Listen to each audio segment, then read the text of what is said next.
everyone, Novels Wonderland here. Thank you all for the love and support you've shown me and the channel. I'm Guinevere.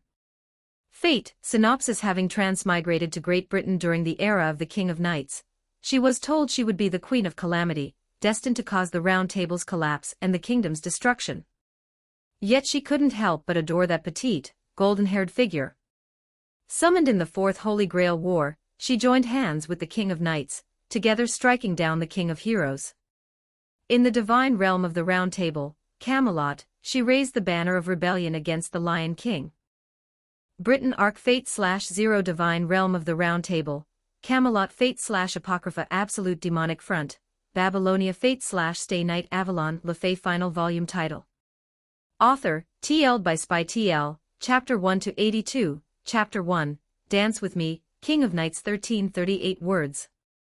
March 7, 507 AD, Clear Skies.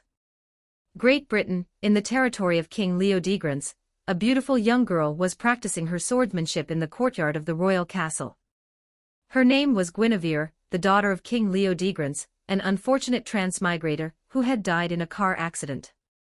She had now reached her 18th year.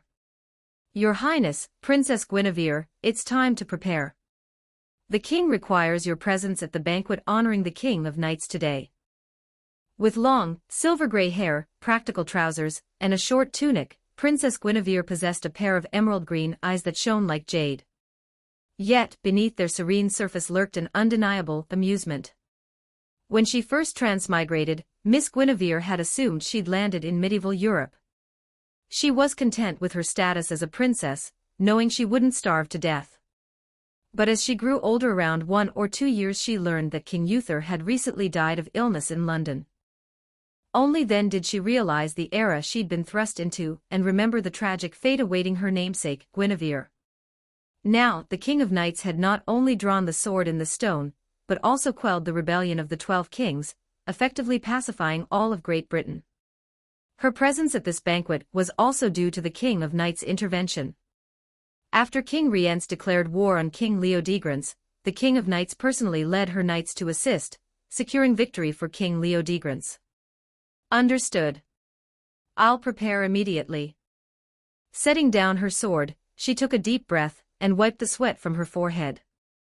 Back in her chambers, Guinevere allowed her maids to dress her in the magnificent gown specially prepared for the occasion.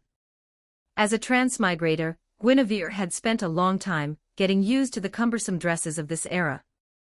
But she refused to become a sheltered flower. She was a knight, and no one in King Leodegrance's entire realm could match her in combat. In the war against King Rience, she had personally slain numerous enemies on the battlefield. In her view, even if the King of Knights hadn't arrived, she could have led King Leodegrance's knights to victory. Yet the King of Knights did come, just as she remembered from the legends. It's not the male Night King from history, but the golden-haired saber I know so well. In that case, marrying her wouldn't be so bad after all. Playing coy despite getting what she wanted. Of course she was. Soon, as night fell, the banquet commenced in the great hall of King Leodegrance's castle. Guinevere, gritting her teeth against the discomfort of her tightly laced corset, walked hand in hand with King Leodegrance, descending the grand staircase into the hall. The banquet hall was filled with far more burly knights than noble ladies. Despite being the center of attention, Guinevere's gaze found the King of Knights in the dining area, dining with graceful elegance. Small yet dignified, her golden hair shimmered under the light of hundreds of candles. At this time, only a few knew that the King of Knights was a girl, but Guinevere was one of them. Ignoring the fawning attentions of the many knights and disregarding her father's prepared introductions, Guinevere gracefully lifted her cumbersome, cake-like gown, and stood steadily before the King of Knights. Long time no see. Guinevere grinned, her emerald eyes sparkling with unreserved amusement. After her greeting, she scrutinized the King of Knights, who was dressed in formal men's attire, from bottom to top, her smile blooming even brighter. At this bold greeting, King Leodegrance and the local knights groaned inwardly, clutching their foreheads. They knew Princess Guinevere's beauty was legendary, but they also knew her notorious temperament was equally unmatched within the kingdom. From Guinevere's greeting and movements, they knew their princess had set her sights on the King of Knights. For years, ever since the King of Knights had drawn the sword in the stone outside London Cathedral, her appearance had remained virtually unchanged.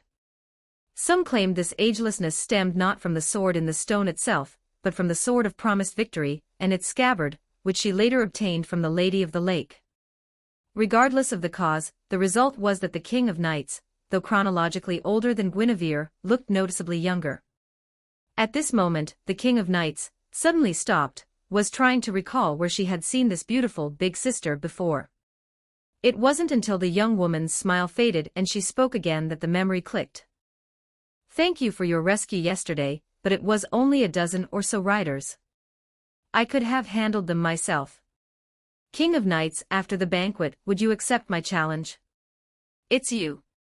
Her expression remained blank, but she reluctantly set down her plate. She now remembered who Guinevere was, the lone rider who had relentlessly pursued and cut down over a dozen enemy horsemen, leading King Leodegrance' knights to shatter King Rien's battle lines. How could she forget such a ferociously wild knight on the battlefield? "I accept your challenge." The King of Knights never backed down. In fact, she felt a surge of anticipation. She might not always understand what others were thinking, but she knew her own mind.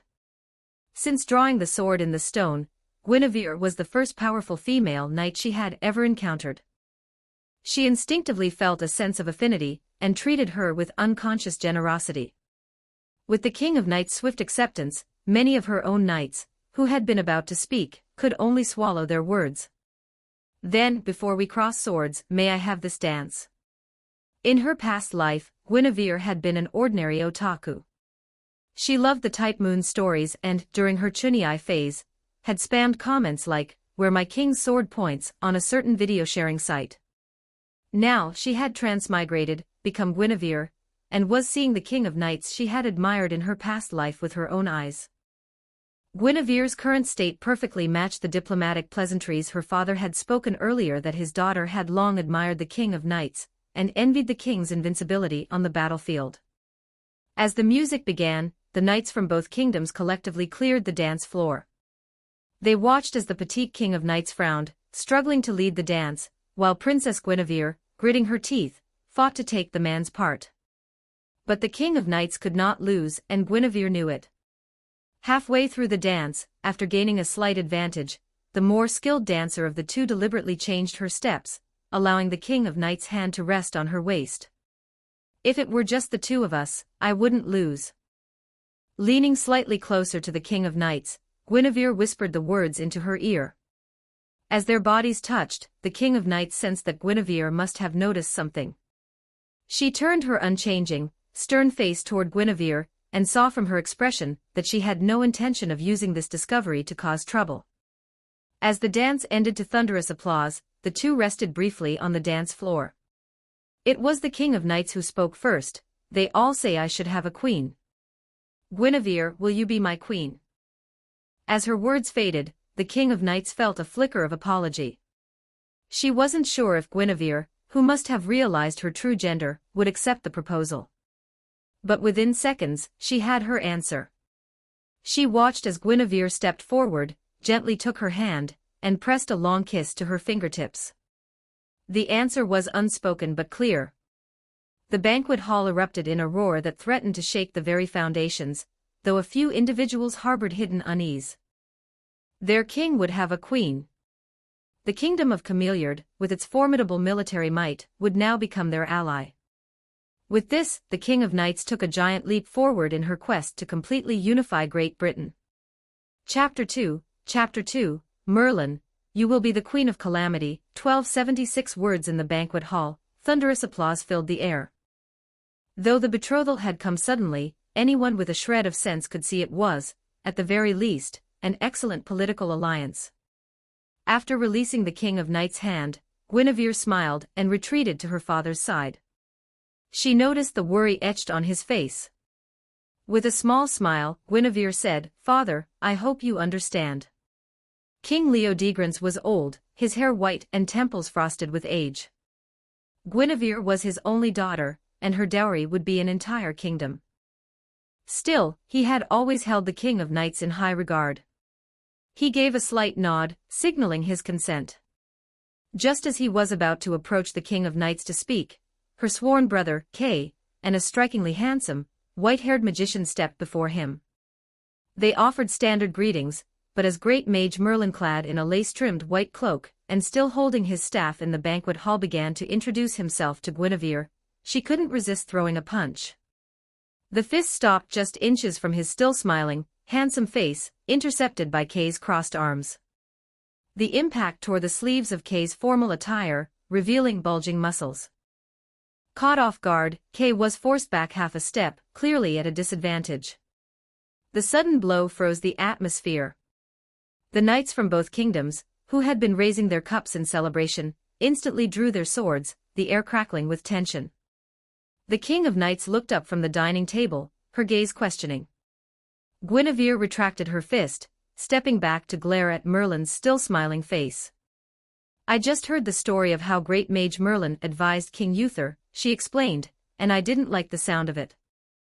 It was the year 507 AD, and Great Britain was once again mired in endless wars. Even among knights, few could uphold all the chivalric virtues. Fewer still was the great mage Merlin, who possessed clairvoyance, the ability to see the future, but whose moral compass was notoriously unreliable. Hearing Guinevere's explanation, Kay, who had taken a minor blow, burst into raucous laughter. The King of Knights had been fostered in his home since childhood, so Kay had frequently encountered Merlin. He was undoubtedly one of the top 3 people in the banquet hall qualified to speak on just how unreliable and detestable the great mage truly was. "Mage Merlin," Kay boomed, "I told you. The story of you persuading King Uther to disguise himself as the Duke of Tintagel and sneak into the bed of the then Duchess of Tintagel will forever nail you to the pillar of shame." Guinevere's explanation had left room for plausible deniability, and everyone had pretended not to understand. But with Kay's blunt outburst, even Merlin, thick-skinned as he was, couldn't help but look awkward. When the King of Knights drew the sword in the stone, and in the capital, demanded the submission of the regional kings who had been warring for over a decade, her true parentage was revealed.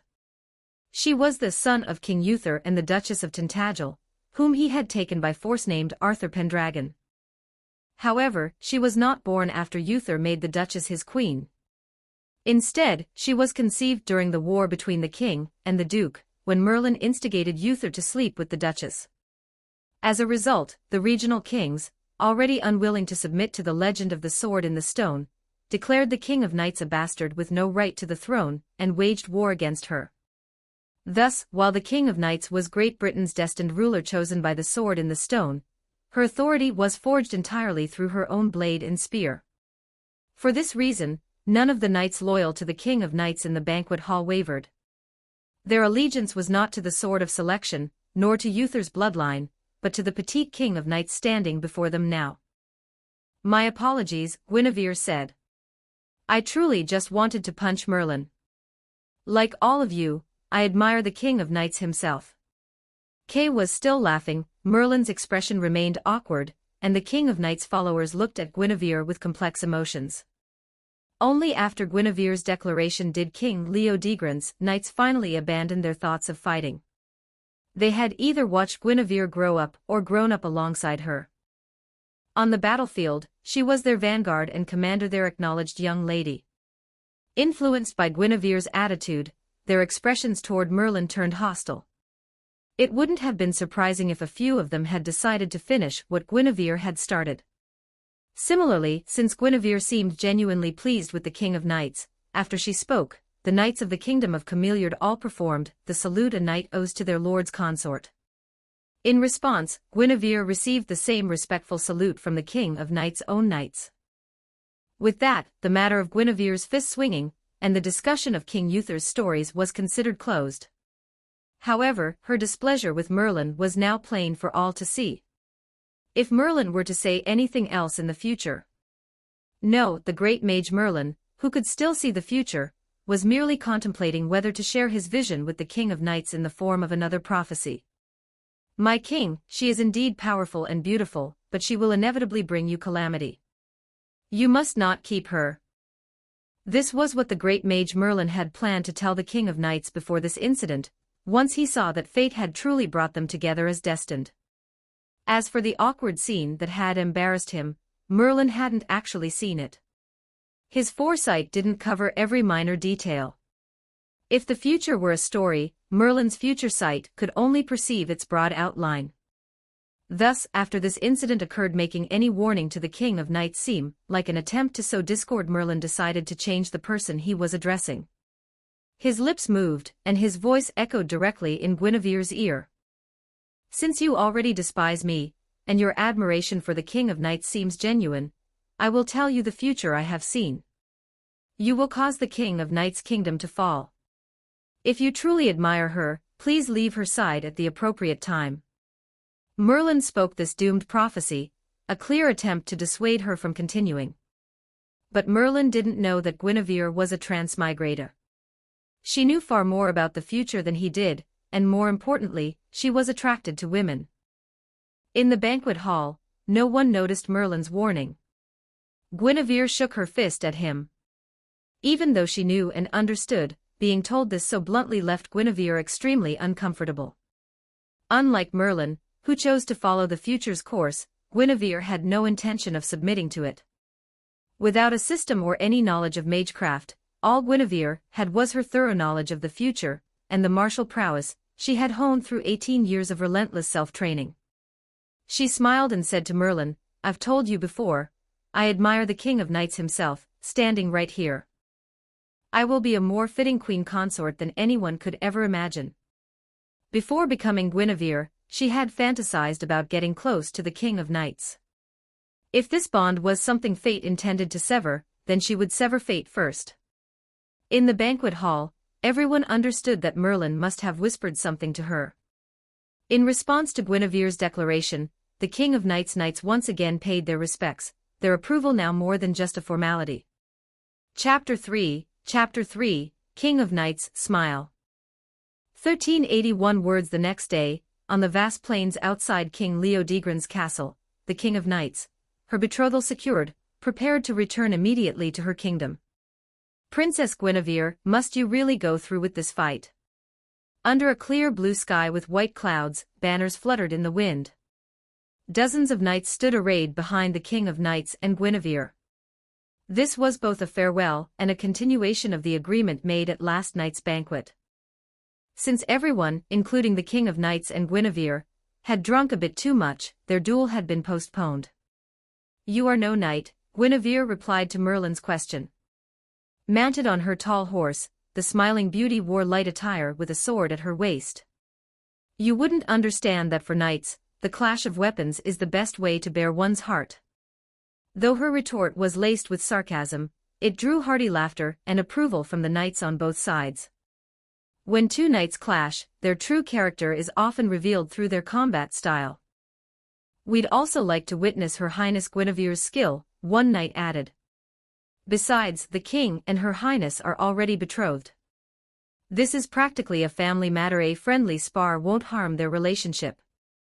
From drawing the sword in the stone to nearly pacifying all of Great Britain, the King of Knights had gathered an ever-growing number of followers. Among them, the most respected were Gawain, known as the Knight of Maidens, and Lancelot, the most virtuous of all knights.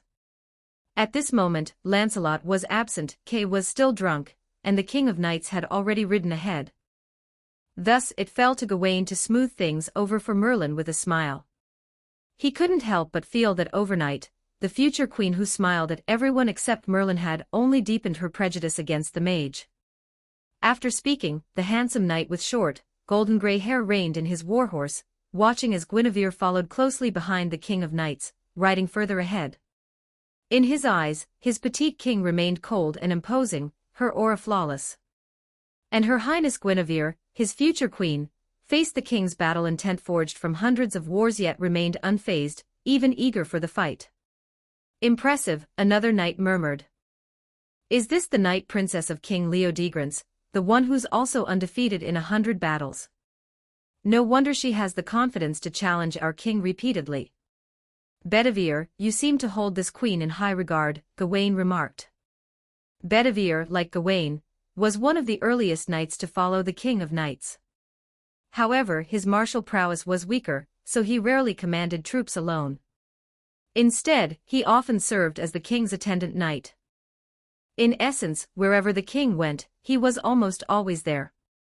As the king and queen, whom they were all beginning to accept, exchanged the formal courtesies of a duel on horseback, the knights fell silent. A gentle breeze swept across the plain, rustling the hand-high green grass. After creating some distance, both the king of knights and Guinevere dismounted. "I didn't bring a lance. Shall we fight on foot?" Guinevere asked. "I'm curious about your sword. Will you be using it? How about a smile?" The word "fine" died on her lips. Dismounting, the king of knights, lost in thought until now, finally snapped back to the present. Last night, Merlin had warned her, but Guinevere's performance in the banquet hall had already left a deep impression. Now, over 100 meters away, certain the other knights couldn't overhear their conversation, the king of knights spoke. "Guinevere, do you truly know that I am a woman?" Ever since she drew the sword in the stone, the king of knights' body had ceased to grow. From that day on, her life had been nothing but war. And terrifyingly, her talent for it was so extraordinary that her knights needed only to follow her charge. As a result, she lacked genuine communication with them, seeing only their adoration. That scoundrel Merlin, while teaching her statecraft in her dreams, had conveniently neglected to instruct her in the nuances of human relationships. But the king of knights merely lacked understanding of the human heart. She did not lack a heart. If she didn't understand, she simply needed to learn. In the gentle breeze, Guinevere met the king of knights' gaze. Memories of the king's story from her past life flashed through her mind. She smiled. "Of course. And I happen to like women. You are the most remarkable woman I have ever met." She didn't understand the human heart, but she certainly possessed one. Praised so directly by Guinevere, who looked both more mature and more beautiful than her, the king of knights' breath hitched, and she fought the urge to look away. She tried to twitch her facial muscles, attempting to form a smile that hadn't graced her face since she drew the sword. After 2 seconds of effort, she gave up and declared solemnly, "I am Arthur Pendragon, son of King Uther, the destined king of Great Britain." Hearing this, Guinevere's radiant smile faltered. She sighed, drew her own longsword, and assumed a serious stance. The sword was 1.23 meters long, 12.7 centimeters wide, and 4 millimeters thick, the finest knight's blade in the kingdom. Yet compared to the star-forged sword, Excalibur, which Guinevere had already glimpsed resting on horseback, this sword paled in comparison. Meanwhile, seeing that Guinevere understood her meaning, the king of knights revealed a natural smile, as radiant as the spring sunlight. Guinevere's eyes widened, her heart pounding, until the king of knights dismounted, retrieved the knight's longsword Guinevere had already seen, and drew it from its scabbard. "So beautiful," Guinevere breathed. The blade was free of dust, rust, and even the slightest chip. Its hilt and guard were inlaid with brilliant gold. As Guinevere breathed her praise, wind gathered around the king of knights' hand, completely concealing the sword within it. This made it seem as if the king of knights, having completed the display and assumed a stance with both hands clasped before her, was merely gripping empty air. "This is a blessing I carry," the king of knights said. "Please allow me to face your challenge with my full strength." The king of knights was a deeply earnest person. In her mind, concealing the blade was a greater sign of respect for Guinevere than revealing it, especially since she had already shown the iron-cutting sword. For a truly powerful being, even that brief glimpse was a significant concession. "Of course," Guinevere replied. "I will also give it my all." She took a deep breath, shifting her mindset to combat mode. In an instant, a frenzied magical energy, tinged with the scent of blood, began to pour from her. Under the morning glow, it seemed to dye her hair red. Without a system or knowledge of magecraft, and knowing the kind of world this was, and the fate that awaited her, Guinevere could only rely on her decent natural talent and training harder than anyone else to force herself to grow stronger. Born from the same battlefield carnage, Guinevere's bloodthirst and the king of knights' noble and awe-inspiring aura diverged into completely opposite paths. When Guinevere unleashed her magic and launched an attack against the King of Knights, the King's Knights stirred slightly. Gawain and Bedivere, who had just been praising Guinevere, fell silent. Only Guinevere's own knights erupted into loud clamor, their cheers surging with varying intensities, yet all carrying the same bloodthirsty, frenzied magic that mirrored Guinevere's own. "Merlin, don't you have anything to say? The Princess Guinevere, I know, shouldn't be like this." While the knights were suddenly filled with concern, Merlin, who should have been gloating over her misfortune, was instead thrown into disarray. He wondered if he had misread the situation, or if King Leodegrance had another daughter named Guinevere. Seeing Merlin's confusion and emotional turmoil, Kay, who had sobered up, fell silent after asking the question. They all turned their gazes back to the battlefield, and their affection for Guinevere surged anew. Guinevere's magical aura was bloodthirsty and frenzied, yet her fighting style remained exceptionally rational. After their initial clash, she focused primarily on evasive maneuvers and probing attacks. The frenzy couldn't control her. Chapter 4, Give me a sword that can rival Excalibur. 1286 words in the morning light, the clash of steel rang out intermittently, but more often, the sound was of hypercompressed magical energy carving deep furrows into the flat grassland as swords swung through empty air. At the center of the battlefield, the two figures moved like phantoms swallowed by the wind. Weaker knights couldn't even track their movements. Even at such high speeds, the King of Knights' every step was perfectly steady, her magical energy lifting her just above the surface of the soil.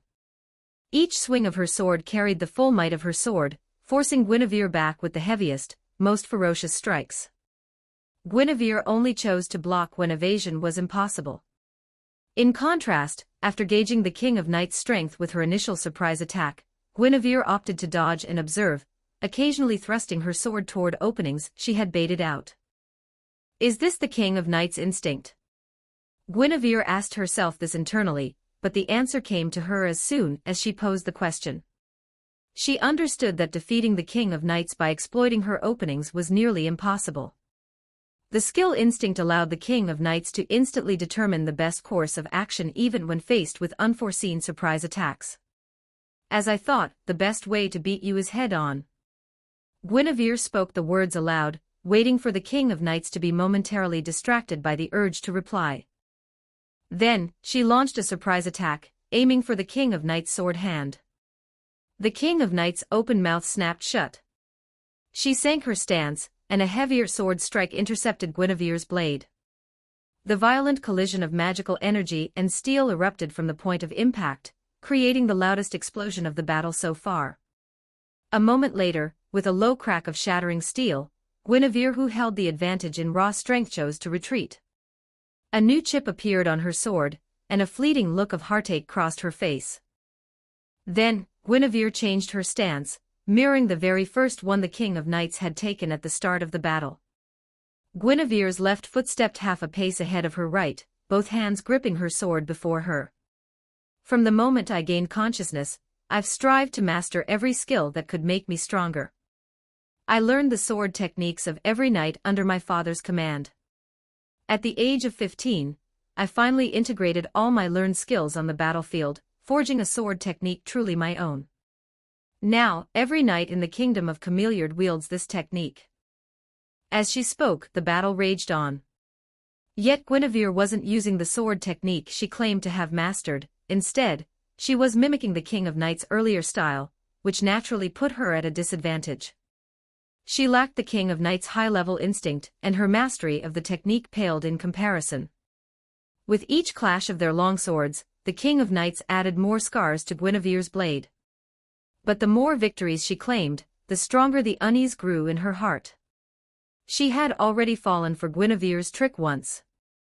She tried to dismiss these words as mere distractions, but she couldn't. Halting her offensive and retreating into a defensive stance, the King of Knights decided to play it safe until she could discern the source of the danger. She would wait for Guinevere to reveal her true strategy. Leodegrance swordsmanship. I've heard of it and experienced it on the battlefield. But I still won. The King of Knights' unwavering composure caused Guinevere's lips to tremble slightly. Guinevere understood. the King of Knights harbored no ill intent, she was simply expressing genuine admiration and stating a plain truth. Protected by a shield of wind, the King of Knights' unarmored blue combat dress remained spotless throughout the battle. In contrast, the hems of Guinevere's casual trousers had already accumulated mud and stray leaves. "I've been using it since the very beginning of the fight."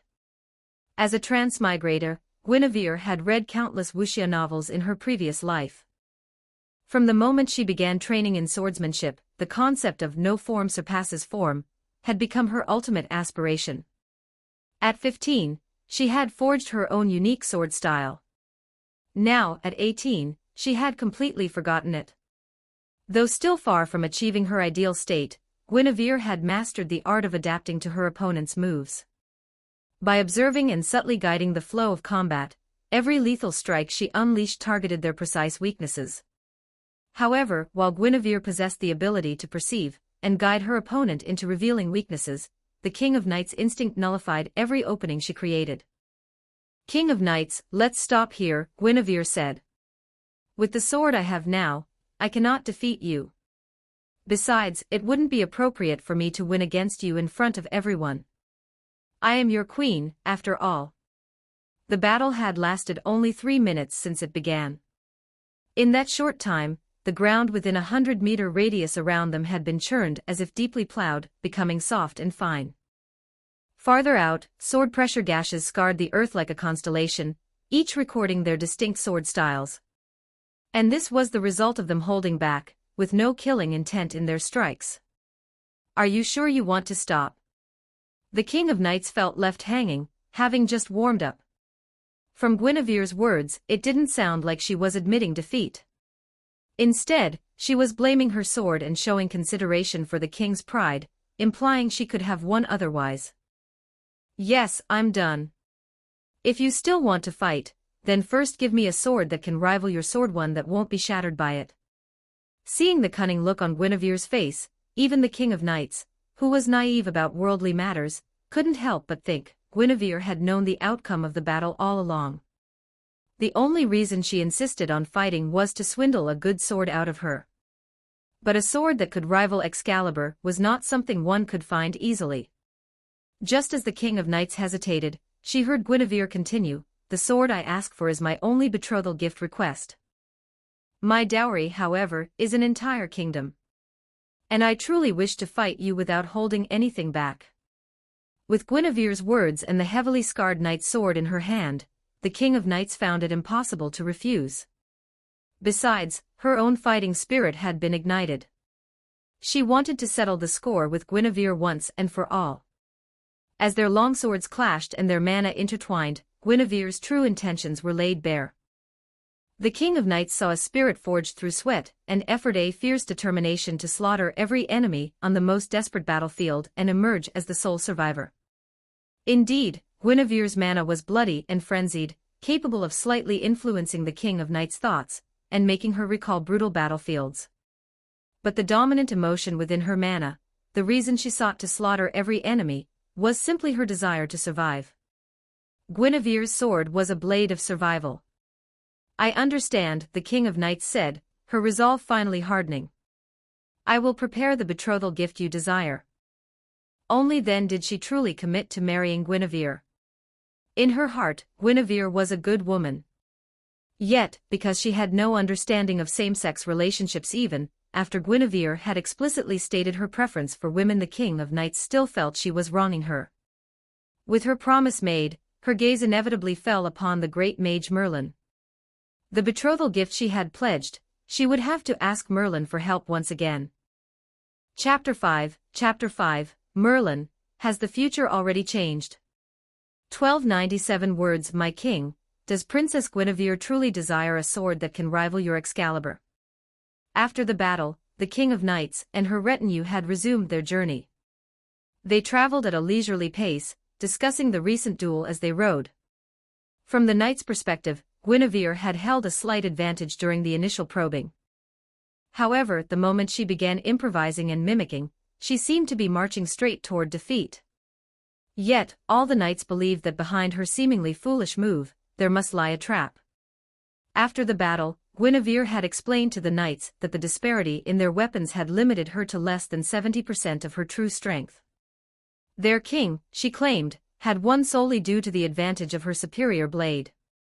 "My king," Gawain spoke up, "if Mage Merlin is unwilling to help, you could give Princess Guinevere my sword." In the eyes of the knights, the King of Knights' Excalibur was a holy sword forged by the Lady of the Lake, a truly rare treasure. But only rare. Gawain's Gallatin and Lancelot's Arondite were comparable. The former was Excalibur's sister sword, while the latter, also forged by the Lady of the Lake, possessed a durability that rivaled Excalibur's. "Sir Gawain, do not speak of this again," the King of Knights replied firmly from horseback. "Once we return to Camelot and arrange matters, I will personally travel to the outskirts of Avalon to seek an audience with the Lady of the Lake." Gawain had merely offered a suggestion as a loyal subordinate, and the King of Knights' refusal was exactly what the other knights had expected. "Sire, should I accompany you? Let's return to Camelot first and discuss this further." In the eyes of the knights, Excalibur was not unique. Obtaining another holy sword from the Lady of the Lake seemed entirely feasible. Through repeated requests, combined with the King of Knights' genuine words, devoid of calculation, the flower-like Merlin grew increasingly flustered under the knight's scrutiny. He waved his staff, his hand resting weakly on his forehead, devoid of any authority. "Knight Gawain, the capital hasn't even asked me yet. How can you assume I wouldn't help obtain another holy sword?" "Merlin, then you are willing to help." Merlin usually only offered cryptic prophecies, showing no interest in anything else. His presence at Guinevere's side stemmed solely from her pivotal role in the future he had foreseen. "Knight Gawain, I may be unreliable at times, but I'm still trustworthy, aren't I? Besides what?" Merlin swallowed the rest of his sentence. Having sensed Guinevere's magical aura firsthand, Merlin realized the future he had glimpsed had already begun to diverge. But before returning to Avalon to consult with the Lady of the Lake, he resolved to keep his misgivings to himself. As Merlin paused mid-sentence, several seconds passed before he suddenly bowed in farewell, saying with a cheerful laugh, all right. King, I'll head back to Avalon for now. Once I have a lead on the Holy Sword, I'll send you a dream to inform you." With that, Merlin leaped off his horse and sprinted away, faster than the steed itself. It seemed he intended to run all the way back to Avalon. Meanwhile, in King Leodegrance' territory, Guinevere was leading her knights back to their encampment. Having spent 18 years in this realm, Guinevere had not only honed her combat skills and magical abilities, but had also gathered a loyal following of talented individuals. "Tristan, do you think it's dishonorable for me to seek the Holy Sword through such means?" "Your Highness, are you underestimating the meaning of dishonorable? In our eyes, a knight's pursuit of a worthy sword is perfectly reasonable." The red-haired man, his eyes closed as if sealed shut, possessed a face as beautiful as a demon's. Beneath his thick white cloak, he gently played a weapon that resembled both a bow and a zither. The zither's melody tinkled like water flowing over stones. "Tristan, what do you think of the King of Knights? He's a capable ruler, but whether he's a virtuous person remains to be seen." The small British Isles were divided into over 100 kingdoms, both large and small. Tristan, whom Guinevere had won over, was the prince of one of these kingdoms. Tristan's father had died before his birth, and his mother perished in childbirth. Orphaned, he was raised by his uncle, King Mark. Historically, if Guinevere hadn't invited him to join the Round Table as a knight of the kingdom of Cameliard. In the future, Tristan would slay a Round Table knight who challenged King Mark, and through this fateful encounter, he would fall in love with the daughter of that knight's sister. By a twist of fate, he would personally deliver his beloved to King Mark to become his queen. Ultimately, he would die by King Mark's treacherous backstab while playing the lute for the queen. But at least for now, Guinevere believed Tristan's future destiny had already been altered. Reflecting on her past life memories, the most profound impression Tristan had left on Guinevere and fate was his parting words to the King of Knights. "The King of Knights does not understand the human heart. He's a good king, but is he a good person? Tristan, I entrust you to observe him closely, and tell me whether the King of Knights is truly a good person." The smile lingered on Guinevere's face as they chatted idly. The sound of approaching hooves grew louder, nearing her father's castle. But as they reached the drawbridge, Guinevere reined in her horse, bringing it to a halt. According to her calculations, the sword she desired would surely be hers. Therefore, her next step was to continue preparing her dowry and strive to rewrite the tragic fate etched in history for herself and the King of Knights. Once, before learning that the King of Knights was actually Miss Artoria, Guinevere had envisioned unifying Great Britain herself to reshape her destiny. But after learning the King of Knights was Artoria, her vision shifted. She now wished to become Artoria's queen, working together to alter their shared destiny. Yet, regardless of how Guinevere's plans evolved, her preparations remained consistent. Let's visit the farmstead. In Great Britain, kingdoms were divided into territories ruled by various kings. Most of these kings controlled only farmsteads and small towns, few possessed cities as part of their domains. King Leodegrance, whose territory lay along the upper Thames River, was one of the rare monarchs with a city in his domain. But Guinevere chose to visit the farmstead rather than the city, because her preparations over the years had focused primarily on the farmstead. "Your Highness, should we notify the farmstead guard? Nor do I require such a large escort. Except for Tristan and his 10 knights, the rest of you return to my father and report our arrival." The muffled thud of hooves echoed across the soft, muddy grassland. Within half an hour, herds of cattle and sheep, accompanied by their herders, began to dot the horizon. The warring kings had only recently begun to settle their conflicts. In this era, merely having enough to eat each day was the highest aspiration for most people.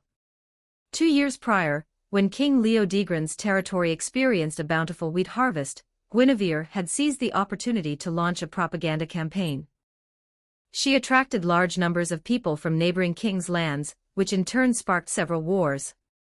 Of course, the outcome of these conflicts was always the same: the expansion of King Leodegran's territory, leaving Great Britain with a few fewer feckless kings. "Your Highness, look. The herders are bowing to you, expressing their gratitude for the food and stability you've provided." Chapter 6, Guinevere, beloved by the people. 1252 words. As a transmigrator, Guinevere ranked among the least prepared. She had no system, and her own knowledge reserves were limited. In terms of governing a territory, she lacked any prior experience from her previous life. She could only rely on broad principles gleaned from history books, appointing capable officials, implementing light taxation, promoting agriculture and sericulture, investing in irrigation projects, improving transportation infrastructure, and so on. As a knight, Guinevere always charged at the forefront of battle. Yet even with just this, she had earned the knight's unwavering loyalty, the adoration of the people in her territory, and despite never venturing far from King Leodegran's realm, her reputation for kindness and martial prowess had spread across half of Great Britain. "Your Highness, Princess, after this battle, now that you've personally slain King Rience, will his territory be annexed into the kingdom?" "Your Highness, my you just gave birth. Shall I slaughter a lamb and send it to you as a gift?" "Your Highness, I heard you've become betrothed to the King of Knights. Is he worthy of you?" Nomadic herders traditionally follow water and pasture, but this requires vast, safe grazing lands to support large herds. King Leodegran's territory, though sizable, did not meet these conditions. As a result, herders only established pastures around the oxbows of the Thames River within the kingdom of Cameliard, grazing livestock within the carrying capacity of these pastures. During spring and summer, when the livestock couldn't consume all the fresh grass, the herders would harvest and dry the surplus to stockpile for winter. These herders did, in fact, have settled encampments. As Guinevere and her entourage rode toward the farmstead, the sparse distribution of herders and livestock gradually gave way to denser concentrations. Because Guinevere never whipped the herders, many dared to approach and greet her, offering what they considered precious gifts. Smiling and occasionally nodding, she signaled her accompanying knights to offer fair compensation for each offering. By the time Guinevere's party reached the farmstead's high fences, and were greeted by an even larger crowd. The knights' horses were laden with 2 lambs, several wolf pelts, a number of rabbits, and some coarse flatbread. The knights accompanying Guinevere had devoured the biscuits. The wolf pelts were distributed, while the lambs and rabbits were handed over to Captain Allen, the guard captain who had received the message and was waiting at the farmstead's entrance. Today's lunch, as expected, would be roasted lamb and rabbit. Your Highness, I never expected you would visit today. Dressed in simple coarse cloth, with only a short sword at his waist, Captain Allen stood before a group of 20-odd soldiers in similar rough clothing, each armed with a short spear. Captain Allen, I have no time for idle chatter. I am here to inform you that you must prepare 30 oxen, 300 war horses, and 3,000 sheep within 6 months. This is part of my return gift to the King of Knights. Since the war horses are the kingdom's property, and their upkeep is part of the labor service required of pastoralists, I won't be paying for them. As for the cattle and sheep, you know we've just won the war against King Rience. Guinevere cut straight to the point, explaining the purpose of her visit to the farmstead. For a vast agricultural estate with over 10,000 inhabitants, procuring such livestock posed no challenge. Initially stunned by Guinevere's sudden inspection and filled with trepidation, the guard captain listened intently to her demands. His face lit up with relief as he replied. Your Highness, is your betrothal to the King of Knights true? Captain Allen, that's not what you should be concerned about. Your Highness, of course that's what I should be concerned about. This farmstead is your territory, and we are all your subjects. Even if you don't give us a single coin, we will prepare cattle, sheep, and horses for you. We've never forgotten that it was you who gave us homes, reduced our taxes, and granted us the status of free citizens. It was you who secured us 3 meals a day, livestock, and seedlings, personally overseeing our development to this day. And you even established a night school within the farmstead, forcing all children of suitable age to enroll. Though called a farmstead, over the past 2 years, it had already begun to resemble a small town. Due to its vast expanse of land, the farmstead covered nearly 5 square kilometers. Its location along the Thames River also allowed for a small wharf at one end, facilitating trade with the royal capital of Cameliard upstream. This not only ensured a plentiful supply of fish, but also led many idle farm women to open shops, selling various small goods imported from the royal capital. Because Guinevere was particular about hygiene, the herders themselves collected livestock manure for various uses, making her decree to establish public toilets and prohibit public urination and defecation run particularly smoothly. The non-combustible human waste, once accumulated in sufficient quantities, was taken by the people to irrigate the still small wheat fields developed along the riverbank. This very land, this farmstead, was what Guinevere had come to claim as her territory. It had been gradually built by the displaced people she had recruited through policies like food rations and land grants. The night school the guard captain mentioned. She had established it by winning duels against the opposition of numerous knights and nobles, silencing them with the era's most effective form of negotiation. As a transmigrator, Guinevere understood the paramount importance of education. Moreover, after gaining approval for the Knight Academy, she personally funded its establishment with her own money, even when her father refused to allocate any funds. Now, the Knight Academy, located at the very heart of the farmstead, bore her name as honorary headmaster. In addition to teaching the traditional skills expected of knights, she had also mandated foundational cultural courses that she insisted on establishing. In this era, literacy rates among nobles and knights were low. Captain Allen's sons and daughters were all students at the night school. Enough, Captain Allen, Guinevere said. I've long taught you not to drain the pond dry. You are the fish I've carefully nurtured in my pond. How could I possibly harm you? You will receive every penny you're owed. As for my betrothal, forget it, Captain Allen. Tell everyone to rest assured that even if I marry into Camelot, everything here will continue as it always has, and will only improve. I'll return often to check on things. Don't forget, I've always said this place is the foundation upon which I'll build my ideal future. Though Guinevere spoke these reassuring words, Captain Allen's worry remained undiminished. At 40 years old, he had witnessed too much war, famine, and death before coming here, and even survived several plagues. That's why he understood how rare a ruler like Guinevere was, and why he felt more joy than resentment that she viewed them as her own fishpond.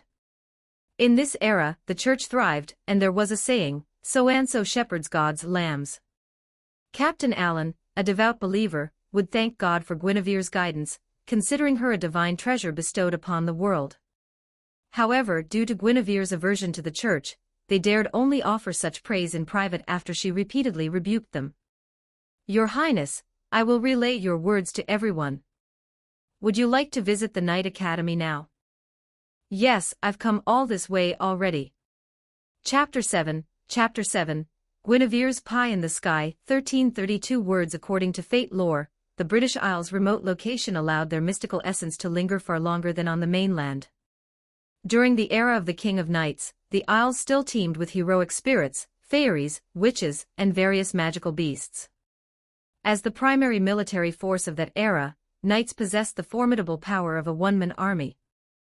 They wielded magic, razor-sharp swords capable of slicing through steel like butter, and armor of such exceptional durability that it shouldn't have been possible to forge in that era.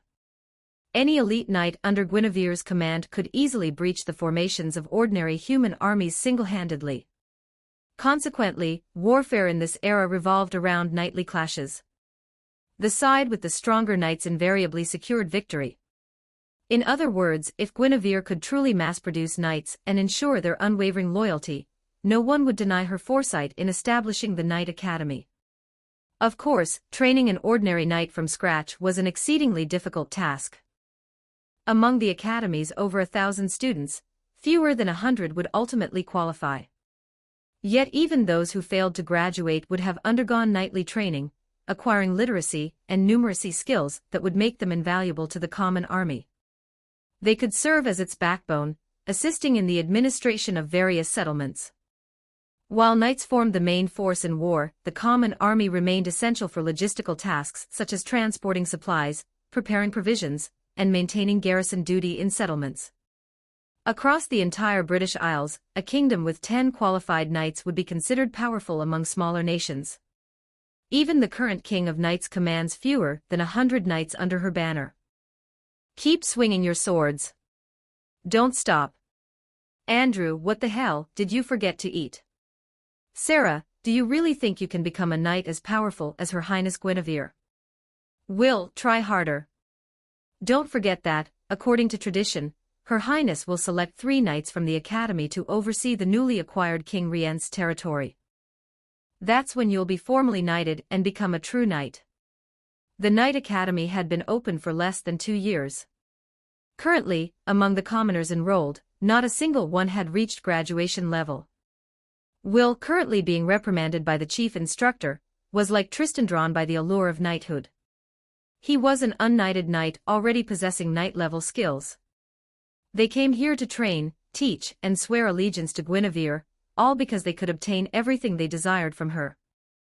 A flat plot of land with a few dozen thatched-roofed wooden huts. This was the current Knight Academy.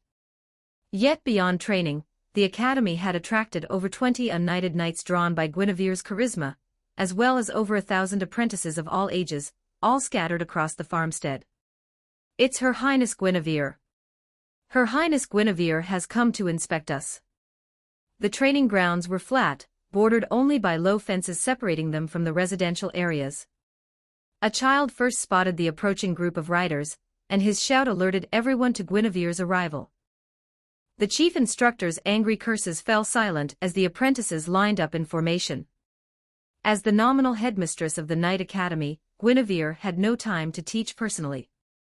Instead, drawing on her memories of university military training, she had written a detailed training manual for Knight Morholt, who oversaw the academy.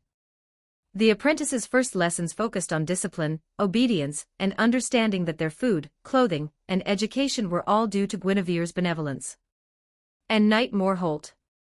If the stories Guinevere knew held true, he would become a Round Table knight destined to challenge King Mark in the future. He would be slain by Tristan, and his niece would become Tristan's beloved.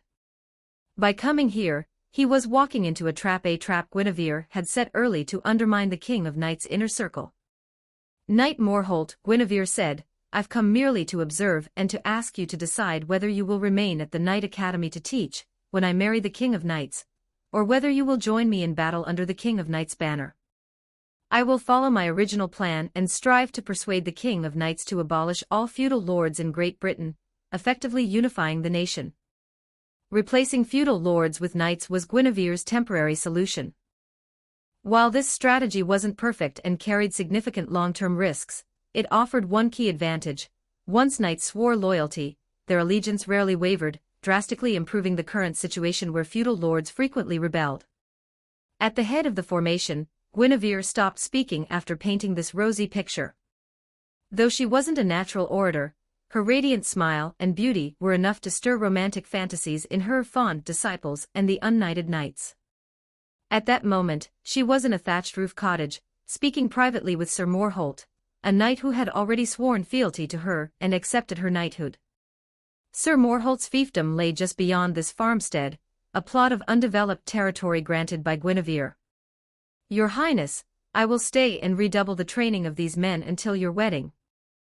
Several of the senior apprentices show remarkable talent, they may have a chance to accompany you to Camelot City. Guinevere nodded silently. Sir Morholt was a seasoned knight, known for his composure and prudence. His martial prowess rivaled all but Tristan's. Entrusting him with the Knight Academy filled Guinevere with confidence. Of course, this was also because Guinevere had few other suitable candidates under her command. She would be taking Tristan to Camelot, and he was still quite young. Sir Morholt, please finalize the evaluation, and provide me with the list of knights to be sent to King Rien's territory as soon as possible. Yes, Your Highness. Inside the thatched hut, the door stood wide open as Guinevere continued discussing matters with Sir Morholt. Once they had nothing more to discuss and emerged, the knights under Tristan's command were already engaged in training. Forming a battle formation of 9, they faced off against the Academy's unknighted knights, who outnumbered them by more than double. Their magic pulsed with bloodlust and madness, all wielding the princess sword technique Guinevere had perfected at the age of 15. Moving as a single entity, their diverse magical auras clashed against the unknighted knights, who, despite their numbers, retreated steadily under the coordinated assault. Observing the sparring match in the training grounds, Guinevere made no move to intervene. She deemed this trial necessary, for she would soon lead these 9 knights and many others to Camelot City. Having secured the unknighted knights' loyalty with the promise of knighthood, she now needed to forge that loyalty into true devotion through the crucible of combat. Soon, all 9 knights had sustained minor injuries, but they had emerged victorious. Afterward, Guinevere raised her sword, its edge now jagged with chips, and systematically trampled over the defeated unknighted knights. Is that all you've got? You think you're ready to seek knighthood in King Rien's territory? Even among knights, there were ranks and distinctions. After their defeat, these knights felt utterly humiliated. Toward the royal guard, they vowed to exact brutal revenge in the future. As for Guinevere, since she was their liege lord and a beautiful woman, at that they could only aspire to surpass her someday. This single battle ignited an unyielding desire within the unknighted knights to grow stronger. When lunchtime arrived, Guinevere seized the opportunity to host a grand feast. However, with so many knights present, the gifts offered upon her arrival proved woefully inadequate. Undaunted, Guinevere used her own funds to purchase 100 sheep for the celebratory banquet. In addition to the knights and the Knight Academy apprentices, the entire population of the farmstead received a month's tax exemption as a reward. Every era has its limitations. Without overwhelming force, Guinevere could only stay half a step ahead of her time. Rejecting ceremonial bows. Preaching universal equality. The commoners would only think Guinevere had gone mad. Chapter 8, Imitation, Excalibur.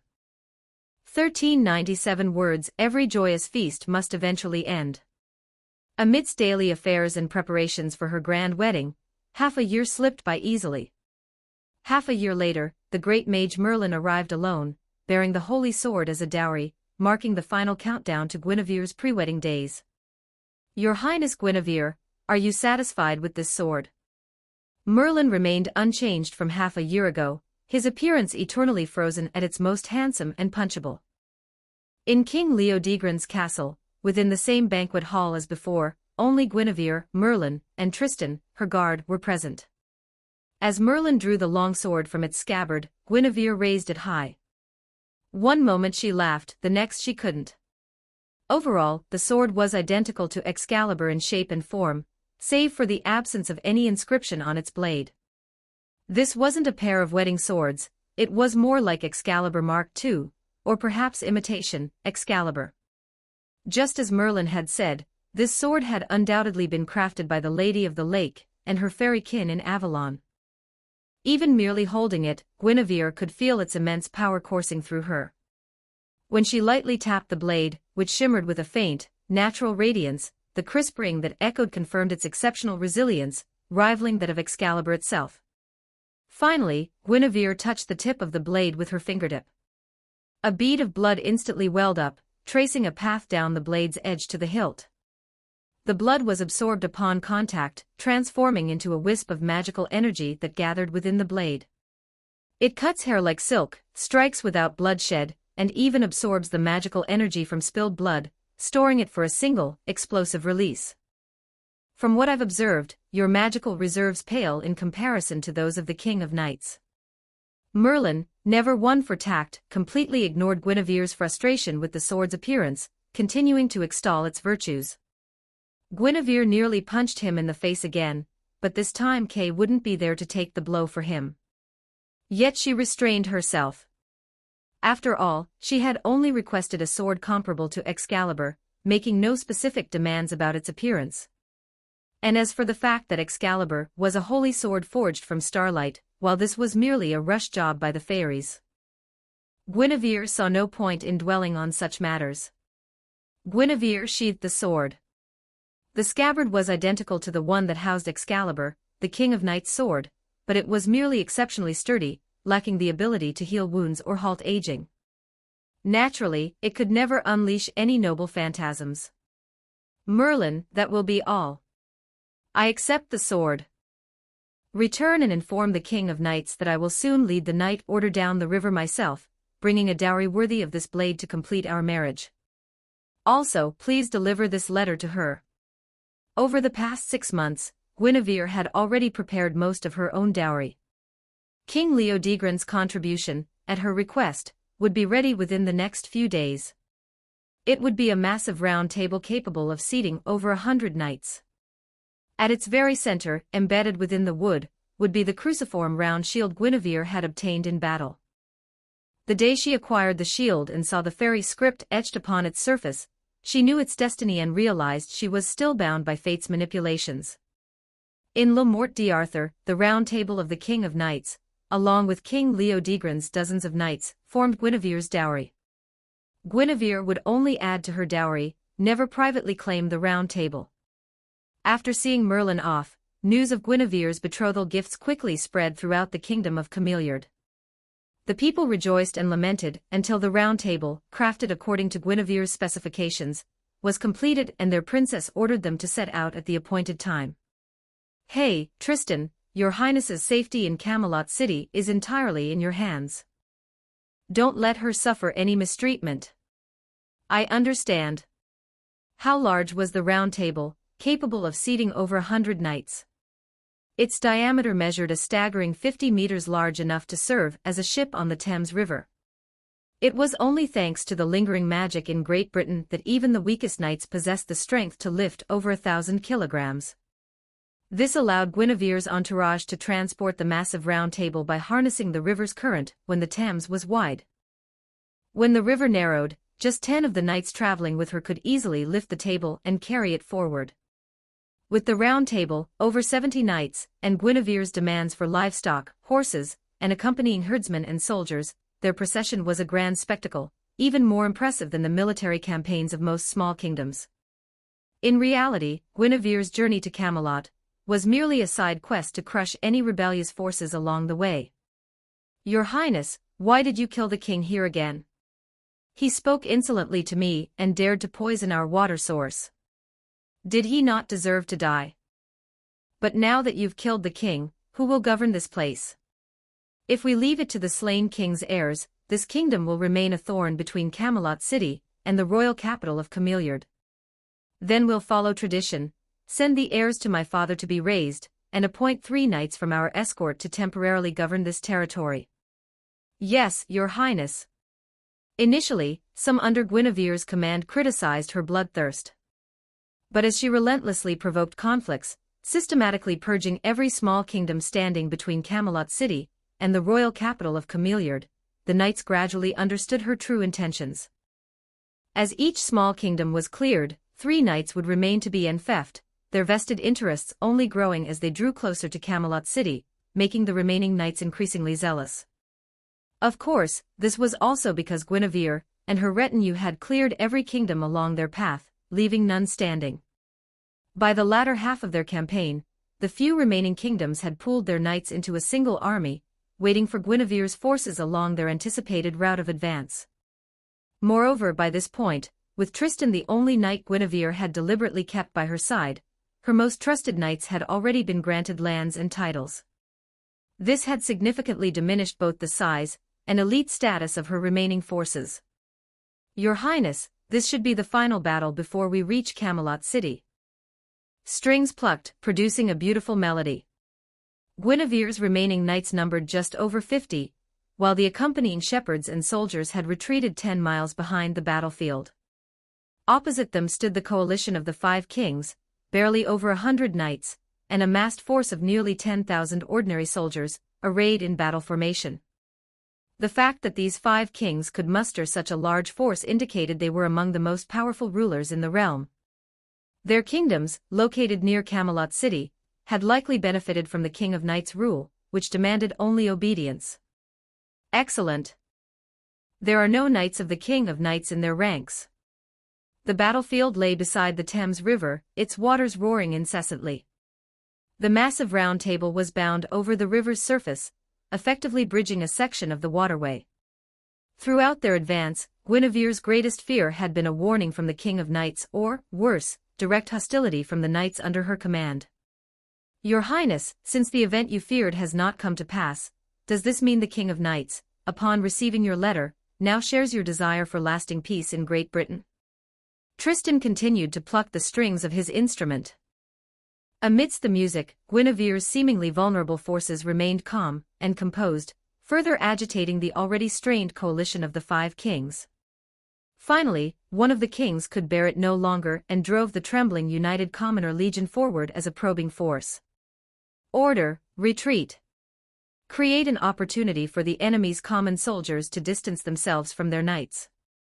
By driving forward common soldiers instead of leading his own knight order in a charge, the 5 kings had forfeited all moral authority in this era's warfare, branding themselves as tyrants worthy of overthrow.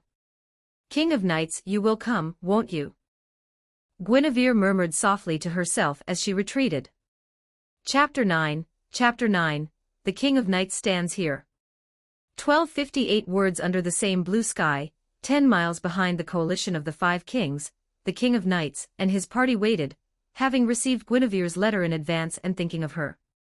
Your Majesty, are you certain you wish to follow Princess Guinevere's suggestion?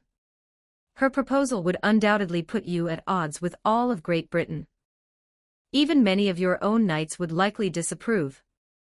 Guinevere's letter advocated abolishing the various kings and unifying Great Britain under the royal court, with knights and officials appointed centrally to govern the entire kingdom. This, she believed, was the only way to secure lasting peace. To knights like Gawain, this proposal seemed far too extreme. Many knights serving the King of Knights were descended from the former royal lineages. Implementing such a plan would inevitably cause the King of Knights' own forces to fracture. Regardless, the King of Knights replied, she will be my wife. I must first win this war for her. Clad in silver-white armor, her face hidden beneath a lion-headed helm, the King of Knights had chosen a massive, spiraling lance as her weapon for this mounted battle. Rhongomyniad, the lance's name, possessed power comparable to the King of Knights' holy sword, Excalibur. As the king gripped her lance, poised to charge, the 20-odd knights following her Gawain, Kay, Lancelot, and others drew their own weapons, awaiting her command. Regardless of their reservations about Guinevere's counsel, the king had issued her order, and their duty was to secure victory for her. "Master Merlin," she murmured, "in your vision, is Guinevere's proposed future one we can reach?" 10 miles neither close nor distant lay between them and the enemy knights. To avoid detection, they needed to employ certain measures. For instance, enlisting the unexpected aid of Merlin, who had agreed to cast a concealment spell. "My king," Merlin replied, "the future I glimpsed earlier has grown increasingly hazy. The only clear part, however, is something I cannot reveal to you." Such was Merlin, a powerful being, half incubus, half human, who cherished humanity but held no particular fondness for any individual. The sole clear vision he withheld foretold the Round Table Knights' inevitable collapse, and the Night King's tragic demise. Even if he had personally raised the King of Knights, he wouldn't have minded her tragic death. At least, that was the Merlin she knew now. The sound came from the King of Knights clenching her unarmored left hand, the steel gauntlet clashing against itself. Ever since she gained consciousness, Merlin had appeared in her dreams, declaring her the destined King of Great Britain. Every night, he taught her strategies for ruling the kingdom. In a way, the King of Knights regarded Merlin as half a father. To repay this affection, she never complained about the grueling training she endured while awake, or the relentless study of statecraft during her sleep. She willingly accepted that every hour of her 24-hour day was dedicated to work, that her entire life existed solely to fulfill the prophecy Merlin had spoken of. She lived like a machine, never daring to relax for a moment. Desperate to glimpse the future Merlin kept hidden, the King of Knights had hoped he would provide more specific guidance. But the bastard great mage she considered half a father remained silent. Beneath her visor, the King of Knights was lost in confusion, unsure whether her rare stubborn insistence on marrying Guinevere, against Merlin's warnings, was right or wrong. At that moment, the King of Knights recalled Guinevere's radiant smile at the banquet, her playful attempts to steal the male dance steps, and the undisguised excitement on her face when she learned the King of Knights was a woman. The King of Knights felt a pang of guilt toward Guinevere. By marrying her, she would inevitably be denied a normal marriage. "Master Merlin, dispel the concealment magic," the king commanded. "Lancelot, ride ahead and declare our arrival to the coalition of the 5 kings and declare war." The king's voice remained steady, betraying no emotion to the knights who had served her for years.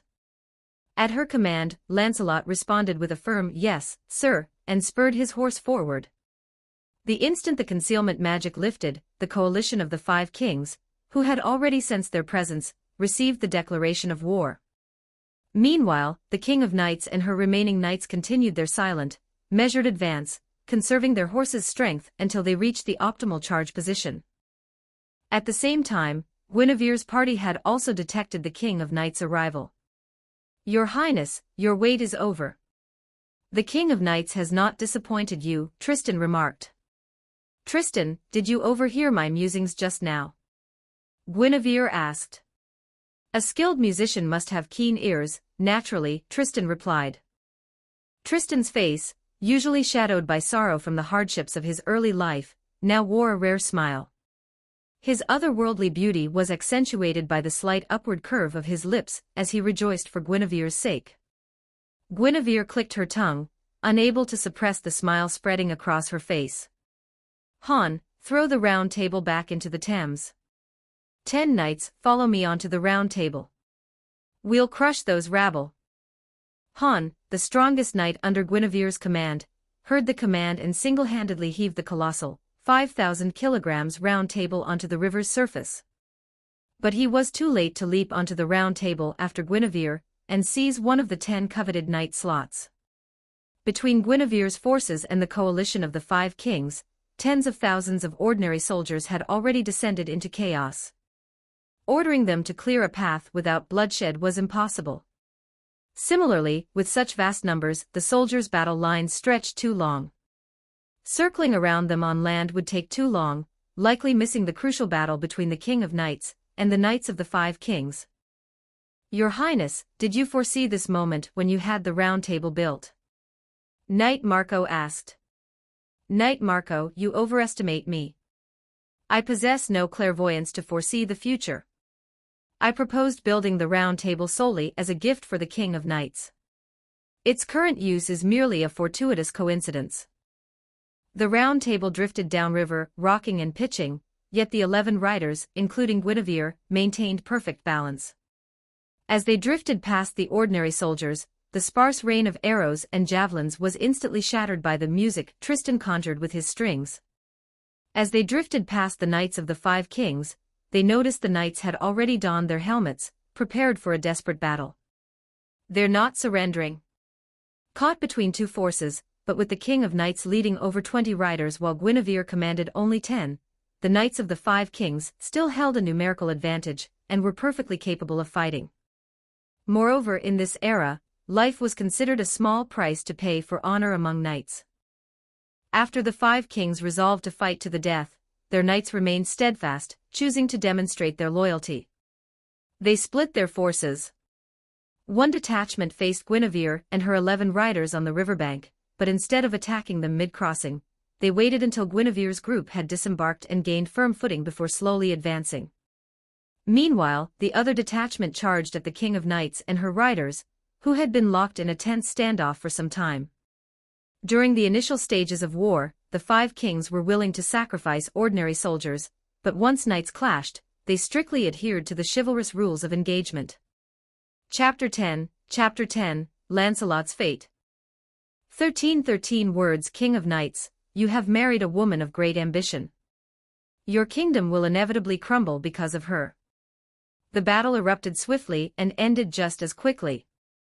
Though the Knights of the Five Kings outnumbered their opponents, their quality paled in comparison.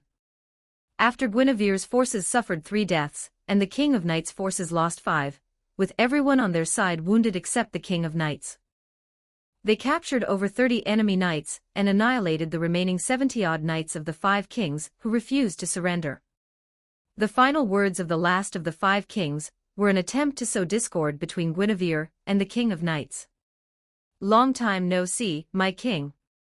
Guinevere, her left arm bearing a sword cut thankfully blocked by her arm guard, now throbbing faintly rode her horse alongside the King of Knights, a faint smile playing on her lips.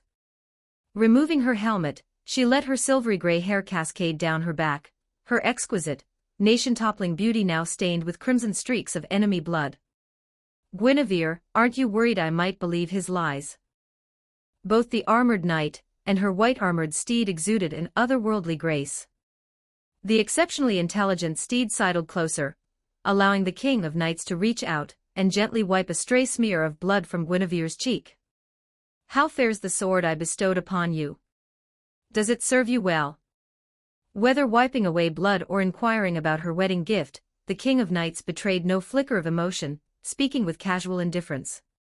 But she remained composed. Guinevere, who had adored her since her past life, suffered terribly. Her heart pounded fiercely, even faster than when she had been slaughtering enemies moments earlier. The sword works well, it's a fine blade. As for whether I trust you, if you don't wish to marry me, I'll simply return home. But from now on, we'll be enemies. The Knights of the Five Kings numbered just over 100. Guinevere's faction fielded 11 knights against 33, while the King of Knights' forces deployed 24 knights against 74. In terms of kills, Guinevere had personally slain 7 enemies, while the King of Knights had killed 10. Although the King of Knights seemed to have killed more, considering the total number of knights each side faced, Guinevere's kills were undeniably more efficient.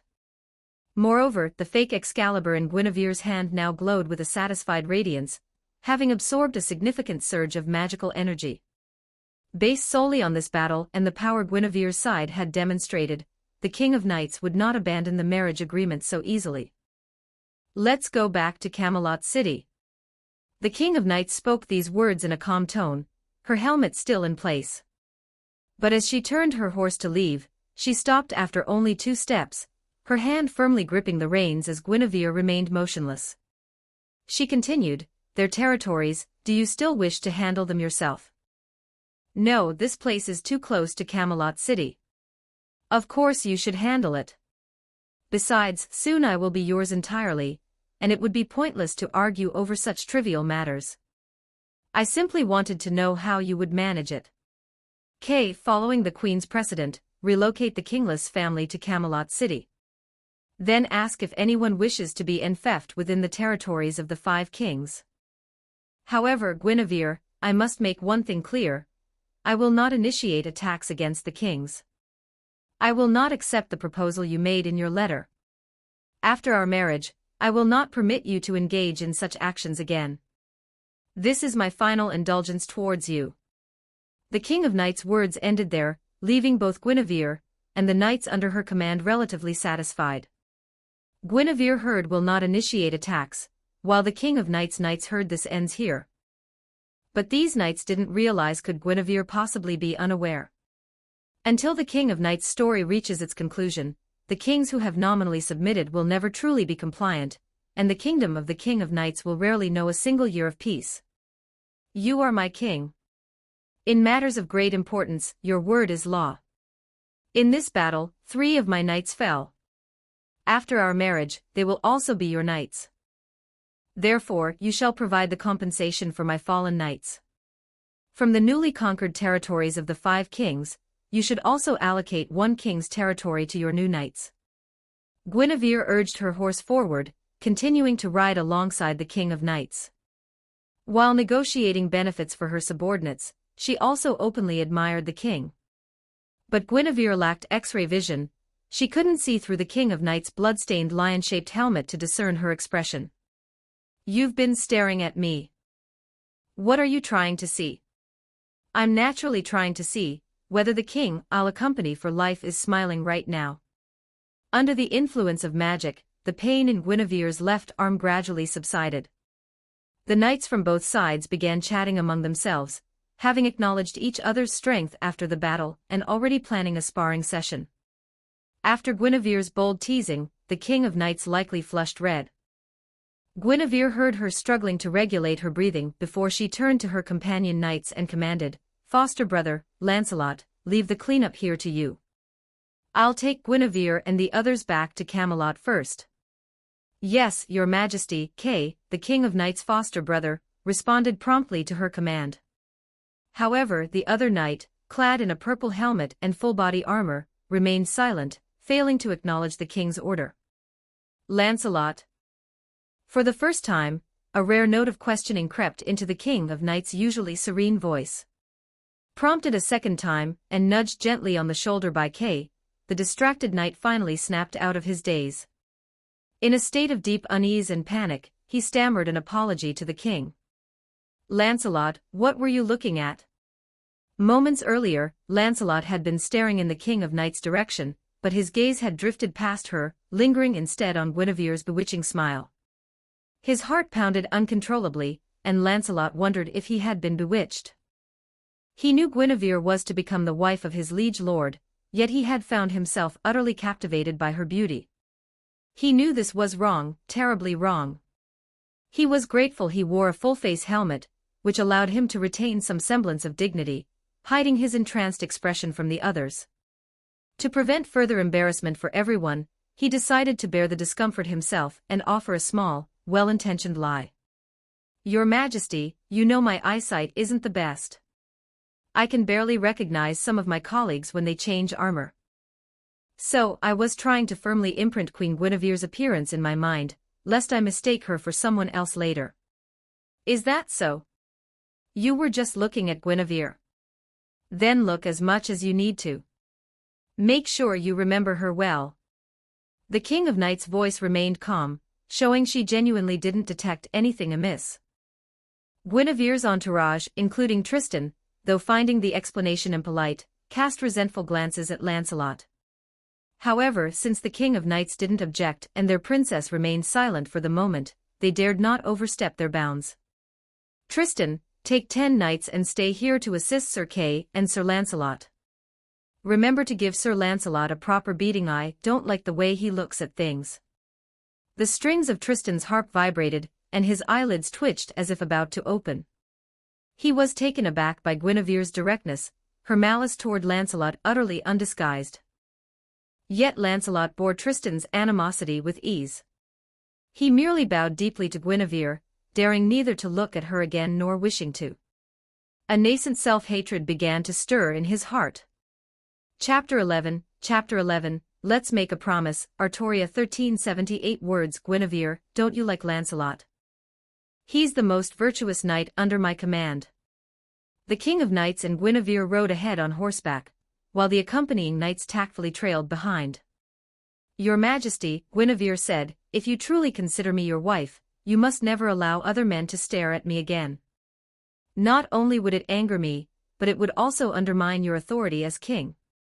Because a queen should be the king's exclusive possession, the object of your greatest possessiveness. Besides, would you enjoy them staring at you so openly? We are comrades in arms. No, you're right. Their gazes are too reverent. I dislike it, but accepting their reverence is my duty as king. In the King of Knights' eyes, there was no question of subordinates disrespecting their sovereign, nor any consideration of proper distance between men and women.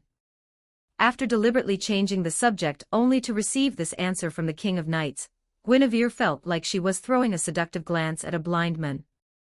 Guinevere sighed. Just promise me you won't do anything so foolish again, she said. As for Lancelot, just think of us as naturally incompatible. His mere presence makes me uneasy. Because of her past life memories, she knew the King of Knights' downfall began with the illicit affair between Guinevere and Lancelot as depicted in the books. Therefore, whether Lancelot stared rudely at her, prompting Guinevere to lament her difficult fate, or if he behaved impeccably as a loyal subject, she would never see him favorably. She would always guard herself against this noble knight. Your Majesty, Guinevere said, her voice earnest, if Lancelot isn't married yet, arrange his marriage soon to settle his heart. These words came from the bottom of her heart, though she didn't know if her suggestion would be effective, or if it might inadvertently hasten the very fate she feared. In her previous life's memories, she clearly recalled that Lancelot had a son named Galahad. Galahad's birth had occurred after Lancelot fell in love with Guinevere. Once, when Lancelot visited the Fisher King used magic to transform his daughter into Guinevere's likeness. Then, Lancelot slept with this disguised princess. At this thought, goosebumps nearly erupted across Guinevere's skin. She took several deep breaths to suppress her nausea. If the story were merely a story, she would have pitied Lancelot for being a fool of fate. But now that she had become one of the tragic characters in that tale, she resolved to crush fate itself. While Guinevere was lost in thought, the King of Knights, concealed beneath their helmet, secretly observed her, trying to gauge her reaction to their gaze, whether she was sensitive to it or outright repulsed. This was the King of Knights' first real opportunity to truly examine their betrothed. Guinevere, you truly are beautiful. But is it right to choose her, to condemn her to a marriage destined to be childless? In this era, from royalty to commoners, everyone placed immense importance on lineage and posterity. Moreover, the King of Knights knew that most of their time would be devoted to state affairs, leaving little room to give Guinevere the attention she deserved. Guinevere, he said suddenly, his voice muffled by the helmet, if you ever come to love another, I won't mind. A gentle breeze stirred, the river flowed steadily, and the King of Knights' sudden declaration jolted Guinevere out of her reverie. A fierce fire ignited within her heart, and she nearly stripped the King of Knights bare, wanting to show them through action that she would never love another. Yet she resisted the impulse, desperately suppressing the flames of her fury. The knights behind them maintained a distance beyond earshot, but kept the pair in sight at all times. And this was precisely how the King of Knights had acted in the stories Guinevere knew. In those tales, after discovering the affair between Guinevere and Lancelot, the King of Knights had chosen to turn a blind eye. This indulgence only emboldened the pair, leading to increasingly reckless behavior that ultimately exposed their secret. Several knights perished as a result. In the stories, Guinevere was sentenced to be burned at the stake, only to be rescued by Lancelot, who declared his rebellion and led an army to seize her. Taking a deep breath, Guinevere silently reminded herself that the King of Knights lacked understanding of human nature and needed proper guidance. Your Majesty, promise me. I won't love anyone else, and neither will you. At that moment, Guinevere couldn't suppress her anger. Her words, spoken with fierce intensity, conveyed her emotions clearly to the King of Knights. Shifting her gaze from Guinevere's flushed face, the King of Knights felt a surge of confusion. She couldn't understand why Guinevere was so enraged. After all, she was merely granting her the freedom to choose her own happiness. Though she didn't understand Guinevere's anger, the King of Knights decided to keep the promise to herself, since Guinevere clearly disliked the idea. Moreover, the King of Knights had never intended to fall in love with anyone. She declared, "I can promise you this, I will never love anyone else." Perhaps Guinevere's fury had awakened a flicker of emotional intelligence in the King of Knights, making her realize Guinevere genuinely loved her. As the words left her lips, she instinctively replaced anyone with anyone else. By the time the King of Knights' steady voice, filtered through her helmet, reached Guinevere clearly, Guinevere opened her mouth, wanting the King of Knights to repeat the entire sentence. But the King of Knights had already lightly kicked her horse's flank, urging it forward a few steps to end the conversation. Guinevere cursed under her breath. After her outburst, she sighed. At least she had secured a personal promise from the King of Knights. Whether she herself would fall in love with someone else shouldn't have required the King of Knights' guarantee anyway. Taking another deep breath, Guinevere realized she would have plenty more to be angry about after marrying the King of Knights. But I brought this on myself, didn't I? Thinking of the face beneath the King of Knights' helmet, Guinevere chuckled, a smile returning to her face.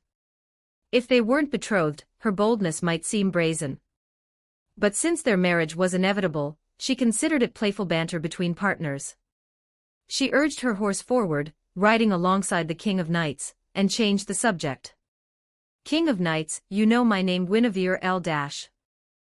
No, after we marry, I'll be Guinevere Pendragon. So, can you tell me your true name? I know you're Arthur, but I want to know the name you had as a girl." The King of Knights fell silent, her thoughts drifting.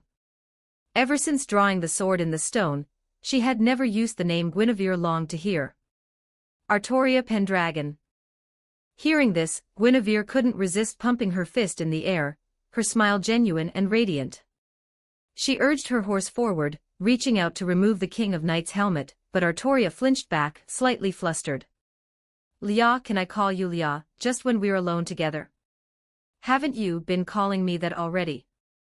For some reason, a flicker of happiness stirred within the King of Knights' heart. Was it because even Merlin and Kay no longer addressed her by that title? After letting Guinevere approach and gently tightening the reins, it was the King of Knights' turn to take a deep breath. She was grateful her helmet remained on, knowing she hadn't completely controlled her emotions. The corners of her lips must have curved upward. Ultimately, Miss Artoria wasn't without human warmth. It had been merely a few years since she drew the sword in the stone at the age of 15, leaving her still in the bloom of youth. Conversely, if Guinevere were to count her past life's age, she would be the one described as an old ox grazing on tender grass. "Hee, Leah." Guinevere only murmured the word saber in her mind. Hearing Guinevere's foolish giggling and sensing her manic excitement, the King of Knights unexpectedly felt an urge to chop someone down. "Guinevere, compose yourself." "Hee, yes, my king." Chapter 12, Camelot 1458 words. The night passed without incident. The next morning, the King of Knights and Guinevere, leading the vanguard, had already reached Camelot Royal City. Under the brilliant sunlight, Guinevere realized with newfound clarity that the mystical realm still lingered in this era of Great Britain. The pure white royal city before her was a colossal creation that could never have been built in the year 507 AD without the aid of magic. "Guinevere, do you like this city?" In this era, cities fell into two categories: fortified castles serving primarily as military strongholds, inhabited by lords and their armies, and ordinary towns, primarily inhabited by commoners and functioning as regional economic hubs. Camelot City, with its meticulous planning and three concentric walls dividing it into outer city, inner city, and castle districts, was a rare fusion of both types. From a distance, Camelot City appeared to Guinevere like a small mountain, its highest point being the central castle district, the residence of the King of Knights. Extending outward from the castle was the inner city, home to officials, nobles, knights, and their families. It connected the castle to the outer city while simultaneously separating them. The outer city itself was built on the slope of the mountain, rising in tiers. From afar, Guinevere could only discern layers of somewhat chaotic white structures. As they approached Camelot City, they saw the massive circular wall, towering 30 meters high and stretching over 15 kilometers, as Guinevere had predicted. The wall was studded with crenellations and ballistae, patrolled by ordinary soldiers and knights in gleaming silver armor. The rumors are true after all, Guinevere murmured. Camelot, the chalk-white ideal city. Standing some distance from the city, they were surrounded by lush green grasslands. Shepherds tended their flocks here, and villagers greeted the party with polite bows. Yet unlike the farmers at Guinevere's own farmstead, these villagers lacked a certain warmth, and dared not press their local produce on the group. Near Camelot's gates, commoners and caravans converged from various roads, only to be driven back by the knights guarding the entrance. "My king, have they detected your return?" After dispersing the crowd, the knights at the gate began preparations for someone's grand entrance. "Master Merlin must have returned ahead of us," the king of knights surmised. When she looked around for Merlin, she realized he had vanished after removing his concealment magic. Given that she hadn't sent anyone ahead, the knight's actions clearly indicated Merlin had already delivered the news of her return. "Let's go, Guinevere. Whether you like it or not, this will be your future home." It had been a day since Guinevere reunited with the King of Knights. After teasing the king into a fiery temper, the two had made a pact to duel again at a later date. Now Guinevere possessed a counterfeit Excalibur capable of clashing with the genuine article. "As you wish, my king." The king's entry into the city required a formal ceremony. This had nothing to do with the King of Knights' personal preferences. If she were to charge into battle with great fanfare and return in disarray, it would severely damage the morale of the entire kingdom. Once the decision to enter the city had been made, Gawain took charge of the arrangements. He ordered the King of Knights and Guinevere's knights to form separate columns, each following closely behind their respective lieges. While the knights adhered to this arrangement, Guinevere deliberately slowed her horse by half a stride, allowing the King of Knights, who had ridden all night without showing the slightest fatigue, to lead the procession. Soon, the towering war horses, adorned with magnificent armor, and the proud, chest-out knights approached the gates of Camelot City. The ground was strewn with fresh flowers, and the garrison knights saluted their king. Their eyes also lingered on Guinevere, who rode half a stride behind, clad in unfamiliar armor. To avoid unwanted gazes, Guinevere kept her helmet firmly in place. "Your Majesty, congratulations on yet another victory." The speaker was Sir Ector, the King of Knights' adoptive father and Kay's biological father, considered the leader among the knights. After his congratulations, the eyes of both Ector and the remaining knights converged on the massive round table, wider than the gates of Camelot City, being hoisted aloft by familiar and unfamiliar knights alike. "Sir Ector, this is one of the gifts Queen Guinevere has bestowed upon us," the King of Knights declared. "From now on, we shall dine and deliberate at this round table. I hope that in the future, every knight who sits here regardless of birth, strength, or status will feel free to speak their mind without hesitation, finding equality and unity in this moment." "Why a round table?" the King of Knights would inevitably ask. Guinevere's answer would simply echo the values of equality and unity enshrined in legend. Moreover, she had brought dozens of knights on this journey. If she and the King of Knights failed to manage them well, clashes between their retinues were inevitable, especially considering her impulsive decision to send Tristan to settle the score with Lancelot. Whether Tristan won or lost, Guinevere had already sown the seeds of conflict. "I hope any issues can be discussed openly at the round table. Only when words fail should we resort to force," Guinevere said, following the King of Knights. Her voice was as clear as a mountain stream, and the knights who had never seen her face knew instantly that its owner must be a great beauty. At the city gate, Sir Ector discerned from the words of the King of Knights and Guinevere that she had come in goodwill at least. Her deferential position, stepping half a pace behind the King of Knights, also suggested she wasn't seeking to usurp power under the guise of equality.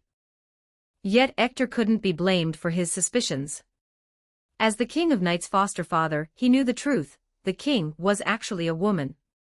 This betrothal struck him as absurd. Marrying Guinevere, a woman of both strong character and martial prowess, would be less manageable than marrying a docile, decorative wife. "Your Majesties," Hector said, bowing deeply. "Your wisdom and magnanimity will surely be sung by generations to come." Suppressing thoughts he dared not voice, Hector bowed in a knightly salute to the King of Knights and Guinevere. His words were sincere. While the Round Table could only accommodate a limited number of knights, its very existence symbolized the king's respect for the subordinate knights. News of this would undoubtedly ignite the admiration of knights throughout Great Britain. Even considering only the immediate situation, the Round Table's design was sufficient to alleviate, to some extent, the inevitable tensions between the knights loyal to the king and those loyal to the queen. "Your Majesties, we thank you for your ingenuity and generosity." With Hector leading the way, the remaining knights on guard swiftly followed suit. Though the commoners and soldiers didn't fully understand what was happening, the knights' actions prompted them to join in offering deep bows to the returning King of Knights and her party. There was no need for the crowd to rise; in fact, allowing them to do so would have been a mistake. Under the seasoned leadership of the King of Knights, the procession swiftly passed through the city gates, restoring order to the entrance as if they had never arrived. Beyond the gates, Camelot City lived up to Guinevere's expectations. Here, at least, she didn't immediately encounter the kind of toilet situation common in most cities of this era in Great Britain, a mess right after the city gates where there was no place to step. When Camelot City was being built, Merlin scoured all of Great Britain and chose the royal capital of Cameliard, after you participated in remodeling it as its foundational template. The very essence of Camelot City carries a portion of your glory. As they entered the city gates and proceeded along the thoroughfare, a grand road stretched directly to the towering castle above. The crowds lining the road were neither overly familiar nor fearful. At some point, the King of Knights deliberately slowed her horse, leaning close to Guinevere to whisper these words.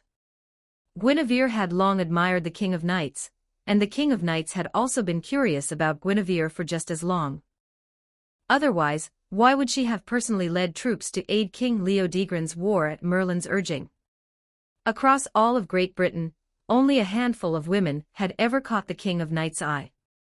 Yet, thinking of this, the King of Knights' guilt toward Guinevere deepened. She felt Guinevere deserved a better fate. "Guinevere, you. My king, shall we sleep together tonight?"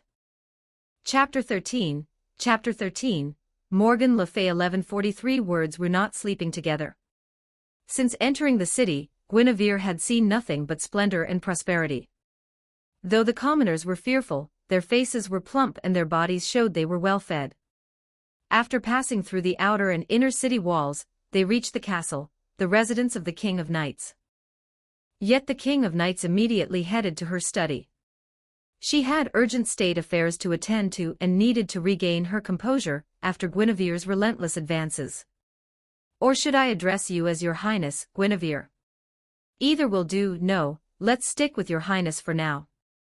The wedding ceremony hasn't taken place yet, so Queen feels a bit premature, though I've already been addressed that way." At that moment, Guinevere was in a temporary bedchamber, pondering her next move. The stone room featured a spacious velvet bed that occupied half the space, along with an enormous wardrobe. Opening it revealed a dazzling array of gowns, including imported silk garments. Yet despite the opulent wardrobe, after removing her armor, Guinevere had changed into a white training knight's uniform. Her gray-white hair was pulled back into a simple ponytail with the help of a chatty maid. "You're Alice, right?" "Yes, Your Highness, Princess Guinevere." Few knew the King of Knights was female, and she never used maids. But there was no need to conceal Guinevere's gender, so she didn't mind employing maids. Thus, the King of Knights had maids arranged. The other knights remained in the inner city, settling into their assigned quarters under the guidance of Sir Hector, who had led the welcoming party. Hector and Kay, the foster father and elder foster brother who had raised the King of Knights, now primarily oversaw the king's court administration and internal affairs. With Kay still absent, all these responsibilities fell squarely on Hector's shoulders. After leaving her temporary chamber, Guinevere strode ahead, casually surveying her future home with the air of a mistress inspecting her domain. The King of Knights' royal palace far surpassed the grandeur of both the outer and inner cities. Towering white marble pillars were ubiquitous, seemingly supporting the entire palace through sheer magic.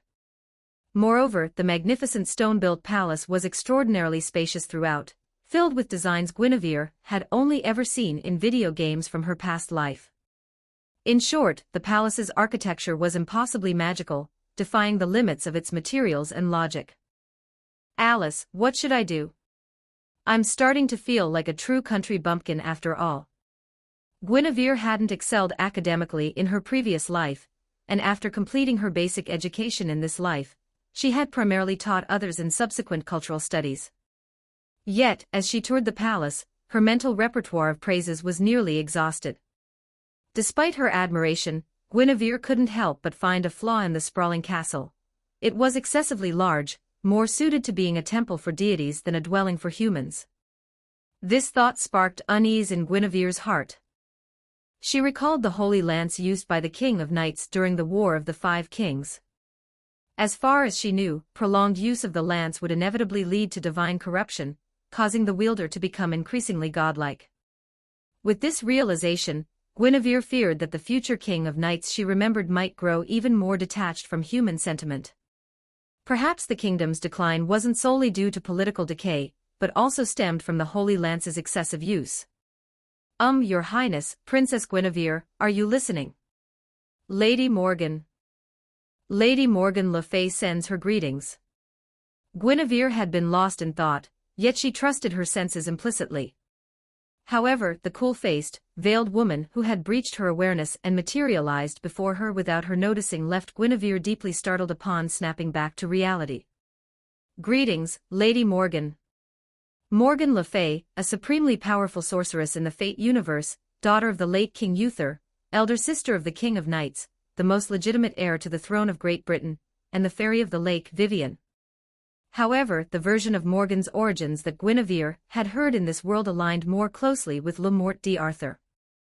She was still the King of Knights' elder sister, a supremely powerful sorceress, and the mother of Gawain, Gaheris, Gareth, and Agravain, as well as the Queen of Orkney. But she was no longer King Uther's daughter.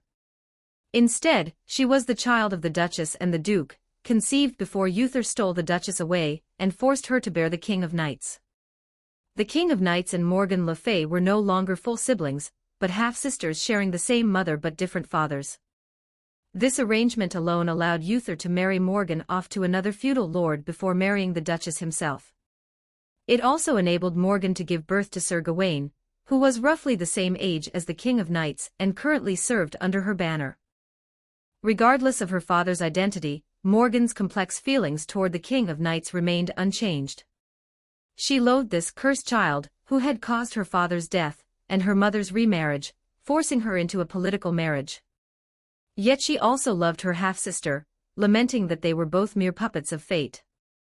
Even through the veil concealing her face, the piercing malice in Morgan's gaze was palpable to Guinevere. Even with your help, that bastard child will still be usurped by me.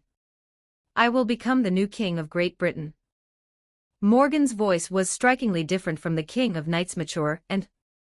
After uttering these words, she departed, her frigid figure quickly evading Guinevere's lingering psychic connection. Your Highness. Did you and Lady Morgan say something to each other?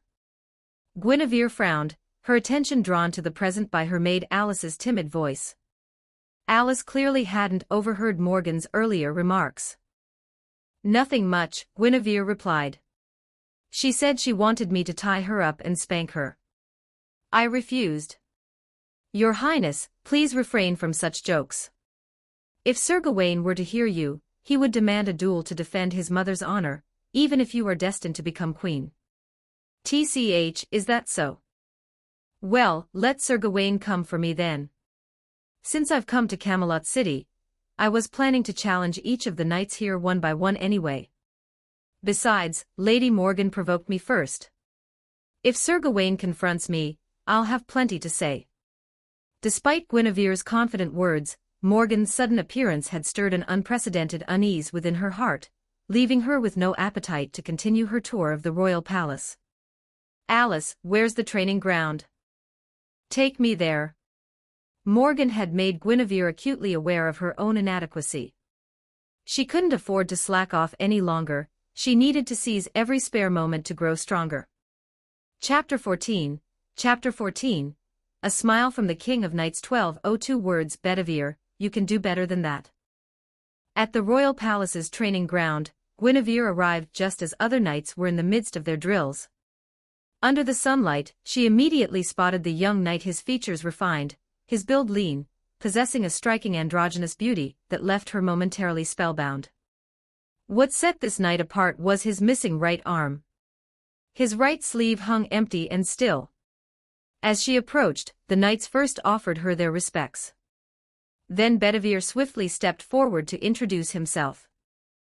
"Your Highness, I am Bedivere, the king's personal knight. Shouldn't you rest first? I'm not tired. I can't sleep anyway." After instructing Bedivere to rise, Guinevere selected a heavy iron sword from the various unopened weapons nearby and pointed it at the personal knight. It was a challenge, and Bedivere had no reason to refuse. Especially when Guinevere added with a smile, "I want to see if you truly deserve the title of personal knight." At this time, Guinevere had only just brought the Round Table to Camelot City. The King of Knights had not yet been bestowed the title of Round Table Knights. Yet even without this prestigious title representing elite knighthood, the knights still maintained a private ranking among themselves. Bedivere, the one-armed knight and the king's personally appointed personal knight, ranked lower among the knights in swordsmanship. However, when wielding a lance, his skill placed him within the top 12. Thus, after his defeat by Guinevere in swordsmanship, Bedivere switched to his lance, determined to uphold his honor as the king's personal knight. Facing Guinevere's agile evasions with his lance held in one hand, Bedivere didn't attempt to match her agility. He had once single-handedly faced 3 opponents with his lance, each strike carrying 9 times the force of an ordinary knight. Simply put, while a regular knight could pierce plate armor with a thrust, Bedivere could shatter both knight and mount into pieces with a single strike. "Your Majesty, shouldn't we stop them?" Camelot City resembled a small mountain, and the King of Knights' administrative hall was situated at its highest point. Gazing out the window behind her, she could survey nearly half of Camelot City. Moreover, she frequently visited the training ground, a commonly used facility located directly beneath her office. Whether it was Guinevere's tactical approach identifying vulnerabilities and striking with viper-like precision or Bedivere's sweeping, unrestrained spearmanship, all fell under the King of Knights' watchful gaze. The man questioning her was Agravain, one of Gawain's brothers and her most trusted secretary, responsible for assisting her in managing the kingdom's affairs. However, precisely because Agravain's primary duty was to assist with administrative matters, he was the one most familiar with and concerned about Guinevere's actions in the kingdom of Cameliard.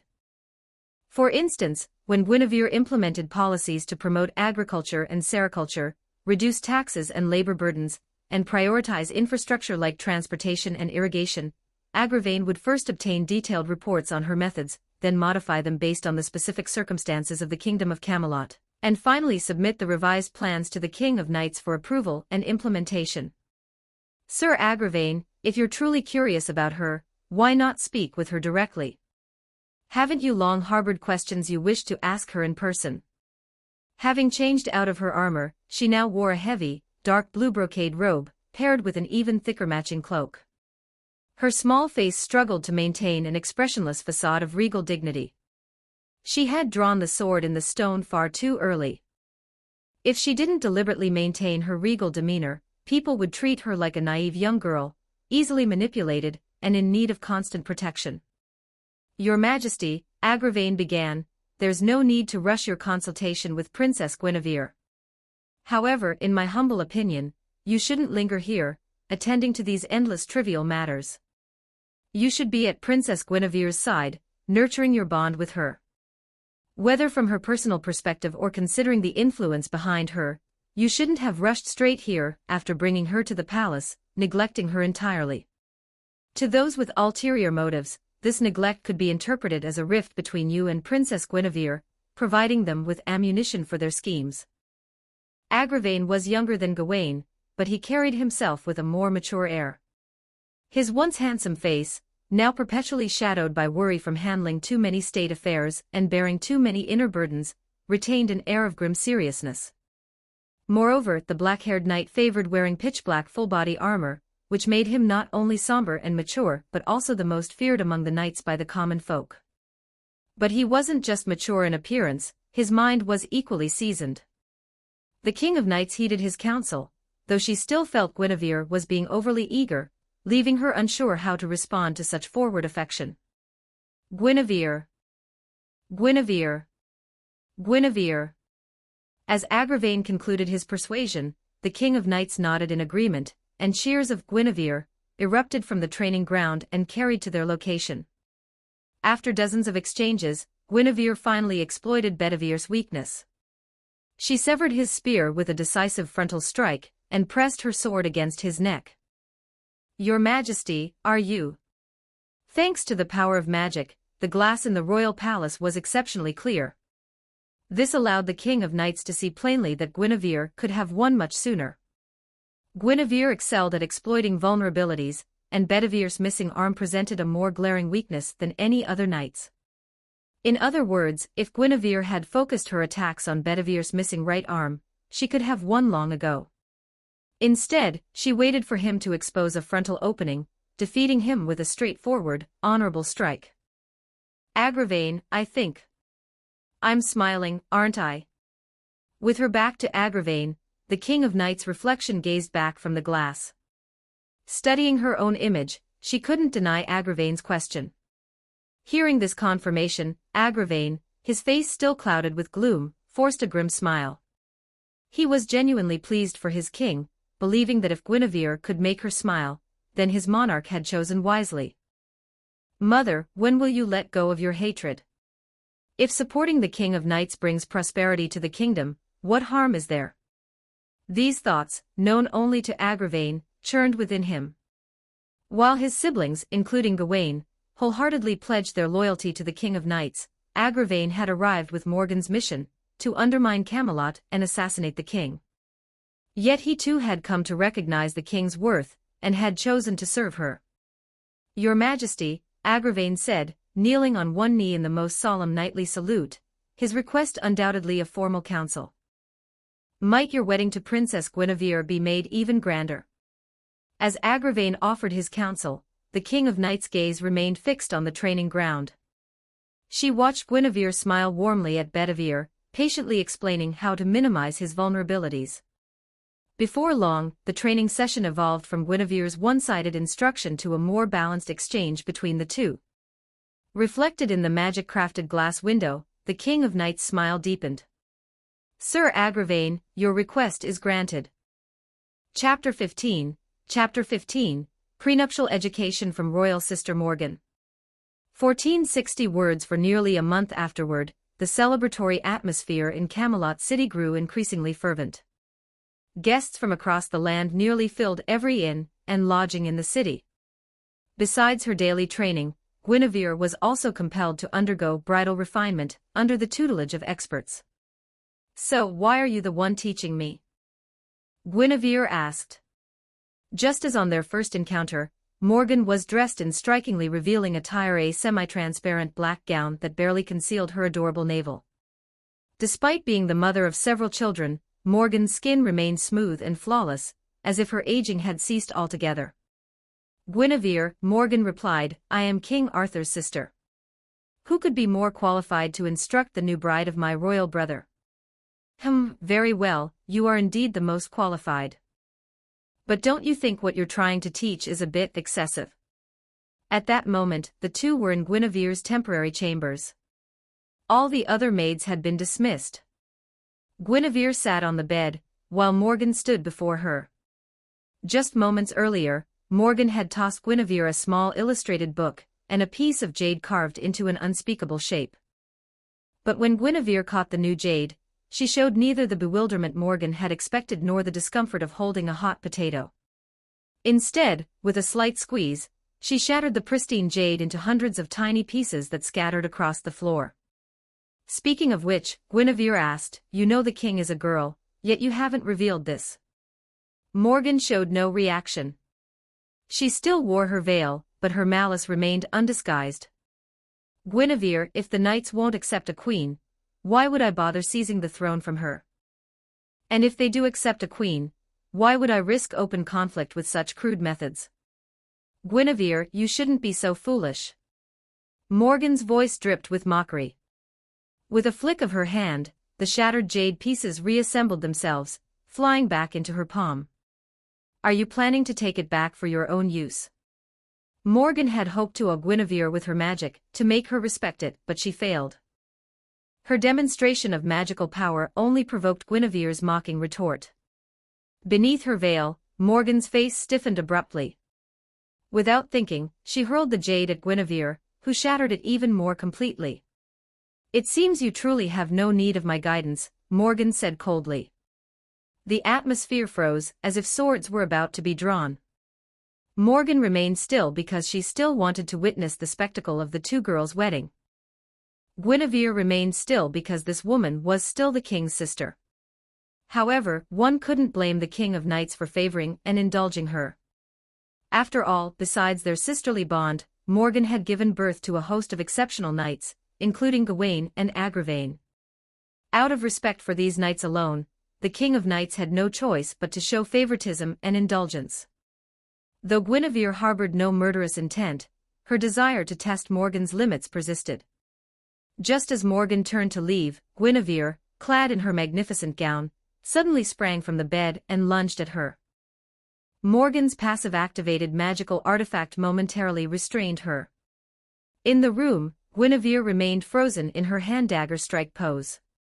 Her thrust had pierced the semi-transparent magic circle, creating cracks across its surface. So easily provoked. Just a test. Though she hadn't drawn her sword, Guinevere's half-strength strike was easily blocked. She abandoned any further probing. However, Guinevere didn't immediately withdraw. Instead, she increased her force until the magic circle cracked further and finally shattered.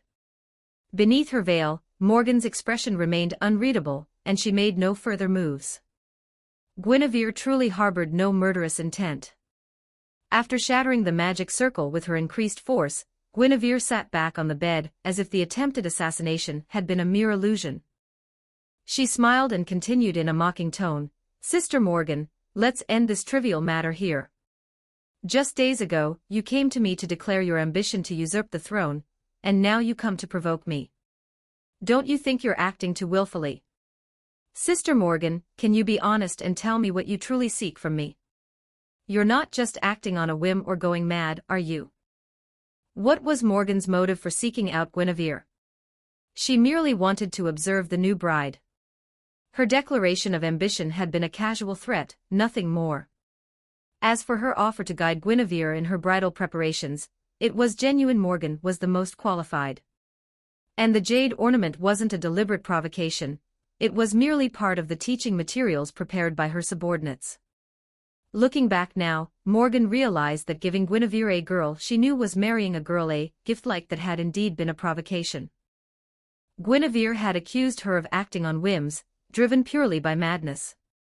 After further reflection, Morgan admitted to herself that this was true. Whether dispatching Gawain or Agravain, or repeatedly scheming against the King of Knights, she had never planned for the long term. With this realization, Morgan lost all desire to speak further. She turned and headed straight for the door. Yet, just as she was about to open it, she turned back and said, "The king needs an heir." "How do you intend to bear children with the king in the future, Guinevere? The Pendragon bloodline must not be tainted, even if the king herself permits it." Morgan departed, leaving behind her cryptic warning. She actually cares about the Pendragon bloodline. Guinevere mused. Despite herself, she couldn't dismiss Morgan's warning. In fact, it further lessened her desire to kill Morgan. She acknowledged the validity of Morgan's concern about an heir. In that regard, Guinevere recognized that she might need Morgan's assistance in the future. In her memory, Morgan's most infamous feat was her artificial creation of Mordred. After Morgan left, the maids entered the room, their expressions tinged with confusion. To them, the room was too clean, as if Lady Morgan had taught Guinevere nothing at all. "Your Highness, the king has time this afternoon, and wishes to invite you to dine with him. Also, Sir Tristan has returned from his mission and seeks to report to you. I've asked him to wait in the corridor. Alice, let Tristan in now, take him to the training ground. I'll be there shortly. As for the king, I'll attend." Though Guinevere wore a gown, it wasn't particularly private. And while this was a temporary chamber, it wasn't convenient to have her knights enter. After dismissing the maids to deliver the messages, Guinevere quickly changed into her training gear, and headed straight to the training ground, a place she had become quite familiar with. "Tristan, it's been a few days. You look exhausted. Your Highness, please spare me your teasing. I accept my punishment for failing to defeat Lancelot. From now on, I'll dedicate more time to training. So Lancelot is truly that strong. 2 of me still wouldn't be a match for him. 3 of me might barely hold my own." Tristan was no weakling, even Guinevere could only barely handle 2 of him. From Tristan's words, Guinevere finally grasped the vast gulf between her own abilities and Lancelot's. 3 of you could barely hold your own against Lancelot. Was he still holding back? Guinevere knew Lancelot was truly formidable. In her memory, during the battle when he was caught in adultery, he had slain several of the Round Table knights, all among the most powerful. During his daring rescue of Guinevere from her pyre, he had cut down countless more Round Table knights. In terms of raw martial prowess, even the King of Knights was no match for Lancelot. Only Gawain at high noon could face Lancelot head-on. "Your Highness," Tristan said, kneeling on one knee, even abandoning his lute. "I cannot say whether Sir Lancelot held back, for I was unable to force him to use his full strength." This crushing defeat was a source of deep shame for Tristan. To publicly admit his inferiority to Lancelot, that it would take 3 of him to even challenge a Lancelot, who might still have been holding back, left the assembled knights at the training ground utterly stunned. "Sir Tristan," one knight remarked, "you're that strong. Only 3 of you could match Lancelot." After Guinevere's persistent efforts over the past few days, Bedivere had grown quite comfortable with her, making him the only one bold enough to offer words of comfort. Though he intended them as comfort, Tristan heard only mockery in his words. Afterward, Tristan and Bedivere engaged in a duel. The knights at the training ground realized Tristan hadn't been boasting. He truly was formidable, though nowhere near as strong as Lancelot. Chapter 16. A candlelit dinner with the King of Knights. 1322 words. That afternoon, after half a day of training, Guinevere went to the King of Knights' dining hall as arranged. With the round table not yet in formal use, the King of Knights' table was still long and rectangular, laid out with bread, stew, and a pre-carved roast chicken. As a monarch, the King of Knights possessed a lavish palace and exquisite attire, all essential expenditures that her subjects would never allow her to skimp on, even if she wished to. The only area where the king could economize was on food. She didn't care for delicacies, she simply needed ample portions to fill her up. "No matter how many times I see it, I still find it unbelievable," Guinevere remarked. Compared to the knights, Guinevere had a decent appetite herself, but she was utterly dwarfed by the king's prodigious consumption. Despite the king's small mouth and regal dining manners, the plates before her piled up with astonishing speed. Not only that, but her stomach remained remarkably flat even after devouring an enormous amount of food. "The legendary king's stomach truly lives up to its name," Guinevere mused.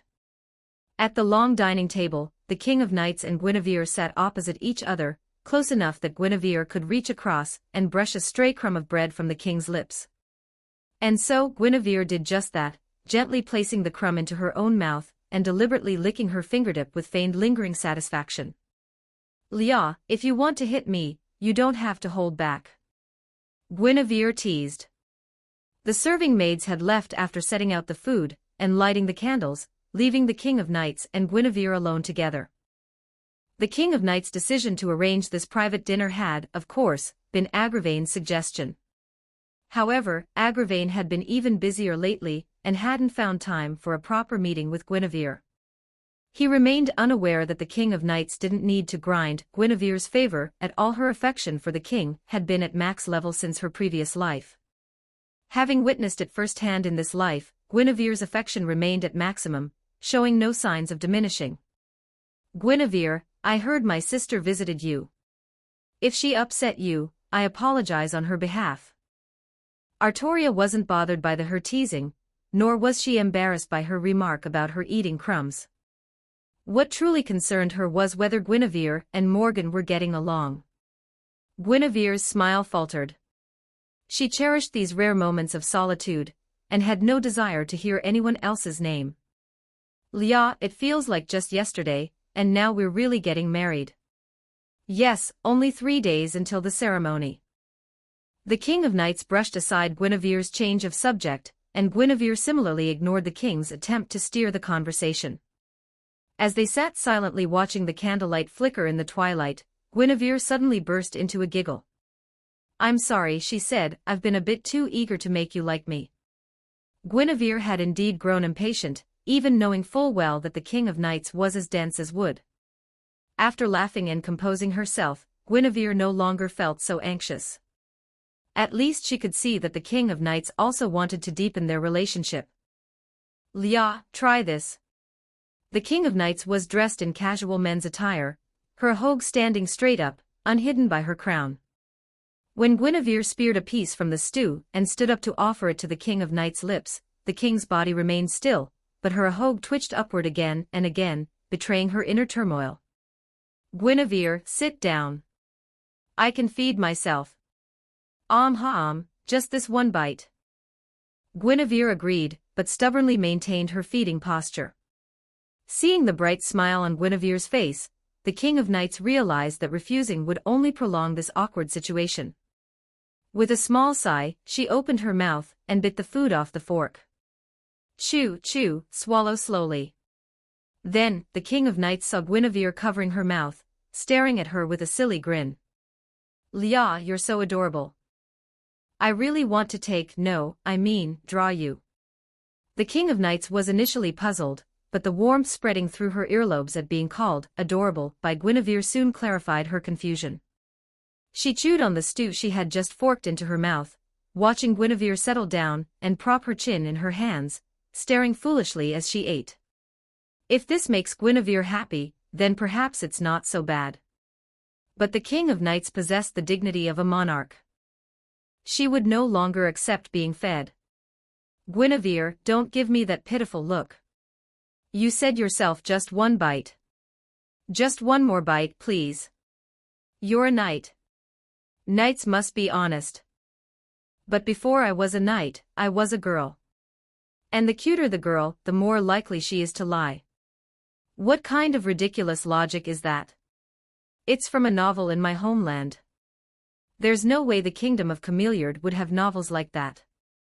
Unable to resist Guinevere's persistence, the more familiar they became, the more stubbornly the princess of Cameliard would wheedle and pester her. After being half-willingly fed another bite, the King of Knights watched Guinevere settle back into her seat, chin propped in her hands, staring foolishly at her as if her charm skill had been maxed out. Guinevere, what exactly do you like about me? You don't even mind that I'm a girl. Lia, I like everything about you. And haven't I told you countless times? It's precisely because you're a girl that I love you. Also, if you truly trust me, please relax a little around me. I want you to be more than just the dignified King of Knights. When you're with me, I want you to be that incredibly cute girl, who doesn't have to force herself to be strong. Guinevere, do you see my resolve as mere pretense? I'm sorry, I phrased that poorly. What I meant was, if you ever face setbacks in the future, you can let your guard down and be vulnerable with me. The King of Knights wasn't oblivious to Guinevere's feelings, but ever since she drew her sword at 15, she had resolved to dedicate her life to her destiny as the destined King of Great Britain. To that end, she would never show any vulnerability, not even before her most trusted mentor, Merlin. I'm sorry, Guinevere. Just like Guinevere, the King of Knights also apologized. She couldn't reciprocate those feelings. Is that so? Then I can only conclude that I haven't yet earned your complete trust. Unbeknownst to them, the sunset had faded completely, and the dining hall was now bathed solely in the candlelight of Guinevere and the King of Nights' intimate dinner. In the flickering candlelight, Guinevere unexpectedly found herself captivated by the inherent romance of the moment. Her gaze remained fixed on the King of Nights' face, as she watched her dine with graceful composure. As the candlelight danced across her features, casting shifting shadows and highlights, Guinevere perceived ever new facets of the King of Nights' unique beauty. "Lia, when it's just the two of us, would you consider wearing women's clothes sometimes? This is my formal request. You must have worn them before becoming king, right?" Though the King of Nights had a prodigious appetite, she had nearly finished her meal after nearly an hour. After considering Guinevere's earnest request, she recalled her past journeys through Great Britain with Merlin and Kay. The pure white armor-like dress she had worn then could certainly be considered women's clothing, couldn't it? "Guinevere, on our wedding night, I'll wear it for you in our bridal chamber." The King of Nights agreed.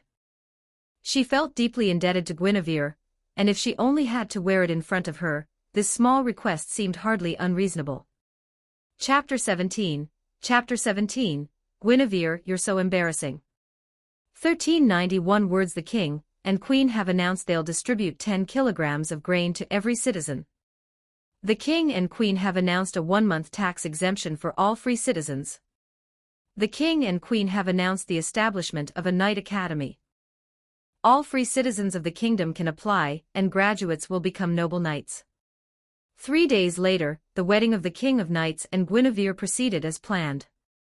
Accompanying the ceremony were the new regulations they had formulated through casual conversation, further refined by the King of Nights and Agravain in subsequent discussions. The wedding ceremony was held in Camelot City's most opulent cathedral, located within the inner city. In this era, faith in that particular deity had become deeply ingrained. Holding the wedding in a cathedral, witnessed by a church bishop, served as a testament to the couple's power and status. For Guinevere, reborn into the fate worldview, the deity of the church might truly ascend to godhood. Should fate align, she might even be able to summon him as a servant. After careful consideration, Guinevere ultimately approved of the wedding's form, refraining from dismissing the deity as mere superstition incapable of bestowing blessings. Thus, standing at the cathedral's forefront, gazing at the statue that differed slightly from her memories, Guinevere offered a silent prayer, seeking a stroke of good fortune from him. "Hey, we might be colleagues someday. Wish me luck so I can successfully alter the fate that binds me and the King of Nights." As she murmured these thoughts inwardly, the Archbishop's ritualistic pronouncements filled the air. Following the Archbishop's recitation, Guinevere, adorned in an elaborate gown, extended her hand. The King of Nights, dressed in regal male attire and slightly shorter than her, slipped the ring onto her finger. According to Merlin, who delivered the rings, this pair of wedding bands had been crafted by the Lady of the Lake. They were enchanted to allow the wearers to sense each other's presence within a certain radius, fulfilling Guinevere's specific request. "King of Nights, do you solemnly swear that you earnestly desire your queen's happiness, and that you will love her for all eternity?" "Yes, I do." Their hands clasped, the King of Nights' heartbeat remained steady, and her voice unwavering. Yet, her words resonated with an unwavering resolve that left no doubt of his sincerity. But Guinevere knew this was merely a formality.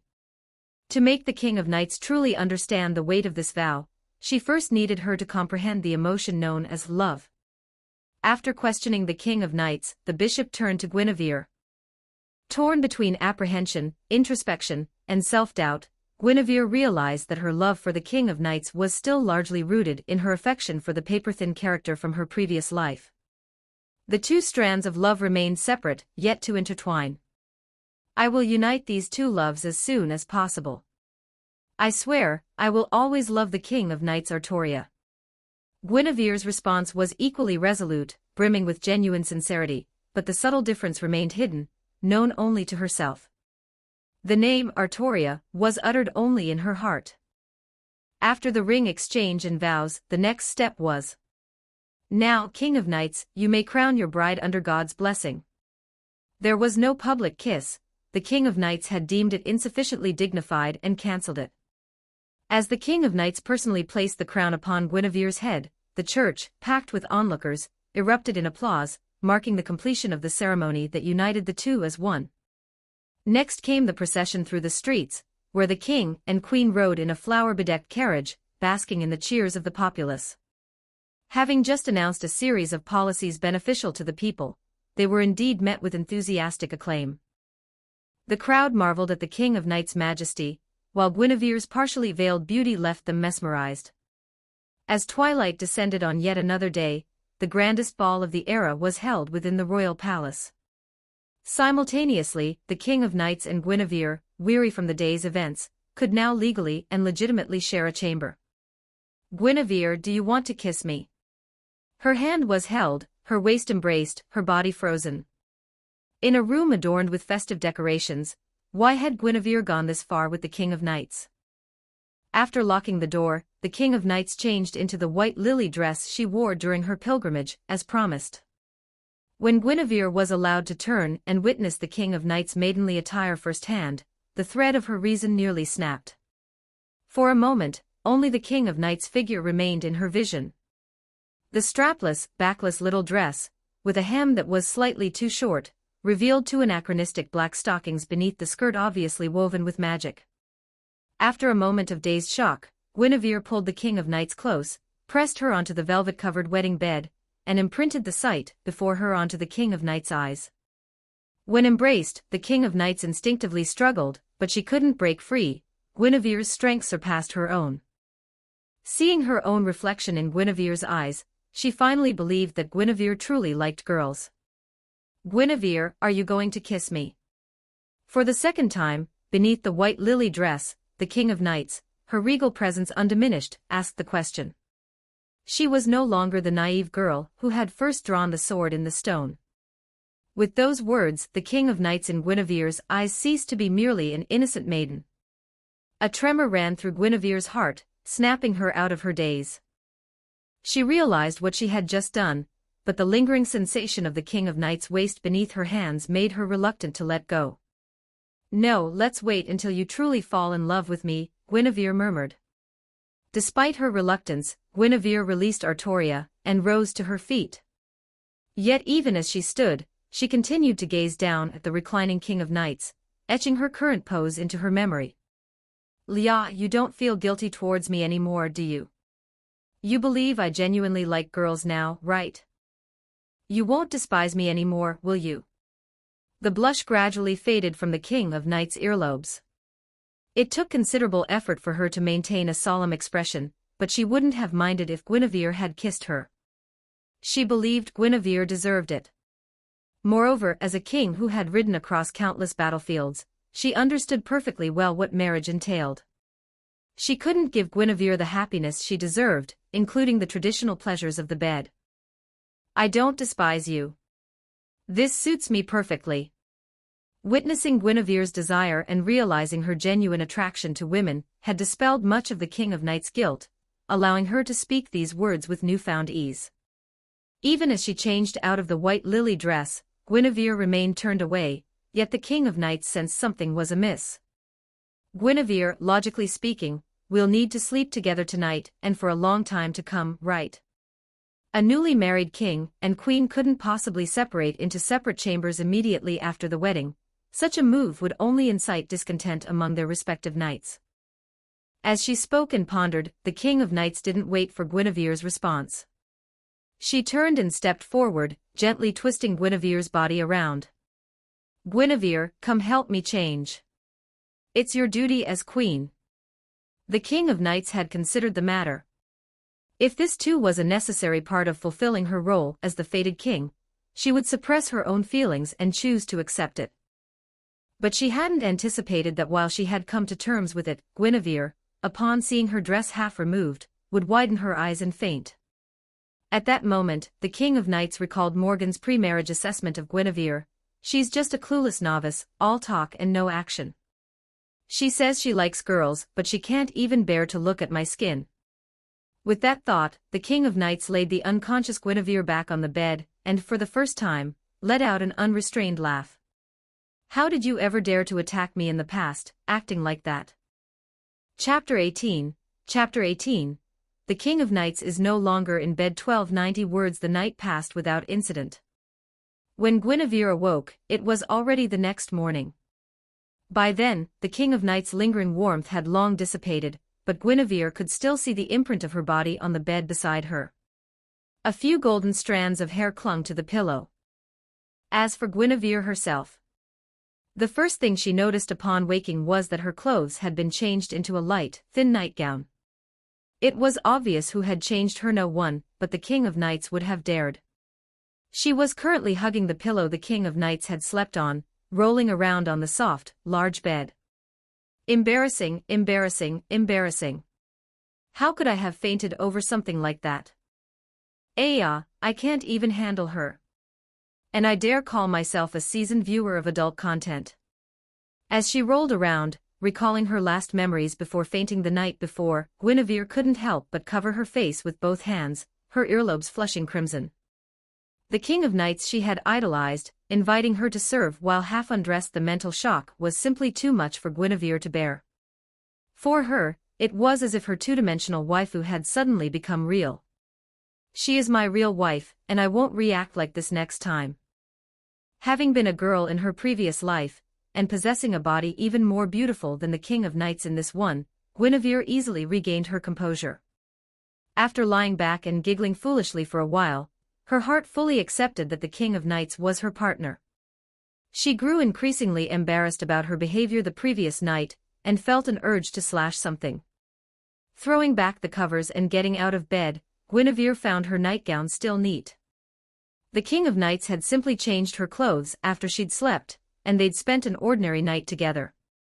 The white dress from yesterday was neatly laid out beside the bed. That idiot, she muttered, at nearly 19, wearing this dress would stretch it in an unflattering way.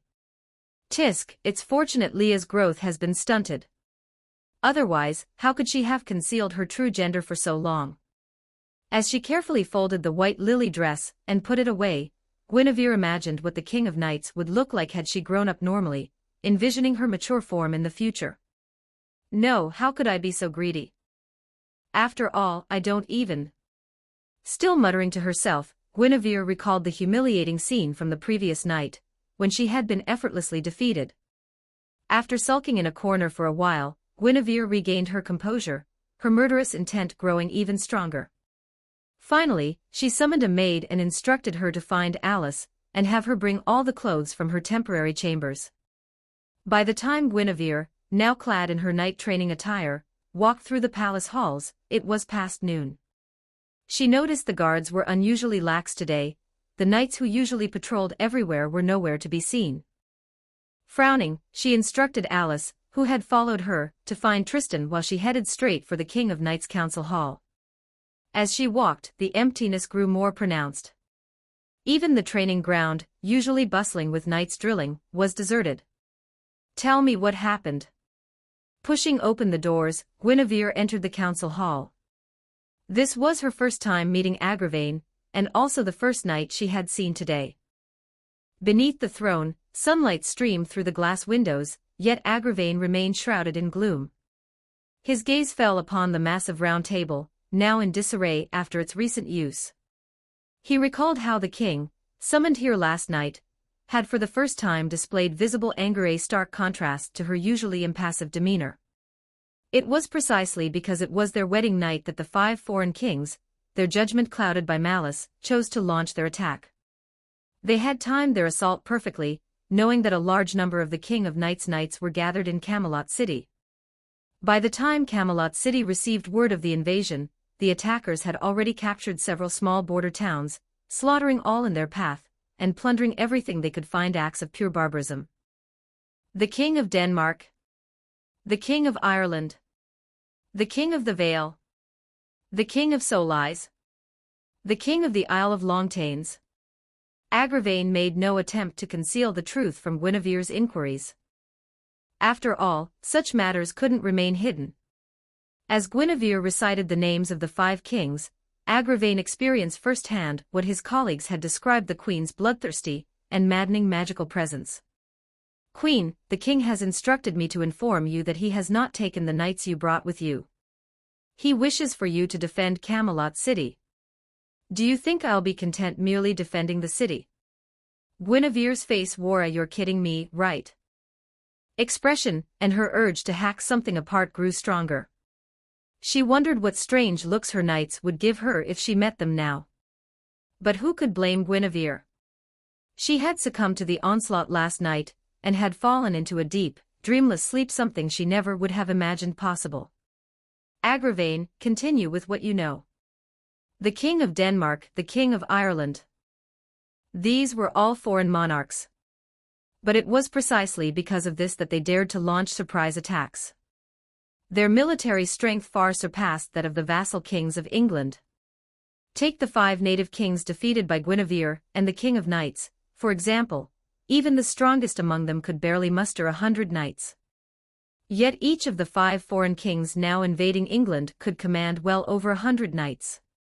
England had been divided and fragmented for far too long. How many enemy troops are there? According to the knights who fled back from the border cities, the enemy force numbers at least 700 mounted knights. They've also conscripted over 30,000 commoners as auxiliary troops. Judging by this, they intend to wage a war of annihilation. Having spent a moon in Camelot, Guinevere had a rough idea of the King of Knights' military resources. Under her command, the total number of knights who could truly be called knights likely didn't exceed 200. Even with the 200 knights and the several dozen Guinevere had brought, the ratio of knights remained only about 3 to 1 in their favor. However, the King of Knights still needed to garrison her territories and guard against the ever-restless vassal kings. She couldn't afford to deploy her entire knightly force for this campaign.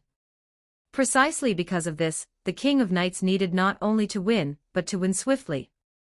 Otherwise, the scheming vassal kings would undoubtedly seize the opportunity to kick her while she was down. Guinevere's reckless actions upon arriving in Camelot had already left the native vassal kings trembling in fear. Agravain, tell me the king's chosen battlefield. Without a map, they relied on a sand table. Following Guinevere's instructions, Agravain quickly prepared the sand table, arranging pebbles to represent the positions of both armies. Hamburg.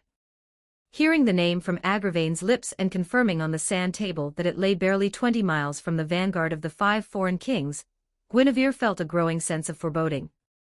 Most disturbingly, after rummaging through her memories, she vividly recalled the battle's description in Le Morte d'Arthur. In this battle, the King of Knights suffered an initial defeat before rallying to victory, falling victim to a night ambush born of haste and overconfidence.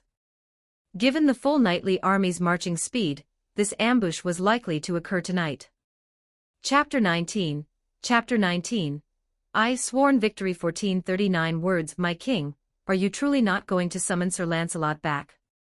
It's too late. I told him before the wedding that Guinevere urged him to marry quickly. When news of the enemy's attack arrived, even you couldn't find him, could you? Considering the proportion of Great Britain's landmass on Earth, the territory destined to be ruled by the King of Knights was actually quite small. Without baggage to slow them down, without enemy forces to impede their progress, and with the Knights of the Round Table riding at full speed, 100+ knights could have reached the front lines and established camp within a day and a half. According to the discussions at the Round Table last night, their strategy was to catch the enemy off guard, strike swiftly, and achieve a decisive victory. The fact that the enemy had launched an unprovoked attack on the very day of the King of Knights' wedding had further fueled the knights' morale. However, most of the knights had drunk heavily the night before. After a day and a half of relentless riding, attempting to secure victory against superior forces while exhausted and sleep-deprived would be utterly unrealistic for the King of Knights. After dispatching scouts and setting up camp in a forest outside Hamburg, the King of Knights had no choice but to allow the knights to rest on the spot. As for whether they should remove their armor, the King of Knights remained stubbornly insistent that they should. Your Majesty, now more than ever, we cannot afford to be careless. The enemy is only 20 miles away, and this time, we don't have Master Merlin to conceal our movements.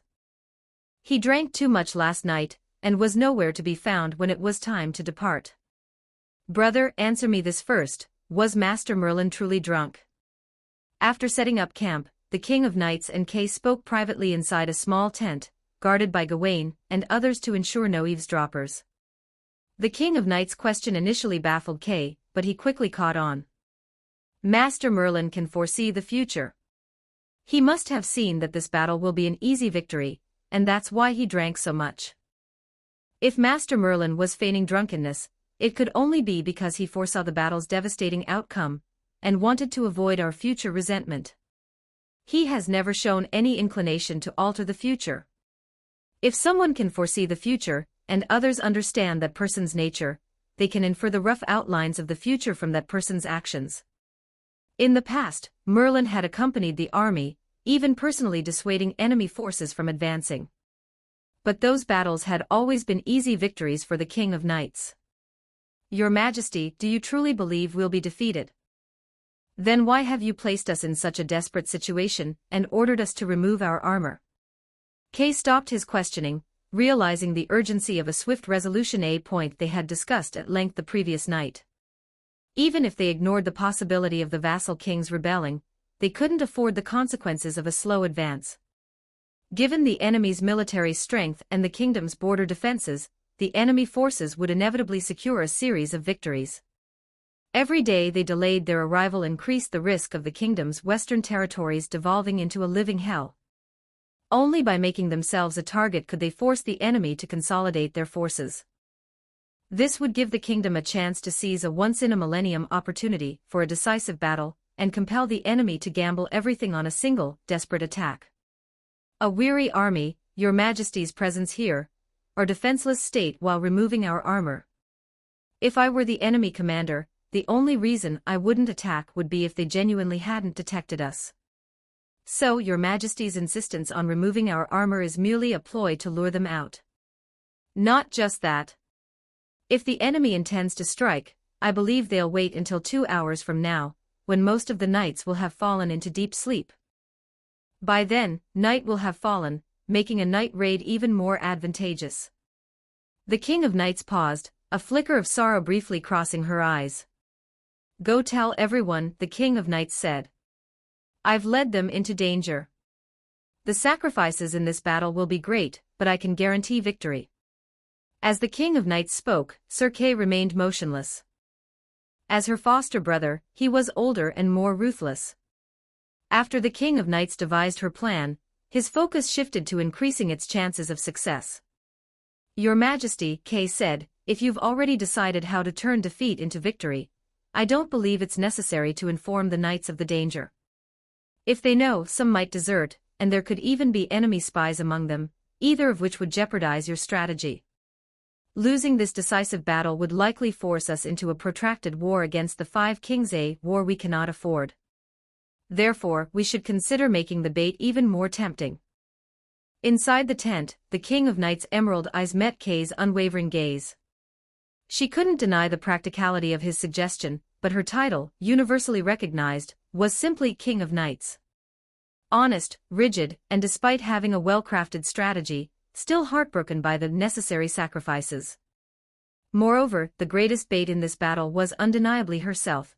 She was the enemy's primary assassination target. Brother, I already feel guilty for bringing them to this perilous place. If I didn't warn them that this is a trap to lure out the enemy, I would never forgive myself for the rest of my life. For this battle, I've chosen knights who have served with me for over 3 years.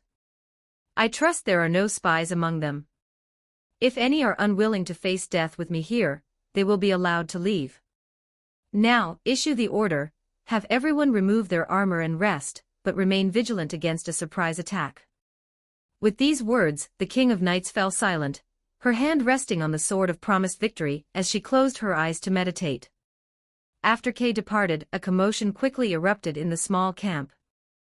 But once the clamor subsided, not a single knight chose to leave, nor did any show signs of wanting to betray the army to the enemy. Moreover, the knights who had previously refused to remove their armor now stripped it off faster than anyone else. Their king was willing to trust them, and as knights, they could only repay such trust with unwavering loyalty. In the hearts of every knight here, courageous sacrifice was a knightly virtue, Fear of death disqualified one from knighthood. Soon, the clatter of armor being removed outside the tents ceased. The veins on the King of Knights' hands, which gripped her sword with excessive force, bulged conspicuously. Moments later, Guinevere entered the tent, unarmored. As the king's personal knight, he was ready to stand guard by her side. Yet, precisely because he was her personal knight, he understood better than anyone else who she had entrusted with the scythe of harvest when she personally led the vanguard as bait. Guinevere, do you think Guinevere will obey my orders when she wakes up, or? Your Majesty, given the Queen's troublesome habit of rushing to the training ground to challenge knights, how could she possibly remain confined to Camelot City? My only concern is whether the Queen and her few dozen knights can truly reap the coalition of the 5 kings while they're thrown into chaos by the night raid. If the enemy doesn't commit their full strength and holds back a reserve, then I fear. Guinevere, do you believe in Master Merlin's prophecies? Merlin the Great Mage's prophecies have never been wrong. Then victory is assured. I have yet to become the fated king destined to rule all of Great Britain. Even if Guinevere doesn't come to our aid, I will swear victory upon my sword to you all. The King of Knights' words were too mystical, yet Guinevere believed them, and when he relayed them to the camp, all the knights followed suit. They were convinced of their inevitable victory, but they playfully teased each other about who would be the unlucky soul to fall in battle. Of course, there was another possibility, that the enemy truly hadn't discovered them, allowing them to rest sufficiently before transforming from bait into the vanguard of a night raid. Your Majesty, I believe we will undoubtedly achieve victory in this battle. Chapter 20, Merlin 1435 words. Inner sea of the planet Avalon. Hey, Merlin, you old pervert, are you really just watching? I could intervene, guiding all futures toward a favorable outcome, but where's the fun in that? Besides, the future of this battle I foresaw before meeting Guinevere has become hazy in my eyes. Now, even the outcome of this battle is shrouded in ambiguity in my eyes. At this moment, Avalon remained a desolate wasteland, nothing like the paradisal realm described in legends. The only structure in this desolate wasteland was a colossal tower that pierced the sky. Merlin was in a room within this tower, observing the battlefield in the company of Nimue, a fairy, and one of the Lady of the Lake's maidens he had recently entangled himself with. As Merlin had claimed, he could no longer clearly foresee the future of this battle. Yet he remembered why, in his past glimpses of the future, he had chosen to remain passive. It wasn't out of fear of the knight's resentment, as the King of Knights assumed. His sole purpose was to see if Guinevere could truly alter fate, if she could create new pathways through the misty future he had foreseen. He wanted to witness her gradually accumulating changes, rewriting the one predetermined outcome he could still discern.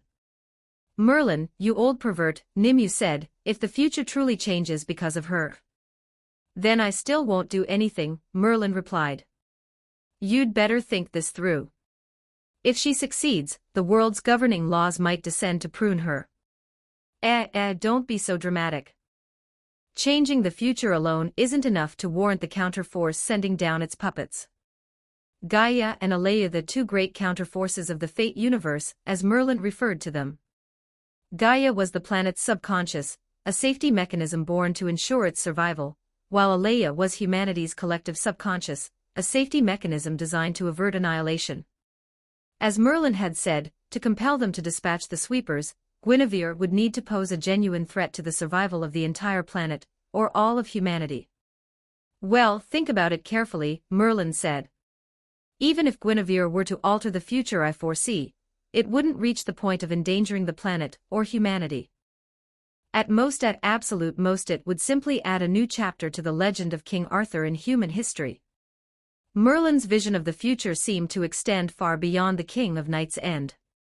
He smiled, as if all that mattered was that the story be interesting. Meanwhile, the fairy Nimue had frozen in place. A small creature darted from behind her and delivered a flying kick to Merlin's head, screeching. After the kick, it bit Merlin, who understood nothing of human emotions, before scurrying away. Ignoring Merlin's attempt to pinch Nimue's cheek, while she was frozen in Avalon, his gaze returned to the battlefield outside Hamburg. The coalition of the 5 kings, daring to challenge the King of Knights, was no mere rabble. As soon as the King of Knights led her drunken, exhausted forces out of Camelot City, the spies planted within the city during the wedding festivities relayed news of the knight's departure. Upon receiving this news, the coalition dispatched scouts far and wide.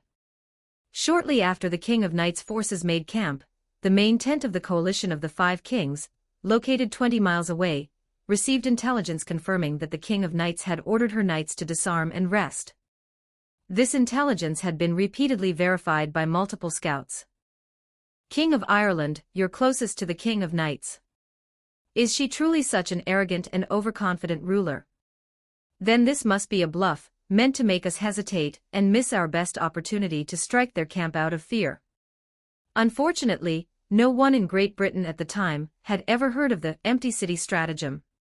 Otherwise, the King of Denmark would have used that term instead of the less accurate bluff. As his words fell, silence descended upon the tent where the Five Kings and their most trusted knights had gathered. Yet the bait proved too tempting to resist. After over an hour of heated debate, the Five Kings chose to devour it greedily. Multiple servants witnessed it. The King of Knights is right there. I can't sleep until he's dead. Only then can the prophecy of him ruling all of Great Britain be shattered. In later centuries, Great Britain would primarily consist of England, Scotland, Wales, and Northern Ireland, the northern region of the island of Ireland. But in the eyes of the assembled leaders, Great Britain referred to the entire British Isles, including Ireland. With this understanding, coupled with the prophecy that the King of Knights would rule all of Great Britain, how could the King of Ireland possibly rest easy? He had been preparing for this invasion for a long time. Simply concealing his invitations to overseas kings from the King of Knights and secretly amassing troops across the sea had cost him dearly. If he failed to crush the King of Knights in this battle and seize the promised spoils, his kingdom of Ireland would be doomed forever. King of Denmark, King of the Vale, King of Solais, King Launtes, he declared, my knights will lead the initial assault. Observe the outcome of our attack and decide whether to press the offensive, withdraw to defensive positions, or await a more opportune moment. King of Ireland, the King of Denmark countered, we are allies. How can we stand aside and watch you gamble everything? Besides, whatever traps the King of Knights might have laid, she can only muster about 100 knights. Didn't your spy in Camelot report via pigeon last night that even the knights Guinevere brought with her didn't accompany the King of Knights on this campaign? The King of Denmark continued. Even if the King of Knights has traps prepared, it's still just over 100 knights against more than 700. The advantage is ours. Thus, the King of Denmark's only remaining concern was that if they hesitated now and refused to advance, he'd be too embarrassed to claim his share of the spoils after the battle. Besides, as kings from across the sea who had never truly clashed with the King of Knights, their fear of him was minimal. Very well, let each of us contribute 100 knights, leaving over 200 to guard the main camp as a precaution. We don't need to wait for nightfall, as soon as we're prepared, we'll launch an immediate all-out assault. The coalition of the Five Kings strategy meeting on whether to strike the King of Knights ended abruptly. While somewhat hasty, in an era where literacy was low and warfare relied primarily on knightly charges, it was remarkable that the Five Kings had even deliberated this much before making their decision. After the orders were issued, the knights under their command swiftly prepared for battle. As skilled warriors, they had been ready for action since receiving news of the King of Knights' rapid advance the previous night. Their preparations mainly involved determining who would remain to defend the camp and who would participate in the assault. Brother, I envy you so much. You'll have the chance to take the King of Knights' head. Enough chatter, one of them sneered. It's your own fault for being weaker than us. After we win this battle, our goal is to sweep across all the kingdoms of England. The King of Knights' puny kingdom of Camelot won't satisfy our king's appetite. The king who rules all of Great Britain should be the one with the strongest army. What does a great mage's prophecy matter anyway? Throughout Great Britain, many sought to defy fate, but this time, Guinevere had no choice but to force them to submit. Let's rewind to midday. After confirming the King of Knights' chosen battlefield and the condition of the king's forces from Agravain, Guinevere realized the king wouldn't be so foolish. She suspected the king was fighting with her back against the wall. Of course, Guinevere also sensed that the king likely had hopes for her, otherwise, she wouldn't have been ordered to remain behind to serve as bait. Thus, Guinevere asked only one question. "Have you secured all the foreigners in the city overnight?" Upon receiving an affirmative reply, Guinevere turned her gaze toward Tristan and the other knights, who stood ready, their armor gleaming, awaiting her command to charge. "Let's go. Slaughter them all. Agravain, I'm entrusting Camelot City to you." Chapter 21, Gawain, Cleave the Sun. 1312 words in this era, on the European continent, mystery largely persisted only in Great Britain. This mystical favoritism meant that knights and mages from Great Britain were generally superior to their counterparts on the European mainland. What did the coalition of the Five Kings' 500 cavalry represent? 500 knights, 500 sturdy warhorses, both man and beast clad in complete plate. Each of them was essentially a walking fortress. The thunder of 500 hooves, barely audible as they emerged from their camp, was immediately detected by the King of Knights and her party resting in the forest. The entire coalition of the Five Kings lacked a single mage. Just as Merlin had cast a concealment spell on the King of Knights and her companions, a similar spell now shrouded the 500 cavalry, preventing their thunderous hoofbeats from alerting the enemy. Furthermore, under the concealment spell, even eagles circling overhead would fail to spot them. "My king, they're coming." In the small grove where the King of Knights had encamped, within her tent where she was resting with her eyes closed, Guinevere, her personal knight, suddenly spoke. While the coalition of the Five Kings had eliminated most risks of detection, the King of Knights commanded too many elite knights for them to remain hidden indefinitely. Guinevere wasn't the only one who sensed something amiss. Gawain, Kay, and other knights scattered among the ranks had also noticed the enemy's movements. Gawain, are the enemy fools? They concealed their deployment but didn't cover up the missing footsteps in their main camp.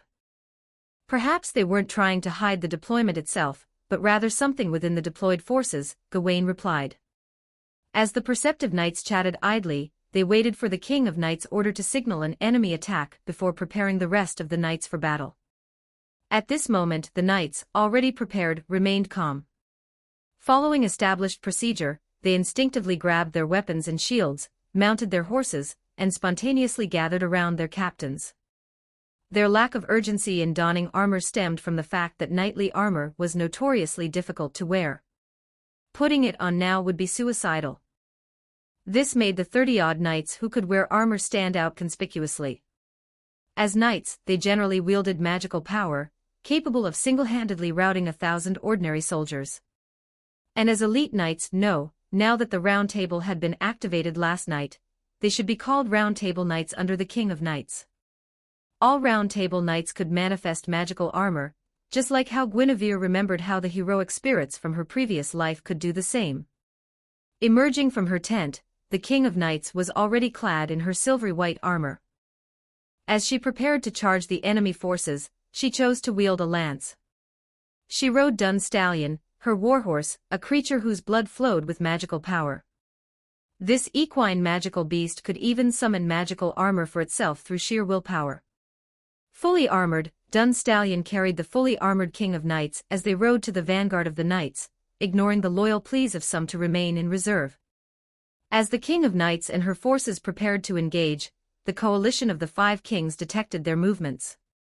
Yet the 50,000-strong coalition halted their advance without entering the forest and maintained their concealment. They were gathering their strength, and what they sought to conceal was not the mere 500 knights themselves. Soon, as the King of Knights led her forces closer to the forest's edge, the coalition of the Five Kings' temporary commander gave the order. The concealment lifted. 20-odd mages raised their staves in unison, causing dense, intricate magic circles to materialize across the twilight sky. Never enter a forest, and since the King of Knights' reckless tactics likely serve as bait, never fight on ground of her choosing. The coalition of the Five Kings understood this principle well. Their planned ambush wasn't a conventional forest engagement. They hoped this meticulously concealed bombardment magic would incinerate the forest while minimizing casualties among the knights within. As dusk fell, the magic circle covering the sky reached its final stage of completion. In the small grove, the King of Knights and her knights gazed upward. They didn't believe this barrage capable of scouring the earth 3 meters deep posed any real threat to them. "The sun is still shining, Sir Gawain." "Yes, your majesty. By the name of the Knight of the Sun, I swear to deliver complete victory unto you." Gawain's sword was named Excalibur Gallatin, which translates to the Sword of Revolving Victory, or more commonly known as the Holy Sword of the Sun. Wielding this blade, and blessed with the protection of the sun, Gawain could unleash 3 times his normal strength under sunlight. At noon, his solar-enhanced power exceeded even this threefold amplification.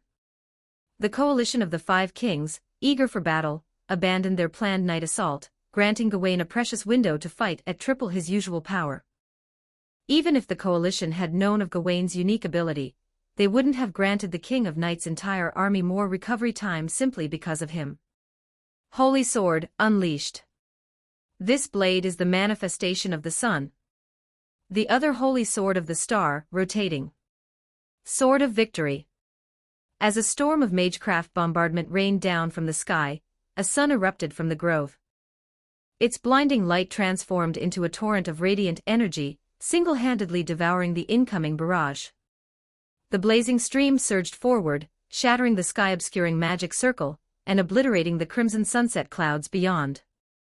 When the sun's brilliance faded, the coalition of the 5 kings stared in stunned silence. Their painstakingly accumulated bombardment magic had been shattered, leaving the mages who had expended most of their magical energy temporarily unable to fight. "My king, I fear I cannot unleash the holy sword a second time before sunset." The glorious torrent of light pierced through the magic circle and the crimson sunset clouds beyond, bathing the grove in a fleeting, ethereal glow, as if the sun itself favored them, illuminating their path out of the woods. Under the setting sun, the 2 armies stood 500 meters apart.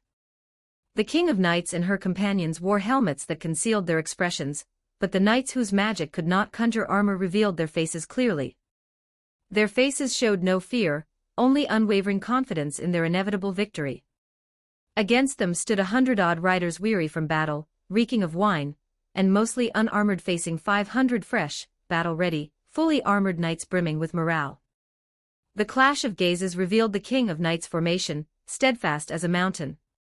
Among the coalition of the 5 kings, only the Irish knights, hailing from Great Britain like her, remained silent.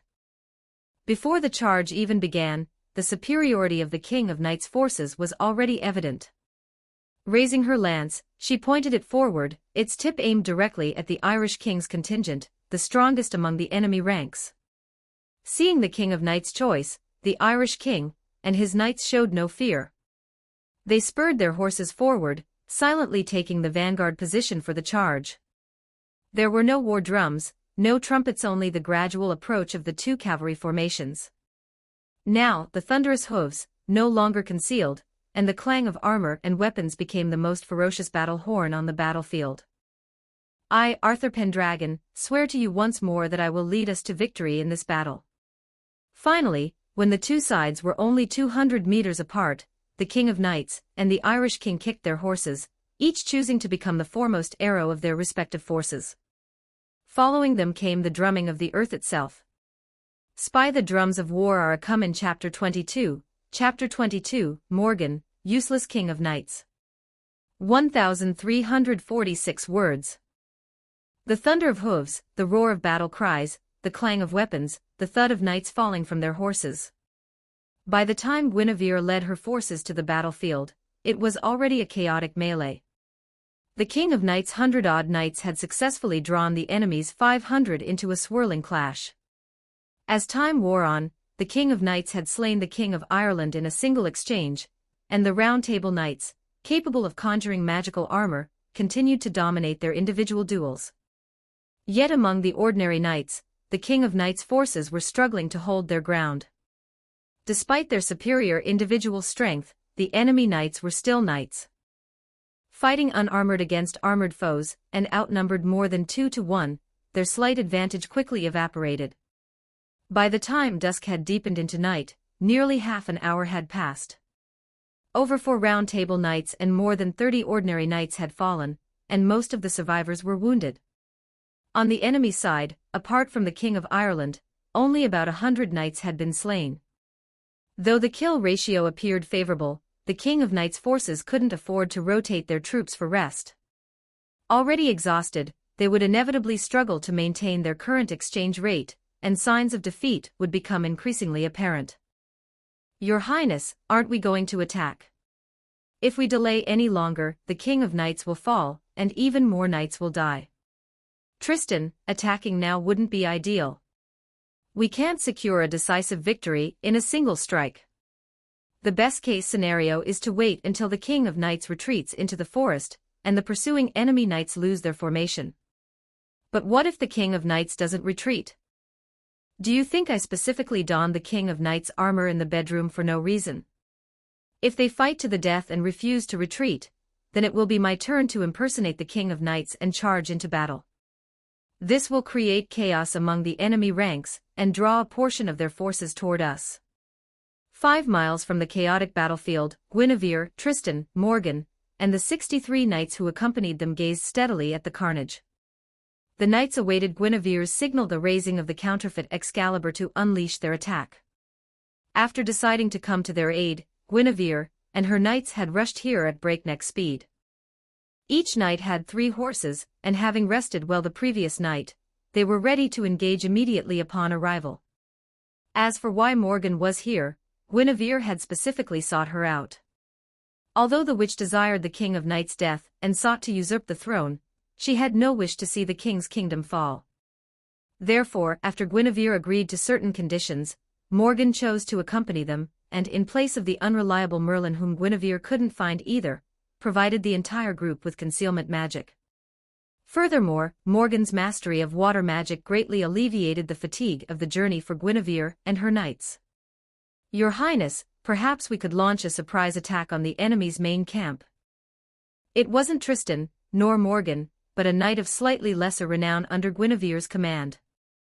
After considering his proposal, Guinevere replied, "The idea is sound, but if our forces fail to quickly overwhelm the enemy's camp, and become entangled with their 200 cavalry and 30,000 ordinary soldiers, and if the King of Knights is defeated in the meantime, then all hope would be lost.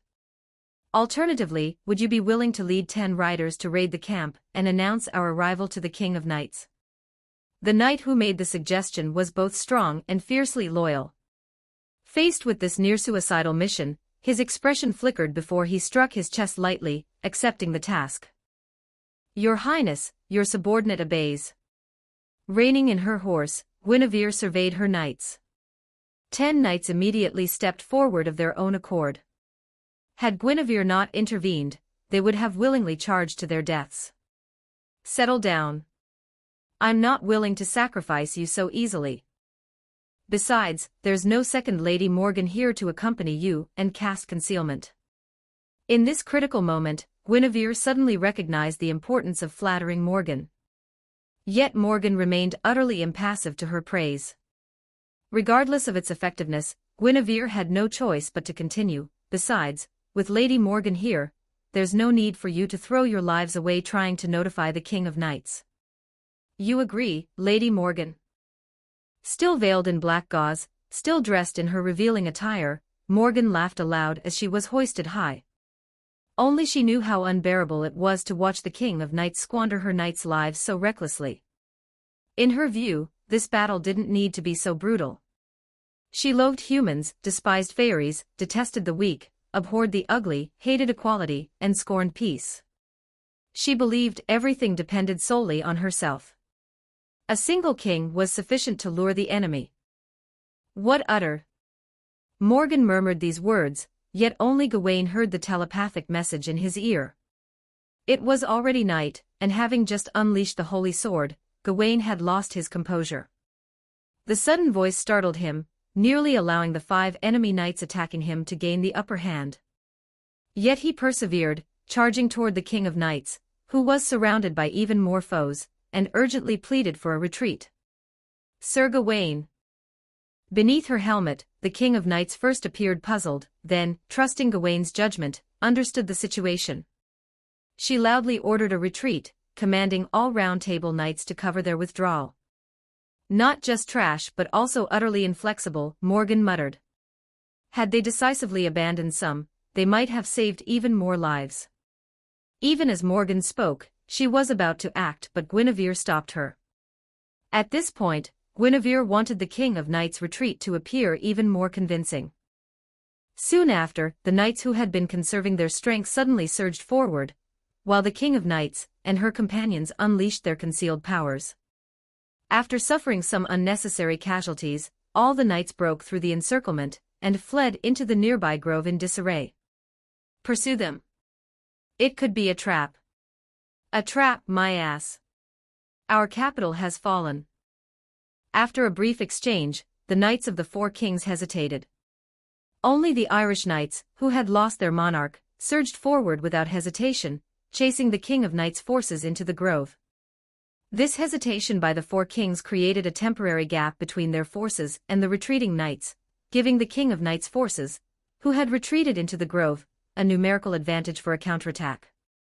Soon, cries of agony began to echo from within the grove as the vanguard of Irish knights was ambushed. Stripped of their numerical advantage and hampered by the grove's narrow terrain, which was ill-suited for heavily armored units, the individual disparities in skill between the Irish knights and their opponents immediately became apparent. By this point, the four kings had no choice but to pursue. If the Irish knights were annihilated, their own forces would likely be picked off one by one. The din of battle shouts, clashes, curses and a growing unease spread through the ranks of the knights of the four kings. They had come here not for a death match, but to raid and plunder at the invitation of the King of Ireland. Before the battle, they had believed this invasion would be a swift and easy victory. But the root cause of their current predicament lay in their knights' lack of strength. Despite outnumbering the enemy 500 knights against just over 100, they had failed to crush the smaller force in short order. As the four kings led their raucous charge into the grove, Guinevere finally drew her holy sword and ordered her knights to raise the banner of the King of Knights. At that moment, Guinevere's knights roared, "The King of Knights is here. Victory is ours." Chapter 23, Guinevere and the Knight Order 1288 words. How is this possible? Two kings of knights. Is this a hallucination? The armor could be fake, but the sword in his hand. Send a signal to the kings to retreat from the grove. If we fall, they'll be caught in a pincer attack. After deciding to pursue, the remaining four kings left behind 63 knights and most of their heavily wounded to guard the perimeter, both as a precaution and to protect the mages recovering their magical energy. When the knights guarding the camp saw Guinevere and her 63 knights suddenly appear, bearing King Arthur's banner, they panicked briefly before quickly forming a defensive formation and firing magical flares into the sky to signal an attack. This battle pitted the four kings' 60-odd knights against Guinevere's 60-odd knights, an evenly matched force in terms of numbers. Yet as the knights of the four kings sized up their enemy's formation, they felt even greater dread than when they had first faced the King of Knights' army. In this era, warfare typically consisted of nightly charges. However, due to the immense cost of training knights, nearly all of whom were scions of noble houses raised in diverse environments, each knight followed a distinct tradition, making it nearly impossible for a group of knights to unite as a cohesive force. "Your Highness, your words were indeed true," one knight said. "These battles aren't wars, they just glorified brawls among knights. In all of Great Britain, only we can truly be called a knight order." Currently, the only knight academy in all of Great Britain existed within King Leodegran's territory, Guinevere's birthplace. Drawn by Guinevere's propaganda and various other reasons, numerous knights flocked to the academy. There they were retrained, learning the true meaning of collective action and mastering the same magical and martial techniques as Guinevere herself. At that moment, as Guinevere and the 63 other knights ignited their magic circuits, overflowing with bloodlust and madness, and as their savage energies coalesced into a single, crimson line, they ceased to be a scattered band of warriors. Instead, they became the first true knight order of this era. And as always, Guinevere led the charge, spearheading the Knight Order's assault. Tear them apart. Yes, Your Highness. A single harp note resonated, followed by 63 voices echoing in unison. After advancing steadily to a certain distance, the Knight Order surged forward, tightly following Guinevere and forming a spearhead formation behind her. Meanwhile, as the spearhead hurtled toward them, the Knights of the Four Kings, still arranged in neat ranks, momentarily faltered. It was the various enhancement spells cast by the mages that roused them from their day's spells that had served as a warning shot, signaling Guinevere's approach. When the primary magecraft, a meteor shower, rained down, it once again proved ineffective. At the heart of the arrowhead, Tristan, the only knight radiating a distinct magical aura, opened his eyes and drew his cherished fairy bow, "Fail not. Sing of pain, sound the wails. Fail not, phantasmal music of the painful lament." Though not a heroic spirit, Tristan possessed power comparable to those who were.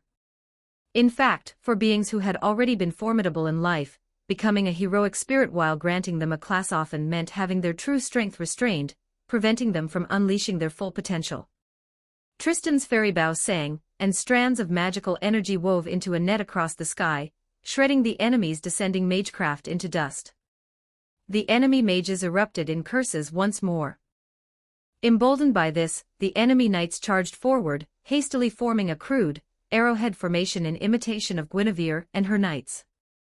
Guinevere's Knight Order, honed by countless battles, maintained perfect synchronization in their charge. In contrast, the enemy formation disintegrated almost immediately, their knights' uneven speeds causing it to collapse into chaos. 100 meters, 10 meters, 5 meters. As the enemy's strongest knight thrust his lance, Guinevere leaned slightly to evade it. As the two riders crossed paths, her swift follow-up strike severed the knight's head. Then came the second, the third, until her blade had pierced through everything before her, bringing the panic-stricken enemy mages into view. She did not falter, continuing her charge until the iron hooves of her and her Knight Order had crushed every enemy mage underfoot. Throughout this slaughter, the enemy mages hurled various small-scale magecraft and deployed magical artifacts. When all the knights' magical energies were linked together, they gained an extraordinary magic resistance that no large-scale spell could penetrate. "Your Highness! Turn back, charge again, and leave no enemy alive." Normally, Guinevere would spare surrendering foes. But these vermin had dared to launch their war on her wedding night with the King of Knights. After crushing the border towns, they had chosen to slaughter every man, woman, and child, looting and pillaging without mercy. "Yes, Your Highness." In a single charge, Guinevere's knights lost 6 warriors, but the enemy's knights were reduced to less than half their original number. This disparity was further amplified by the enemy's inability to form a proper charging formation, preventing most of their knights from even engaging Guinevere's forces. They formed a net, while Guinevere's forces acted as a cone. Once the cone pierced the net, no entanglement could occur. Should the enemy dare to reform their net, it would only be smaller and weaker the second time around. So he's not the King of Knights after all.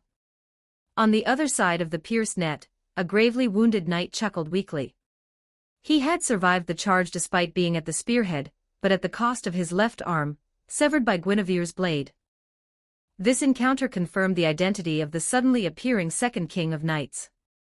King Leodigran's monstrous princess, Tristan the Child of Sadness, and the invincible Berserker Knight Order under her command. They are indeed a single entity, just as the legends foretold. Just as the King of Ireland feared, this princess and the King of Knights have become one. No kingdom in Great Britain can stand against them now. "Captain, what should we do?" "What, you want to abandon the king and flee?" The knight captain paused, seizing the moment before Guinevere's forces charged forward, and barked orders. "You ride to the main camp, and tell Knight Torna to accelerate his advance. Order him to bring reinforcements at full speed, but warn him against direct confrontation. If possible, use ordinary soldiers to exhaust the enemy's momentum. As for the rest of us here, we must hold out as long as possible to secure the king's retreat. On my command, scatter and adopt hit-and-run tactics. Avoid direct engagement with their cavalry. I've heard that the magical link binding this knight order can't last forever. In that critical moment, the knight displayed remarkable quick-wittedness, effortlessly conjuring a lie that even Guinevere and the knight order couldn't have maintained. This lie, however, successfully bolstered morale, and his order to execute harassing tactics was endorsed by knights sworn to different kings. Unbeknownst to these loyal knights, their 4 kings had been slain shortly after charging into the grove during a counterattack led by the King of Knights, Kay, Gawain, and others. Now, the knights in the grove not only received news of the external enemy assault but also learned of their king's deaths, plunging them into barely concealed panic. Kill them all. 2 hours later, the battle concluded. The King of Knights' forces suffered 8 Round Table knights and over 60 ordinary knights killed in action, while the enemy 20-odd mages, over 700 cavalry, and more than 30,000 foot soldiers refused to flee. Only a handful of knights and fewer than 10,000 ordinary soldiers surrendered to the King of Knights. Chapter 24, Artoria, Let Me Snuggle Up. 1511 words October 9, 507 AD, sunny 3 days had passed since the King of Knights and the 5 kings clashed outside Hamburg. With Kay staying behind to handle the aftermath and oversee the construction of the Church of Great Deeds, ordered by the king, the rest had returned to Camelot City. According to Le Morte d'Arthur, the King of Knights lost 300 soldiers and 8 Round Table knights, while completely annihilating the 5 kings and their 30,000 troops. The victory was secured when, during the King of Knights' escape from a surprise attack, Kay furiously retaliated, killing 2 of the enemy kings, and creating the opportunity for their side to turn the tide. "Yeah, we won. Don't be so down, okay?" In the central castle, within the shared bedroom of the King of Knights and Guinevere, Guinevere had been brushing the King of Knights' hair for over 10 minutes. Near the end of the battle, after Guinevere had dealt with the enemy knights resisting in the small grove, she turned to face the enemy soldiers pressing forward at the front lines. Guinevere chose to unleash the fake Excalibur, which had absorbed enough blood and accumulated sufficient magical energy. As a fake, its destructive power was inferior to the genuine article, yet it still possessed army-level destructive capabilities. As the blood-red light cannon, seemingly capable of devouring all, erupted, it crushed enemy forces in its path and detonated at the center of their formation. This single strike shattered the enemy's morale and annihilated over 3,000 soldiers. However, unleashing a holy sword against ordinary soldiers violated an unspoken rule of knightly warfare. Great Britain was a small island nation, and its nobility frequently intermarried with families from continental Europe. A knight who meticulously traced their genealogy could likely find a multitude of relatives who were also knights. This meant that even in life-or-death battles, army-level techniques were generally prohibited from being used directly against enemy troops. In this very battle, the enemy forces still held 1 or 2 holy swords capable of army-level attacks, but they had refrained from unleashing them. Yeah, they may be ordinary soldiers, but they're also invaders. They're not innocent. Some enemy knights pride themselves on their honor and wouldn't harm civilians in captured towns. But these common soldiers are different. With their king's blessing, they burn, pillage, and slaughter without restraint. If you ask me, unleashing my holy sword against them right from the start was the right move. Invaders who dare slaughter city residents should be massacred themselves and their corpses piled into a corpse mound, serving as a warning to rebels and enemy nations alike. In some matters, Guinevere would compromise with the King of Knights, nodding and agreeing readily. But when it came to her core beliefs, she would never easily yield, even knowing it would displease the king. This was one such moment as her words remained unyielding. Hearing Guinevere's continued obstinacy, the King of Knights clenched her teeth, barely restraining herself from storming out. Instead, she spoke in a stern tone, "Guinevere, whether you used your sword or not, the enemy initiated this battle with army-level magecraft. My anger stems from your refusal to accept the surrender of the remaining enemy forces. Your actions will only compel future enemies to fight to the death rather than surrender. In my view, regardless of what they did during the war, once they surrender, they must face legal judgment before any execution." Had the King of Knights fixated solely on Guinevere's use of the holy sword, Guinevere would have grown disillusioned and continued to argue. But when the king spoke of refusing surrender, and of law and judgment, Guinevere had to turn away, admitting in a low voice that her own views were extreme. After all, her talk of building a corpse mound was just rhetoric. She would never actually do such a thing. Her refusal to accept surrender at the battle's end had been partly for the king's sake, and partly to curry favor with her. "All right, I promise I won't refuse surrender or kill prisoners anymore. But you must agree to one condition: any prisoners involved in the city's massacre you'll personally identify them, and hang them all from Camelot's city walls." "Very well." Guinevere took a step back, but the King of Knights froze, surprised by her easy retreat. "Lia, don't move. Just let me hug you. I'm backing down for your sake. Besides, did you know? I deliberately waited for you to stop me before calling a halt.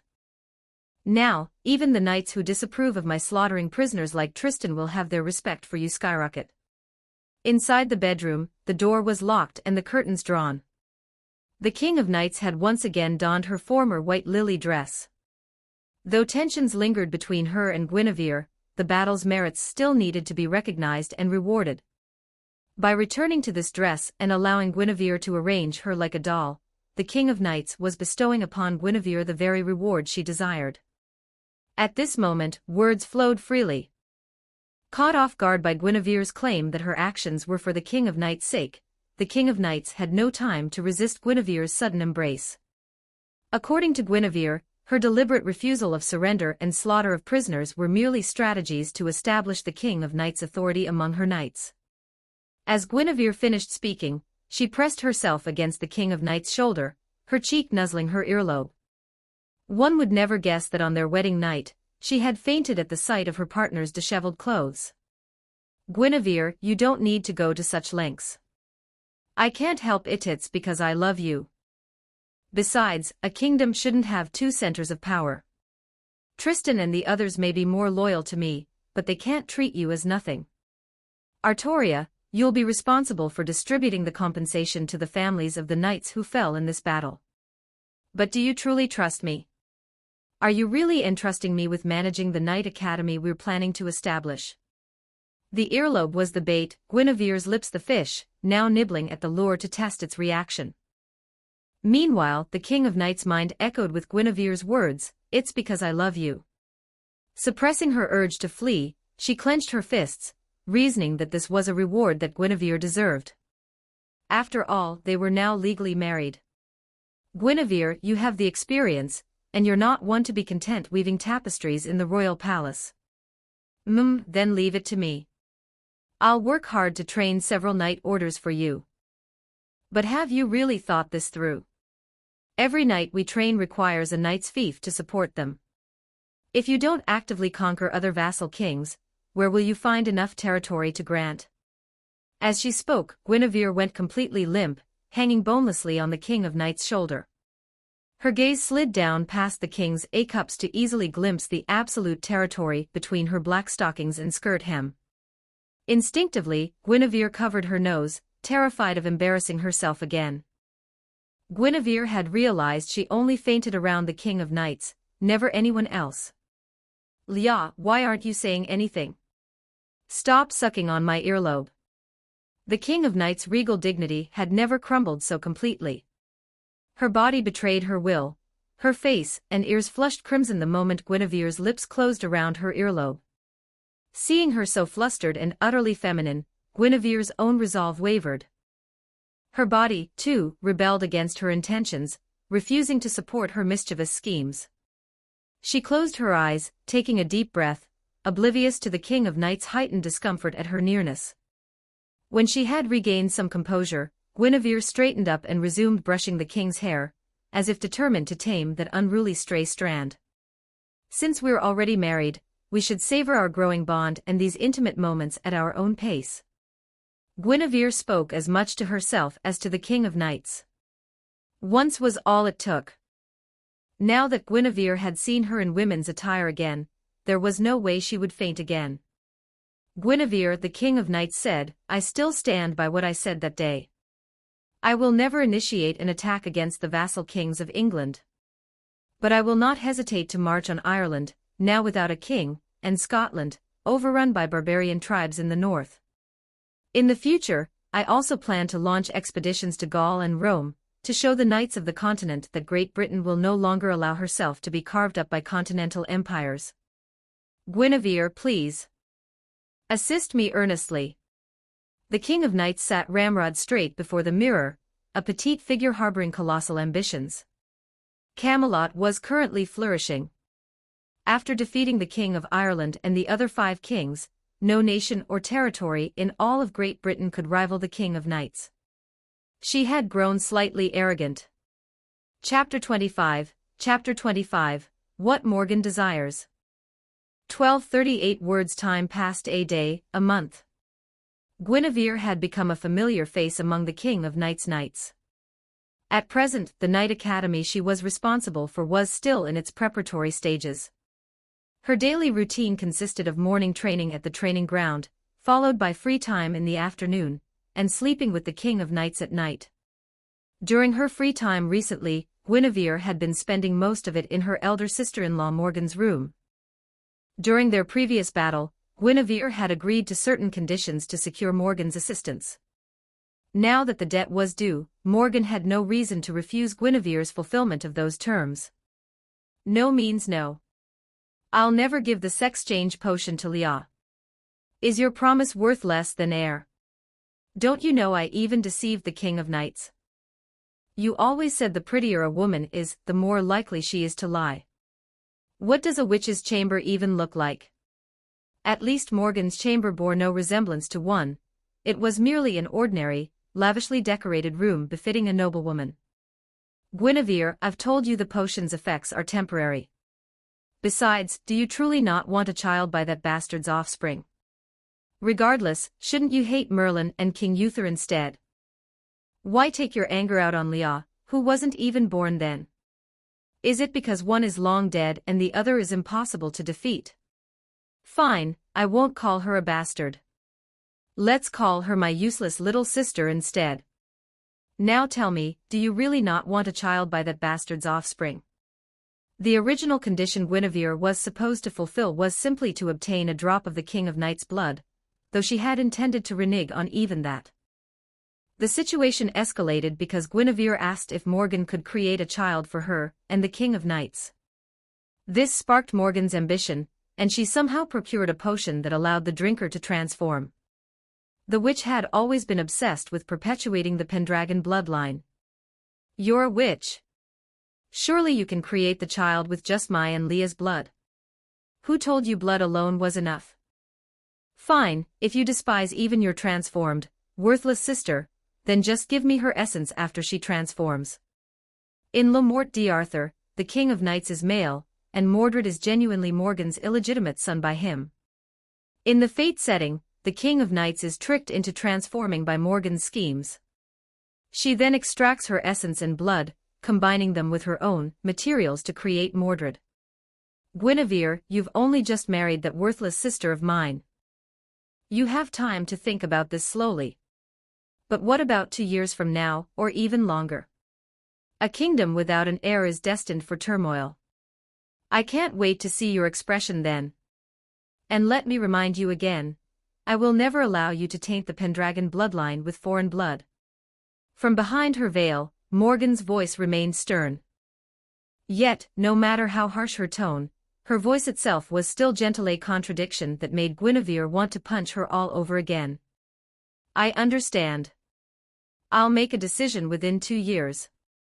But in the meantime, could you please look into a way to conceive a child using only blood?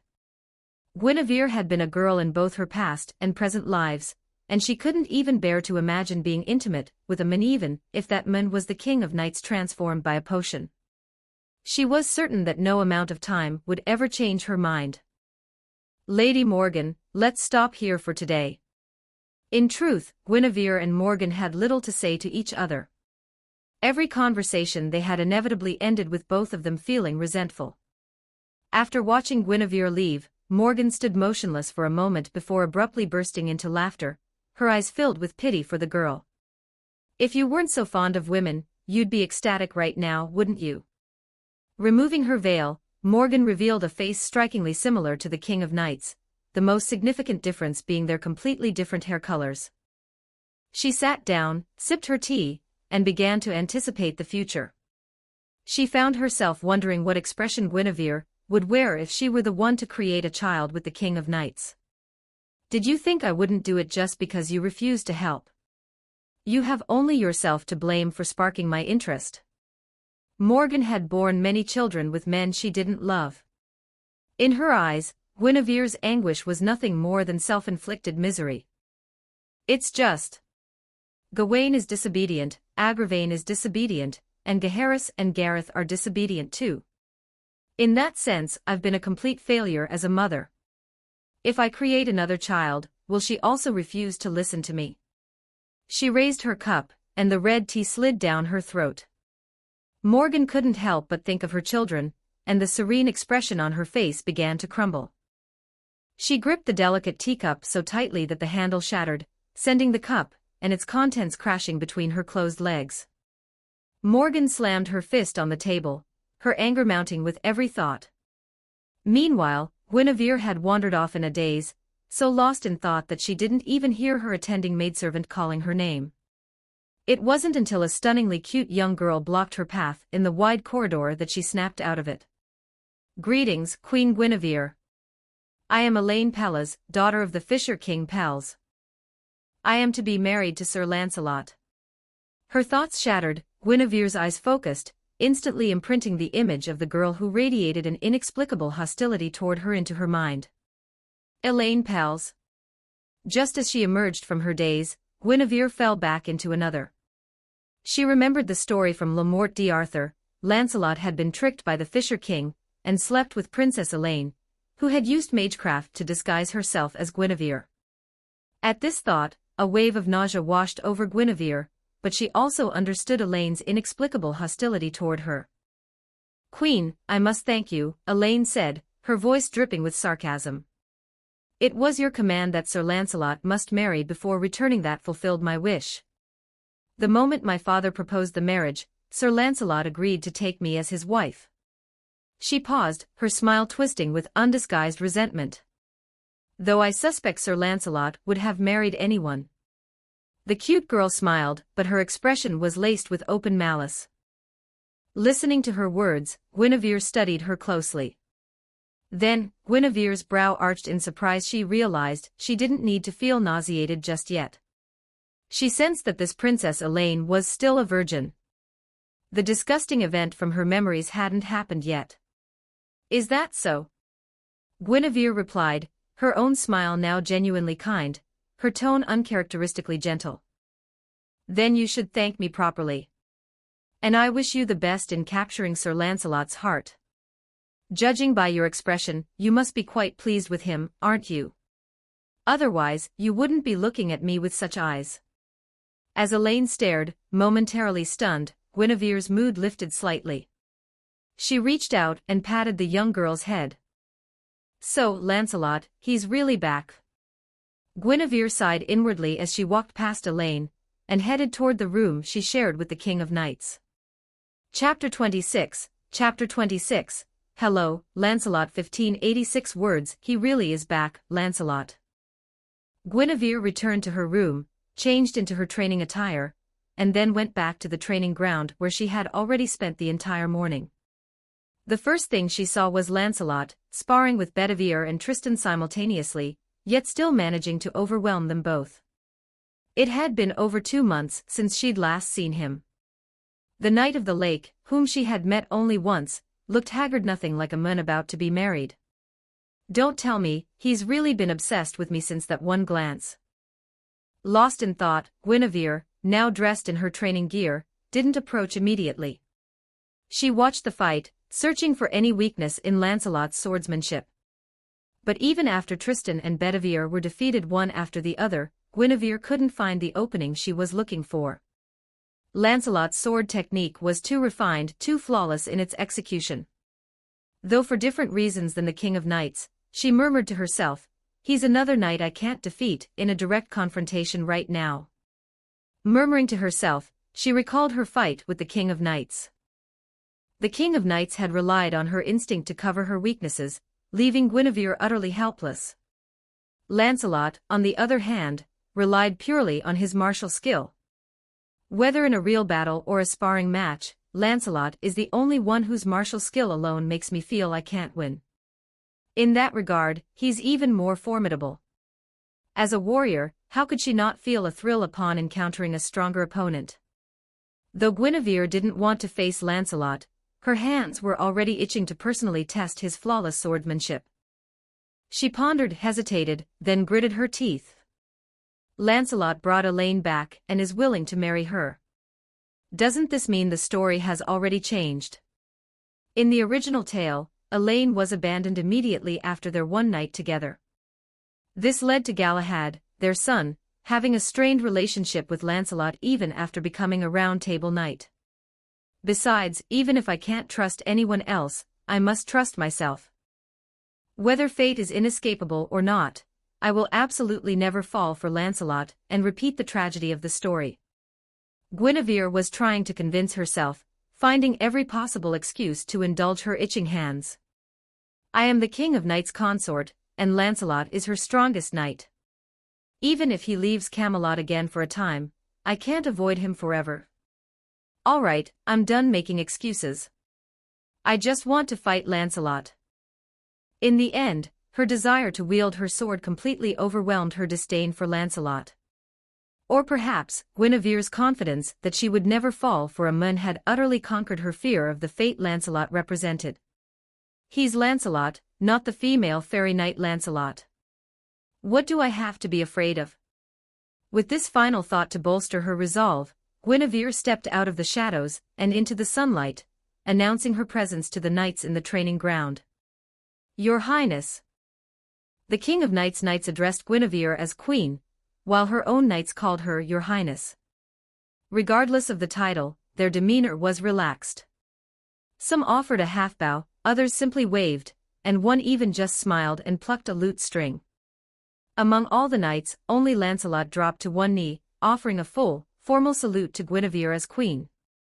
Guinevere didn't know that her unreasonable command had caused Lancelot to think of her name every day, replaying the image of her on horseback in his mind. His 2 months away had not diminished the dazzling impression she'd left on him, instead, it had ensnared him as if by a spell. Seeing her again after 2 months brought Lancelot a sense of fulfillment, yet that very fulfillment felt like a knife twisting in his heart. He finally understood why, after he'd sobered up that day, his fiancée, Princess Elaine, had furiously smashed a wine cup against his face and demanded, "Are you trying to betray the King of Knights?" "Queen, There's no need for such ceremony. Draw your sword." Guinevere stared down at the bowing Lancelot, completely missing the mix of joy and anguish on his face.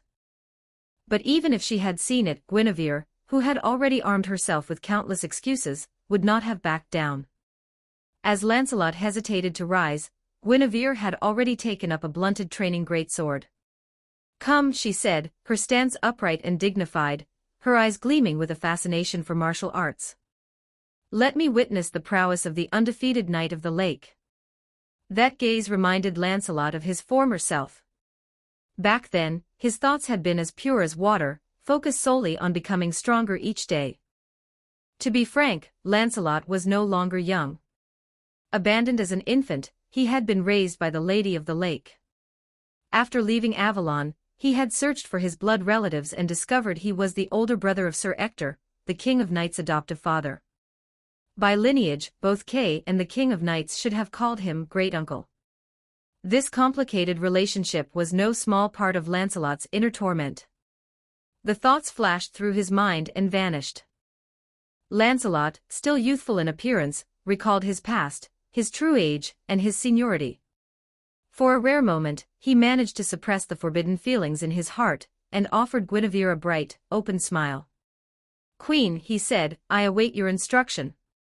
Though they wielded identical swords, the moment Lancelot casually held his, Guinevere felt as if she were facing an immovable mountain. The thrusts she could land against the King of Knights were now utterly impossible to execute.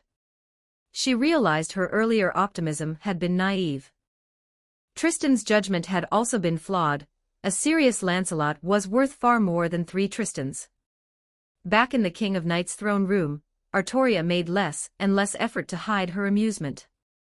Her smile seemed to spur Agravain to work even more diligently. "My king, what's happening in the training ground now?" "Guinevere is sparring with Sir Lancelot. She's getting her butt kicked." "The queen is getting her butt kicked, and you're happy about it, my king?" "Because Guinevere always gets the better of me." Though the King of Knights said this, as Guinevere fell further and further behind, her smile gradually faded, replaced by a flicker of worry on her face. Yet, as she watched, she couldn't help but admire Guinevere's resilience. Though on the verge of defeat multiple times, Guinevere somehow managed to force openings in Lancelot's defense, creating precious moments to catch her breath. Indeed, under such intense pressure, Guinevere's sword technique was rapidly evolving. She shifted from probing for weaknesses to actively creating them by guiding her opponent's movements during high-speed exchanges. With Lancelot an opponent who surpassed her in every way guiding her through the fight, Guinevere's swordsmanship was improving at a visible rate. "She's probably hit a plateau in her swordsmanship right around our first spar," the King of Knights thought. Beneath her flicker of worry, the King of Knights was mostly happy for Guinevere. She was thrilled that her partner could cross swords with her strongest knight.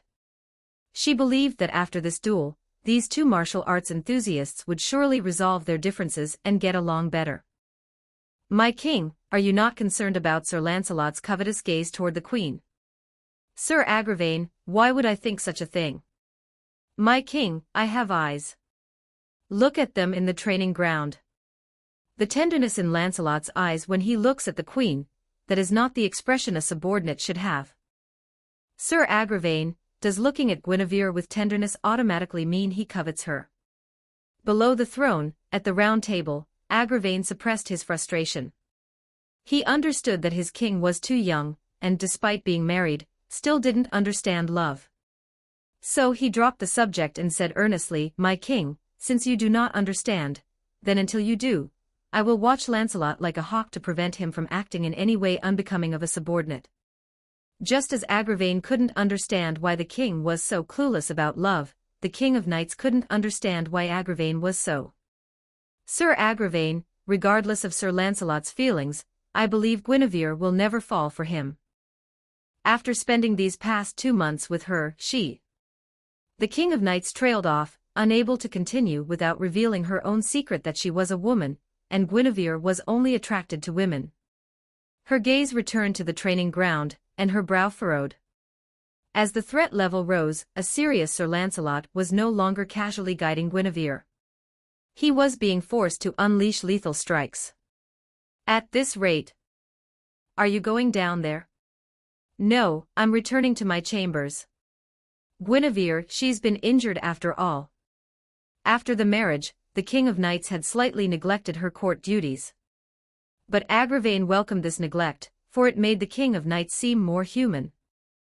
As for the extra work that piled up due to the king's neglect, Agravain would simply work overtime himself. I hope the king will one day understand what his worries and smiles truly mean. Remaining by the round table, Agravain watched the King of Knights' departing figure with a smile on his lips. In terms of family relations, this was his younger male cousin, after all. Chapter 27, The Sweet King of Knights 1266 words. Ouch, ouch, ouch. Lia, be gentler. The sparring match had ended with Guinevere taking an iron sword to her back. Even though Lancelot had pulled his strength at the last moment and Guinevere had promptly used her magic to defend, an inevitable bruise had still formed. Now she lay sprawled on the large bed she shared with the King of Knights. After dismissing the maids, the King of Knights herself was applying medicine to the wound. Lia, now you're being too gentle. It's okay to press a little harder. With her face buried in a pillow and her body lying prone, the King of Knights had initially tried to sit by the bedside. But finding it awkward, she hesitated before at Guinevere's insistent sitting on her hips and thighs. On Guinevere's jade-like, fair and delicate back, a dark bruise stood out starkly, looking quite severe at a glance. Guinevere, are you being so dramatic just because I'm the one applying the medicine? All knights were accustomed to severe injuries, it was commonplace. If Guinevere were truly so delicate, she would have been content to live as a noble lady rather than rushing to the training ground every day. Thus, the reason for her shrieks at the slightest touch or even heavier pressure became glaringly obvious. The King of Knights may have lacked romantic experience and emotional intelligence, but she was far from lacking in intellect. As she spoke, the King of Knights deliberately increased the pressure of her hand, pressing harder than ever before when applying the medicine. Yet, Guinevere didn't cry out in pain this time. Instead, she began to giggle foolishly. Hee, Leah's little hands are so fragrant and soft, and her butt is just as soft and petite. Every action has an equal and opposite reaction. With the King of Knights sitting on Guinevere, Guinevere could keenly feel every point of contact between them. Guinevere's lewd remarks and giggling proved too much for the King of Knights. She couldn't resist slapping her lightly, inflicting a blow slightly gentler than Lancelot's sword strike. This time, Guinevere truly cried out in pain. The King of Knights, finally realizing what she had done, felt utterly flustered. She stared at the small handprint that had bloomed on Guinevere's fair, bare back, wondering if she should have returned to apply the medicine after all. Leah, your concern for me is the best medicine I could ask for, Guinevere said, her heart swelling with warmth as she buried her face deeper into the velvet pillow, her smile growing sickeningly sweet. Her words drew a sigh from the King of Knights, who felt a surge of satisfaction threatening to overwhelm her, forcing her to forcibly calm herself. She fell silent, gently scooping up some ointment and continuing to apply it to Guinevere's skin without another word. During the application, Guinevere also remained quiet, silently basking in the gentle care. Once the ointment had been applied, the King of Knights sat back. The young girl, dressed in casual men's attire, stared at her reflection in the vanity mirror across the room, her expression tense, her cowlick twitching slightly, and her earlobes flushing crimson once more. Guinevere, later, let's spar. I want to see how much you've improved under Sir Lancelot's tutelage. At the mention of sparring, Guinevere's hands itched for action once more. She was equally eager to gauge her progress and yearned for a rematch with the King of Knights to compare her current abilities against her previous performance. Leah, speaking of which, when is Lancelot planning to marry? Do you think he might actually grow to love his wife? Guinevere, Sir Lancelot, does he truly harbor feelings for you?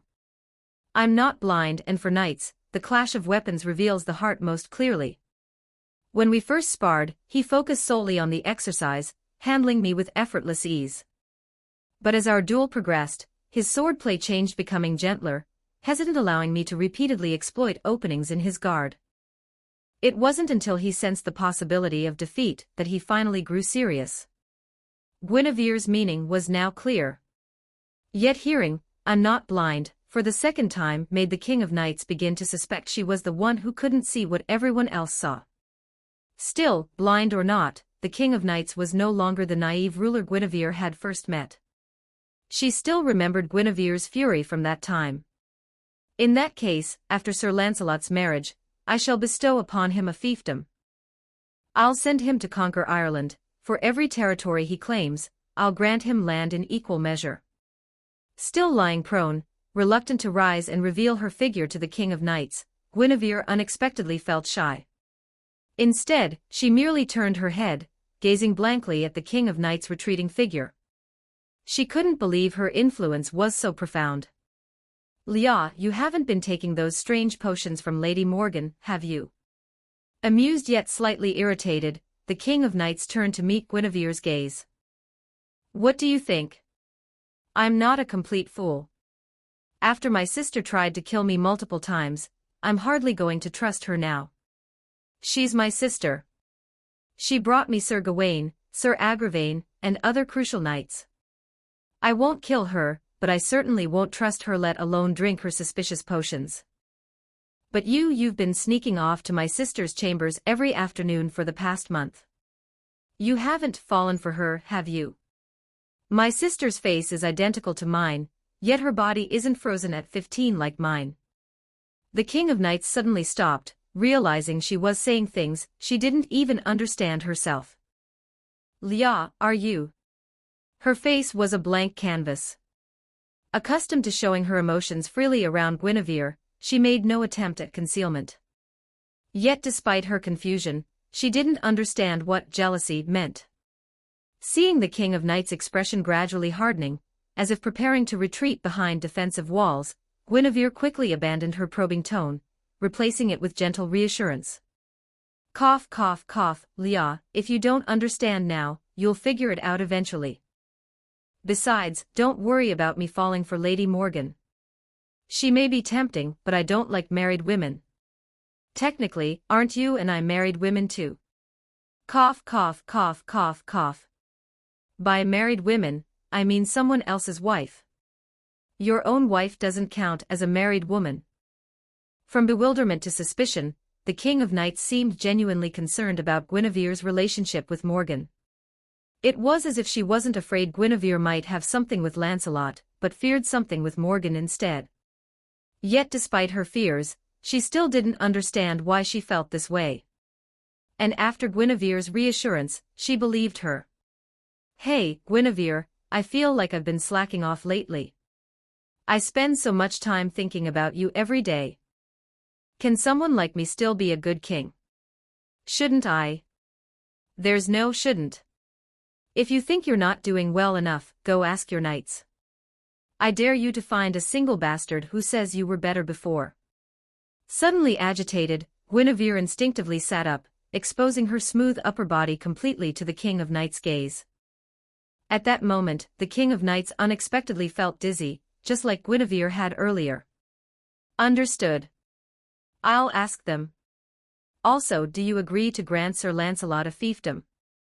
Turning her head away from Guinevere, who was blushing crimson and burying her face like an ostrich, the King of Knights spoke deliberately and solemnly once her dizziness had subsided slightly. Chapter 28, Lancelot won't wear women's clothes. 1238 words. It does seem a bit unfair to Sir Lancelot. He's just married, and now we're sending him away. Though she said this, Guinevere believed it would be better for both of them. Daily interaction would only torment Lancelot further, and something unfortunate might actually happen. Having agreed to let Lancelot leave after the wedding, Guinevere cherished their remaining time together even more. She sought him out almost daily for sparring sessions, hungrily exploiting his skills to enhance her own strength. Another half-month passed. When Guinevere and the King of Knights finally found time to spar, they clashed blades for half an hour, but the result remained a draw. Yet both knew the truth. The King of Knights' swordsmanship had fallen far behind Guinevere's. She was relying solely on her instinct to force a stalemate. Your Highness, you seem in particularly high spirits today. Sir Tristan, I finally managed to tie with Arthur. Even when speaking to her closest confidant, Guinevere still referred to the King of Knights as Arthur, using male pronouns rather than female ones. Until the King of Knights chose to reveal her true gender, Guinevere was obligated to maintain her secret. That is indeed something to celebrate. Guinevere and the King of Knights had sparred last night, when the training ground was nearly deserted. After all, the King of Knights needed to maintain her regal dignity. This meant that Tristan, her personal knight, only learned of the match when Guinevere told him herself. Speaking of which, whether we follow Le Morte d'Arthur or the Fate universe, Guinevere's personal knight should have been Lancelot, the knight the King of Knights trusted most. But that was now utterly impossible. And speaking of Lancelot, we arrive at the reason Guinevere was strolling through Camelot City with Tristan. Regardless of the circumstances, having used Lancelot as a sparring partner for half a moon, Guinevere owed him a debt of gratitude. Moreover, as queen, she felt it was her duty to prepare a wedding gift for this strongest of knights. Sir Tristan, what do you think I should give? Your Highness should focus on Princess Elaine. Lancelot tries hard to hide it, but everyone can see his feelings for you. He'll be happy with whatever you give him. Sir Tristan, is this my fault? Yes, it's all your Highness's fault for being too charming. Not only has the King of Knights become gentler because of you, but you've even captured the heart of the noble knight of the lake. Having served Guinevere for so long, Tristan, the child of sadness, now smiled more often. His fairy-like beauty also drew the attention of many women, but his eyes always sought only his wife. Teased by such a devoted knight, Guinevere laughed confidently. Indeed, who can resist Guinevere? As they walked through the streets of Camelot City, Tristan wore his gleaming silver armor, now paired with the heavy, standard-issue cloak for Round Table knights. Guinevere, too, wore armor and a cloak, her ash-gray hair styled in a ponytail. With makeup, she was unrecognizable to those unfamiliar with her true appearance. Yet whenever she encountered people, they were invariably struck by Guinevere's beauty, especially now that she smiled so readily, her good mood making her kinder and more approachable. So, Sir Tristan, what do you think about gifting Princess Elaine a complete set of jewelry? As for Lancelot, if I sent him women's clothing, would he actually wear it? For some reason, Guinevere's thoughts jumped to fate/grand order, picturing the burly Lancelot neurotically changing into a skimpy catgirl outfit to please his daughter, revealing over 90% of his skin.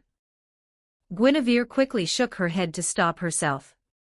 Never mind that. I take it back. I was just rambling. Your Highness, Tristan replied, what I meant to say is, if you truly sent such a gift, Lancelot would likely wear it. However, you would undoubtedly incur the wrath of countless knights. In the eyes of many knights, Lancelot's affection for you was merely a hero's admiration for a beautiful woman, even something to be celebrated. After all, he had only harbored feelings and committed no acts of disrespect. But to send him women's clothing as a humiliation, especially on his wedding day. If someone were to take this to an extreme, they might think you're suggesting he's not a man, that he doesn't even dare to compete with the King of Knights for a woman. Sir Tristan, please stop. And don't tell anyone about my momentary lapse. A moment of mischievous amusement had backfired on Guinevere, leaving her somewhat embarrassed. She had never realized Tristan was so talkative. But the possibilities he raised made her realize she had to be cautious, so she decided to abandon the gift altogether. Fine, I won't give him a separate gift. If I encounter someone as imaginative as you, anything I send will be completely misinterpreted. Actually, not giving him a gift at all might invite even more speculation and make it even more likely. After all, custom dictates you should give one. Tristan's red hair swayed in the breeze, his sharp tongue reminding Guinevere faintly of Kay. In the throne room, since that battle, the round table large enough to seat over 100 knights had never been fully occupied again. This had led the knights who were eligible to sit at the round table to become closer and influence one another more readily. That Kay. He's always been particularly witty when he's around people he's familiar with. As they spoke of Kay, Guinevere and Tristan spotted Kay's father, Sir Ector, who was with his biological older brother, Lancelot. They appeared to be preparing for the imminent wedding, laden with supplies and gear for themselves and their horses. Your Highness, they've seen us. Let's avoid them, Guinevere replied. I really don't want to interact with Lancelot outside the training ground or official business. If possible, I'd prefer he crawl out of my pit sooner rather than later. With that, Guinevere gave a deliberate nod to the two knights a few dozen meters away. As they moved to approach, she quickly turned and left, leaving Lancelot with only a lingering sense of melancholy. Listen, old brother, Ector said, Leah is my adopted daughter. She specifically came to tell me that Guinevere would accept her marriage proposal because Guinevere prefers girls. So forget it, you never stood a chance from birth. Sir Ector, even you think I harbor such feelings. Does anyone who frequents the training ground not see your true intentions? And I'm telling you, forget it. Leah took the initiative to come to me to discuss this, and she doesn't mind revealing to you that she is female. Firstly, I trust in your integrity. Secondly, she has truly begun to care for Guinevere.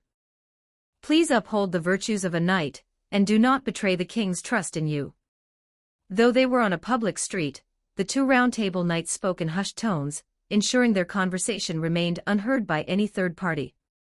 Seeing Lancelot's crestfallen expression and vacant gaze fixed on the women's clothing store, Sir Ector felt a foreboding sense rise within him. Brother, you wouldn't be. What are you implying? I merely wish to pick out some clothes for Elaine. I truly owe her an apology. You'd better mean it. With that, Sir Ector could only accompany his own brother into the women's clothing store. Chapter 29, Guinevere, grant me one more dance. 1421 words in the end, Lancelot only entertained the thought briefly. He bought no women's clothes for himself, nor did he consider fleeing back to Avalon to beg the Lady of the Lake, who had raised him, to transform him into a girl. Lancelot may have cherished his affections, but he wasn't yet driven mad by them. In the blink of an eye, the day of Lancelot's wedding to Princess Elaine arrived. My apologies, Lady Elaine. For certain reasons, I cannot offer you a lasting memento of your union. I wish you both enduring happiness, and hope you capture his heart soon. Oh, by the way, I made today's cake myself. I hope you both enjoy it. The wedding ceremony for Guinevere and the King of Knights was almost identical, except they wore crowns, while Lancelot and Princess Elaine exchanged a kiss. At that moment, as the two kissed, most of the knights in the cathedral breathed a sigh of relief, finally able to relax and smile with genuine joy. After Guinevere whispered her blessings into Princess Elaine's ear, she finally announced loudly that the new dessert at tonight's banquet was her own creation. All eyes immediately fell upon the colossal cake, which dominated the center of the hall, displayed on a round table brought in specifically for the occasion.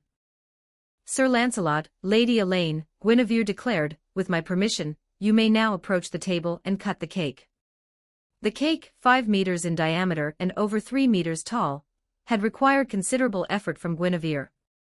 With the King of Knights' permission, Lancelot took Princess Elaine's hand, and together they stepped onto the table to cut the cake, personally serving slices to all the guests at the banquet. For the knights, it was merely a lavishly made and improved version of cake. But for the ladies, a single bite of the soft, sweet delicacy was enough to win them over completely. King, aren't you going to rescue the queen? Foster brother, does she need rescuing? The cake had split the ball in two. On one side were the men, who cared little for dessert, on the other were the ladies, who had crowded around Guinevere, eager to learn the recipe for the improved cake. Thanks to the cake, the grand ball had ground to a halt, with no one dancing at all. Just as Kay was about to try a different approach suggesting the King of Knights remove the source of the ladies' gathering, Lady Morgan, who was also attending the ball tonight, glided forward. She took the initiative and pulled Guinevere away from the crowd. Care for a dance? Though her veil remained, Morgan had changed into an evening gown befitting the ball's atmosphere. As Guinevere placed a hand on Morgan's lower back, she felt only smooth, delicate skin. King, you seem. I am not. Ever since drawing the sword at 15, the King of Knights had grown accustomed to concealing her emotions, maintaining her regal authority with a stoic expression. She watched Guinevere dance with Morgan, her own male attire merely a return to her usual appearance. Yet this simple change was enough to make Kay want to laugh. His sister had recently been shedding her robotic demeanor, but now she had abruptly reverted to her human-machine state. The reason was self-evident. You don't mind Lancelot and Guinevere sparring every day, but you object to Guinevere sharing a dance with Morgan. Kay mused inwardly. At that moment, before he needed to say anything, Morgan, having finally obtained the cake recipe, finished her dance and set Guinevere down. The King of Knights strode forward, extending a hand to Guinevere, who was quickly being surrounded again. May I have this dance, my queen? As the fated king, Artoria had been trained from childhood not only in martial prowess and governance, but also in every royal etiquette befitting a ruler. Once again placing her hand in the King of Knights' grasp, Guinevere rose with a smile.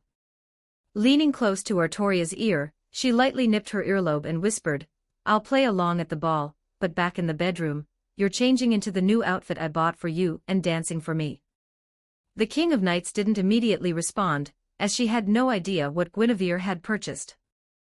Lately, Guinevere had been buying countless outfits and constantly trying to coax Artoria into wearing them, wanting her to embrace a more feminine side, but only in her presence. Leah, if you refuse, the next time Lady Morgan invites me to dance, I'll accept again. Guinevere was playing with fire, but she wanted to see if the King of Knights would flare up in response. As it turned out, Guinevere's gamble paid off. Though the King of Knights' expression remained unchanged, calm and majestic as ever, her hand gripping Guinevere's waist tightened considerably.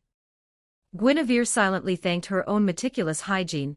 At least she wouldn't be embarrassed by being caught with dirt under her nails. Guinevere, what on earth are you thinking? Didn't you say you wouldn't fall for a married woman? Lia, it's just a dance. It's nothing, right? You're the one overthinking it, Guinevere replied with a smile, whispering into her ear as they continued to dance. Their intimacy was on full display for everyone in the ballroom, painting a picture of perfect harmony. As one dance ended and they began a second, only Princess Elaine was left to stomp on Lancelot's foot in frustration. Princess Elaine now understood. Her resentment toward Guinevere was pointless. The Queen, more than anyone, wished Lancelot would stop loving her. The problem between Guinevere and Lancelot lay solely with Lancelot, who had fallen for someone he shouldn't have. How much longer are you going to stare at her? Shouldn't you be sincerely wishing them happiness? Furious, Princess Elaine didn't even use his name, yet her words were undeniably reasonable. Lancelot tore his gaze away and looked at his wife, a woman just as beautiful as Guinevere, but with completely different features. Elaine, he asked again, are you truly certain you don't mind me having another woman in my heart? And I'll say it again, I love you, and I'm confident I can make you love only me. Beautiful women often possess an inexplicable self-assurance, and Elaine, being not only beautiful but also a princess, was even more so. She understood that Lancelot's love was destined to be unrequited. She simply hoped the day she finally captured his full attention would come sooner rather than later. Hearing his wife's words and watching Guinevere and the King of Knights glide across the dance floor, Lancelot remained silent for a long time. After another dance concluded, the King of Knights and Guinevere raised their joined hands high. The King of Knights announced, "My queen has declared that after the ball, she will find time to open a cake-making class, guaranteeing that every interested lady and young miss will be able to learn. Long live the king! And long live the queen!" The dance floor was alive with cheers, celebrating the King of Knights and Guinevere. But where Lancelot and Princess Elaine stood. "Lancelot, do you want me to learn? Let me forget. I will try to forget." With those words, Lancelot took a deep breath, cupped Princess Elaine's face in his hands, and pressed a bitter kiss to her lips. She received it with a mixture of joy and sorrow. When their long kiss ended, the King of Knights and Guinevere led the applause, their faces radiating genuine relief and happiness. "Sir Lancelot," the King of Knights said, "let's change the plan we discussed earlier. The Queen and I will personally lead the campaign in Ireland. You and Princess Elaine will remain in Camelot to enjoy your newlywed life for a while. Rest assured, even if I conquer Ireland myself, the fief I promised you will still be yours." "No, my king," Lancelot replied. "Let me lead the campaign in Ireland. I am your subject and you are my monarch. How could I trouble you to conquer a fief on my behalf? Please, be at ease. This war will not take long. I will depart tomorrow and in 3 days, return with victory for you, for the Queen, and bring back victory for my wife, Elaine." As he spoke, Lancelot knelt on one knee, the very image of the perfect knight he had been before meeting Guinevere.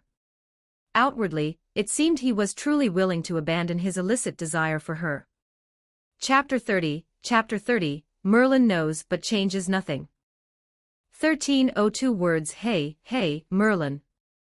Do you think little Lancelot has really let go? Has he truly escaped the fate you foresaw?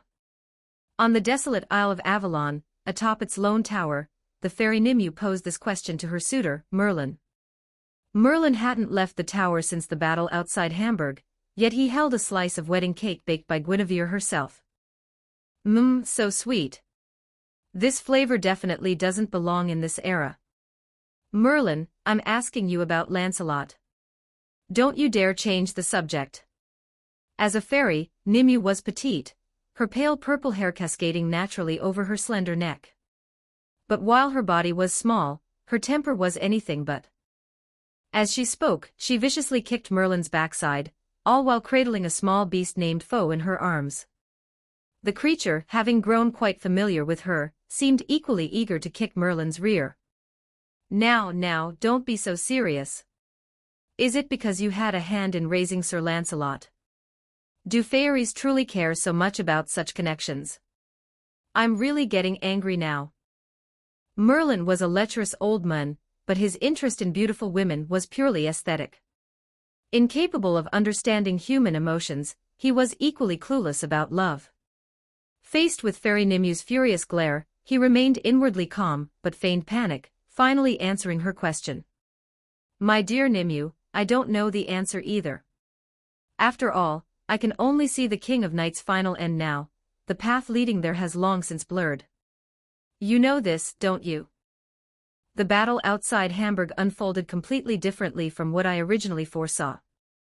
Merlin smiled and spread his hands, looking increasingly punchable, yet he was speaking the absolute truth.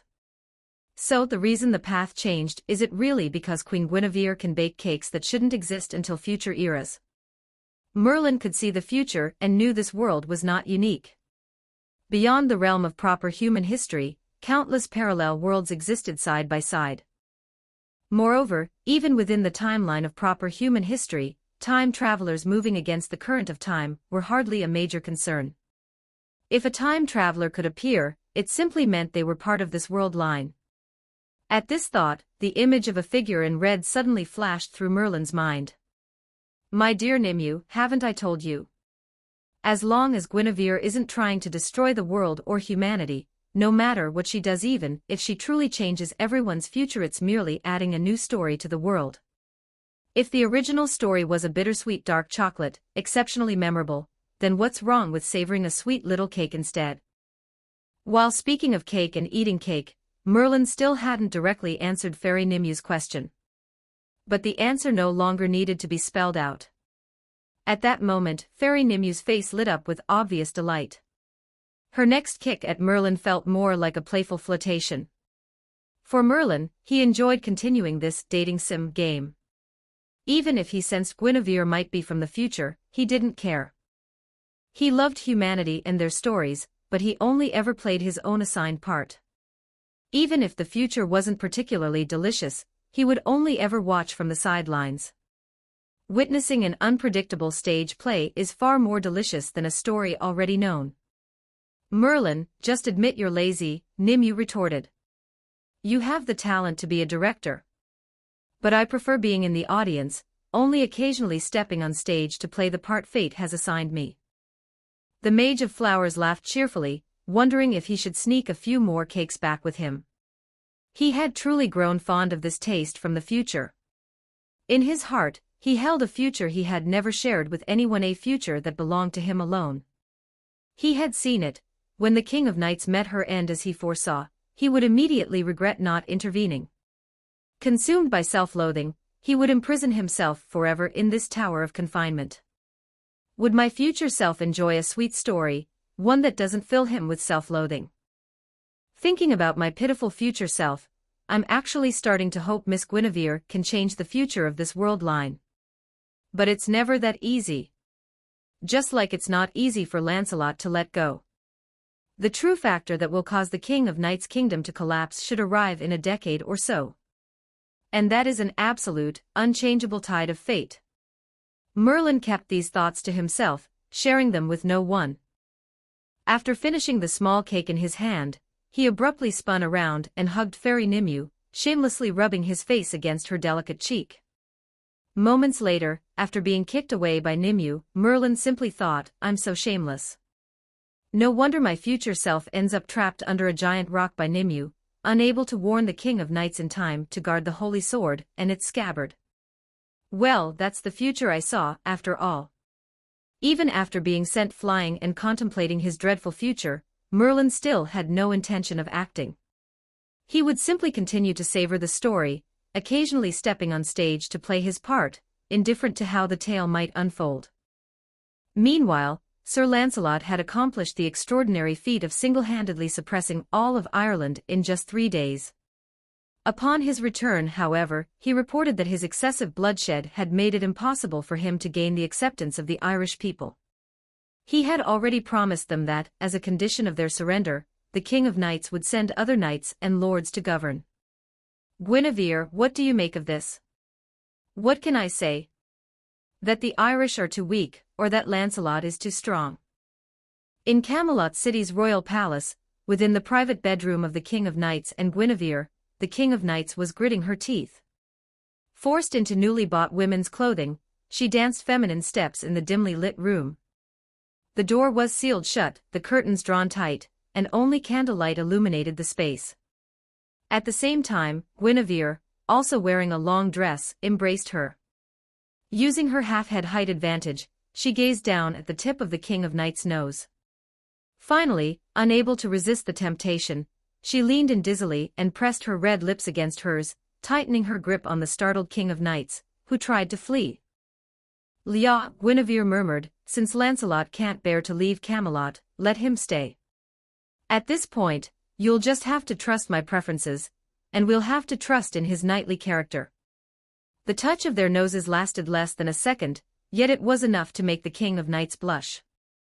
When she looked up and met Guinevere's eyes, she saw the last traces of worry vanish from Guinevere's face, replaced by brimming confidence. Next, Guinevere murmured, "May my king taste the lips of her queen." "Guinevere, isn't this a bit too soon?" Lia was momentarily dazed, only realizing it was a tease when Guinevere burst out laughing with a soft pht. In an instant, the King of Knights' cowlick stood straight up. She cupped Guinevere's face, and did what a king ought to do to her queen. The sensation, entirely new to both of them, was like an electric shock. They instinctively recoiled, like fish zapped by a current. "Lia, you actually did it." Guinevere could barely contain her laughter, wanting to roll around on the bed. The King of Knights, overwhelmed with embarrassment, impulsively leaned in and kissed her again. Afterward, neither had the courage to ask if they should continue. They would have to wait for the right moment, and let things unfold naturally.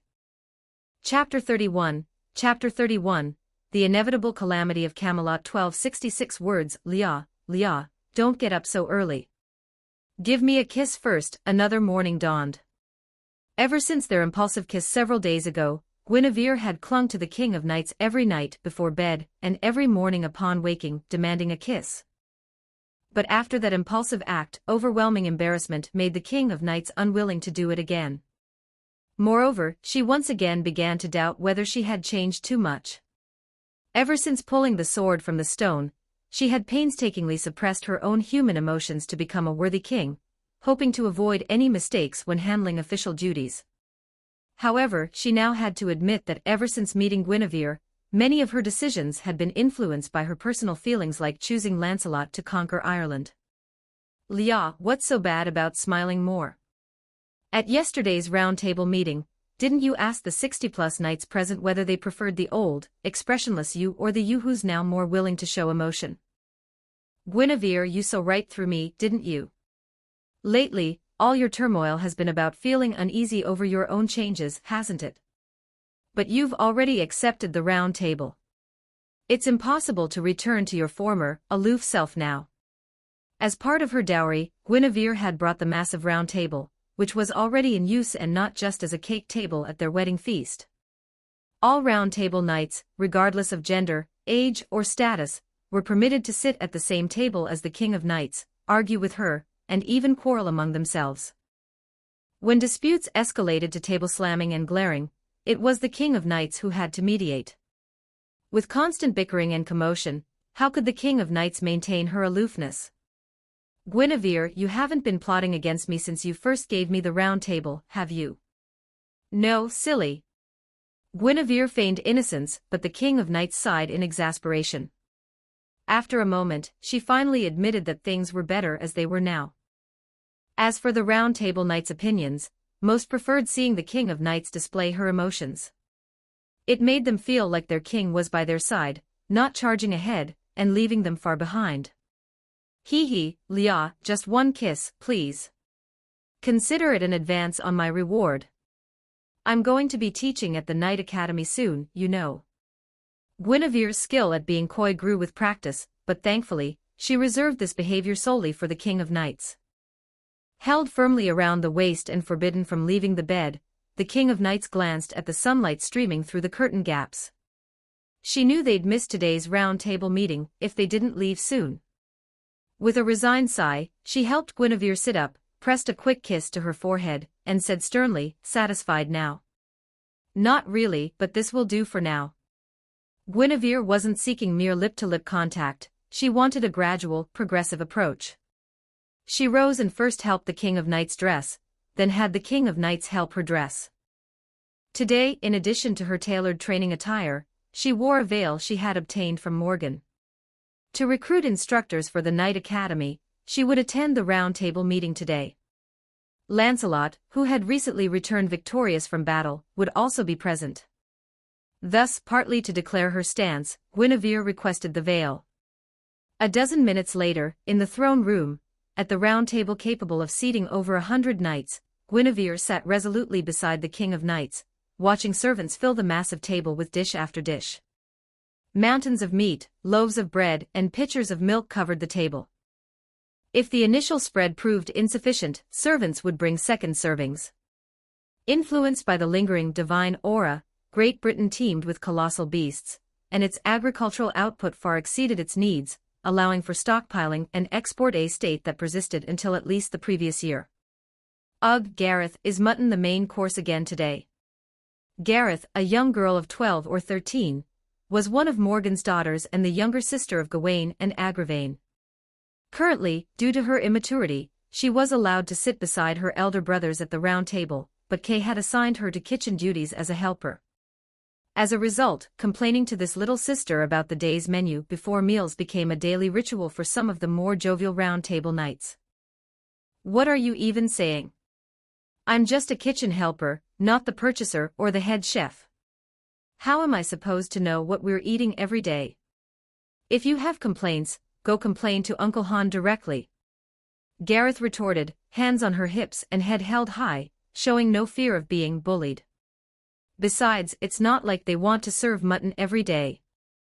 The shepherds said the spring and summer rains were too weak, the pastures are poor, and there's not enough fodder stored for winter to feed the livestock. Otherwise, we wouldn't be stuck eating mutton every day. If you're really unhappy, go curse the damned heavens for holding back the rain." Gareth's defiance was abruptly cut short when Agravain, whose face remained perpetually grim, slapped her on the head. Following this brief exchange, most of the knights erupted in laughter, and even Guinevere couldn't help but chuckle. Throughout her life, there had been several years with poor rainfall, but she had never given it much thought, assuming it was just another instance of unfavorable weather. It wasn't until Lancelot, who had recently returned from a campaign in Ireland, frowned and forced himself to look away from Guinevere before speaking, "Your Majesties, esteemed colleagues, this matter is no laughing matter. As you know, I have just returned from Ireland, where their pastures are also failing, forcing all the shepherds to slaughter their sheep. The newly crowned King of Ireland pleaded with me to find markets for their sheep upon my return to Camelot. But if our own pastures are also failing, then shepherds across Great Britain will face dire straits. Moreover, the drought isn't just affecting shepherds. The lack of rain is also causing poor harvests of wheat and other staple crops. Shepherds at least have sheep to slaughter, even if it means hardship. But farmers without state support may struggle to survive this winter.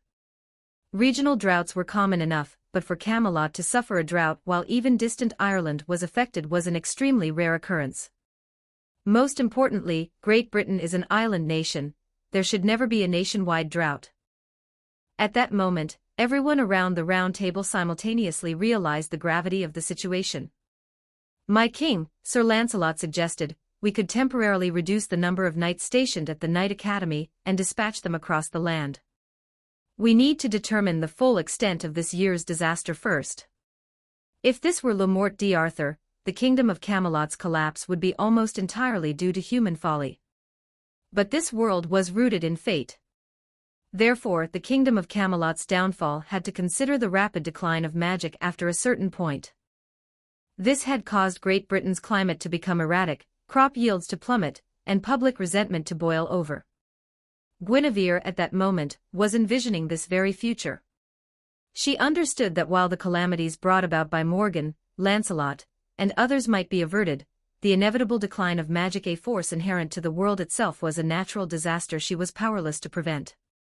Chapter 32, Guinevere having youth. It's truly wonderful. 1,405 words.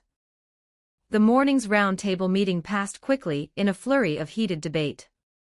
Throughout the session, many round table knights marveled at the table's resilience, praising how it had withstood their furious pounding without even a dent. As for the outcome of the meeting, the upcoming investigation would be led by Sir Ector, the foster father of the King of Knights. At the Knight Academy, Guinevere primarily selected knights loyal to her.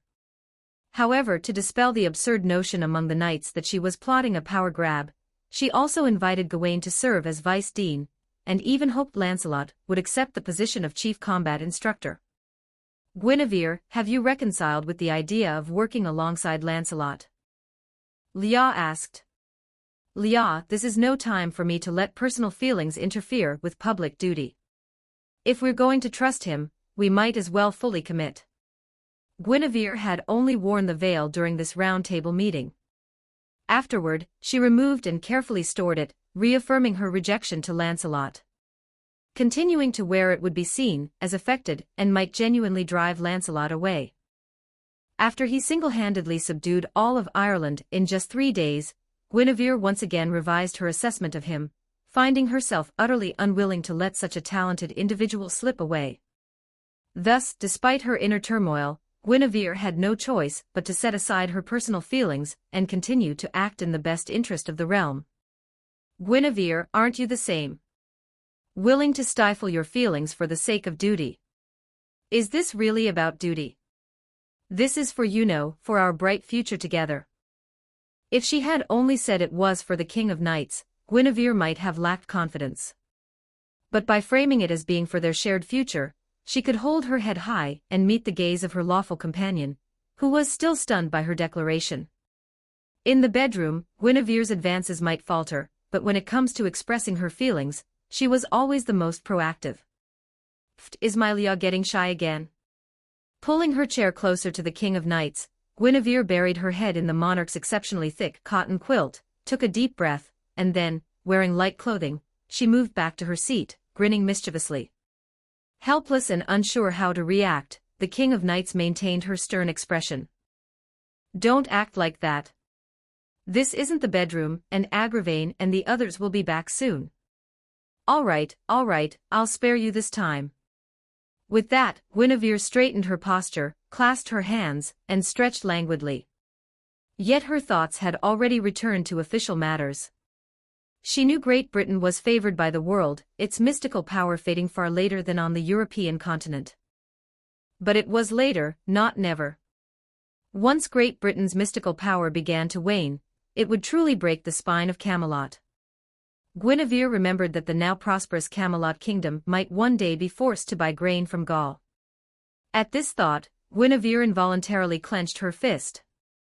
She knew this impending natural disaster was the greatest challenge to changing her own fate, and that of the King of Knights. When the people could no longer survive, they would inevitably revolt. As the mystery faded, the knights' strength would diminish as well, and the number of new knights in Great Britain would dwindle. The era of knights would gradually come to an end. Moreover, the very essence of mystery lay in its obscurity. The establishment of the Knight Academy might inadvertently hasten the decline of the knight's power by making it more widely known. Of course, if the mystery never faded, there would be no harm in its widespread knowledge. In the age of gods, warriors and mages far stronger than those of the present day had roamed the land. Is the world refusing to give me a chance? Or has the mystical power been fading all along, and we're only now realizing the consequences? Guinevere wondered inwardly, but no one could answer her. Should I shut down the Knight Academy to delay the fading of mystical power? Leah, I want to expand the enrollment at the Knight Academy again. I think we truly need to put the expedition to Gaul on the agenda. If the mystery is inevitably fading, we must act swiftly before it disappears completely. The anomalous climate across Great Britain, a nationwide drought in this island nation, is something Guinevere can't ignore. Could we further develop our water resources? Build more irrigation canals. To achieve this nationwide, the King of Knights would first have to break her oath and eliminate all the vassal kings of England, an action she would never take. Therefore, Guinevere's water management efforts could only extend to her own kingdom of Cameliard and the King of Knights' kingdom of Camelot. But if only these two kingdoms prospered while the others suffered crop failures, it would inevitably lead to a more brutal war. By then, Guinevere might finally realize her ambition of eliminating all the vassal kings of England. Staring at the ceiling, watching the candles flicker in the chandelier, Guinevere found no desire to unify the nation through such a brutal war. If this year's crop failures are merely the prelude to a prolonged natural disaster, then we truly must conquer Gaul. We need Gaul's resources to help Great Britain weather the storm. The King of Knights turned to look at her queen, puzzled by her words. But moments later, the seriousness on the king's face turned genuine. Guinevere, can you also see the future? Having grown up with Merlin, the King of Knights had accepted countless prophecies about the future. She recalled how easily Guinevere had accepted her marriage proposal, her hostility towards Lancelot, and the round table she had prepared long in advance to change the king's mind. The King of Knights began to suspect that Guinevere also possessed the gift of clairvoyance. Yet this remained a mere suspicion, not a certainty. Meeting the King of Knights' gaze, Guinevere couldn't reveal that she was a transmigrator, but she seized the opportunity to admit her ability to see the future. This, she believed, would make the King of Knights more cooperative. Just pretend that I really can see the future. Guinevere acknowledged it, though her words left room for interpretation. Yet the King of Knights believed her, despite Guinevere's own repeated warnings that the more beautiful a woman was, the more likely she was to deceive. As a result of this belief, the King of Knights suppressed her warmth completely, dedicating all her thoughts to ensuring the survival of Camelot. Ultimately, the king's duty remained her foremost priority. Guinevere, tell me, what should I do next? First, you need to smile and maintain a positive attitude. Only then can we face the future together effectively. Guinevere stood up and sat directly on the King of Knights' lap. She used both hands to squeeze a smile onto the king's face, even though the king had no desire to smile at all. Nothing worthwhile is achieved overnight. You shouldn't try to shoulder everything yourself. If possible, trust me more, okay? Please trust the others who were just sitting here too. If you wear a gloomy expression every day, everyone else will feel gloomy too. But if you can maintain a smile, everyone will believe you can overcome the coming hardships, and they'll become more proactive as a result.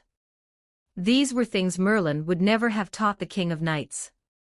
After all, Merlin truly understood nothing of the human heart. He wasn't even a true human himself. As Guinevere finished speaking, the King of Knights maintained her smile, even though her worries lingered and Guinevere had already released her face.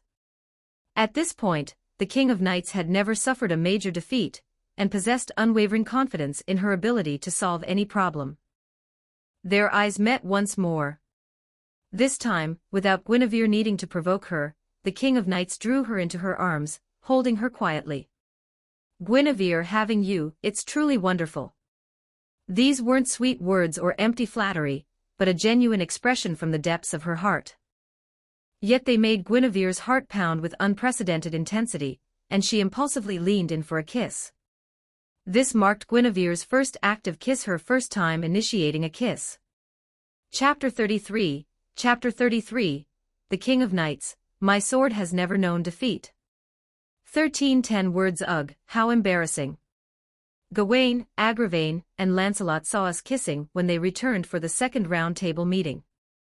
At the round table, the King of Knights maintained a stern expression, but couldn't suppress the faint blush creeping up her earlobes.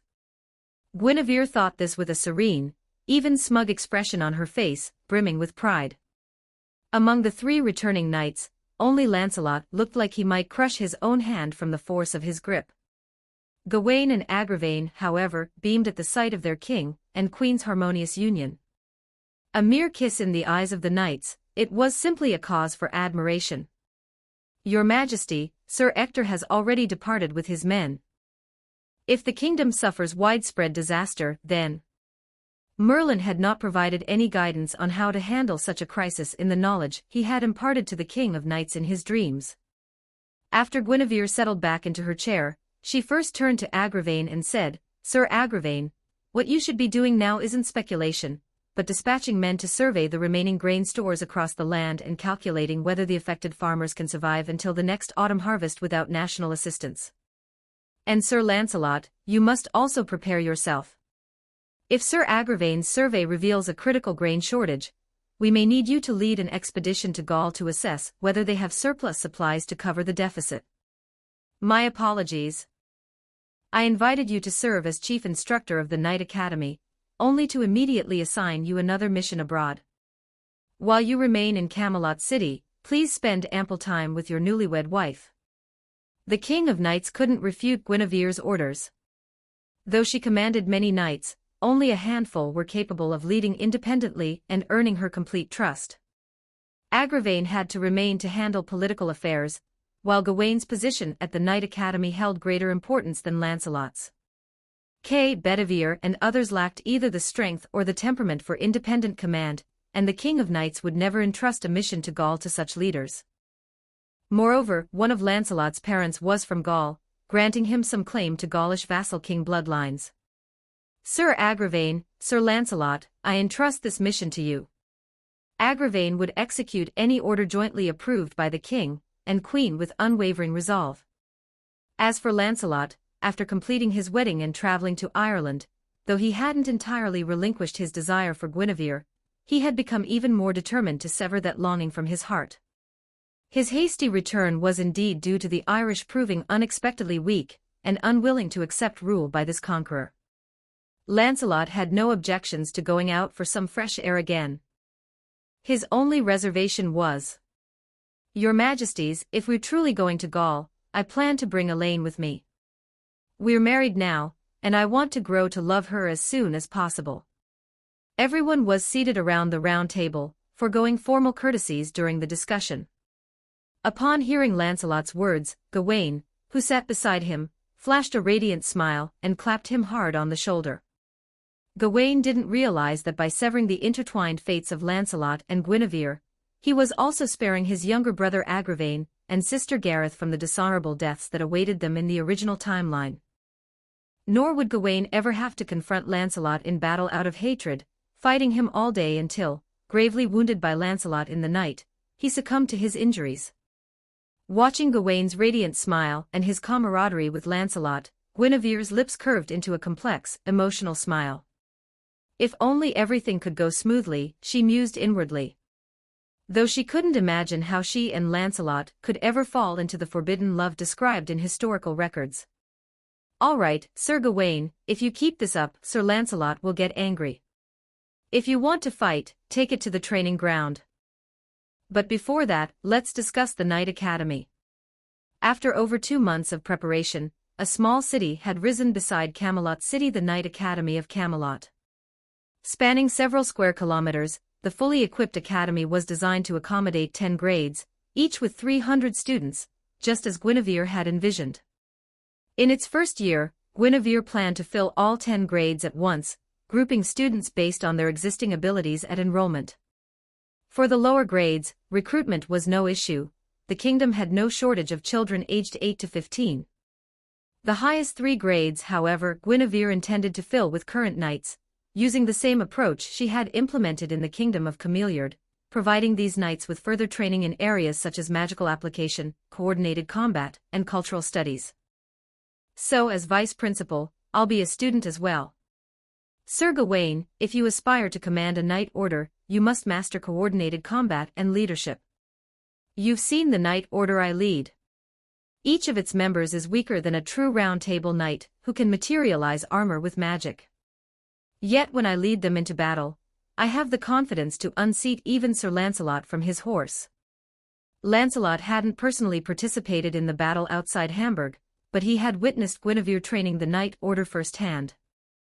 He wanted to say, "Even with your leadership, Guinevere, the current knight order still isn't up to par." However, he also understood that if the order's members were just a bit stronger, each barely reaching round table level, then a force of 20 such knights would guarantee his defeat. Gawain, it's not just you. I need to learn this as well. If we led not mere knights but proper knight orders, then even if the former king of Ireland and his elite forces still lived, either of us could lead a knight order of 30 or fewer, and crush the fully mobilized kingdom of Ireland in 3 days. Lancelot was speaking up for Guinevere, and his words rang true. Which knight among them failed to grasp the power of a knight order? With this, all agenda items regarding the Knight Academy had been settled, and today's round-table meeting could now conclude. At that moment, King Arthur's personal knight, Guinevere, pushed open the door, his urgent news shattering the council's carefully laid plans. Your Majesty the Queen, and esteemed members, Guinevere announced, his voice urgent, the northern barbarians have begun raiding our borders. According to reports from the northern lords, they've mobilized their entire horde, not just their peasant armies but even including children, and the frail elderly in their battle formations. Before Guinevere could finish speaking, the assembled nobles already understood the barbarians' true motive. If they won, well and good; if they lost, they would at least deplete their surplus population, just as herders slaughter their sheep when winter fodder runs short. Your Majesty, this battle. I will lead this campaign myself. Guinevere, you will accompany me. Guinevere, would you lend me Sir Tristan and the entire knight order? My king, I. Guinevere, the Knight Academy needs your attention. Don't forget about Gaul, the matter you urged me to prioritize. Rest assured, I will return victorious swiftly. During the preceding council meeting, Guinevere had orchestrated nearly every detail. Despite being his consort and receiving his complete trust, the King of Knights couldn't shake the feeling of being utterly useless. Fortunately, the barbarians had raided the border, reminding the King of Knights of her sword's exceptional sharpness. Guinevere gazed at the King of Knights and took a deep breath. She realized she had indeed fallen in love with the ruler before her heart aching at the thought of parting. Yet for the sake of their future, and knowing that separate paths were the best choice, Guinevere nodded and said, "May victory be yours, my king." Chapter 34. The King of Knights' moral standards remain too high. 1320 words. Your Majesty, look, it's snowing. In the blink of an eye, the King of Knights had led her troops into battle a week ago. This time, however, she sent word that the campaign might be prolonged. In her war report, the King of Knights detailed the northern barbarians' tactics. First, they had abandoned conventional warfare, refusing to concentrate their knight-level forces for decisive battles. Second, when forced into unavoidable engagements, the barbarian main force would scatter into smaller units, regrouping later. To delay the King of Knights' pursuit, they would deliberately leave behind the elderly, weak, and starving. The King of Knights' prolonged struggle to achieve victory stemmed from her exceptionally high moral standards. Not only did she refuse to slaughter her way through the elderly, weak, and infirm, but she also insisted on providing aid and care to those left behind. As a result, Camelot was forced to allocate a significant portion of its already scarce grain reserves to the northern prisoners, even amidst their own disaster. It's been a week since Arthur left, and Lancelot departed for Gaul 3 days ago. As the northern war shifted tactics, the King of Knights was forced to adopt a strategy of gradual attrition, devouring the northern territories and populations bit by bit. This required immense logistical support. The resulting food shortage became so critical that Lancelot had to depart immediately, unable to wait for Sir Ector to complete his assessment of the disaster-stricken areas within the kingdom, or for Sir Agravain to finish his inventory of food stockpiles across the land. Alice, though the snowfall is beautiful, it's still early autumn. This isn't auspicious snow, it's a sign of impending disaster. Historically, Great Britain rarely experienced heavy snowfall in the south, while the north typically saw blizzards only between December and February. The snow had arrived more than 2 months early, blanketing even Camelot City in the south with enough snow to build snowmen. One could only imagine the severity of the disaster plaguing the northern barbarian tribes. If Leo were to abandon all caution and pursue the main force of the northern barbarians, slaughtering them relentlessly before withdrawing, by the time spring arrived next year, countless northern barbarians would have perished. A subsequent war of conquest would be far simpler, both in its execution and in the subsequent governance of the conquered territories. Yet feeding the barbarian elderly and infirm not only burdens our kingdom's resources, but also risks nurturing a pack of insatiable wolves. Standing by the window, Guinevere gazed at the gloomy sky and the snow-blanketed courtyard, sighing softly. Yet she knew that if the King of Knights truly acted according to her thoughts, she would cease to be the King of Knights. As the Queen of the King of Knights, Guinevere could only dedicate herself to providing her utmost support. "Alice, bring me my cotton blanket. It's time for the round table meeting." "Yes, Your Majesty," Alice replied. In Alice's heart, she strongly objected to Guinevere calling her cloak a cotton blanket. But who could argue with the queen she served? Suppressing her disapproval, Alice complied, secretly hoping Guinevere would dress warmly. With no one to warm her bed at night, she might sleep earlier and avoid catching a cold. When Guinevere arrived at the round table, the knights in attendance had dwindled to just a dozen or so, including Agravain, Kay, and others primarily focused on domestic affairs. "Queen, perhaps you should advise the king to stop concerning himself with those forsaken northern barbarians," Agravain suggested. "Sir Agravain, do you truly believe the king would listen?" Guinevere countered. "Then are you trying to undermine the bond between us? Do you want me to beat you to a pulp?" "I wouldn't dare." With the king absent, Guinevere's usual elegance was noticeably absent. Yet, having risen through the ranks on the battlefield, her uninhibited manner only endeared her more to the knights. After silencing Agravain, Kay propped his feet up on the round table and burst into unrestrained laughter. With the King of Knights absent, he too indulged in unchecked informality. "Agravain, I've been telling you to dedicate more time to martial training. You're even admitting you wouldn't dare." "Kay, my I wouldn't dare refers to undermining the bond between the king and queen.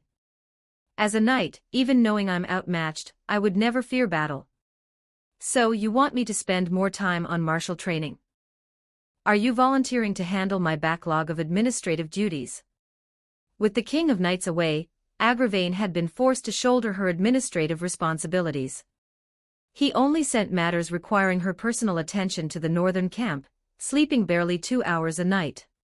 His haggard appearance spoke volumes of his ordeal. "Ugh, I'll pass. I have my own matters to attend to. If I keep working overtime, I won't have time to train my martial skills. Unlike you, I still plan to return to the battlefield." Such light banter was commonplace at the round table. With that said, Kay finally lowered his legs and turned his gaze toward Guinevere, who was lost in thought. "Your Majesty, are you listening? What tasks do you intend for us to undertake today?" The question brought Guinevere's focus back into sharp relief. She had been working tirelessly these past few days. While Kay still found time to train, every moment she once devoted to the training ground had been consumed by preparations for the Knight Academy's upcoming opening. Over the past few days, massive crowds of commoners and knights had gathered at the Academy's admissions office, overwhelming the available staff. Guinevere had already sent a letter to the Kingdom of Cameliard, requesting assistance from the Knight Academy in her own domain. After all, since the Northern War erupted, all the knights Guinevere had intended to promote had been requisitioned by the King of Knights. "Sir Kay, I wish to task you with leading a team to milk the vassal kings across the land. This year, our strength is insufficient to launch a full-scale expedition into Gaul, so we must purchase their grain. Queen, the king will surely object to this. It might even incite some of the vassal kings to rebel. That's why you mustn't let the king know. It's best if you act in your personal capacity, Sir Kay. Are you willing to bear this infamy? I'm sorry, I know your strength isn't sufficient, and there's a risk of being held hostage by the vassal kings, but..." Pfft, ha ha ha ha ha.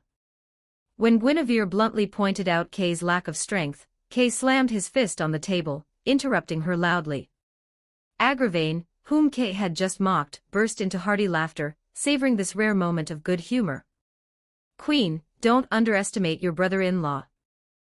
I may not be as strong as the king, you, Lancelot, Gawain, or the others, but during the Battle of Hamburg, I personally slew 2 enemy kings in the final counterattack. Leave the extortion to me." The vassal kings won't find it easy to hold me hostage. Even if it was a deliberate provocation, Kay would eagerly take the bait. This task genuinely needed someone to carry it out, and among Camelot's remaining knights, he was indeed the most suitable choice. While other knights might be dismissed by the vassal kings, Kay possessed a dual identity, both a knight and the King of Knights' foster brother. With that matter settled, the round table meeting turned to handling trivial matters. Guinevere rarely spoke up during these discussions, lacking expertise in such affairs. Even on topics she understood, her knowledge was superficial, gleaned mostly from her past life memories. While she could point out directions, the actual execution of tasks was left to the knights assigned to carry them out. "Your Majesty," a servant announced, "Lady Morgan requests your presence. She says she has made progress on the matter you asked her to investigate." Chapter 35, Morgan's Terms of Assistance 1276 words. The matter Guinevere had asked Morgan to investigate was, of course, finding a way for two women to have a child without using shape-shifting potions. But why would Morgan agree to Guinevere's request? The price Guinevere had promised after the battle outside Hamburg remained unpaid to this day. That afternoon, when Guinevere found a moment to visit Morgan's chambers, the fireplace crackled warmly. Clad in a coolly elegant gown, Morgan reclined on a chaise lounge by the window, her gaze lost in the swirling snow outside. As an exceptionally powerful mage, Morgan sensed the fading of the mystical realm more keenly than the knightly Guinevere and her peers. "I knew the mystical essence of Great Britain would eventually wane," Morgan mused, "but I never expected it to happen so many years ahead of schedule." Clad only in a sheer gown and reclining languidly, Morgan's figure lay fully exposed, her curves clearly visible beneath the fabric. Guinevere entered the bedroom, leaving the door slightly ajar. Seeing Morgan in this state, alarm bells rang in her heart, but the message the maid had delivered on Morgan's behalf was too tempting to ignore, forcing her to come. Composing herself, she surveyed Morgan openly and without hesitation. Morgan's body no longer stirred any longing in Guinevere, instead, it filled her with irritation, making her wish she could drape her own blanket over Morgan. "Sister, it's getting cold. You should put on another layer." "Humph, it's not cold in here." Guinevere couldn't fathom Morgan's thoughts, but as Morgan sat up on the chaise lounge, displaying her figure even more clearly, Guinevere's irritation intensified. She felt an overwhelming urge to flee, terrified the King of Knights would return and find them like this. Just as she was about to leave and return later, the wind slammed the unlatched door shut, and a peculiar fragrance filled her nostrils. Guinevere stilled, holding her breath. There couldn't be any natural wind in the room, and the sudden appearance of this scent was too bizarre, reminding her of classic scenes from wuxia novels she'd read in her previous life. Just as Guinevere was dismissing the possibility of such absurdity, Morgan pointed to a small cake on the vanity table and said, "I made it exactly as you taught me. Want to try some? Do you think I'm an idiot?" Guinevere was human, she couldn't hold her breath for long. She wasn't Merlin, she couldn't breathe through gills. Realizing the fragrant aroma hadn't caused any immediate adverse effects, Guinevere resumed breathing, determined to see what Morgan was planning. Her strength had grown significantly. The defensive magecraft that had once blocked her strike, she was now confident she could shatter in an instant. "Heh heh heh." By the window, Morgan chuckled softly, her gaze constantly drifting over Guinevere, like she was observing prey she was certain to capture. "When we first met, you used to steal glances at my abdomen. But lately, you've been looking at me with increasing disdain, as if my possessing this body is somehow defiling my worthless sister. Guinevere, so you really do like girls after all. And you've actually fallen for her." Morgan continued speaking, removing her veil as she spoke to reveal a face nearly identical to the King of Knights, but with a more mature air.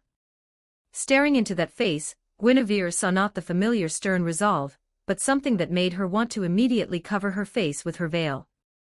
But she needed Morgan's help, and this appearance wasn't her fault. Guinevere suppressed her irritation, and waited for her to continue speaking. "You know, your infatuation with the King of Knights would have merely amused me, making you seem like an interesting person. But the problem is, the King of Knights has fallen for you too. She even started smiling more because of you. Do you think my worthless sister deserves that? They stood barely half a meter apart, locked in a face-to-face confrontation. The fury blazing in Morgan's eyes left no doubt, intensifying Guinevere's sense of impending doom. Yet Morgan proved even more unhinged than Guinevere had imagined, or perhaps she was willing to do anything to make the King of Knights suffer. Don't worry, I won't resort to crude methods like poisoning. That would only give you an excuse to defend yourself to my fool of a sister. Let me be frank, I have indeed found the method you seek. But if you want my help again, you'll have to pay the price first. The unease in Guinevere's heart lingered, while Morgan's confidence only grew stronger. I've thought it through. If I drugged the King of Knights, she'd simply be crushed by guilt, tormented by daily self-reproach. Yet, for the sake of Great Britain, she would still force herself to carry on. If I drugged myself and did something outrageous to you, it would only make you my sworn enemy. I wouldn't be so foolish. Therefore, I want you to do something outrageous to me in front of that bastard sister of mine. Then, she'll truly taste the bitter betrayal of someone she loves. Many plans fall apart once spoken aloud, but Morgan remained utterly convinced of her victory. Guinevere, accept this bargain. If you truly want a child with her. Her composure faltered slightly, the magical energy gathering within her body disrupted by the shock. Guinevere desperately wanted to point her finger at Morgan and shout, "Are you insane?" And so Guinevere did just that. "Ha ha, ha ha, your frantic expression is truly delicious, Guinevere. I eagerly await the day you finally agree, even if that day is still years away." Morgan's rare, radiant smile bloomed, delighting in Guinevere's stunned reaction. She began to imagine the King of Knights' heart shattering before her very eyes, collapsing into despair. Just the thought of it made Morgan salivate with anticipation. But before that day arrived, before she could indulge her selfish desire to crush the King of Knights' spirit, Morgan couldn't ignore the immediate crisis facing Great Britain. "Guinevere," she began, "would your Knight Academy be willing to add a magecraft department? I don't understand why you're so eager to cultivate power, but I believe your actions are driven by a vision for a better future for Great Britain. After all, it's not your fault you're infatuated with my fool of a sister, and that fool of a sister insists on shouldering the entire future of Great Britain." In the end, Morgan didn't remove her thin veil, sparing Guinevere from a confrontation that would have torn their relationship apart. After considering Morgan's words, Guinevere agreed to establish the Magecraft department and formally invited Morgan to serve as its instructor. Guinevere had no reservations about this. As long as it benefited Great Britain, Morgan wouldn't hesitate to contribute her efforts. "Sister, I entrust the Magecraft department to you." Morgan's obsession with the King of Knights gave Guinevere a headache, but aside from that, Morgan was undeniably a good woman, deeply devoted to the nation's welfare. In any case, if I want to avoid doing things her way, I need to find a way to resolve her animosity toward Leah. Ugh, what a pain. As she pondered this, the incense she'd been smelling hadn't caused any issues. Before leaving the room, Guinevere made a point of asking, "Sister, what kind of incense is this?" Morgan remained silent, relishing Guinevere's growing suspicion. In truth, it was just ordinary incense, the kind used to help insomniacs fall asleep. Over the past few days, she'd noticed dark circles forming under Guinevere's eyes. After all, Morgan wasn't truly cruel to anyone. Except the King of Knights. Chapter 36, If We're Relying on Merlin.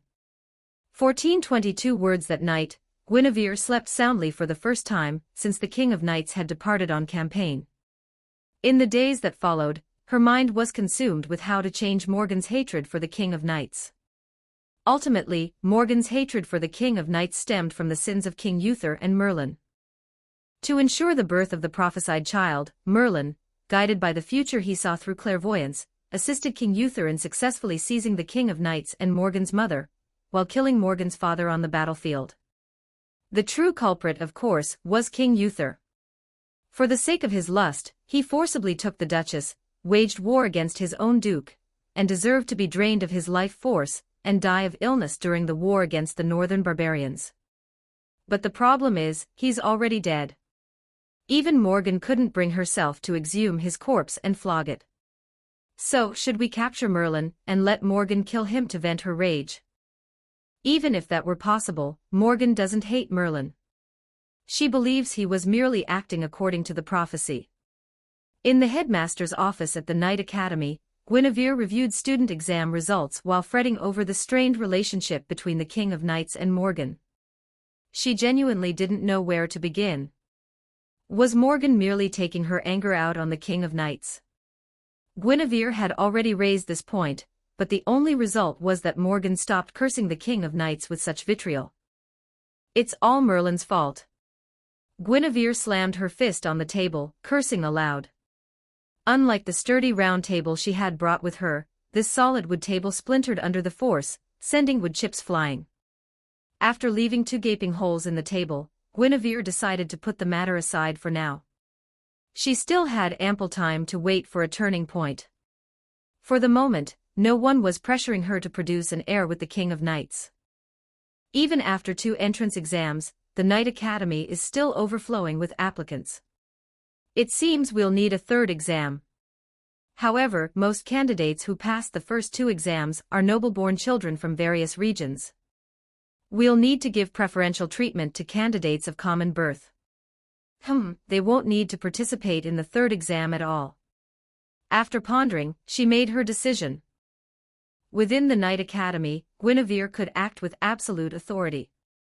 If students disagreed, she allowed them to settle their grievances through martial combat. If they could defeat her in a duel, their argument would be considered valid. From the north, Liao reports that she has taken in over 50,000 more elderly, infirm, and disabled refugees. She plans to construct a new city in the north. From Gaul, Lancelot sent word of a bountiful harvest this year, keeping grain prices low.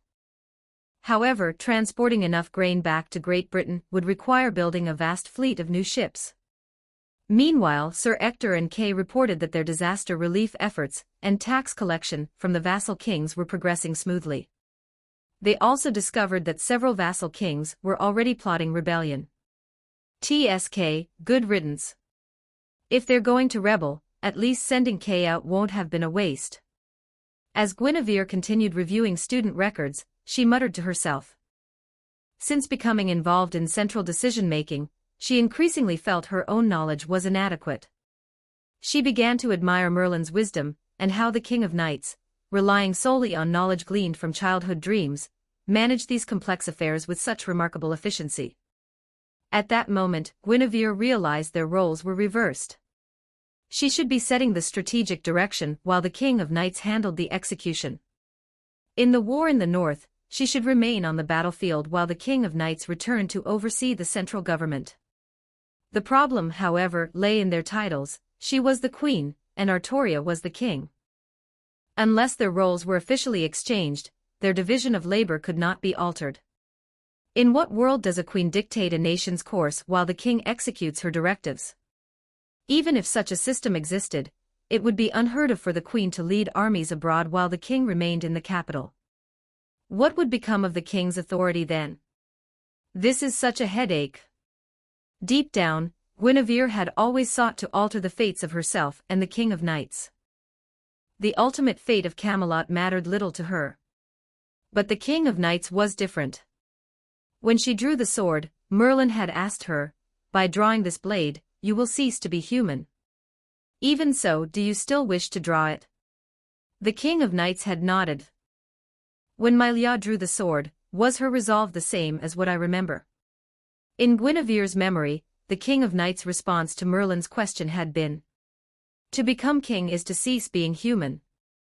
This realization had been with her since birth. A king, by definition, exists to protect the people, and must therefore be the one who kills the most among them. As a child, she had pondered this every night, trembling until dawn. Not a single day passed without fear. Yet, as if by natural right, the sword was drawn, enveloped in radiant light. In that instant, the girl named Artoria ceased to be human. Not human, my ass. For some reason, Guinevere's mind flashed back to a dialogue scene from the FSN game, where she and Merlin discussed the King of Knights drawing her sword. The King of Knights had become king with the resolve to sacrifice everything, solely to save Great Britain from its decay. Yet, despite giving her all, she ultimately faced betrayal, abandonment, and the destruction of her kingdom. What she couldn't accept wasn't her personal tragedy, but the tragedy of Camelot itself. Indifferent to her own fate, she cared only that she hadn't done enough. Thus she vowed never to draw the sword again, wishing instead for destiny to grant Great Britain a new king. From that perspective, if I were to surpass Leah in leadership and propose to her, "Let me be king, you be queen," Leah would likely accept with a smile. Guinevere merely entertained this fantasy in her heart. She knew such a decision couldn't be made by her, and the King of Knights alone. Any attempt to do so might plunge the kingdom into turmoil, escalating into a civil war neither could tolerate. Guinevere, what are you thinking? If you truly care for Artoria, you should be focusing on alleviating her burdens. Right now, you should be systematically providing all possible support to Camelot in its current crisis. After all, you are her queen, and you've vowed to be her steadfast pillar. Had Morgan's mad ravings planted these doubts in Guinevere's mind? She couldn't be sure, but she was happy to blame Morgan anyway. This train of thought led Guinevere to a possibility: she could share her anxieties with the King of Knights. If having an heir is truly necessary, and only Morgan can help, then Artoria should be able to suppress her anger, and watch me go flirt with Morgan. Immediately, Guinevere rejected this idea. The mere thought of the King of Knights' expression at such a sight filled her with a sharp, heart-wrenching pain. The King of Knights had only recently begun to show emotions because of her. She refused to let her revert to the emotionless, betrayed figure. She remembered the one who couldn't even muster a smile. Wait a minute, does this really mean we have to rely solely on Morgan's help? That bastard Merlin can't possibly stay away from Camelot forever, can he? Morgan was an exceptionally skilled mage, but Merlin was an absolutely exceptional one. Though he tended to bite his tongue when chanting long spells, he preferred wielding various weapons to hacking people down rather than using magic. Still, Guinevere could reasonably hope for his help provided she asked him. When Lancelot returns, ask him to go to Avalon. He grew up there. Even if he's forbidden from returning permanently, the Lady of the Lake would surely relay a message to Merlin, wouldn't they? Merlin hadn't told anyone where he was going, but Avalon was the first place Guinevere thought of. 3 months passed in the blink of an eye. This year, deep winter arrived only after 3 months of heavy snow. Chapter 37, Guinevere's heart 1364 words, Your Majesty, the king has sent a letter saying you've gone too far. But he didn't demand I stop immediately, did he? In the end, driven to rebellion by natural disasters and Kay's extortion, several reckless vassal kings of England rose up in revolt. Their revolt resulted in their deaths and the exile of their surviving kin to Camelot City, where they lived as idle guests of the court. Their territories were brought under the direct rule of Camelot. At the southern tip of Great Britain, within a small, unrebellious vassal kingdom, Guinevere rode her horse, catching the falling goosefeather snowflakes with her gauntlet hand. Christmas was fast approaching, but the bitterly harsh weather had dampened the festive spirit across Great Britain. Since setting out on her campaign a month ago, Guinevere had journeyed through the southern vassal kingdoms. She had seen mostly frozen cattle and sheep, and people of all classes gathered in churches, imploring God for forgiveness. The unusually harsh weather had convinced many nobles and commoners alike that this was divine punishment, provoked by their vassal kings angering the heavens. This belief had made Guinevere's conquest relatively easy. But if Camelot takes control and next year is the same? Kay, we've both written to Leah about the situation in the southern kingdoms, Guinevere said. She knows they suffer even more under their vassal kings than the northern barbarians. Her dissatisfaction is merely for the sake of appearances to placate those unrebellious vassal kings. As she spoke, Guinevere couldn't help but shake her head. For this campaign, she had only brought Kay, Hector, about 30 ordinary knights, and over 3,000 newly conscripted common soldiers. Because Kay and Ector were the ones she was speaking to, Guinevere didn't need to use formal terms like Arthur or him. Come to think of it, Leon must have gathered nearly 500,000 old, weak, and infirm people in the north by now, right? She's probably supporting all those destitute souls up there. Your Majesty, are you still worried about the coming spring? Kay asked, his breath steaming in the cold air as he spoke. In full armor, with a heavy cloak and his breath fogging the air, Kay understood Guinevere's concerns. The barbarian king of the north, realizing the king of knights would support the abandoned elderly, weak, and infirm, had abandoned fighting altogether. Instead, he began driving the remaining vulnerable people toward the border daily, a cunning ploy to stall the king of knights' advance and bankrupt the kingdom of Camelot through sheer attrition. As it turned out, the king of knights had indeed halted her advance, and Camelot's resources were being stretched thin by supporting over 500,000 additional people. The barbarians are, after all, barbarians.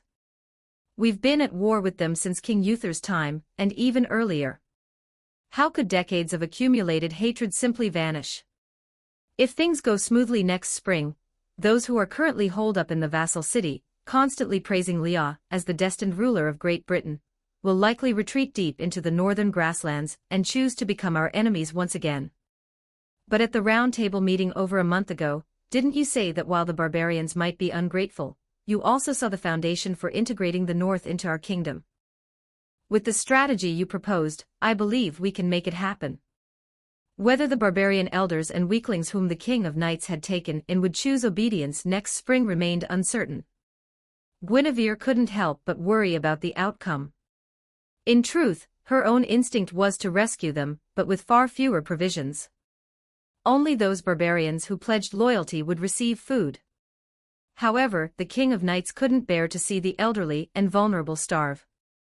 Thus, Guinevere's role remained one of patching things up and persuading the king of knights' opponents to support her. At the Round Table meeting, she proposed a strategy based on simple truths: send emissaries among the barbarians to extol the virtues of the king of knights and expose the vices of the barbarian king.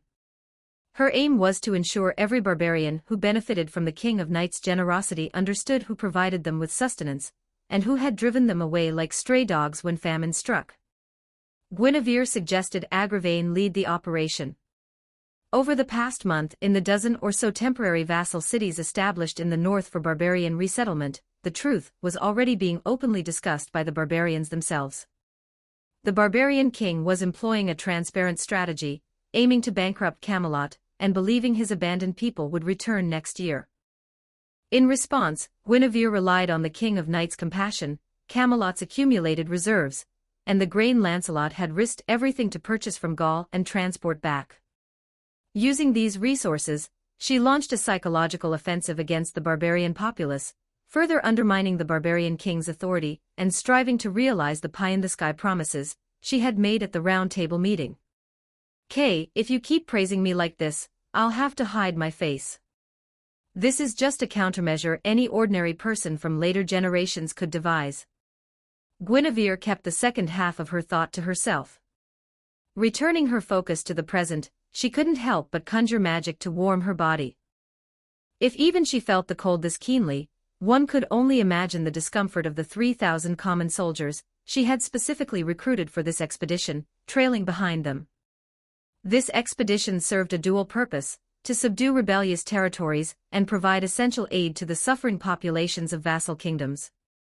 For the 3,000 common soldiers, Guinevere selected only the strongest and most physically robust, a significant portion of whom were Knight Academy rejects. She promised them a fresh start. Urged them to quicken their pace. We'll make camp and rest once we reach Ford Town ahead. Yes, Your Highness. Headed to the rear of the column. It was fortunate that the knight's steeds possessed magical beast bloodlines, otherwise, even they would have been forced to dismount and continue on foot in this weather. The draft horses pulling the supply wagons were of lesser quality, yet their stamina and resilience far surpassed those of ordinary horses in later eras. How else could they traverse snow-covered terrain, the drifts already knee-deep across the wilderness, in such a blizzard? Exhaling a plume of white breath, Guinevere glanced back at the soldiers' arduous struggle. She could only force herself to remain optimistic, hoping that Gaia, the planet's will, wouldn't maintain such relentless severity beyond the spring thaw. Bastard, she cursed inwardly, deliberately avoiding naming the target. Though she understood that Gaia lacked consciousness, the sentiment remained. After several more hours, as darkness nearly enveloped them, Guinevere's party finally spotted the snow-covered town, where they intended to halt for the night. There were no rules against entering the town or camping outside, for in this weather, anyone without a sturdy roof would inevitably be buried under snow by morning. Even if such a decree were issued, it would inevitably spark widespread outrage, even with Guinevere's authority. This army lacked the discipline to enforce such an order. After we settle the supply train at the church, you and I will take turns leading the night watch. Let the ordinary soldiers find lodging with the townsfolk themselves, but remind them to pay. The kingdom will reimburse them. Guinevere had allocated generous compensation to the ordinary soldiers for this campaign. After personally executing several rebel kings and confiscating most of their wealth, she had no shortage of funds. The grain carried by the supply train was largely obtained by borrowing from regional lords during the autumn harvest. They were unwilling to help the common people, so Guinevere stepped in to assist them. Agravain had calculated the grain reserves of each vassal kingdom based on Camelot's own stores. In the first year of the disaster, these lords undoubtedly possessed vast quantities of grain. Throughout this winter, Guinevere also intended to lay the groundwork for Camelot's future unification of England's vassal kingdoms by winning the hearts and minds of the people. Chapter 38, Guinevere and the Holy Church. 1632 Wordsford Town, located over 30 kilometers south of London, lay not far from Great Britain's southernmost coast. Normally, snow would never fall here, and the residents had never imagined enduring 3 consecutive months of snowfall. Guinevere had planned outside the town to have the army provide accommodation fees to the civilians. But upon entering Ford Town, she realized the money could be saved. Within the town, any civilians who could flee had already fled. Most of those who remained had perished, and the remaining 100-odd people were all huddled together in the town's most fortified church. "Thank you for your hard work, Bishop Edward," Guinevere said. "It's no trouble at all. I'm merely fulfilling my duty as bishop," he replied. Had he been an ordinary bishop, the white-haired, white-bearded, and elderly Bishop Edward wouldn't have been able to protect even himself. But he wasn't ordinary. Blessed by God, he could perform divine miracles. To Guinevere, however, these miracles seemed like mere variations of magecraft. After speaking with the bishop, meeting the surviving townspeople, and instructing the dozens of soldiers selected to help prepare porridge, Guinevere prepared to depart. "Queen Guinevere, may I address you as such, Your Highness?" Emerging from the church, Guinevere now stood behind it, where nearly every church maintained a graveyard. Her gaze swept across the forest of tombstones, neatly arranged old graves, a newly erected tomb from 3 months ago, an unburied corpse from 2 months ago, and several unexcavated plots reserved for the dead in the past month. As she circled the graveyard, Guinevere noticed the increasingly emaciated corpses. The most recent arrivals were completely naked, their bodies stripped bare. This sight revealed the horrors they had endured. During my travels through the vassal kingdoms, I witnessed entire villages ravaged by death. But I've never seen a town as devastated as this. Is the local lord completely neglecting his people? He rebelled alongside the neighboring vassal king, and was slain on the battlefield by your hand. So this is partly my fault, then. Even had he lived, he would never have aided those he considered mere rabble. Not every knight shares the king of knights and your own noble virtues. Normally, a bishop's vestments in this region would be white robes adorned with gold trim. Yet Bishop Edward still wore black. A shade of black eerily familiar to Guinevere. Your Highness Queen Guinevere, are you familiar with the Holy Church?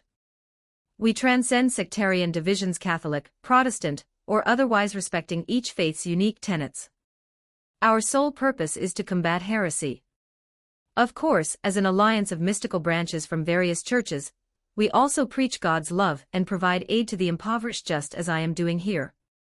Her eyes were fixed on the corpses of civilians who had died most tragically, while her ears caught Bishop Edward's self-introduction. Upon hearing the name, Holy Church, Guinevere felt a sudden realization, as if her earlier suspicions had been confirmed. She raised her head, gazing at the bishop, waiting for him to continue. "Your Highness, there's no need to look so grave." Having been raised since childhood with the education of the ruling class, and having saved many lives while taking countless others, Guinevere's stern gaze was even colder than that of the earnest King of Knights. Under that piercing stare, Bishop Edward's heart trembled. The words on the tip of his tongue retreated into his throat, swirling there until he was certain they were acceptable before he slowly uttered them.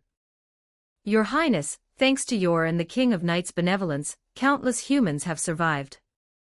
Not just I, but all the bishops of Great Britain intend to propose that you both be canonized as saints." Bishop Edward bowed with exaggerated humility, as if Guinevere were already Saint Guinevere. But this obsequious demeanor only earned a scornful laugh from her, for she knew there was no such thing as a free lunch in this world. "Why don't you tell me what you really want first, Bishop Edward? Do you think I'm blind? The people still living in the church all worship your God, while the non-believers lie dead here. Your Highness, didn't you and the King of Knights also have your wedding officiated by the Archbishop of Canterbury? What grounds do you have to criticize us?" The matter of the faithful was undeniable, and Bishop Edward made no attempt to refute it. He readily admitted that while the noble knights treated the common people as lesser beings, he himself was even worse. Having retained memories from her previous life, Guinevere understood the Holy Church of the Fate universe far better than the secular Protestant or Catholic churches. This organization, primarily established to suppress heresy, contained only a sliver of the benevolence the secular church preached.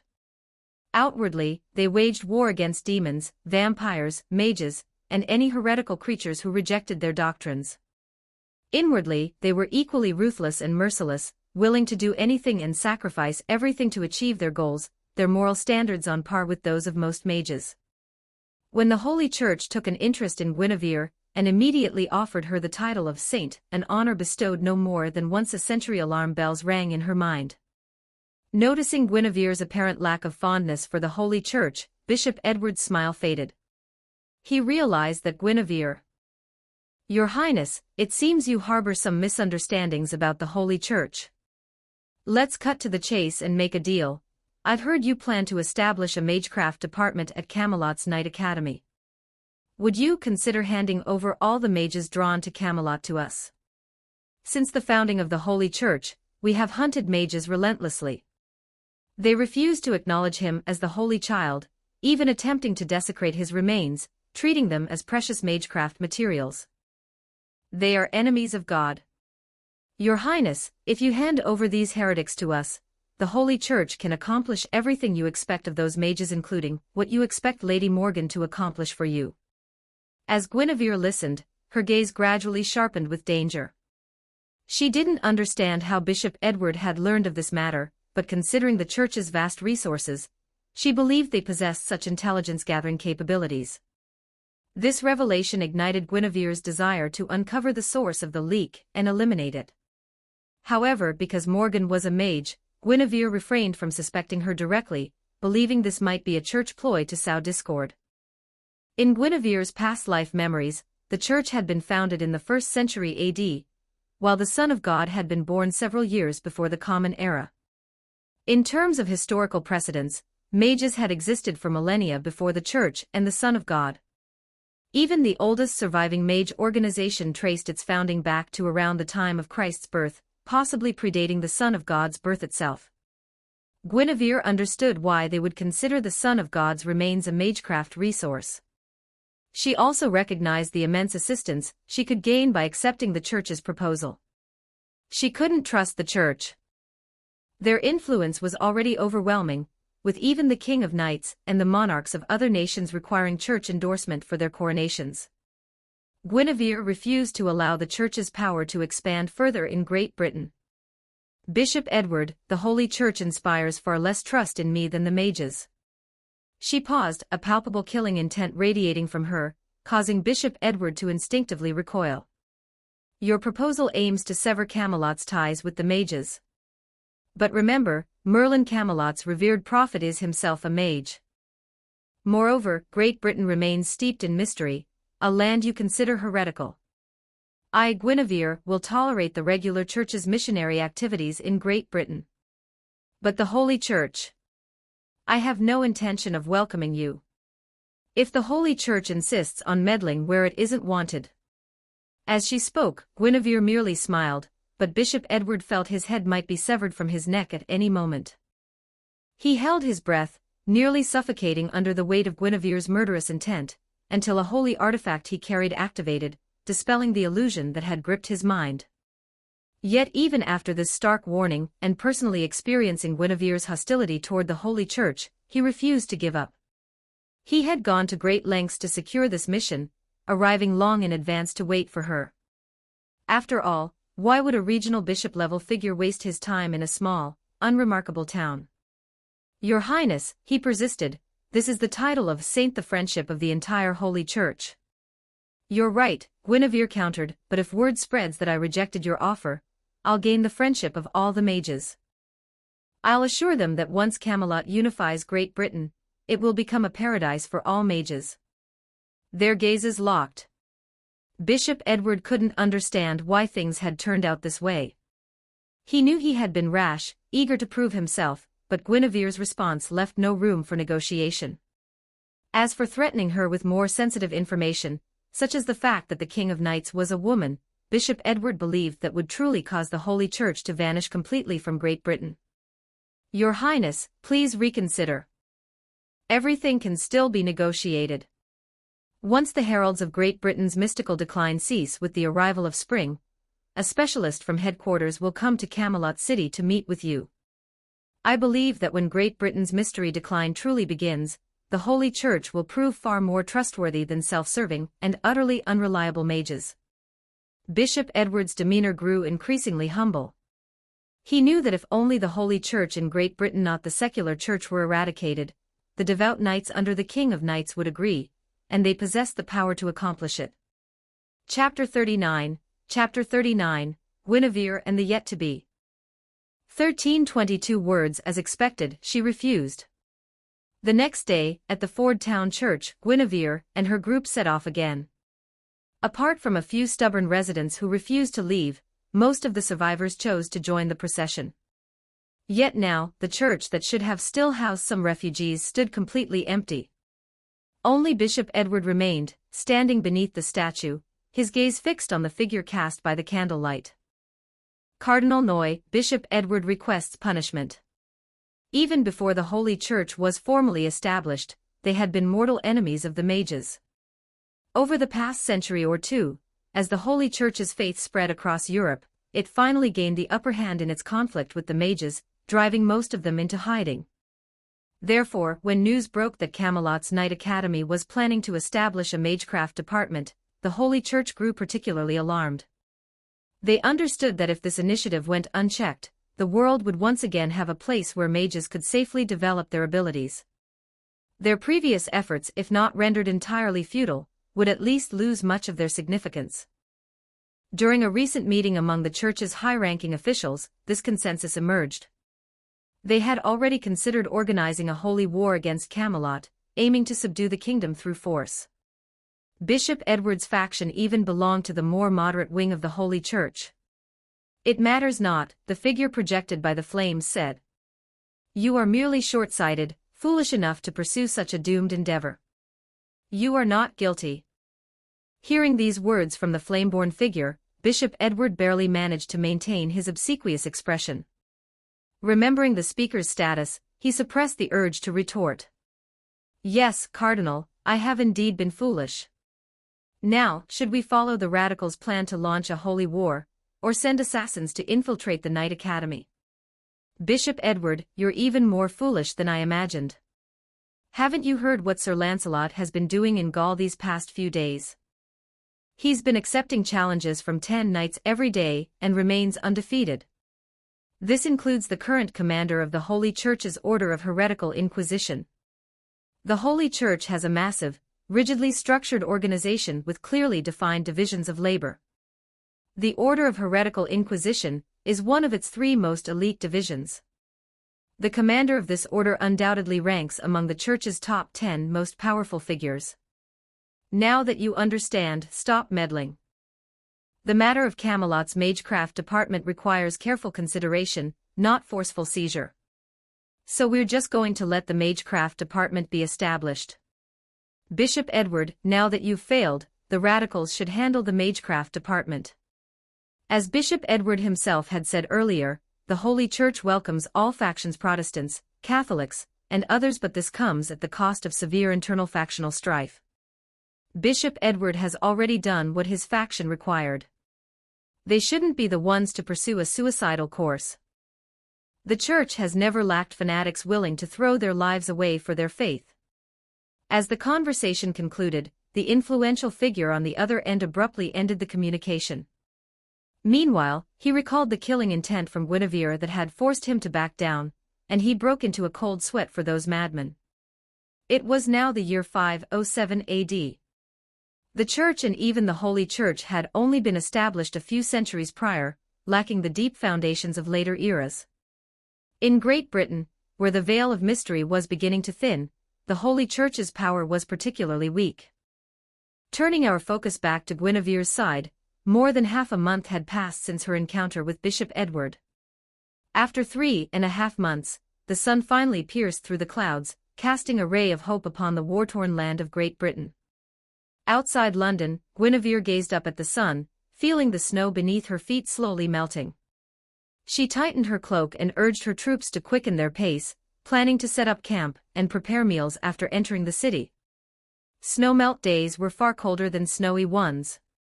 While the knights and soldiers could endure it, the thousands of raggedly dressed civilians they had gathered along the way could not. Yet despite the biting cold, knights, soldiers, and civilians alike cheered and prayed to the sun, hoping for similar weather tomorrow. Watching most of her troops praising the Lord and incidentally praising the sun, Guinevere's teeth ached. Still, she didn't regret rejecting Bishop Edward's proposal. Recalling memories from her previous life and considering the Church's ambitions, Guinevere would have been a fool to invite wolves into her sheepfold. She trusted in Camelot's strength and, as a transmigrator, felt confident she could overcome the Church's threat. Did the bishop mean today when he said the prelude to the waning of the mysterious was nearing its end? Knights excelled in warfare, but their understanding of weather couldn't match that of clerics and mages. Ever since the bishop casually mentioned this news, Guinevere had been anticipating this day. This phase is now over. Alert all regions to intensify epidemic prevention measures. Tell the vassal states that haven't yet rebelled to follow our orders to the letter unless they want their entire families to perish. Yes, Your Highness. After a major disaster, a major epidemic was inevitable. The continuous 3.5-month snowstorm had already claimed the lives of at least hundreds of thousands in Great Britain, with countless livestock lost. If the deaths of wild animals were added, Guinevere couldn't bear to imagine the total toll. That's why she had declared the snowstorm merely the first phase. If the thawing corpses weren't properly managed, a full-blown epidemic could erupt.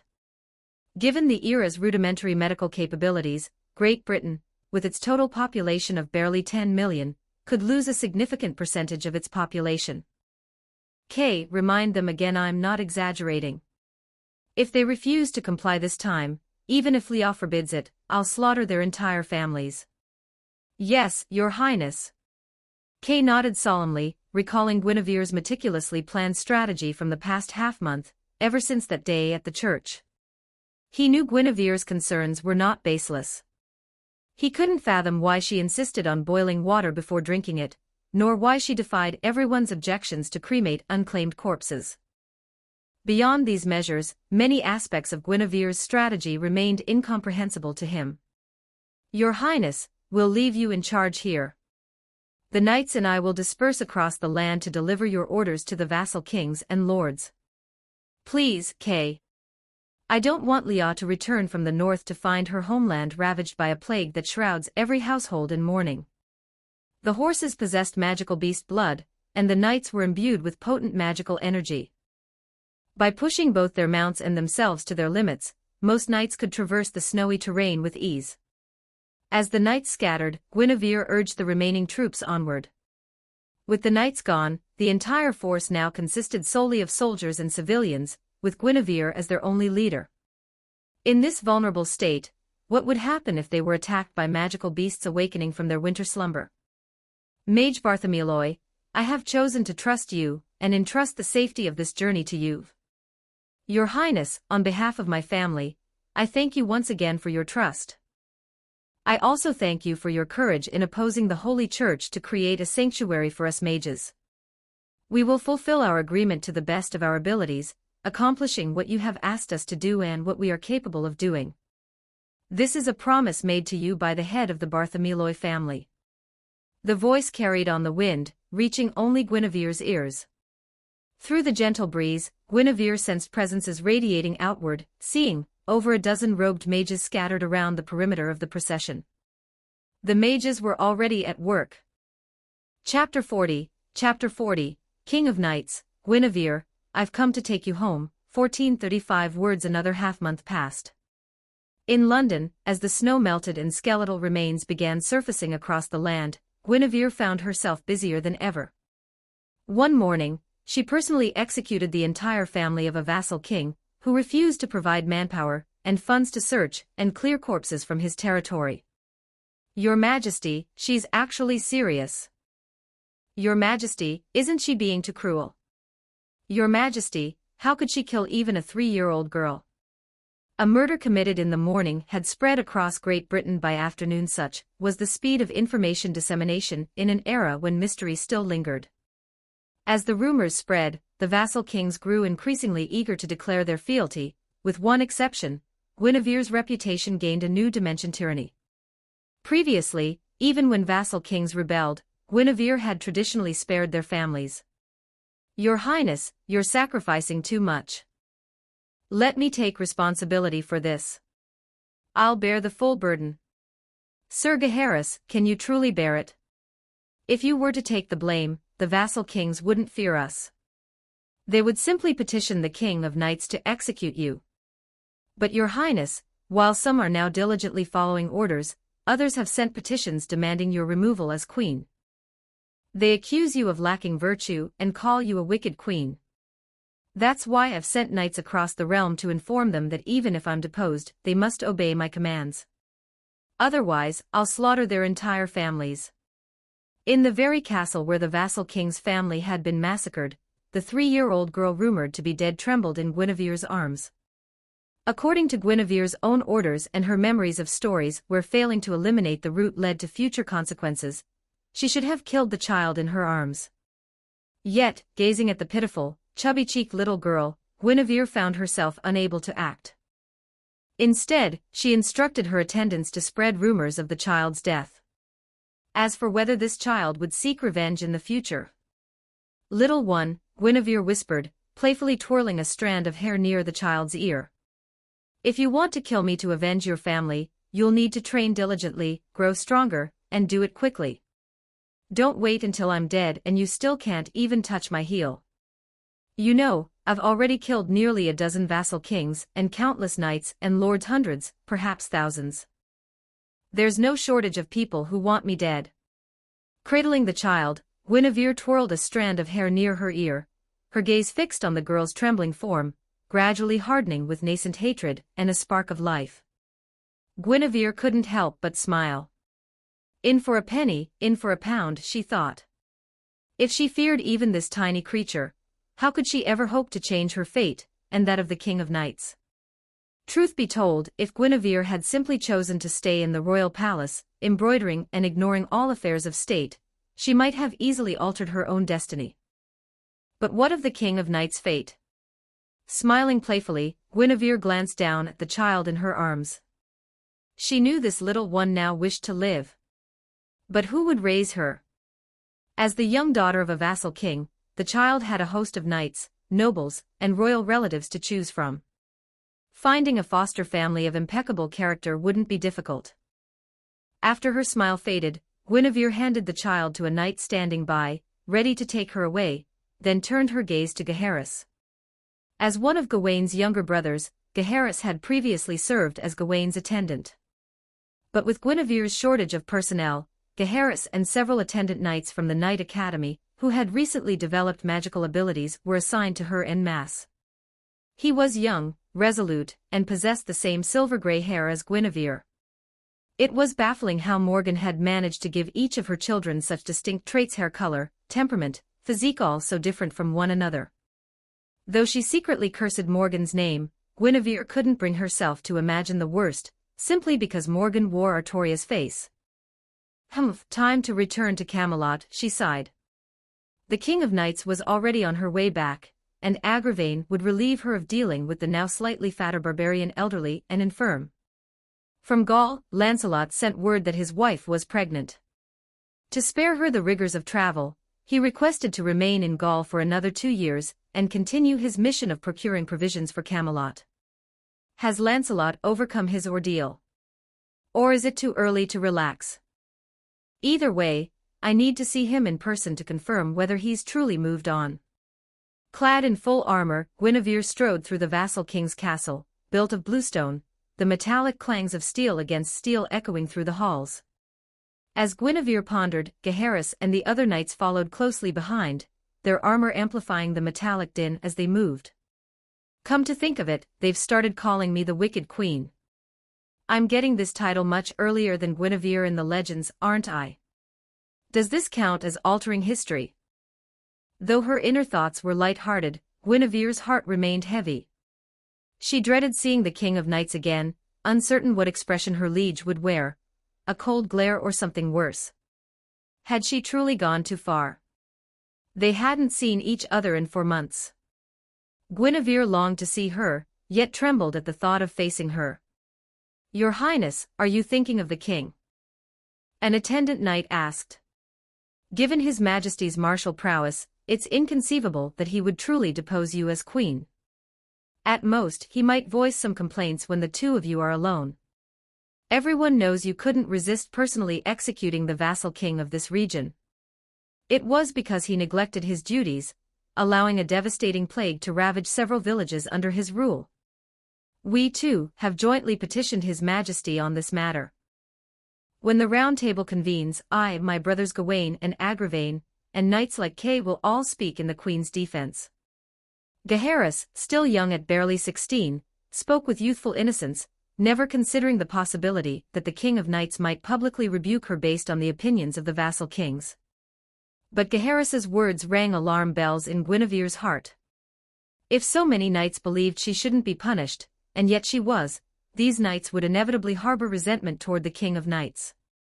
Now, Guinevere desperately hoped the King of Knights wouldn't do anything foolish.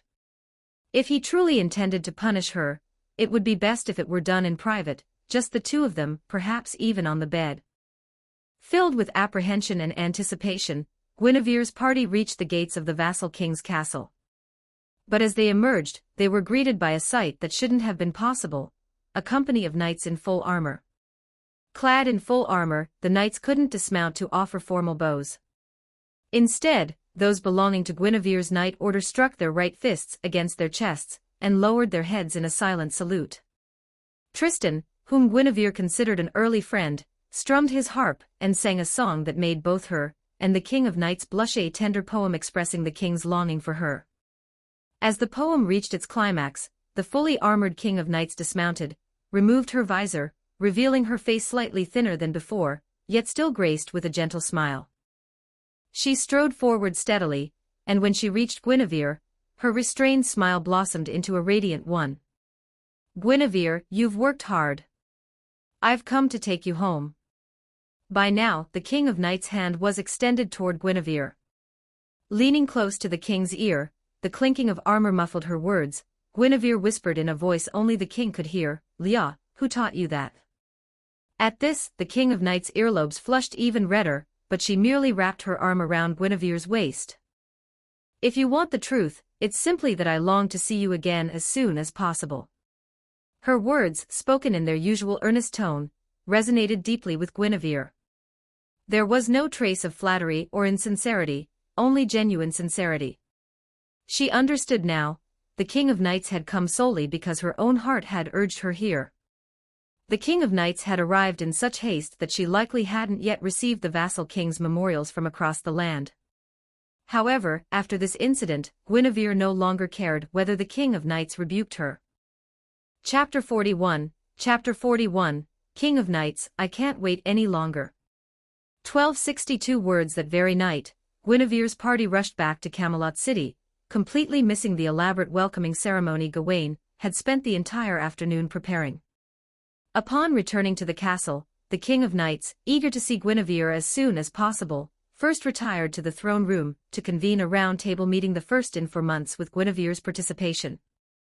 There she learned about the kingdom's situation over the past 4 months and understood what Guinevere, Lancelot, and the other knights had accomplished during the recent natural disaster. Finally, the King of Knights received the memorials from the vassal kings, and heard numerous knights vouch for Guinevere's merits.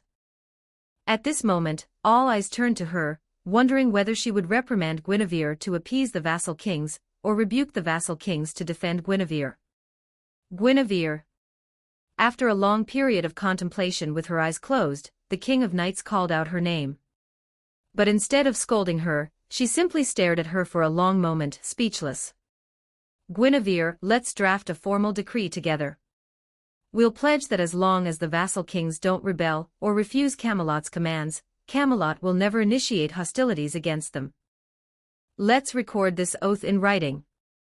This serves as an explanation to them, and also to some of the knights under our command.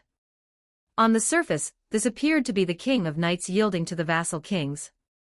But to Guinevere's ears it sounded more like reassurance. Otherwise, the King of Knights wouldn't have needed to specifically mention that it also served as an explanation to some of the knights under their command. Guinevere knew that most knights were nobles, and through convoluted family ties, many were actually related to the vassal kings. Her earlier anxiety stemmed from her understanding that appeasement was necessary.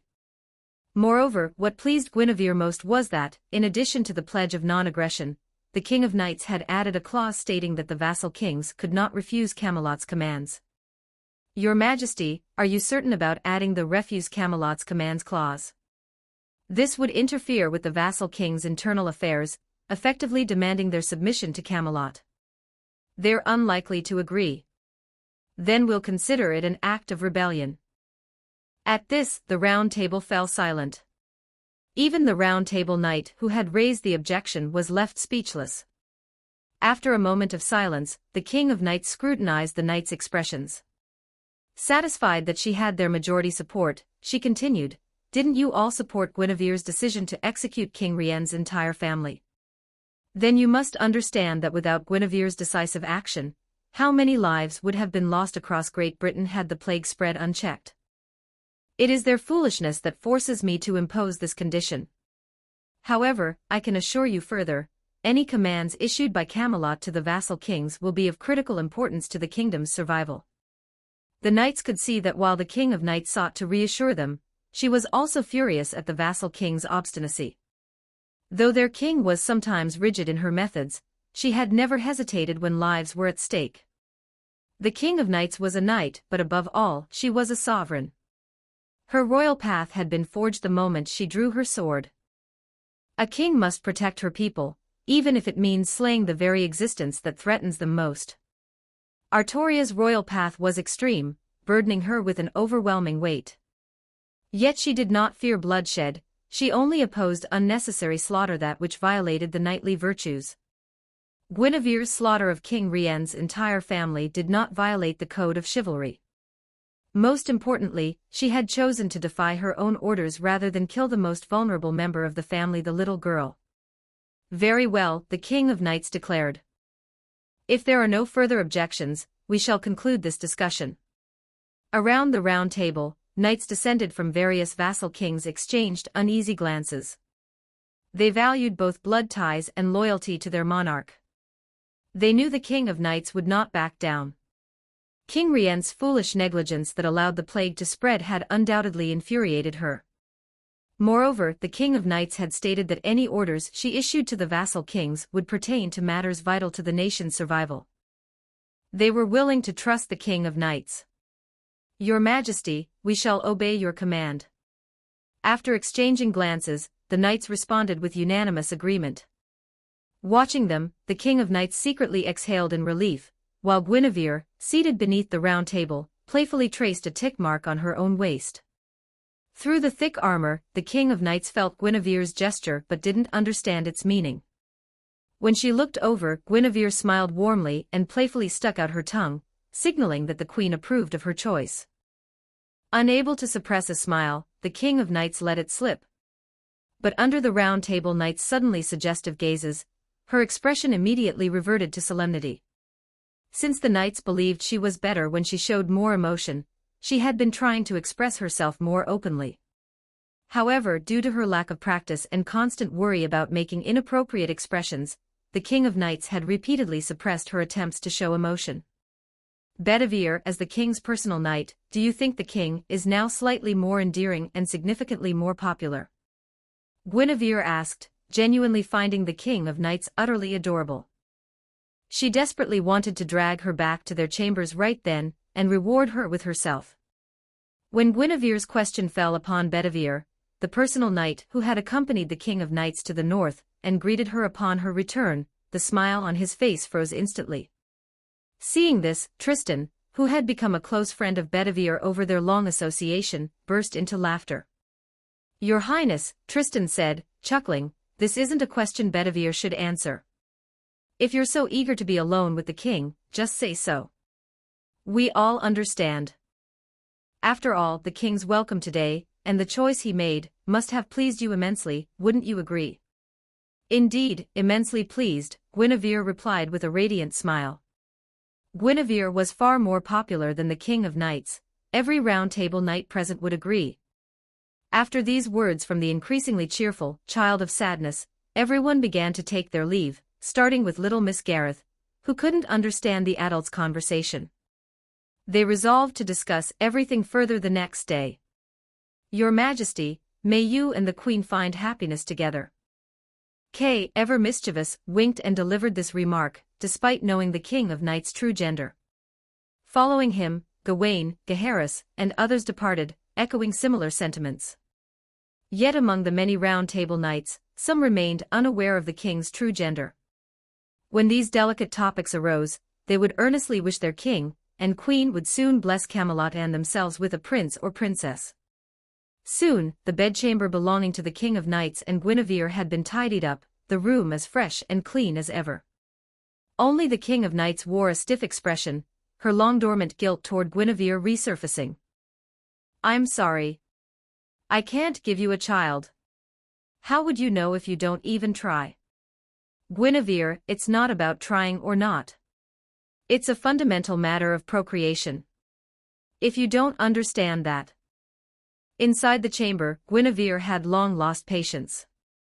She planned to kiss the King of Knights to her heart's content first. Chapter 42.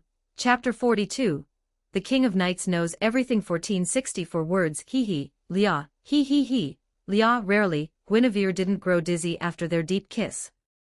She eagerly went in for a second, but when her hands began to wander, the startled King of Knights pushed her away, making it clear that it wasn't yet time to go further. He, my Lia, both lay side by side on the bed in their nightgowns, their eyes locked. The King of Knights couldn't help but feel that Guinevere had gone completely mad tonight. She rubbed her temples, but still allowed Guinevere to move forward and embrace her, basking in Guinevere's unique warmth. Due to the holy sword, the King of Knights would never grow, forever frozen in her 15-year-old form.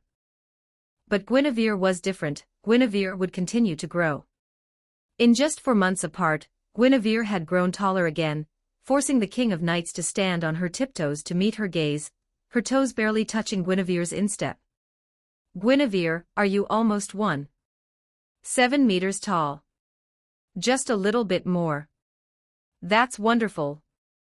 Locked in their embrace, they spoke quietly, the King of Knights' perpetual melancholy lingering on her face.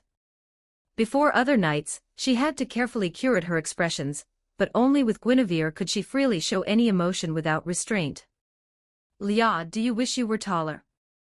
"Of course, if I could. I'm only 1.54 meters tall. If I were a bit taller, I wouldn't have to stand on higher ground when I'm with the knights, and when we walk together, the people wouldn't immediately recognize me as the king. Never mind. The shortest one is the king. Guinevere, you're laughing at me. The King of Knights' melancholy transformed into sternness, but she wasn't angry at Guinevere.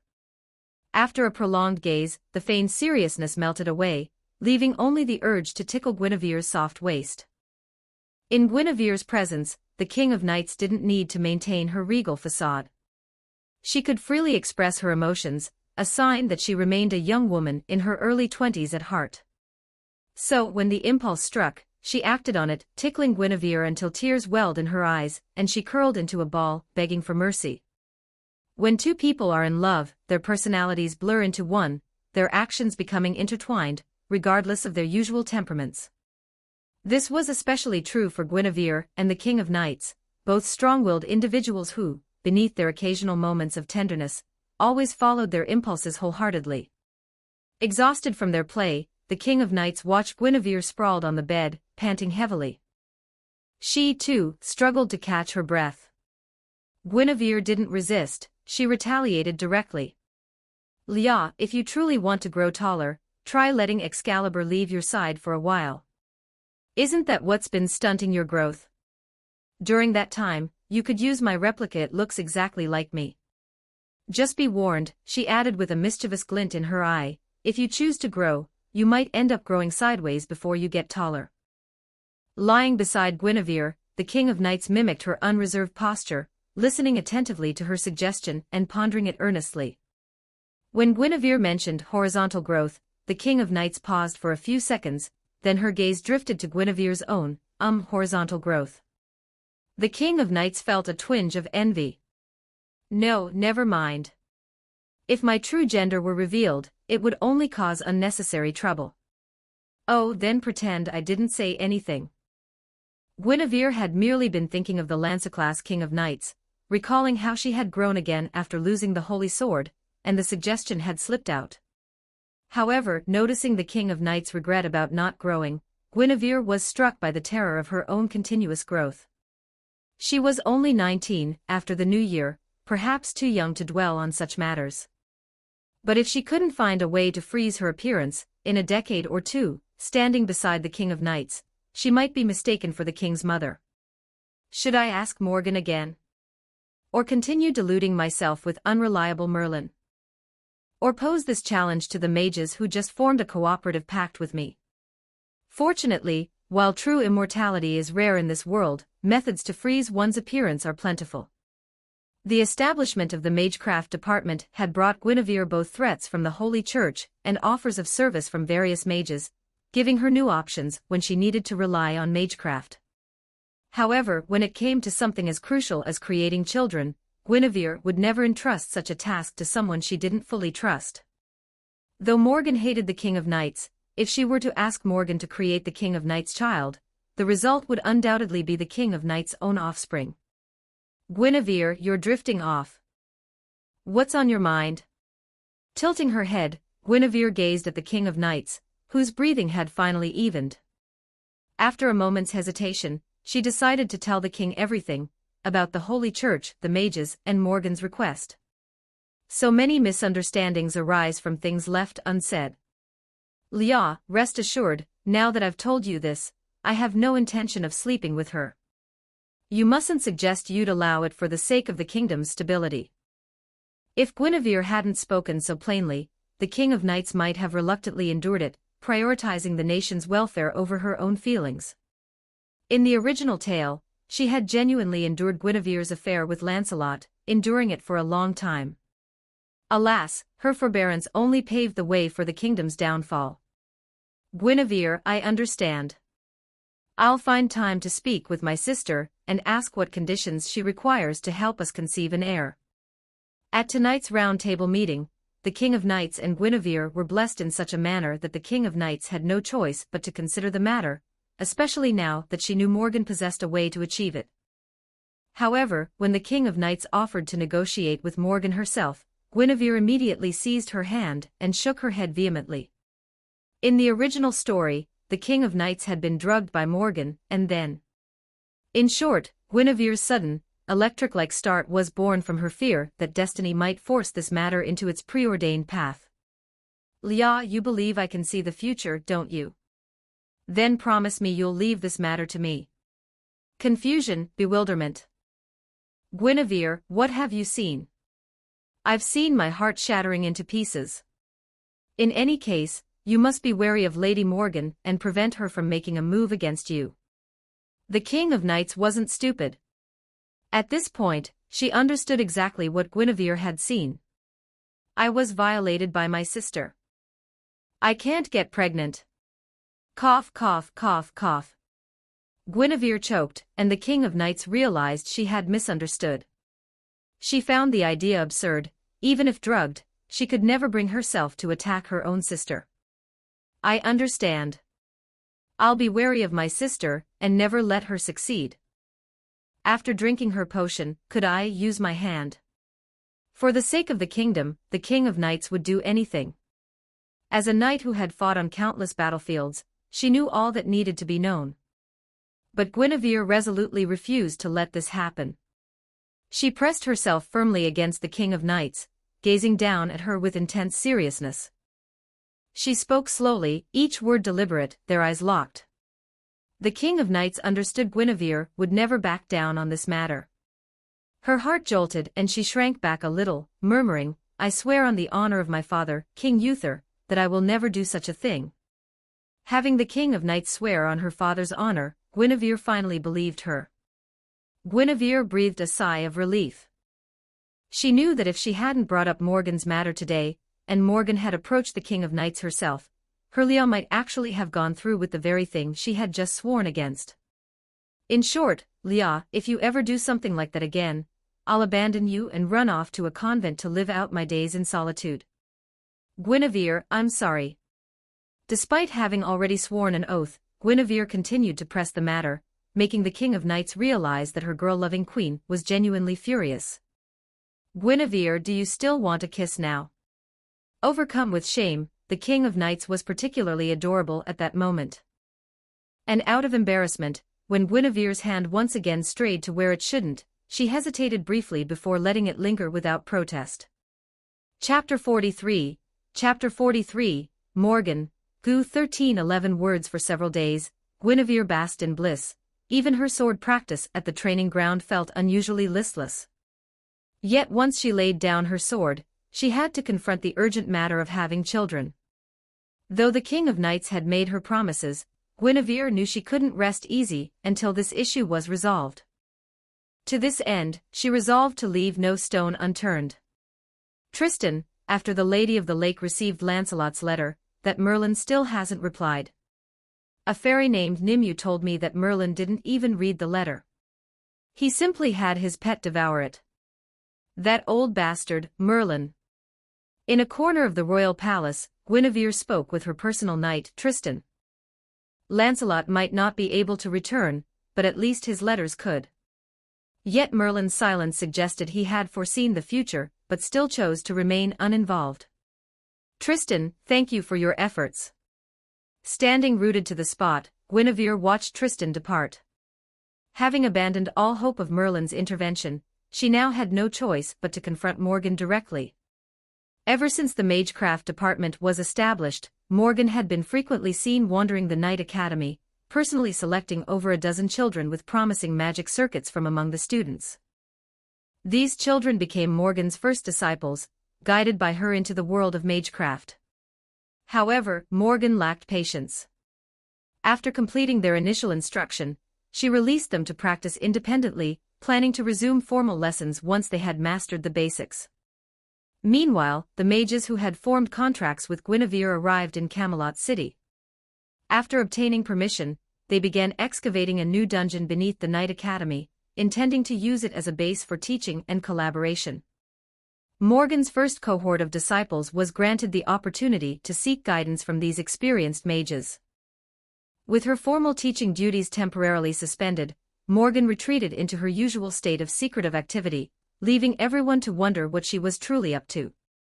Yet every day after lunch, Morgan still returned to her chambers for an afternoon nap. Guinevere stood outside Morgan's bedchamber door, her hand raised to knock. Before she could, the door swung open, revealing Lady Morgan still dressed in her revealing attire. "You've come to tell me you've made your decision, haven't you? The potion is on the vanity. If you're ready, you may come and claim me." Guinevere's steps faltered, but she resolutely stepped inside. The aftermath of the snowstorm is far from resolved. Providing seeds and livestock to farmers and herders will keep Leah busy for weeks. She won't have time to observe. "Then what are you doing here? Don't expect me to withdraw my demand and grant your wish unconditionally, do you? Lady Morgan, surely you don't want Camelot to fall into ruin. If this drags on endlessly, we'll both lose." Guinevere closed the door behind her. This time, she didn't look at Morgan with disdain. Having finally achieved what she had only dreamed of in her past life, realizing her desires with the King of Knights, she now felt more at ease in the presence of feminine allure. Beside Morgan's bed, Guinevere sat down sideways, her gaze intensifying with unwavering determination. As Morgan witnessed this undisguised fervor, she unexpectedly flinched but quickly glared back fiercely. She wasn't wearing a veil now. "Guinevere, what do you really want?" Whether she was drugged or not, Morgan was certain Guinevere would never harm her, simply because she adored the King of Knights. "Lady Morgan, seeing your unflappable confidence, you seem to understand that I could never agree to your previous terms." The burning gaze lingered, and Morgan's rationality gradually flared to life. She wanted to say that if agreement was impossible, then they would simply continue to stall, but "You may refuse, but I'm certain my foolish sister would accept anything for the sake of the kingdom." Morgan sat up, her voice soft yet resolute. But as soon as the words left her lips, she realized why Guinevere had suddenly grown so anxious. Just days ago, knights had reportedly toasted to Guinevere, and the King of Knights bearing a prince or princess soon. "Guinevere, you wouldn't have told that idiot sister about our deal, would you? Did she actually permit you to come to me? If so, the deal is off. This no longer satisfies me." Looking at Morgan, Guinevere hadn't anticipated this response. But if the deal was off, then what would replace it? "I want you to tell that idiot sister with your own lips that I love Morgan, and that we'll be together frequently in the future. And I want her to guard the door properly." As she spoke, Morgan's face lit up with excitement, as if she believed this scheme would torment the King of Knights worse than death. Little did she know, Guinevere had already resolved to stop at nothing. Her declaration that the King of Knights wouldn't come was merely a pretext to unleash her plans without restraint. "Sister Morgan," Guinevere said, her voice sharp. "I recall warning you before you be too impulsive, and when you act impulsively, you disregard the consequences. Did you truly think I'd agree to such absurd conditions? And don't you think we're standing too close to each other?" Guinevere paused, then her hand shot out, seizing Morgan's face, which was still flushed with delusional fantasies. "Sister Morgan," Guinevere continued, her grip tightening, "what gives you the confidence to threaten a knight standing right in front of you, whose strength rivals your own?" The smile on Morgan's face froze, her features contorting slightly, mirroring the King of Knights' own twisted expressions. As Guinevere gazed at her, she silently vowed, "This isn't the lost belt Queen Morgan from FGO. This is just that damned Morgan, consumed by hatred for the King of Knights, desperate to make me and Leah miserable. Guinevere, if you hesitate now, you might never get such a perfect, unexpected opportunity again." With this thought in mind, Guinevere punched to her left, shattering the suddenly materialized magic circle.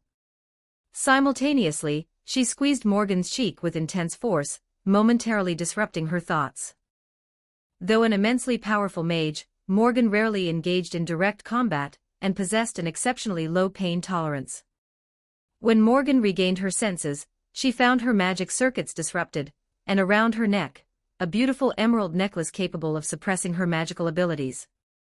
"I obtained this from a mage I collaborated with," Guinevere explained. "He warned it was fragile and advised me not to rely on it too much."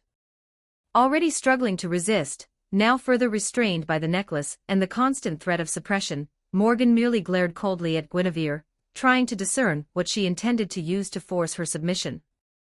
If Guinevere went too far and left marks on her body, not only would the King of Knights be displeased, but her unruly children like Gawain would never forgive such unjust humiliation of their mother. As for humiliation that might bring pleasure, Morgan was certain Guinevere would never stoop to such tactics. Yet, after several hours, Morgan found herself grinding her teeth. She was starving, yet Guinevere continued to devour delectable pastries right in front of her, each bite seemingly more tempting than the last. In truth, she was indeed a glutton, and the King of Knights' biological sister. Otherwise, she wouldn't have brazenly asked for the recipe for that new cake at Lancelot's wedding banquet. Lady Morgan, just relent a little. Let me offer you something else in exchange for your help in conceiving a child. Think about it, what's more enjoyable and amusing, causing pain to others or bringing pleasure to yourself? Keep dreaming. My pleasure comes from making that foolish sister of mine suffer. Just kill me. Everyone has their weaknesses, and Morgan hadn't yet become so extreme as to seek only the King of Knights' suffering. Chapter 44. Chapter 44. Today's menu for Artoria family. 1486 words. Guinevere, why have you been running to my sister's chambers so often lately? To make her submit.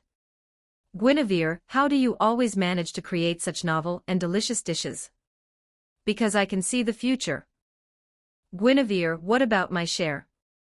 Over the past few days, Guinevere had been frequently visiting Morgan's chambers, a fact not lost on most of the royal palace staff. Over the same period, Guinevere had also been frequenting the kitchen, often emerging with fragrant, steaming dishes that no one had ever seen before, another sight observed by most in the royal palace. They all knew their queen should be seeking favors from her sister, and she was currently trying to win her over. Some had doubted Guinevere's ability to succeed, but after she personally prepared a feast for the entire round table under the guise of offering condolences, every knight fortunate enough to taste her cooking was convinced. Great Britain was a culinary wasteland. In later centuries, even pie would be considered a delicacy, let alone now, in the year 508 AD. One consequence of their consumption of Guinevere's cuisine was that they often found themselves unconsciously swallowing their saliva when facing her. However, Guinevere had already begun teaching the palace chefs her recipes, so this ailment would soon be cured. After all, Guinevere wasn't a master chef. With enough dedication, anyone could learn her dishes. After that, the only ones who would still have the privilege of tasting Guinevere's cooking would be the King of Knights and her sister, Lady Morgan. In the bedroom shared by Guinevere and the King of Knights, Guinevere lay sprawled across a small round table, watching the King of Knights gracefully and swiftly devour the special meal she had prepared. Is it good? I can't even imagine going back to eating our old food now. Giggles. The King of Knights wasn't lacking in magical energy, and didn't need to eat to replenish it, she simply enjoyed eating. Speaking of which, Guinevere, after all these days of effort, has sister relented at all? Not in the slightest. She's learned to eat whatever's offered without hesitation, but when asked for help, she still refuses. Then why do you keep feeding her? Because I've realized Lady Morgan is desperately lonely. She seems to genuinely enjoy my attention, even if my motives are transparent. Only the King of Knights was eating. While Great Britain didn't produce much rice, as the king, she never lacked for her favorite foods. As she spoke, Guinevere reached out and casually plucked a stray grain of rice from the King of Knights' lips, popping it into her own mouth. Leah, are you still worried about me getting too close to Lady Morgan? I'll allow you to cuddle with her, but would you even do it? The words had barely left her lips when the King of Knights, startled by the spicy food she'd just tasted, stuck out her tongue. Guinevere paused, a smile spreading across her face. Leah, should I thank you for your trust? You should definitely thank me properly. By making more delicious meals for me. Guinevere, another bowl. In high spirits, the King of Knights Ahogue bobbed merrily as Guinevere took the bowl, and deftly served another helping. As both chef and companion, Guinevere's heart swelled with contentment watching the King of Knights savor her cooking so heartily. After the King of Knights had eaten her fill, she draped her blanket over Guinevere and escorted her back to the throne room. Guinevere then returned to the kitchen to personally prepare a fresh lunch for Morgan. In her previous life, poverty had forced her to be resourceful with her cooking, and she had mastered a wide repertoire of dishes. The kitchen here also stocked ingredients she had never encountered before. Even if she exhausted her repertoire from her past life, she could experiment and develop new ones. Take, for example, this earth drake meat stir-fried with wild bracken. Lady Morgan, are you not feeling well today? Why aren't you eating?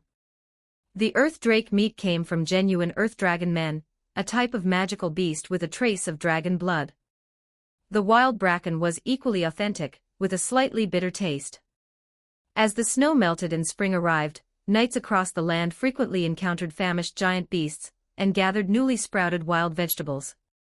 It was as if the disasters of the past had faded away, and all of Great Britain was moving toward a brighter future. I know you're probably getting impatient, but could you at least try your own cooking first? The meat is undercooked, and the wild bracken is bitterer than before. That day, Guinevere had forced the magic sealing necklace on her. After nearly starving, Morgan had finally agreed to have it removed, but only under the threat that she would never again taste Guinevere's homemade meals if she refused. With her magecraft restricted, Morgan had barely left her room these past few days. She did little but eat and sleep, and had already gained several pounds. Ugh, fine. Today's new dish was a failure. Just stick to the old ones that are actually edible. Guinevere propped her chin on her hands, leaning over the small round table identical to the one in her own bedroom, and watched Morgan eat. The more she watched, the less Morgan's face, a more mature version of Artoria's, bothered her. She could now perfectly separate the two in her mind. Hey, Lady Morgan, Guinevere began, want to go for a walk around town this afternoon? I'll do your makeup, and you have to wear the clothes I pick out for you. Beggars can't be choosers, Morgan thought wryly. She had already resolved not to yield, no matter how Guinevere tried to sweet-talk her. She was curious to see what other tricks the girl had up her sleeve. After finishing her meal, Morgan let Guinevere dab at her face and comb her hair into a high ponytail. Overall, Guinevere's makeover seemed to have rejuvenated her, making her look like she'd aged back from her 30s to her early 20s. The outfit Guinevere had prepared for her was a light, flowing dress brimming with youthful charm. Perfect. This dress really complements the emerald necklace I gave you earlier, Guinevere remarked. Hearing this, Morgan almost tore off the magic sealing necklace around her neck and hurled it at Guinevere's face. But she abruptly restrained herself, realizing she had actually grown fond of being fed daily. Of course, Morgan would never admit she had come to enjoy the daily meals shared with company. In her youth, her father had died and her mother remarried.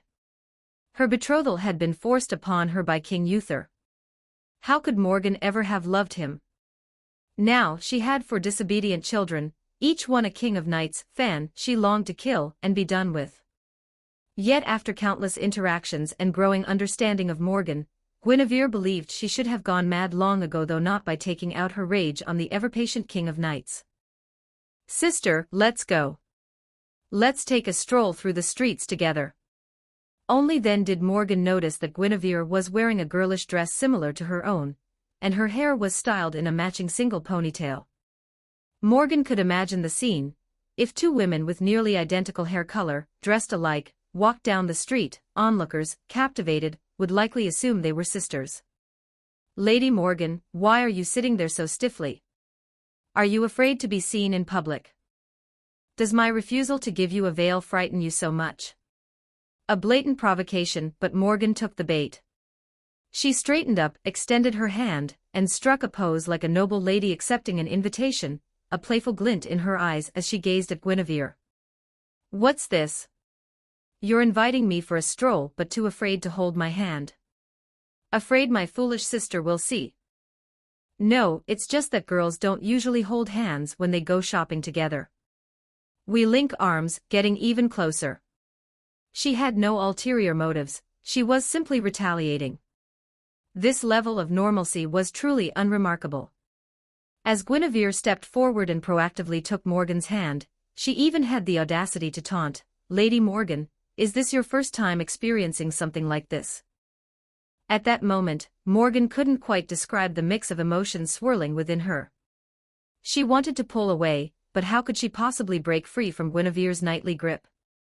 The smile on Guinevere's face now began to instill genuine fear in Morgan's heart. Knowing exactly what Guinevere wanted, Morgan felt her earnestness all the more acutely. This girl, she genuinely wants me to lighten up. Come on, Lady Morgan. An irresistible force surged from their linked elbows, lifting Morgan bodily from her seat, and dragging her forcibly out the door. Chapter 45, Guinevere, I'll kill you. 1203 words, Guinevere, you bastard. I'm indeed deeply sinful. Is that enough? As the two ethereal maidens emerged from the room, they immediately caught the eye of the servants in the corridor. This was the first time they had ever seen Guinevere and Morgan like this. However, since Guinevere often smiled at them and occasionally shared small pastries, she had made herself treats usually reserved for the knights. The servants simply assumed that the girlish, fairy-like Guinevere was in an exceptionally good mood today. As for Morgan, they stared in stunned silence. They could never have imagined that the perpetually gloomy Morgan, who always looked as if everyone owed her money, could have such a playful side. Of course, due to their hair colors and the way their skirts fluttered, the servants never mistook Morgan for the King of Knights. They watched dumbly as the pair strolled out of the corridor and into the training ground. There they saw Morgan struggling wildly, yet Guinevere stood firmly behind her, forcibly raising her hands to greet her third child and the assembled knights. They could see Morgan's face, flushed crimson, and on the verge of tears, as Guinevere tightened her embrace even further. Guinevere, you bastard. I'm going to kill you. This wasn't a coincidence. Guinevere had informed Gawain, Gareth, and Gaheris to come to the training ground and wait.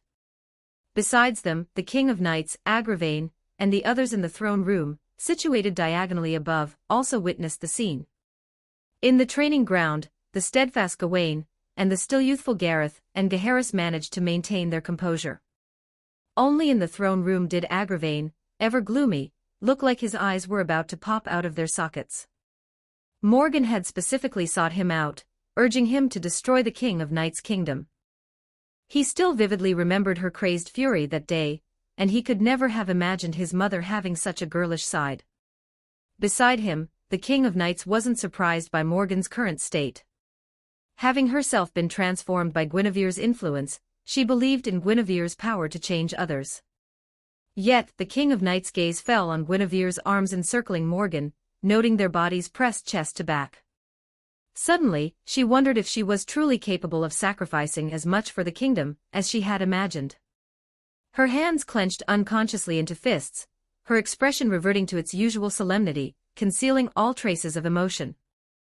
But as Agravain, reeling from a psychic blow, collapsed against the magecraft-crafted glass window, the King of Knights snapped out of her daze and exhaled deeply. She repeated to herself, I believe in Guinevere, but resolved to question Guinevere that evening about her true intentions. It was precisely because Morgan shared her face, possessed a more mature physique, and the King of Knights harbored a hint of regret about her own stunted growth, that she felt so profoundly uneasy. At that moment, the King of Knights couldn't bear to imagine the torment she would endure if, for the sake of the kingdom, she yielded to Morgan's demands and later witnessed Guinevere and Morgan entwined in their chambers. Guinevere, this is your fault for teaching me to show my emotions. Sister, I'm sorry, but Guinevere is the one person I won't sacrifice myself for. The King of Knights recognized she was acting uncharacteristically, but fortunately, her years of concealing her emotions since drawing the sword had trained her well. Even when deep breaths failed to quell the turmoil in her heart, she could still force herself back into her usual solemn composure. Her emotions surged until Guinevere, dragging Morgan, vanished from her sight. As her mind settled, an unexpected smile graced the King of Knights' face, and she let out a deeper breath. She felt a surge of joy at Lady Morgan's appearance, and she began to hope that Guinevere might truly bring about a change in her. At least for now, the King of Knights still recognized the sister who shared her features, and wished for her to find happiness. Meanwhile, back with Guinevere and Morgan. Morgan was still being dragged along by Guinevere, utterly humiliated. The promise of a meal was forgotten. She now only wanted to remove the magic sealing necklace and kill Guinevere, who had humiliated her so thoroughly. But the same problem remained. As a mage, she couldn't defeat a knight of comparable strength in close combat. Lady Morgan, haven't you had enough tantrums? If you keep acting like a child, you'll only embarrass yourself further. Morgan hadn't cried when her father died, when her mother remarried, or when all her children disobeyed her. But feeling Guinevere's warmth and having her face forcibly pinched, Morgan wanted to weep, to release all the pent-up grievances of the years. But she restrained herself, surpassing even the King of Knights in controlling her emotions. While the King of Knights masked her feelings with solemnity, Morgan hid hers behind malice.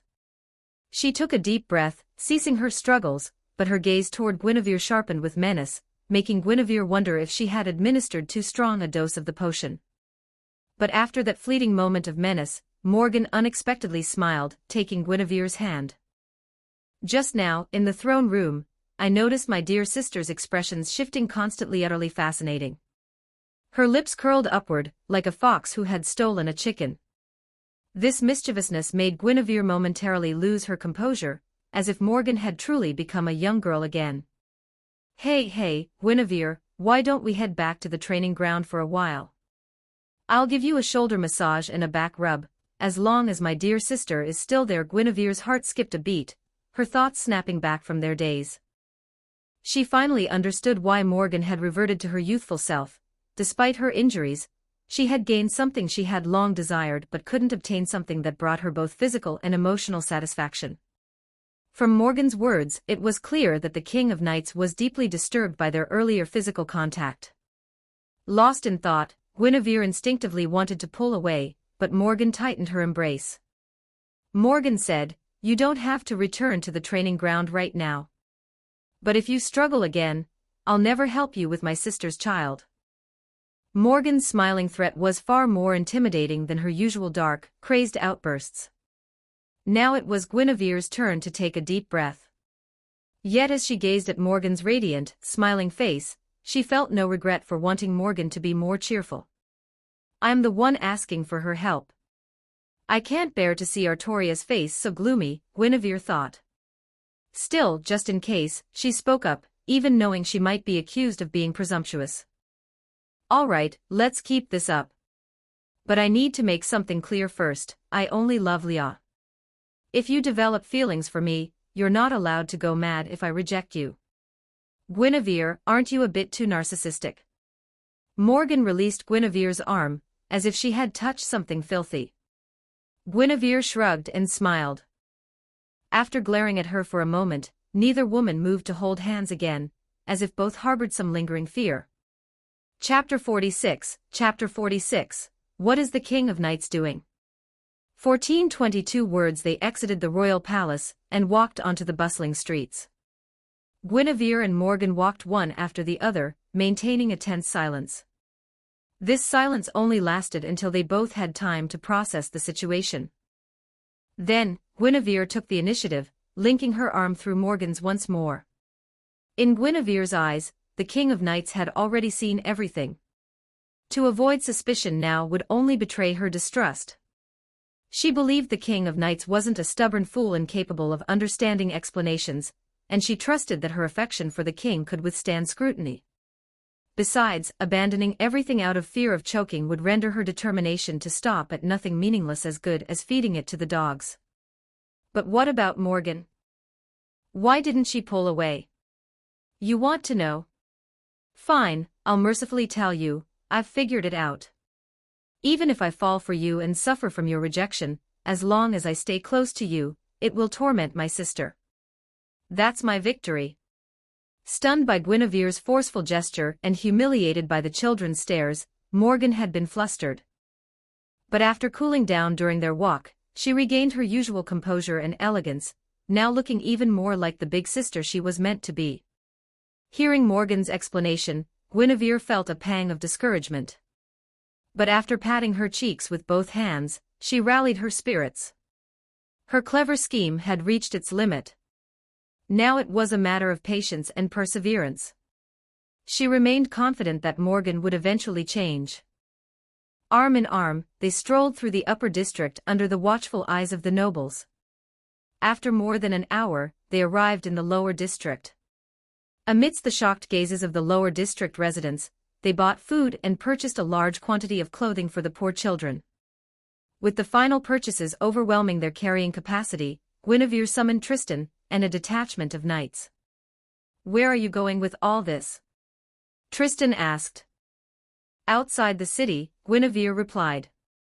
"The snow has stopped, but the blizzard's aftermath persists. I want you to see what Leah has been working on these past few days." Though Guinevere had chosen simple dresses, their fine fabrics stood in stark contrast to the rough clothing of the commoners. It was immediately clear they were noble ladies. Moreover, Guinevere and the King of Knights had ridden through the streets on a flower-decked carriage, ensuring that at least some among the crowd would recognize their faces. However, seeing someone with the king's features dressed in a gown, they naturally assumed she was a relative of the King of Knights. With Tristan leading the way, Guinevere and Morgan rode on horseback behind him. While Guinevere remained composed, Morgan, growing increasingly self-conscious under the intensifying gazes, couldn't resist using her partially restricted magecraft to conjure a veil. As they rode onward, more and more people cheered, and the knights who had come with Tristan naturally fell into their protective roles. Throughout the winter, Guinevere's tireless efforts had been plain for all to see. Her stories of leading soldiers on patrols across the land and constantly rescuing those in need were widely circulated by traveling bards. If the King of Knights hadn't already possessed such an overwhelming reputation, Guinevere's winter of border duty would have left her domestic achievements obscured. She might have even surpassed the King of Knights as the nation's most popular figure. "The people seem to adore you. Why, then, do the vassal kings impeach you and call you the Queen of Calamity? Sister Morgan, surely you can figure that out. The people love me because I show them tangible care and bring them tangible benefits. The vassal kings despise me because I'm taking their money, power, and soon, their heads." The two horses rode side by side, and both women made sure their words were meant only for the other's ears. Hearing Guinevere's explanation, Morgan fell into a brief contemplation, still harboring some doubts. But aren't nobles and vassal kings far more important than commoners? Deep down, Morgan despised humanity, fairies, and the weak. She loathed everything. Yet, for this very reason, she genuinely didn't care about the distinction between nobles and commoners. She felt no resentment towards Guinevere's emphasis on caring for the common people. In fact, she had even considered granting equal dominion to all living beings once she became the King of Great Britain. Yet she had received a noble education after all. While she didn't care, she wanted to understand why Guinevere also disregarded such distinctions, even treating nobles and vassal kings more harshly. Was Guinevere about to lecture her on the equality of all men, or tell her the story of how water can both carry a boat and capsize it? In this era, a single ordinary knight could defeat an army of 1,000 commoners. When overwhelming power resided in individuals, such theories held no weight. "In my eyes," Guinevere explained, "every human life holds equal value. Since commoners outnumber nobles, I naturally prioritize their welfare. Though I understand that on the battlefield, a knight's life is considered more precious than that of 1,000 ordinary soldiers. But as time marches forward, the era of knights is drawing to a close. Whether it's opening knight academies to commoners or treating their lives as equally valuable, you can see it all as my preparations for the future. In the future, even ordinary soldiers who have undergone rigorous training might be able to wound knights."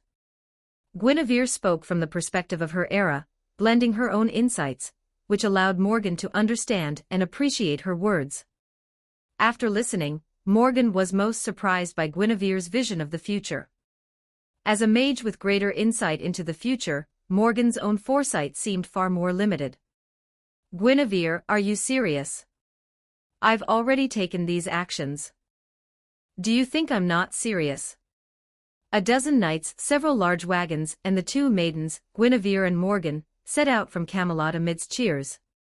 They gazed upon the dendro grasslands, where fresh shoots were just beginning to emerge after the devastating snowstorm, but which were now covered in an endless expanse of tents. Due to the severity of the snowstorm, most herders had lost the majority of their livestock, and most farmers had even consumed their seed grain for the coming year. These people, living closest to Camelot, had gathered outside the city. Each day, they received aid from the King of Knights while awaiting their turn to sign a seed loan agreement with the king. Initially, the King of Knights intended to give away grain and livestock seed freely. However, Guinevere dissuaded her, arguing that obtaining resources without cost would likely breed laziness among the farmers and herders, perhaps even leading them to consume the seeds themselves before returning to beg the King of Knights for more handouts. But if the seeds were merely loaned with the condition that a greater quantity be repaid, after the harvest, most farmers and herders would diligently cultivate and tend the borrowed seeds. At this point, Guinevere found herself praising the era's rustic simplicity and raw nature. The farmers and herders she observed lacked ulterior motives and understood that failure to repay debts to the kingdom could result in execution by hanging. Guinevere, won't people resent you for exploiting their misfortune? If they want to survive, they have no choice but to borrow. Besides, they won't find lower interest rates elsewhere. Sister Morgan, let me be frank, due to the upkeep of hundreds of thousands of northern barbarians, the kingdom's grain reserves are nearly depleted. The seeds we're loaning to the farmers and herders are entirely purchased by Lancelot in Gaul. Even at Gaul's relatively low grain prices, by the time the supplies reach Camelot, their true value has at least tripled. Wait, are you saying that the seeds my sister lent to the commoners were still at the original price? Where did you get the money? The seeds were sold at cost, of course.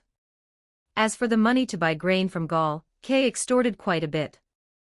Otherwise, he wouldn't have forced those vassal kings, who knew they were doomed, into rebellion. As she spoke, Guinevere watched Tristan hand over several cartloads of supplies to Sir Ector, who was responsible for distributing them outside the city walls. Lady Morgan, shall we continue onward? Let's go watch Sir Ector distribute the supplies we bought to the children who've lost their parents and families. Chapter 47, Refugees and Factions Among Camelot's Knights. 1279 words. After a major disaster, there are always children left orphaned. When these children finally made their way to the outskirts of Camelot City, it was Guinevere who crushed the heads of the slavers and established shelters specifically for them. Now, glancing back, the corpses of criminals still hung from Camelot's city walls, including those of the slavers whose skulls Guinevere had shattered. It was the King of Knights' mercy, the knights and soldiers' discipline, and Guinevere's brutal executions that brought order to the chaotic refugee camp outside the city. Of course, Guinevere's ruthlessness earned her a favorable reputation among some victims, while solidifying her image as a demonic concubine in the eyes of criminals and their families.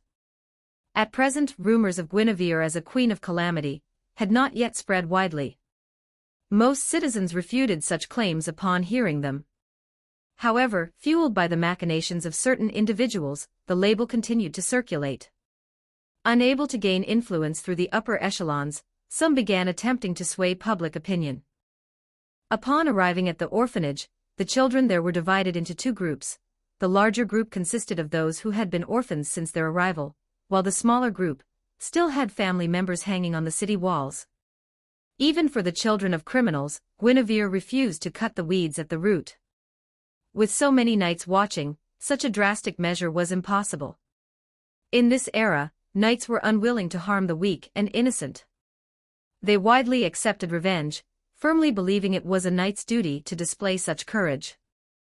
Sir Ector, distribute the food and clothing we've brought. As you command, Your Majesty.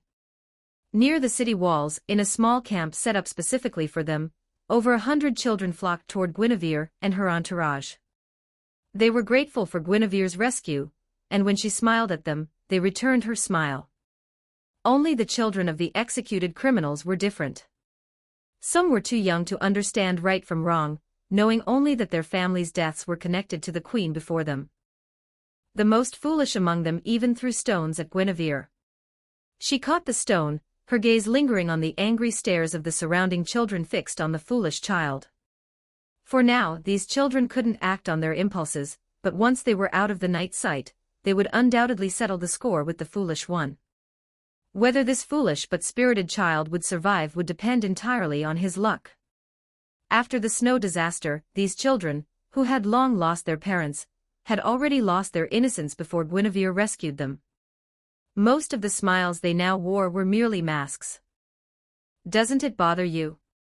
Being pelted with stones by those children. If you truly want them to live, you should separate them from the others. Sister Morgan, how many refugees do you think would be willing to eat the flesh of the corpses on the city walls? If we don't separate the camps, these criminals' children still have a chance to live. But if we truly isolate them, they'll face not just the malice of other children, but become targets for adults to vent their hatred. Surrounded by smiling children calling her sister, Morgan smiled back beneath her veil. But after Guinevere whispered in a voice only she could hear, she immediately noticed that most of the children were deliberately trying to please her. In an instant, her interest waned, and she began to wonder why Guinevere had brought her to such a place. Guinevere replied, "This is just my usual routine. After feeding you each morning, I take a stroll outside the city to see if there are any more criminals to hang on the walls." Taking Morgan's hand, Guinevere led the now disinterested woman out of the children's crowd. Under the protection of Sir Tristan and the other knights, the two continued their leisurely stroll through the refugee camp. Just as they had outside the outer city walls, many refugees now recognized Guinevere's face. They cheered her name, bowed deeply, and occasionally, some would try to approach her to report grievances. However, the refugees gathered outside Camelot City weren't all locals. With the thawing of the ice and snow, knights from across the land had nearly eradicated the ravenous beasts driven mad by hunger. Refugees from the vassal territories arrived here daily. In Camelot, the knights were now largely divided into three factions. First was the noble faction, most of whom were related by blood to the various vassal kings. They had come to the King of Knights seeking a better future. Second was the Queen's faction, with Tristan and the knights originally loyal to Guinevere forming its core. These knights had either undergone re-education at the Knight Academy in Guinevere's territory, or were commoners who had risen through the ranks of the Knight Academy. Third was the King's faction, sworn to uphold the King of Knights' decisions and loyalty. This faction centered around several of Morgan's children. The tension between the first two factions stemmed primarily from the recent issue with the vassal kings. A few days ago, Guinevere had proposed at the Round Table meeting that the Camelot Kingdom's policies toward commoners should be uniformly enforced across all vassal territories. However, the problem was that the vassal kings lacked Lancelot's imported grain lifeline. Without this order, they could continue exploiting their subjects even further. Now they would not only lose opportunities for exorbitant profits, but also face another significant financial blow. "Guinevere, why do some knights seem to avoid you, not even bothering to greet you?"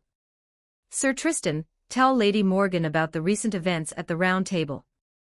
At the Round Table meetings, most noble knights opposed Guinevere's continued harsh treatment of the vassal kings, and her persecution of their relatives in the name of the commoners. As a result, they frequently clashed with Guinevere's Queen's faction.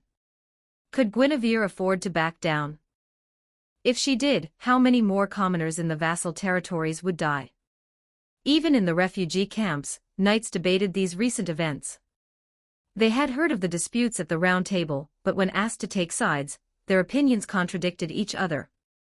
As knights, most of them carried noble blood and naturally sided with the vassal kings. Yet, as knights, they held the knightly code more dear than life itself. When the demands of honor clashed with their innate loyalties, even ordinary knights found themselves embroiled in heated arguments. "Guinevere, you wouldn't have Tristan tell me all this just to ask me to do something new, would you?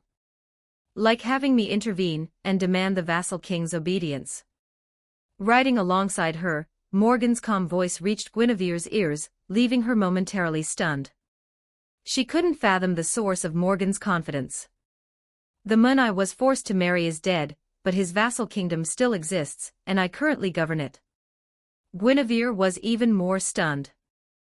Ever since she arrived in Camelot City, Morgan had been living alone in the royal palace. She had never even considered what had happened to Morgan's consort. Now that Morgan claimed he was dead, Guinevere couldn't shake the feeling that something was off. In her past life's memories, She distinctly recalled that King Lot not only didn't die so early, but was actually a major ally of the King of Knights. He's dead. Well, so be it. But shouldn't Gawain inherit his vassal kingdom? Chosen by King Uther from among all the vassal kings, Morgan's late consort had commanded a truly formidable territory. Do you really think Gawain would willingly return to serve under my little sister? Chapter 48, Morgan, then why don't you become king? 1359 words. At that moment, Guinevere no longer cared how Morgan's consort had died. All she cared about was what Morgan's vassal territory could help her achieve. I heard my little sister promised all the vassal kings that Camelot would only issue orders concerning the kingdom's future, demanding that the vassal territories align their policies with Camelot's. Does that truly concern the dynasty's future? The cavalry halted outside Kay's command tent, where he currently oversaw matters beyond the city walls. After entering one of the tents, leaving only Guinevere and Morgan inside, Morgan spoke first. Don't you think your relentless pressure is becoming too dangerous? Dangerous? Guinevere was well aware of the risks, but... Sister Morgan, if by danger you mean I'll eventually provoke the vassal kings into rebellion, is it possible that this is precisely my intention? The tent was furnished with a table, chairs, red tea, and pastries, all brought in by knights guarding the perimeter shortly after their arrival. Sister Morgan, since it's just the two of us here, and your influence could genuinely aid my cause, I'll speak more plainly. Did you know that if all the vassal kings had fully obeyed Camelot's orders during this snow disaster, at least 30% fewer commoners would have perished in the vassal territories? Guinevere picked up her red tea, took a small sip, and set it down. She caused death, she manufactured death, but she loathed unnecessary death. She longed for the children she had gathered to not have to learn the art of forced smiles so young. However, I understand that the deaths of commoners hold little significance for the nobles. So let's discuss something more practical. Sister Morgan, if the decline of mystery returns, can Camelot, already stretched thin by its mere prelude, truly withstand a more devastating natural disaster? As the words fell, Morgan suddenly held her breath. She knew, of course, that this snow disaster was merely a prelude. As a mage, she was naturally more sensitive to mysterious changes. The vassal kings have called me the Queen of Calamity, and even petitioned to annul my marriage to Leah, violating the Church's doctrine against divorce. These are their rightful acts of retaliation, and I allow them their death throes. Logically, they must have prepared at least 3 contingencies. To continue lobbying key knights of the Round Table, urging them to resist my increasingly harsh decrees. To forge alliances among themselves, preparing for a potential large-scale war. To collude with external forces, such as the Holy Church, whose advances I have repeatedly rejected. Guinevere had navigated the elimination of human-caused disasters with remarkable ease. She believed that by anticipating every possibility and wielding sufficient power, she could always turn adversity into opportunity. Natural disasters, however, were different. They couldn't be reasoned with or compromised. Survival depended solely on a nation's accumulated strength and resilience. Besides, she added, when I agreed to marry Leah, Merlin warned me I'd be the Queen of Calamity. But if all I face is being branded as such by the vassal kings, I'll find genuine satisfaction in it. Standing face to face, Guinevere smiled as she spoke, having held back her true feelings for far too long. She saw this as an opportunity to finally vent her frustrations, and frankly, she didn't care whether Morgan kept her words secret. In fact, she hoped Morgan and Kay, who was now standing outside the tent, would spread her words far and wide. Guinevere longed for them to understand her a little better, after hearing her true thoughts. Of course, since Leah has already assured the vassal kings that Camelot won't launch an offensive, I won't pursue them to the bitter end if they show willingness to understand my intentions and obey orders. But if they stubbornly rebel or disobey for their own selfish gain, then righteousness lies with Camelot. These were Guinevere's innermost thoughts. She spoke them now because Morgan's direct inquiry had offered her a chance to finally end the endless bickering at the Round Table. Guinevere realized that if Morgan, the one who hated the King of Knights most, took the lead in accepting orders, it would set an example for the remaining defiant vassal kings, breaking their will to resist. Hearing Guinevere's words, Morgan sighed and said, "Guinevere, I understand why you're targeting the vassal kings now. You're just a squirrel hoarding nuts before the deep winter, aren't you? But the problem isn't just here. Don't you think you're the one pushing my sister forward in this whole vassal king business? You seem more like the king of Camelot than she does. Don't you think that if you keep forcing her down this path, you two will inevitably clash? Guinevere, why don't you consider my new proposal? I'm willing to help you conceive a child with the King of Knights and support you with all the power at my disposal as long as you personally kill her. Afterward, if you need a bed partner, you can do anything you want to me. I'll let you have your way. Guinevere, come and be queen. Rule until your child with the King of Knights comes of age." Using magecraft, Morgan ensured these words reached only Guinevere's ears. As Guinevere stared at Morgan, she took her warning seriously, but she found Morgan's proposal utterly absurd. "Lady Morgan, has your mind been burned out?" Guinevere had long understood that if she were the Queen of Camelot, many matters would be simplified. But that would be putting the cart before the horse. "Lady Morgan, you seem to misunderstand something. I don't value the common people as much as you think, nor do I care about the kingdom as much as you imagine. The reason I care about both is because I care about Leah. If Leah insists on preserving the vassal kings throughout the land, and is willing to let the kingdom crumble for it, I can concede. Even if I were to seek the throne myself, it would only accelerate Camelot's downfall. Your children's loyalty lies solely with Leah." Guinevere transmitted these words directly into Morgan's mind, just as before. Yet Morgan merely chuckled, as if Guinevere remained blinded by her own narrow perspective. "You claim everything you do is for my sister's sake, yet you continue to push her forward yourself. Doesn't this betray your lack of faith in her ability to rule Camelot? If you keep pushing her, at least to outsiders, it will appear as though the queen is manipulating state affairs. Should any mistakes occur, they will all be blamed on you, the queen." Struck as if by a thunderbolt, Guinevere fell silent. Morgan had pinpointed the core of the problem: Guinevere's lack of faith in the King of Knights' ability to handle matters, her constant urge to do everything for her. But for Guinevere, who knew the original future and desperately sought to alter it, there was no easy solution. She genuinely distrusted the King of Knights' judgment in critical matters. Seeing Guinevere's stunned, bewildered expression, Morgan burst into uproarious laughter, her stomach aching from the force of it.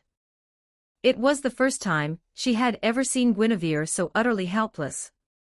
"So you want to become king? I don't want you to kill her anymore. Keeping her as a gilded canary would be much better." Morgan seemed to truly transform into a witch, slowly trying to stir Guinevere's heart.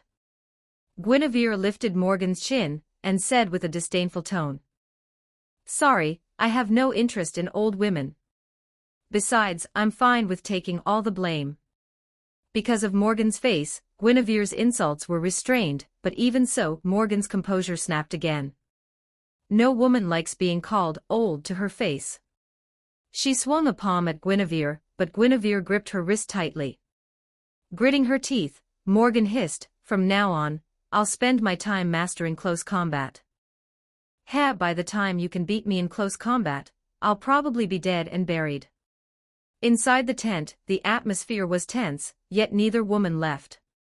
Outside the tent, Kay had finally understood what Guinevere was thinking about her opposition to the vassal king system. Chapter 49, Leah, I love you just the way you are. 1447 words that night, in the king and queen's chambers, Guinevere was once again combing the King of Knights' hair, untangling the golden tresses that had been coiled up all day and smoothing them into soft waves. By now, Guinevere's justifications for appointing the vassal kings had spread like wildfire among the knights. Kay had indeed fulfilled her wishes, repeating her carefully planted words to several close-knit knights, ensuring they reached the intended ears. "Guinevere, thank you for your hard work. I should have been the one to play the villain."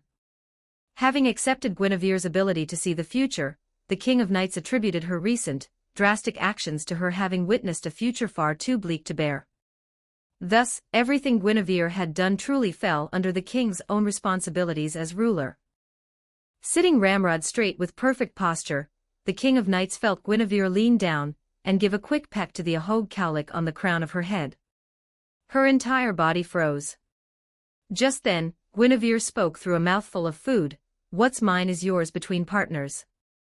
Just don't think I'm overstepping my bounds." Guinevere shared her concerns about Morgan with the King of Knights, omitting the part about Morgan wanting to usurp her throne and keep her confined. Guinevere understood that if the King of Knights were willing to abandon her duties, she wouldn't be herself anymore. From the King of Knights' earliest days learning to speak, she had been brainwashed into believing she would one day rule all of Great Britain. She had long resolved to live not as a person, but solely as the King of Great Britain. Any changes to the King of Knights could only be made within the framework of her royal role. "Lia, you've been working tirelessly these past few days too. With Agravain away, the entire weight of the kingdom's affairs has fallen on your shoulders." Overall, the King of Knights focused on maintaining the status quo, while Guinevere prepared for the future. This is what a king is meant to do. "I haven't suffered at all.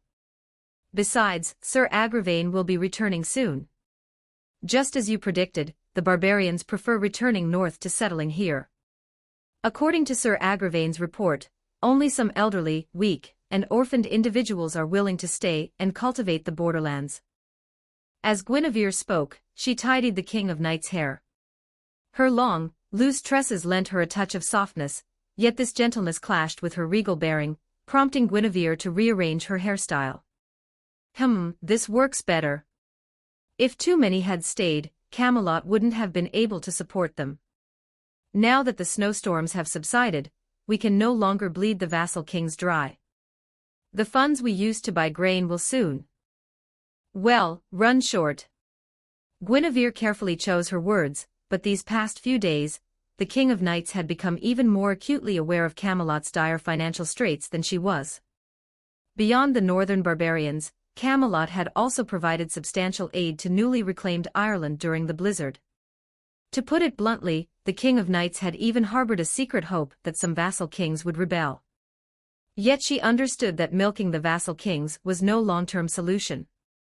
For Camelot to endure, they needed the formal retreat of mystery to be delayed, and for the kingdom to enjoy better harvests in the coming years.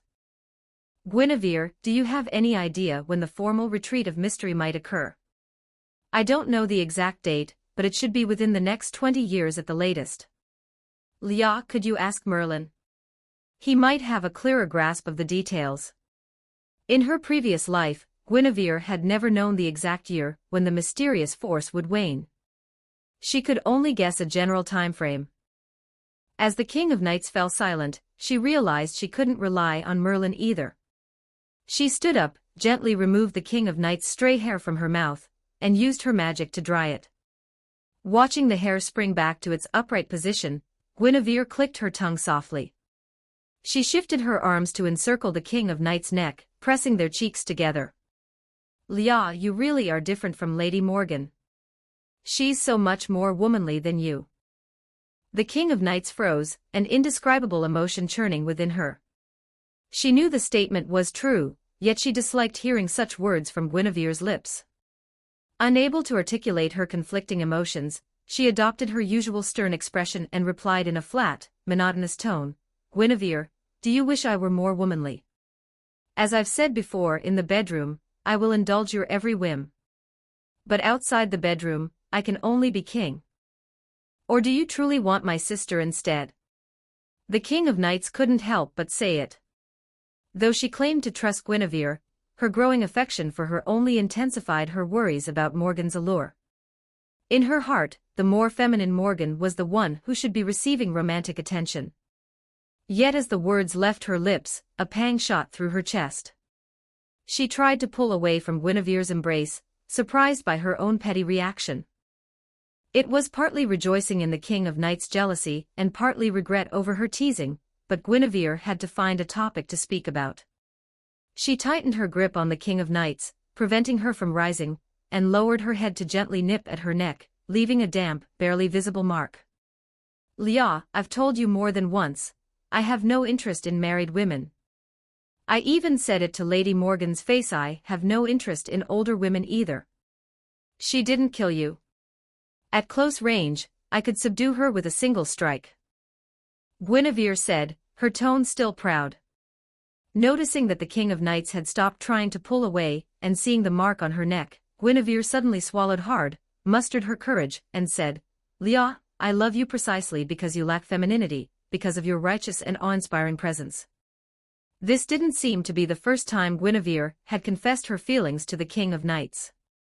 The King of Knights' heart skipped a beat, a blush spreading from her earlobes across her entire face, and her carefully maintained composure crumbled. Guinevere, If you can't say it now, you can wait until later, okay? Guinevere, I love you. Originally, the King of Knights had only intended to ask Guinevere about her relationship with Morgan, why they had appeared at the training ground with her dressed as a young girl. But now, Guinevere had easily stirred her emotions, and the King of Knights found herself moved by Guinevere's liking.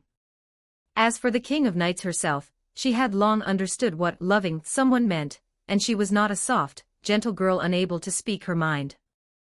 As soon as she confessed her feelings, Guinevere froze, then recovered, and began jumping up and down like a child. The King of Knights' earlier worries vanished like smoke. Because one cares, one is concerned, and because one is sure of the other's concern, one is willing to trust the other's feelings. Now, the King of Knights maintained her smile, her thoughts drifting to Morgan's hardships over the years. She sincerely hoped that Guinevere could truly help Morgan live a brighter life. Guinevere, did you specifically mention my sister just to confess your feelings to me? Yes, exactly. I could tell Leah wanted to ask, but was holding back. Besides, I felt that no matter how I explained, it wouldn't convey my feelings as clearly as having you confirm them for yourself. Guinevere had discerned the King of Knights' unspoken desires, but she had also been wanting to clarify her own feelings. Just as her heart fluttered with uncertainty, the King of Knights' lips curved into an even wider smile. She pulled Guinevere into a warm embrace, saying, Guinevere, do what you need to do. Their eyes met, locked in a tender embrace. As the atmosphere gradually turned pink, Guinevere spoke first, Lady Morgan, she truly is a remarkable person. Even after I criticized her over the vassal king issue, she still offered her help. What about the succession issue? She remains unwilling to budge on that. The matter of the vassal kings was crucial to Camelot's future. After Guinevere voiced her concerns, Morgan, too, acknowledged the validity of her ideals. Sister Morgan, after all, cared deeply about the kingdom's well-being. As for the succession issue, she was in no hurry compared to Guinevere and the King of Knights. Chapter 50, The King of Knights, Guinevere, pour me some wine. 1460 words. The next morning, dawn broke softly. The King of Knights departed early as usual. But as she rose, Guinevere approached her with a request. Could we postpone today's round-table meeting until the afternoon? I want to prepare something special for everyone and also speak with Lady Morgan beforehand. Whether my proposal passes or not, a decision must be made. Thus, prompted by this statement, more round-table knights gathered at the royal palace today. Guinevere rushed to the kitchen as soon as she woke up. Once all preparations were complete, Guinevere first brought today's meal to Morgan, arriving precisely on time. Why did you make so much today? Morgan asked. The spread included optimized earth dragon meat stir-fried with wild bracken, steamed egg custard, and numerous other dishes Morgan had previously enjoyed and nearly finished. Guinevere, you remembered what I like to eat. Still sensitive about being called an old woman, Morgan had applied even lighter makeup today, and wore an even more ethereal white dress than yesterday. In Guinevere's eyes, however, this was overkill. Morgan was a mature woman, trying too hard would only make her appear. Are you trying to look younger? Guinevere asked bluntly. The smile that had been coaxed out by the dishes froze. Despite being a mage, Morgan crushed the soup spoon in her hand. But this time, she had learned her lesson and didn't lunge at Guinevere. Once she regained her composure, Morgan stood up and tore her white dress in half, revealing her mature figure. Then, she saw Guinevere's calm gaze, filled with admiration and appreciation, exactly like an ordinary girl admiring the body of another beautiful woman. In Morgan's eyes, Guinevere shouldn't be like this, her body shouldn't be so devoid of allure. Confused, astonished, and enraged that her bombshell had failed to detonate, Morgan gritted her teeth and clenched her fists. Then, using magecraft, she summoned a sheer veil from the wardrobe to cover her sensitive areas and conjured a stream of water to wash off her light makeup. Stripped of all artifice and regaining her usual proud, mature demeanor, Guinevere began focusing solely on Morgan's face. "Ha, I thought you'd truly lost interest in this old woman." Guinevere's gaze didn't waver downward, causing Morgan to chuckle softly, a wave of relief washing over her. She still possessed irresistible allure. "Lady Morgan, I apologize for calling you an old woman earlier. Mature is the more fitting term." Morgan's lips curled into a smirk, surprised that Guinevere would actually apologize and offer a compliment.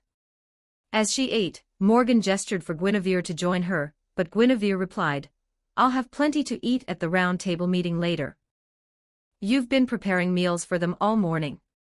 Everyone in the royal palace had witnessed Guinevere's tireless efforts. This had increased the number of returning round table nights, making her workload even more staggering. Well, they are knights worthy of sitting at the round table. Given their strength and achievements, I should offer them some comfort, even if it's just a gesture of goodwill.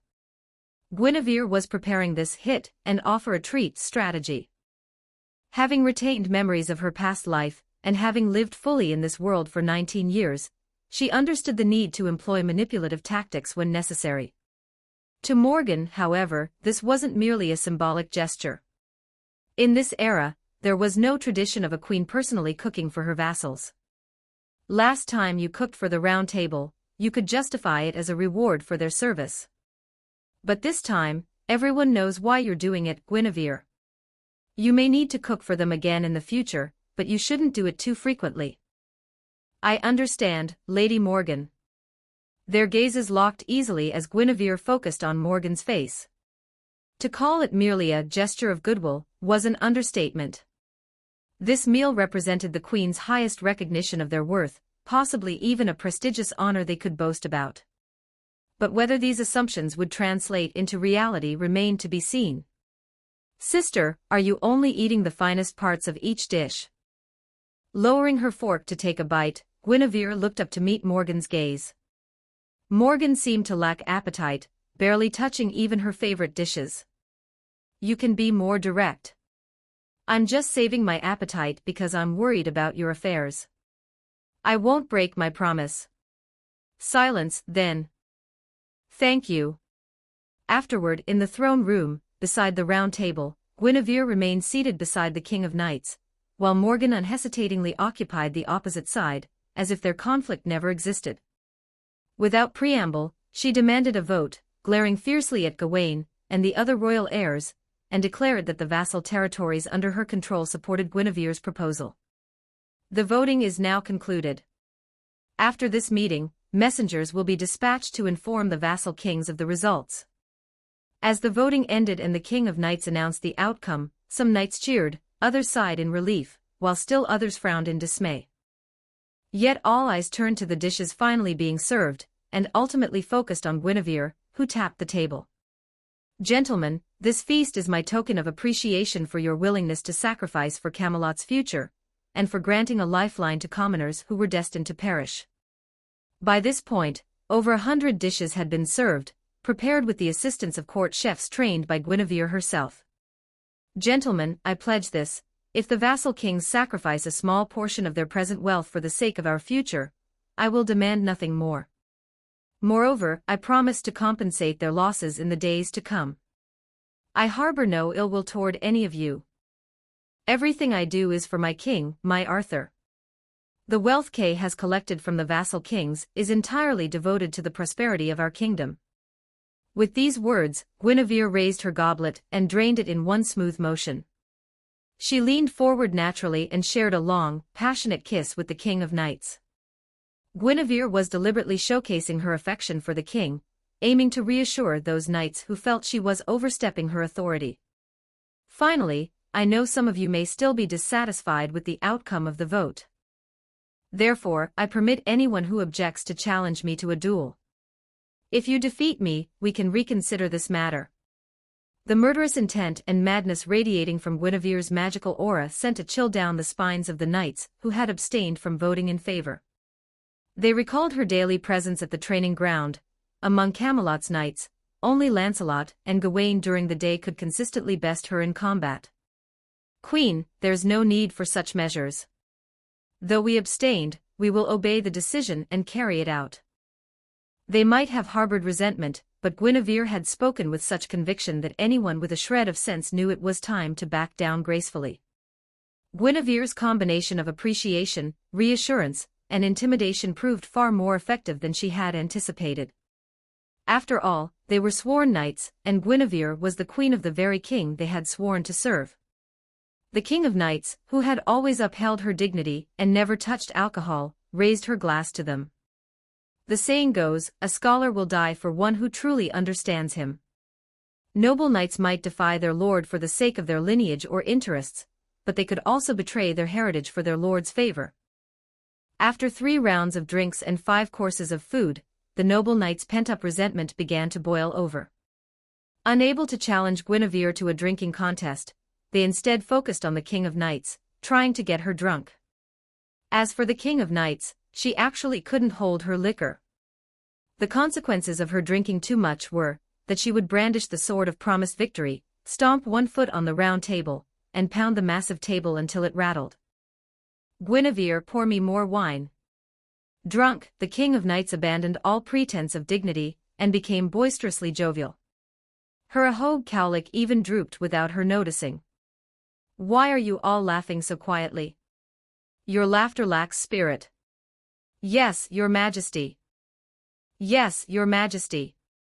With abundant food, overflowing wine, and the king and queen leading the way, the Round Table truly shed its traditional hierarchy of ruler and subjects for the first time. Even the most timid knight dared to point a finger at the King of Knights and invite her to drink. Among the assembled company, only Morgan continuously used magecraft to conjure dishes they had never tasted before, then discreetly vanished when no one was watching. Chapter 51, Chapter 51, The Holy Church and the Vassal Kings 1352 words. Meanwhile, while the King of Knights nursed her hangover from the previous night, the vassal kings were plunged into despair upon receiving the resolution. That bastard Kay took so much from us. He promised to speak on our behalf, but he still voted in favor of the resolution. Haven't you heard? Kay was just acting on orders from the wicked queen to extort us. She even used the kingdom's future as leverage. What could the knights do? They could speak for us, but they couldn't ignore reality. What about King Leodegrance? Is he just letting his daughter run wild? He claims he can't control the wicked queen. Says she's been headstrong since childhood. He even advised us to comply obediently, warning us about her temper. That old bastard. A daughter-obsessed fool. He deserves to have only one daughter. You know he only has the wicked queen as his daughter. He'd agree to merge King Leodegrance's territory directly into Camelot if she asked. As vassal kings, these rulers possessed limited numbers of knights and occasionally recruited mages, allowing them to communicate across vast distances through magecraft rituals without needing to meet in person. Just as Guinevere had anticipated, her oppressive rule had driven most vassal kings to band together, strategizing and discussing their options. However, due to Camelot's military might and the recent, complete family annihilation of one of their own, they had yet to openly discuss rebellion. The carnage Guinevere had wrought had instilled genuine terror in them. King Bors, I ask you, you have connections with the church, don't you?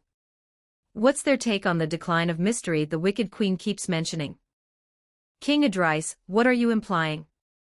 If the decline of mystery is real, are you just going to obey the wicked queen's orders? And what are you planning to refuse? In a subterranean chamber, 4 cloaked mages stood at the cardinal points, while over a dozen crystal spheres were arranged around the edge of a round table. Within each sphere, the vassal kings displayed varied expressions, their gazes all fixed on King Bors, who was being questioned. As vassal kings, their own interests should have come first.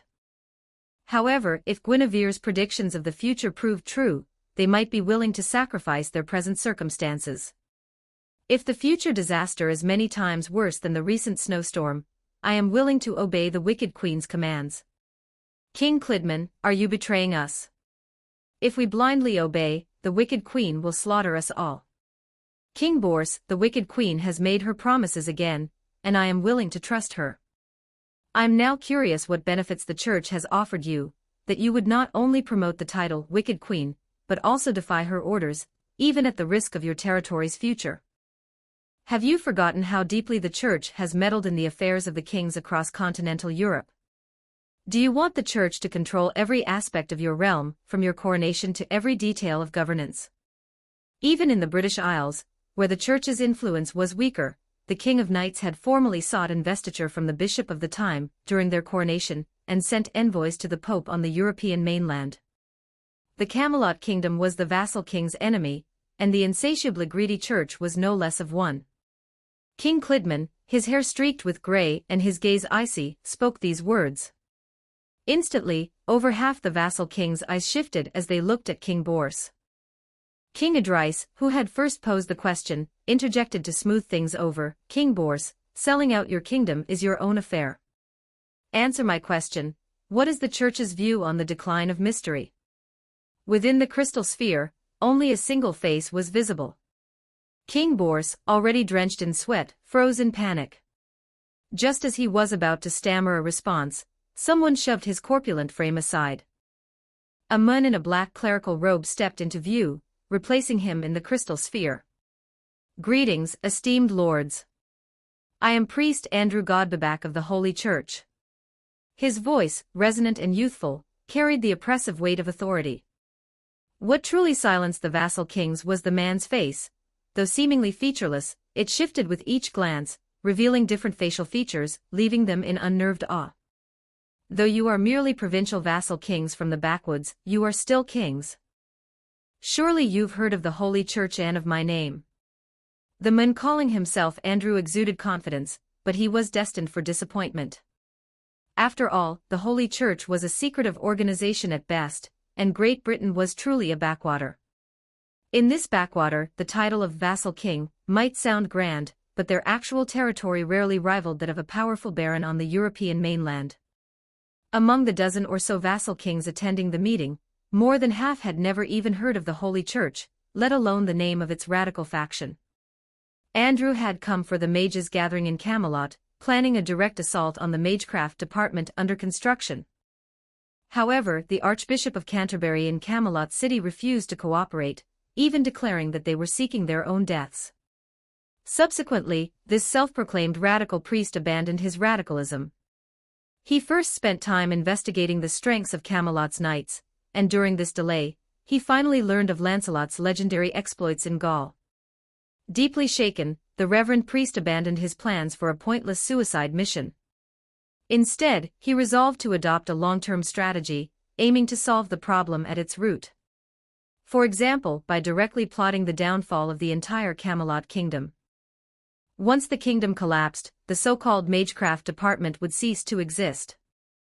The conflicts between the kingdom and its vassal kings, coupled with the looming decline of mystery in Great Britain, presented the reverend priest with clear opportunities for manipulation. The rapid spread of rumors about the wicked queen was partly due to his own efforts to fan the flames. However, Guinevere had proven remarkably adept at swaying public opinion. After the missionary's initial probe was rebuffed, he dared not press the secular church to commit. Humph, we have no interest in those who hide their true colors. I care not what church you belong to, get out of Great Britain. At last, a vassal king's voice echoed through the crystal ball. Limited by their individual perspectives, the vassal kings quickly divided into two factions. Some even gestured to their subordinates, preparing to sell the reverend priest for a handsome sum. Guinevere, knowing full well that the vassal kings would conspire, seized the opportunity Kay's extortion provided to plant a few spies among them. It seemed the reverend priest was overconfident, unaware that he lacked the charisma to make the vassal kings kneel before him. Yet he possessed such power. Do you not yearn to embrace the Lord while still alive? The crystal ball required human operators at both ends, the transmitting and receiving ends. To the untrained eye, there was no discernible difference between mages and priests. Apart from the 4 mages in the basement who were actually priests guarding the vassal kings, even the mages, in their mage robes serving the vassal kings, were also priests. If the reverend priest hadn't deliberately sent these agents to the vassal king's doors, how could all of them have hired mages capable of using the same communication magecraft at nearly the same time? Having decided to play the long game and target the vassal kings, this high-ranking figure in the Holy Church naturally made every preparation he could. And because he was playing the long game, he didn't plan to abandon the vassal kings immediately after securing control over them. First, he would comply with Guinevere's orders, caring little about how much wealth the vassal kings might lose in the process. Opportunity favors the prepared. Having never heard that Guinevere could see the future, he remained wary of Merlin, who he knew could. Has that old fool seen our interference in Great Britain's future? What will he do? Chapter 52, A Morning with the King of Knights. 1411 words. Meanwhile, in Avalon, just as the reverend priest was worrying that Merlin might intervene, the lecherous old Merlin was pursuing the fairy Nimue with fiery intensity. He had collected a massive pile of foe's shed fur, and woven it into a pair of warm gloves. The problem was that not all of it was fur. These gloves, brimming with the aura of primate murder, failed to win the favor of the fairy Nimue. A slap to the left, a flying kick to the right, the precious gloves were incinerated by flames. Merlin, wearing an innocent expression, allowed his 2 friends, whom he could easily manipulate, to bully him. Once they had their fun and he was satisfied, he leaned against the window again, his gaze losing focus. In his mind's eye, the future he saw transformed from a misty haze into a tangled mess, yet the fate of the King of Knights remained unchanged. No matter how chaotic the tangle, every thread eventually converged on the same point. So there's no need to interfere, is there? I don't see any part for myself in this tangled mess either, the unreliable mage murmured to himself, his understanding of human emotions as stunted as ever. This time, he reached out to grab the foe who was about to deliver another flying kick, petting it like an ordinary bunny. Foe struggled and resisted, but to no avail, just as Merlin hadn't yet seen the tangled threads that might lead to a different outcome. For Merlin, only if a different ending existed and if his actions played a part in reaching that ending would he consider guiding the future toward that timeline. Only then would he truly have a choice. Such a pity, Guinevere. You haven't quite done enough. You need to try harder. Lost in thought, Merlin unconsciously tightened his grip, finally provoking foe to bite. A sharp sting. This tiny beast, for the primate predator, had finally broken free. Yet its future still reverted to the point where Merlin's hand reached out. Meanwhile, in Camelot City, in the royal bedchamber shared by the King of Knights and Guinevere, the King of Knights was still asleep, with Guinevere at her side. "Lia, you're so beautiful." Guinevere held her liquor far better than the King of Knights, and as queen, she hadn't been pressured to drink as much by the knights. For once, she had awakened first, allowing her to gaze sideways at the unguarded King of Knights. "Lia, your drinking etiquette is truly awful." By the end of yesterday's revelry, the King of Knights had completely climbed onto the round table. Standing at its center, she pointed at each knight in turn, demanding they drink with her. This disregard for hierarchy, however, paradoxically brought her closer to her knights. Of course, this was also thanks to Agravain, the most rigid and rule-bound knight, being absent. "Lia, he." Guinevere gently touched the King of Knights' face with a strand of her own silver-gray hair, both hoping she would remain asleep, and yet longing for her to open her eyes. Once, twice, 3 times. Guinevere received only a dismissive wave, a roll over, and a drowsy murmur. Guinevere, stop teasing. The King of Knights remained asleep, turning her bare back toward Guinevere, providing a new playground. Extending her right index finger, Guinevere traced it down the King of Knights' spine, finally stopping at the tailbone before stealthily shifting it to a spot that made her heart race. But it must have tickled, for the King of Knights jolted like a startled shrimp. She jerked upright, her eyes still hazy with wine and panic. Their eyes met. Guinevere stuck out her tongue, feigning innocence, but the King of Knights, now fully aware of what had just transpired, flushed crimson with mortification and rage. Ha ha ha ha, ha ha ha ha. The laughter erupted violently and continued for some time, but thankfully it remained contained within the soundproofed bedroom. Unable to endure the tickling any longer, the King of Knights collapsed onto her stomach, declaring surrender. Both their gazes drifted toward the brilliant sunlight streaming through the gap in the curtains. Lia, lie down a bit longer. I told you yesterday we're resting today, no meetings. You weren't the only one who drank too much last night. This was the King of Knights' first day of rest since drawing her sword. In the years before she claimed the throne, a vassal king would rebel almost every fortnight. She would finally subdue them, only to face another uprising shortly after. During this period, she earned the title King of Knights, which spoke of her noble character and formidable strength. Yet it also carried a hint of mockery for her excessive mercy and rigid adherence to knightly codes. As a king, being too merciful could lead to being underestimated. It wasn't until she married Guinevere, who became the ruthless queen, that the vassal kings began to behave themselves, finally obeying the commands of the sovereign of Great Britain for the first time. Guinevere, scoot down a bit. I want to hold you. No one could discern what the King of Knights was thinking, only her serene smile was visible. Though Guinevere was somewhat reluctant, she obediently scooted down, accommodating the petite Night King. Moreover, being able to rest her cheek against the Night King's cups filled Guinevere with a quiet sense of satisfaction. They embraced in silence until Guinevere began to fidget. After a long while, Guinevere, still limp with contentment, was the first to rise and dress. She then drew back the curtains, welcoming the exceptionally bright sunlight into the bedroom. Lia, are you going to get up? Let's go feed Lady Morgan together, then take a stroll around. Come to think of it, we haven't even been on a proper date yet. You rarely get a day off. Sprawled on the velvet bed, the King of Knights felt utterly drained. The problem lay in her possession of the scabbard named Avalon.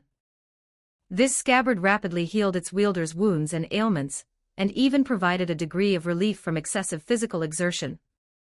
Therefore, in a prolonged battle, Guinevere was destined to lose. Touching the scabbard to replenish her strength, the King of Knights frowned at the alcohol-soaked clothes strewn across the floor, relieved she hadn't thrown up the previous night.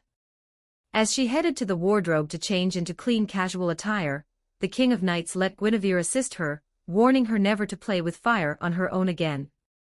The King of Knights harbored no particular fondness for battles in bed, she cherished quiet embraces with Guinevere far more. Once they were dressed, Guinevere went to the kitchen to prepare a small meal. This meal, which included Lady Morgan's portion, wasn't delivered to her room. Instead, Guinevere found a small side room and personally set the table with 3 sets of utensils.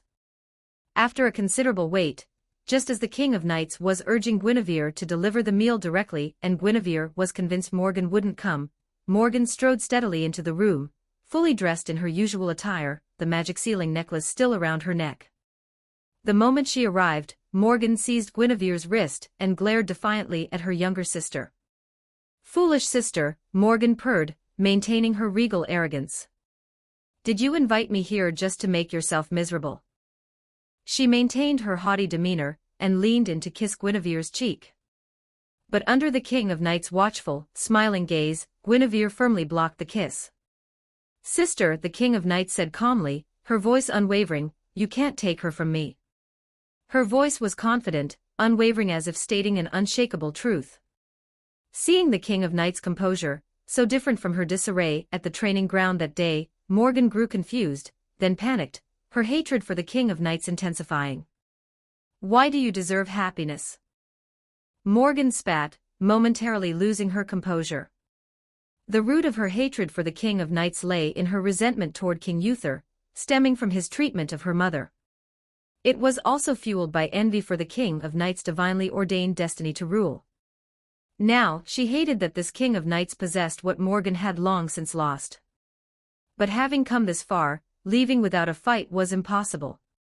Before she could decide whether to attack or retreat, Guinevere firmly clasped her from behind, pinning her in place.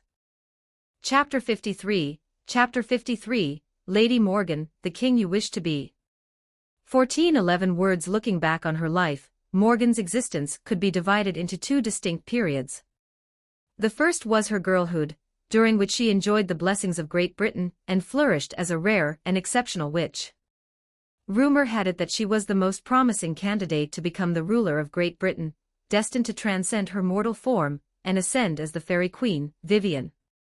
During this period, she also basked in the love of her father, the Duke, and her mother, the Duchess. The second period of her life began when King Uther sought to seize her mother. Driven by Merlin's machinations and the desire to forge the fated king prophesied for Great Britain's future, everything Morgan possessed was stripped away.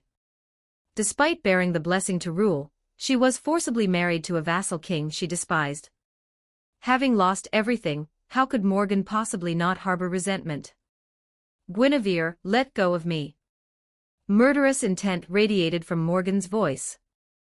All she wanted now was to escape. If Guinevere persisted in blocking her path, she wouldn't hesitate to destroy them both. Guinevere had never been one to back down from threats. Continuing to support Morgan, she forcibly pressed her into the throne and spoke directly to her. "Even if you hate me more, even if our relationship reverts to square one, I can't let you leave right now." Guinevere could see that after Morgan's attempts to provoke the King of Knights failed, it was Morgan who had suffered a major shock. If she didn't forcibly keep her here now, any chance of improving Morgan's relationship with the King of Knights would become even more distant. Even after being pressed into the chair, Morgan continued to struggle.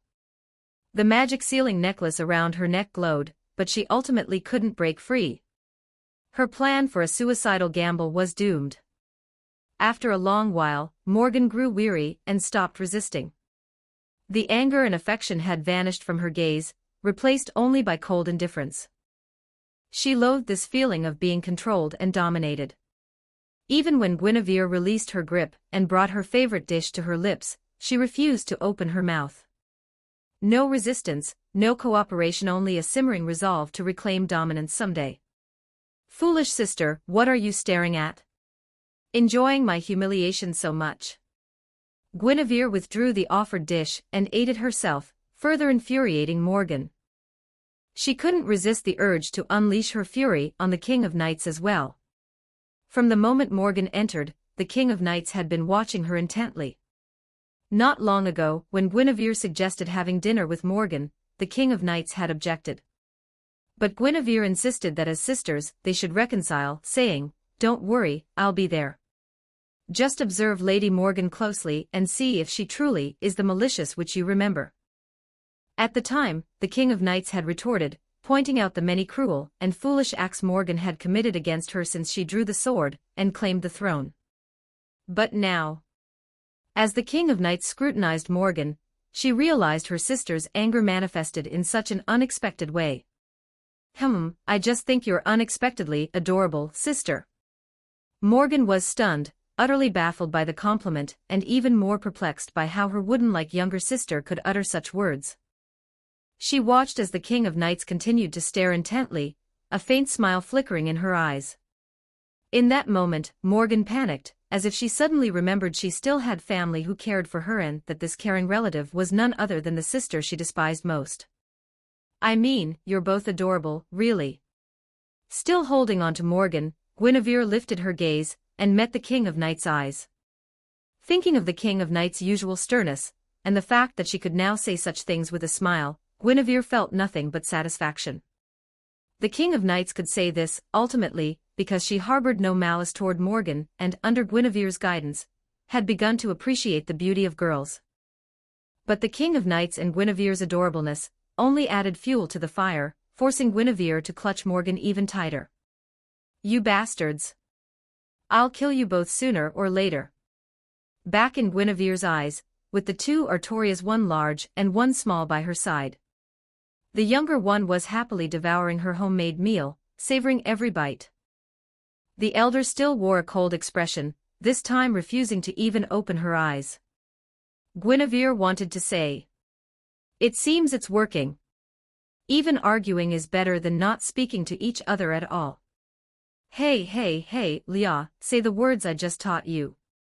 Just say them once and I'll unconditionally grant you one wish, no matter what it is. Eating with elegant speed, the King of Knights had been starving since noon. But when Guinevere made this demand, the King of Knights' cheeks flushed crimson. She glanced at Morgan, whose eyelids Guinevere was forcibly holding open. After a moment's hesitation, the King of Knights first checked the doors and windows to ensure no one could eavesdrop or see inside. Then, she peeled a hard-boiled egg with her own hands and brought it to Morgan's lips, using the deliberately gentle voice Guinevere had insisted upon. Sister, won't you have a bite? As these uncharacteristically girlish words escaped her lips, the King of Knights shivered, as if ants were crawling over her skin.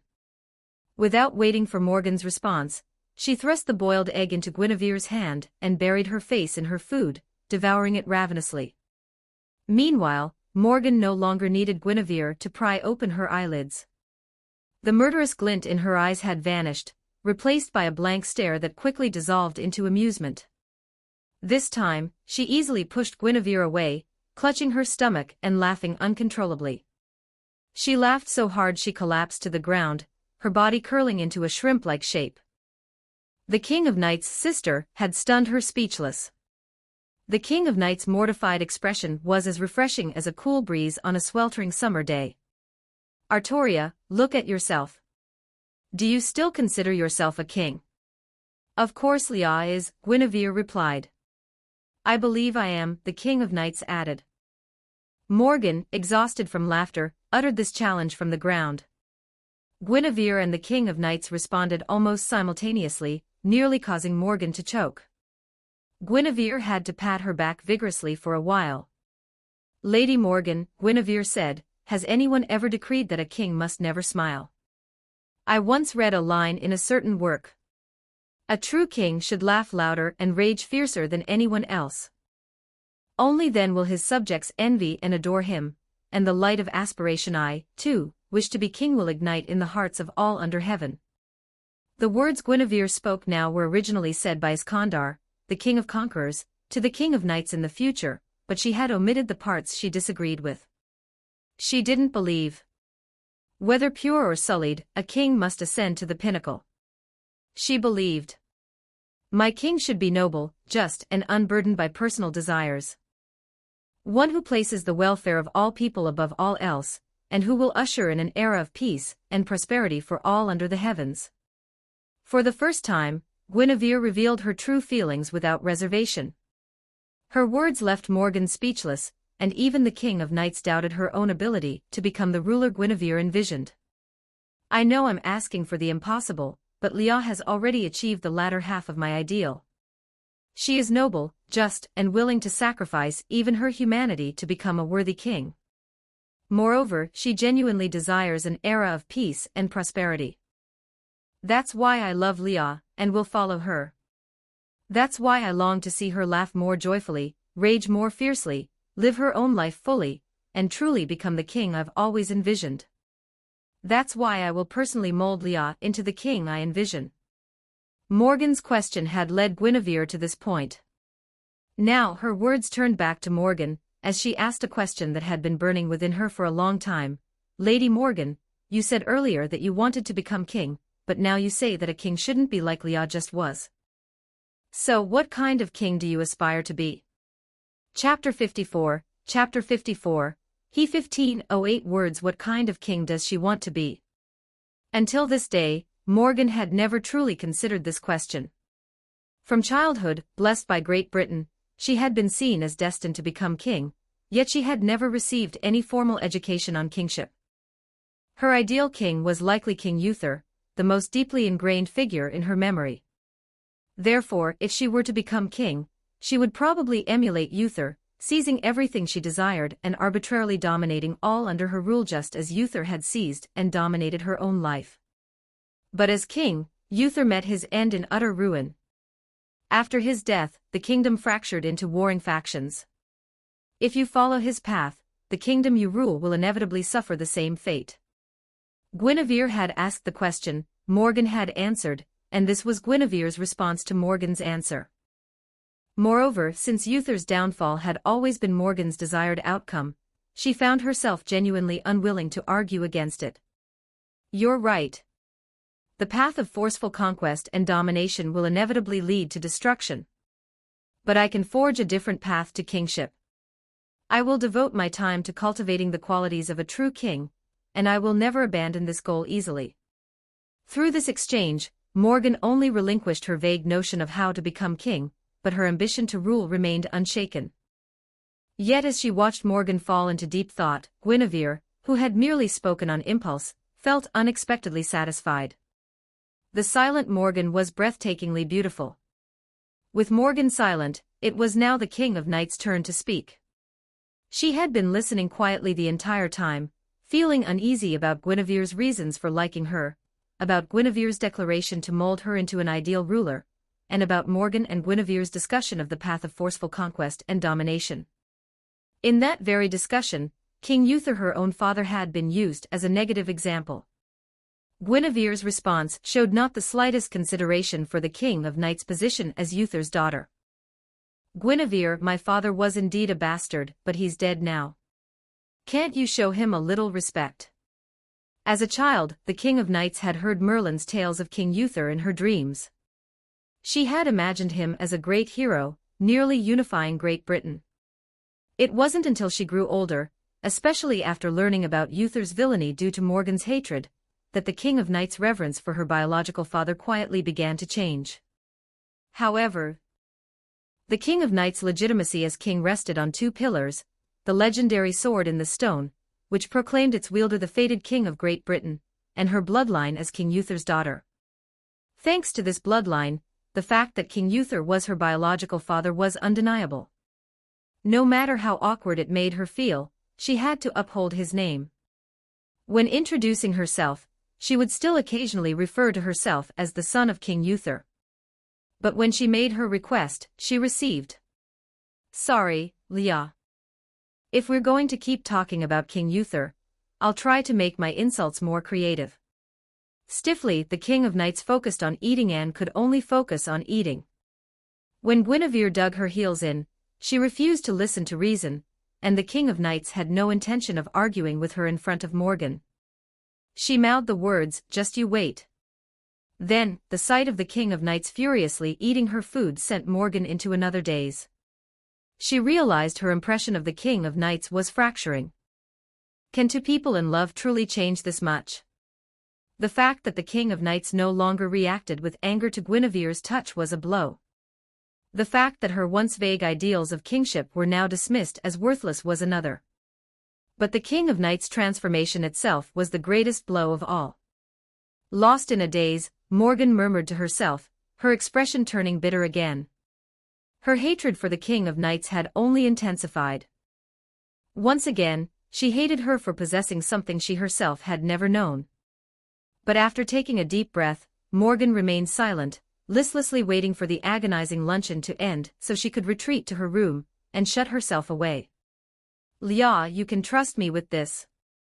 If I can change someone as stubborn and rigid as you, your sister will be no problem at all. However, if you're truly willing to help, her transformation should happen much faster. So, would you be willing to try this?" With her mouth still full of food, the King of Knights noticed Morgan's strange demeanor, and recalled Guinevere's words when she had first decided to invite Morgan. She hesitated, her heart pounding wildly, her earlobes suddenly flushing red. But she was, after all, the upright King of Knights. If a small sacrifice could truly change Morgan. "Sister, I don't approve of Guinevere liking you as a lover, but she can like you as your new little sister." The words were saccharine and cloying, churning the King of Knights' insides. She desperately wanted to punch herself and bolt out the door. This time, Guinevere forcibly held her in place.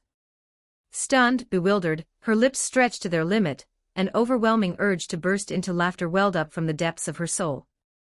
"Keek." Morgan once again doubled over with laughter, her face as red as a boiled shrimp. Her mirth left the King of Knights mortified, but she also quietly breathed a sigh of relief when she saw Guinevere give her a thumbs up. Finally forcing her expression back to sternness, she leaned in and whispered into Guinevere's ear, "Guinevere, there will never be a next time." Her earlobes and cheeks were crimson. No matter how effective this episode had been, she would never do something so humiliating again. But perhaps because of her bizarre display, Morgan's eyes, for once, held no hatred, only a sliver of pity. "Foolish sister," Morgan sneered after her laughter subsided. "Seeing you act like such an idiot, I must have had water in my brain to even want your Guinevere. Go ahead, cling to her all you want. It's clear you won't get angry over it anymore." After her fit of laughter, Morgan began to reflect on the events of the luncheon. The incident at the training ground had taught her that she was prone to losing her temper, and she needed to reconsider things after the fact. She realized that her sister and Guinevere hadn't intended to provoke her at all. They had been trying to mend their relationship. And once again, she understood that she was utterly incapable of being king. She simply didn't have the ability. With this realization, and her continued love for her country, Morgan had finally come to understand. The King of Knights was born to become king, but becoming king was the King of Knights' own inherent ability. The King of Knights' throne had never been stolen from her. Had she succeeded in drawing the sword that day, she would never have achieved what the King of Knights had accomplished.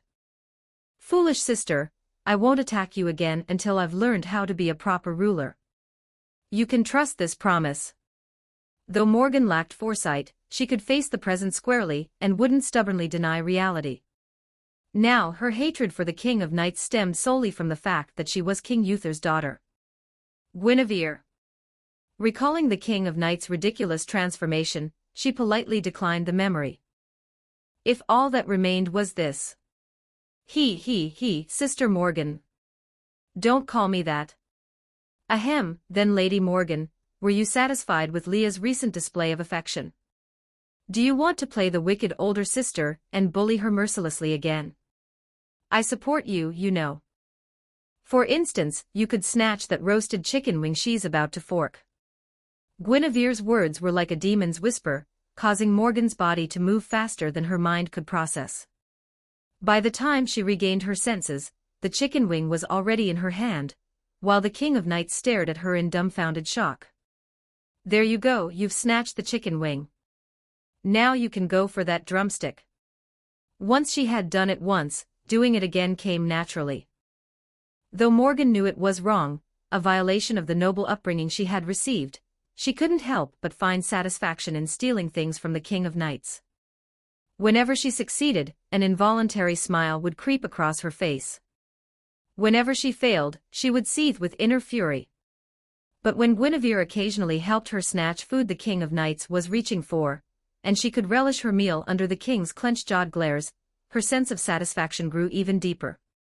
She hated the King of Knights, wishing for her swift demise. Yet hatred, one of the most primal human emotions, at its extreme, could be called care. Foolish sister, put that pancake down. Chapter 55, Morgan. If it's a 3:13:03 words Glastonbury, the burial ground of Camelot's past monarchs, was also the site where the King of Knights was having her own tomb constructed. Several days later, the King of Knights, Morgan, and Guinevere were all heading in this direction. However, they weren't visiting the King of Knights' under-construction tomb, nor were they paying their respects at the rarely visited tomb of King Uther. As they approached Glastonbury, Guinevere led them down a narrow path. Under the King of Knights' silent gaze and Morgan's growing bewilderment, they rode their horses into a secluded valley and stopped before a grave beneath a towering tree. Compared to a royal tomb, this grave was small and unmarked, clearly a recent double burial.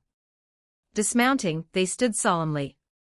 The King of Knights quietly swept away half the fallen leaves from one side of the grave, and Guinevere followed suit on the other. Observing the King of Knights and Guinevere's solemnity and how they only tended half the grave, treating the other half with mere respect, Morgan began to understand. Before she could ask, the King of Knights, having finished sweeping, spoke directly. At Guinevere's suggestion, I separated the joint burial of my biological father and mother, moving my mother's remains here. The other side of this grave holds your biological father's remains. Forgive us, sister. This matter had to be kept secret, and Guinevere also wanted to surprise you. That's why we didn't consult you and asked Tristan to handle it instead.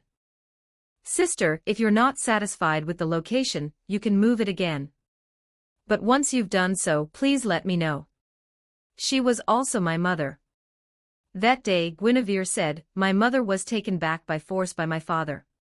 She would never want to be buried beside him. This entire affair was primarily meant to continue currying favor with Morgan, who was well aware of the maneuver. Yet, she couldn't help but be won over. She admitted to herself that this latest strike from the couple had once again left her stunned. If not for the thin veil concealing her face, her expression would have been utterly humiliating. Foolish sister, Guinevere, have you finished tidying up? Could you please leave now? Morgan's voice trembled slightly, desperate to conceal her unraveling composure from prying eyes. This wasn't the first time she'd felt the urge to cry recently, but this time, she felt the tears were truly about to spill.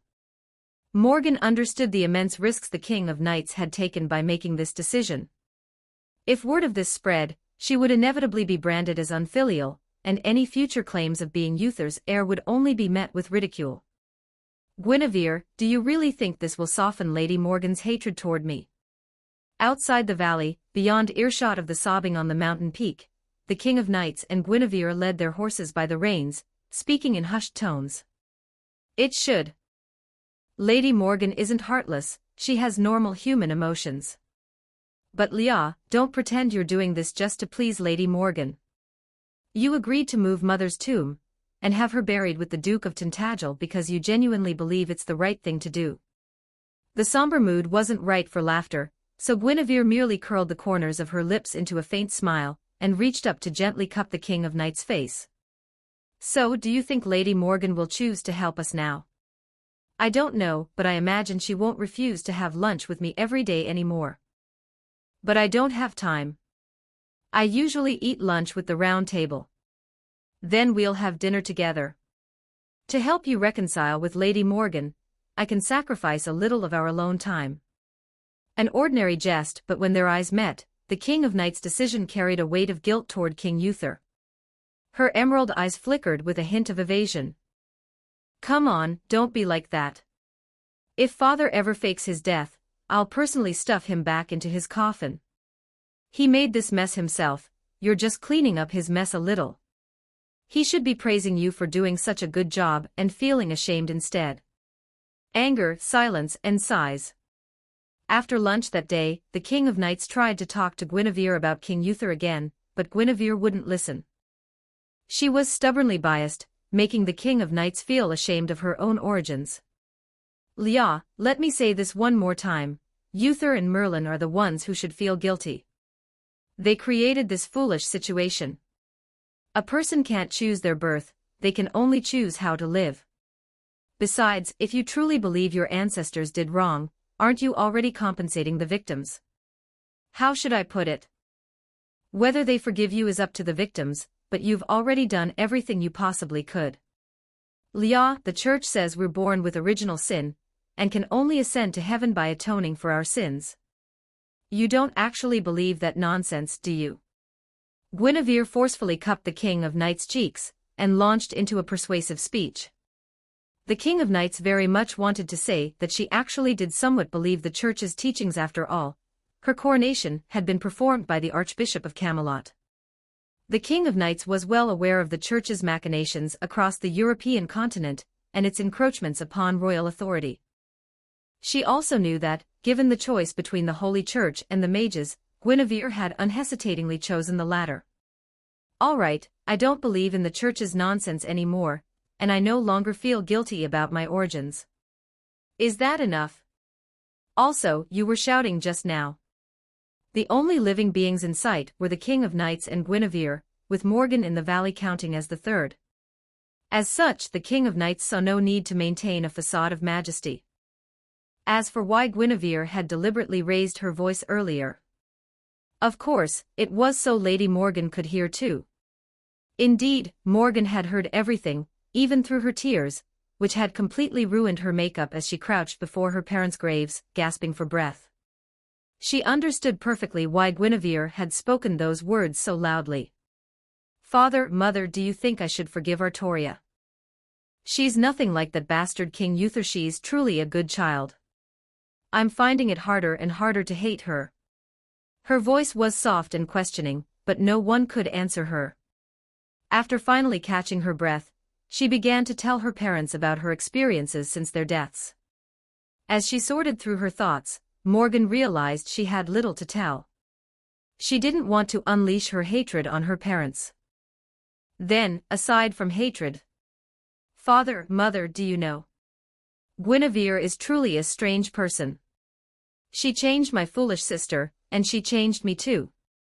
If she had fewer whimsical ideas, and were a little kinder to me, I might have actually fallen in love with her. But since she and Leah are in love as their elder sister, I can only offer them my blessings, right? Leah still has to maintain her male disguise and can't get pregnant. I wonder if Guinevere would be willing to carry a child herself. If she's not, right. Maybe I could help them conceive. I'm unlikely to become a better king than Leah, but perhaps a child born to the three of us could." As she spoke, Morgan chuckled softly. It was just a thought, really. Her laboratory was already built, and she didn't need anyone's body, just the blood of the King of Knights and Guinevere would suffice. Unbeknownst to herself, she had already begun calling her foolish sister by name, Artoria. Chapter 56, Guinevere, you can fake a baby bump now.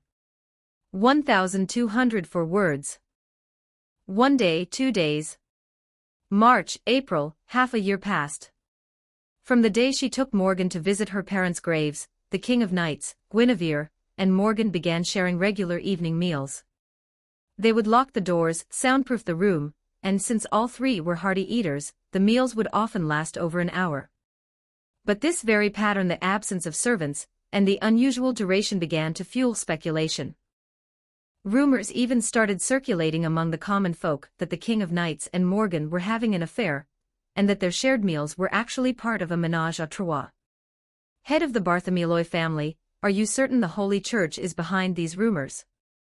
Based on my understanding of the Holy Church, they couldn't possibly remain idle after the establishment of the Magecraft department. Their inaction thus far can only mean they're biding their time, preparing for something far greater. Currently, the knights have only traced the rumors spread to the vassal kings, but my experience tells me the Holy Church must be involved. Outside Camelot City, beneath the Knight Academy, in the corner housing the Magecraft department, the Magecraft family head who had formed a contract with Guinevere at the end of the snow disaster wore a grim expression as he worried about the future of Camelot and the Magecraft department. In his eyes, the Holy Church's attack should have come long ago. Their continued delay only signaled a more ominous plot brewing. But I've already sent Kay to investigate the vassal territories again. Despite his capabilities, he found no evidence of the Holy Church pulling strings behind the scenes. They also vehemently denied any contact with the dozen or so mercenaries we captured. Initially, Guinevere saw nothing wrong with the three of them dining together in private. Given the King of Knights and Morgan's playful antics during meals, secrecy was essential. But once the rumors gained traction and reached their ears, Guinevere's lips twitched slightly, giving her the unsettling sensation of witnessing history rewriting itself. Yet she understood that abandoning their meals due to gossip would not only displease them but also fail to quell the rumors. By the time the rumors had spread from the taverns of the lower district to the highest echelons of the royal palace, they had become impossible to suppress. All she could do was find a new rumor to overshadow the current sensation and dispatch agents to uncover the source of the rumors, severing the hand that spread them with brutal efficiency. A lesson by example. Queen, if you're willing to hear my theories, does that mean you believe them? Yes, I believe them. That's why I came here, and I await your personally volunteered service. The Bartholomew family head was young, at least in appearance. Having been hunted like a stray dog by the church for years, this noble-born man had long abandoned any pretense of aristocratic etiquette. As Guinevere accepted the red wine he poured, raised her glass, and took a delicate sip, he abandoned all pretense. Queen, leave the investigation to us. But I have another request. Could your Magecraft department be expanded into a full-fledged Magecraft Academy, with separate departments based on each mage's specialization? You might not understand, but while we are all mages, our research focuses very greatly. Organizing into specialized departments would greatly benefit both our individual research and the education of students. So you're asking for more funding. As mages, we have no shortage of funds. What we need is your permission, Queen.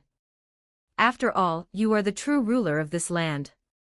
Of course, if possible, I would prefer the reorganized Magecraft Academy to be built separately from the Knight Academy, on a new site. The existing Magecraft department here could then be used as bait. Hearing this, Guinevere finally understood. The men before her, whose name she recognized, the current head of the Bartholomew family, one of the 3 founding families of the future clock tower, was indeed being relentlessly pursued by the Holy Church. He wasn't just volunteering for this mission, he could no longer endure the Holy Church's ever-present, never-fired arrow, aimed at him from who knew where. This mage intended to expand his underground sanctuary. Very well, then proceed. I entrust you with the reassessment of the vassal kings, and the selection of a location for the new Magecraft Academy. Lady Morgan will retain responsibility for the Magecraft department here. She's been unexpectedly diligent these past few months. Yes, Your Majesty. We've all witnessed Lady Morgan's tireless efforts. As a mage, the Bartholomew family had truly cared only about Magecraft itself. Now that his desires had been acknowledged, he wouldn't be foolish enough to gossip about the relationship between Guinevere, the King of Knights, and Morgan. Even if the rumors were true, this ménage à trois would still be considered relatively tame compared to the rampant debauchery in the various European royal courts. In the future, should the human creation Magecraft he had discussed with Morgan ever prove useful, he would only care about the results of the magical experiments. Your Majesty, I'll take my leave now. Oh, and one more thing, 1 level below this is Lady Morgan's Magecraft workshop. Feel free to visit if you're interested. In recent days, though Morgan continued to feign animosity toward the King of Knights, her foolish younger sister act had diminished. She no longer fought the King of Knights for every morsel of food. Guinevere knew what Morgan had been occupied with. Morgan had requested blood from both her and the King of Knights, and they had both willingly provided it. To further demonstrate trust that she wouldn't use the blood for curses, the King of Knights had even offered to temporarily entrust her with the scabbard, capable of healing all wounds and ailments. Only Guinevere's intervention had prevented it. Lord Bartholomew, you may leave. But I'll postpone visiting Lady Morgan's Magecraft workshop for now. Even after relocating the King of Knights' mother's grave and sharing nightly meals for months, Morgan's cooperation had only been secured through these measures. Naturally, caution remained prudent, yet trust was also essential.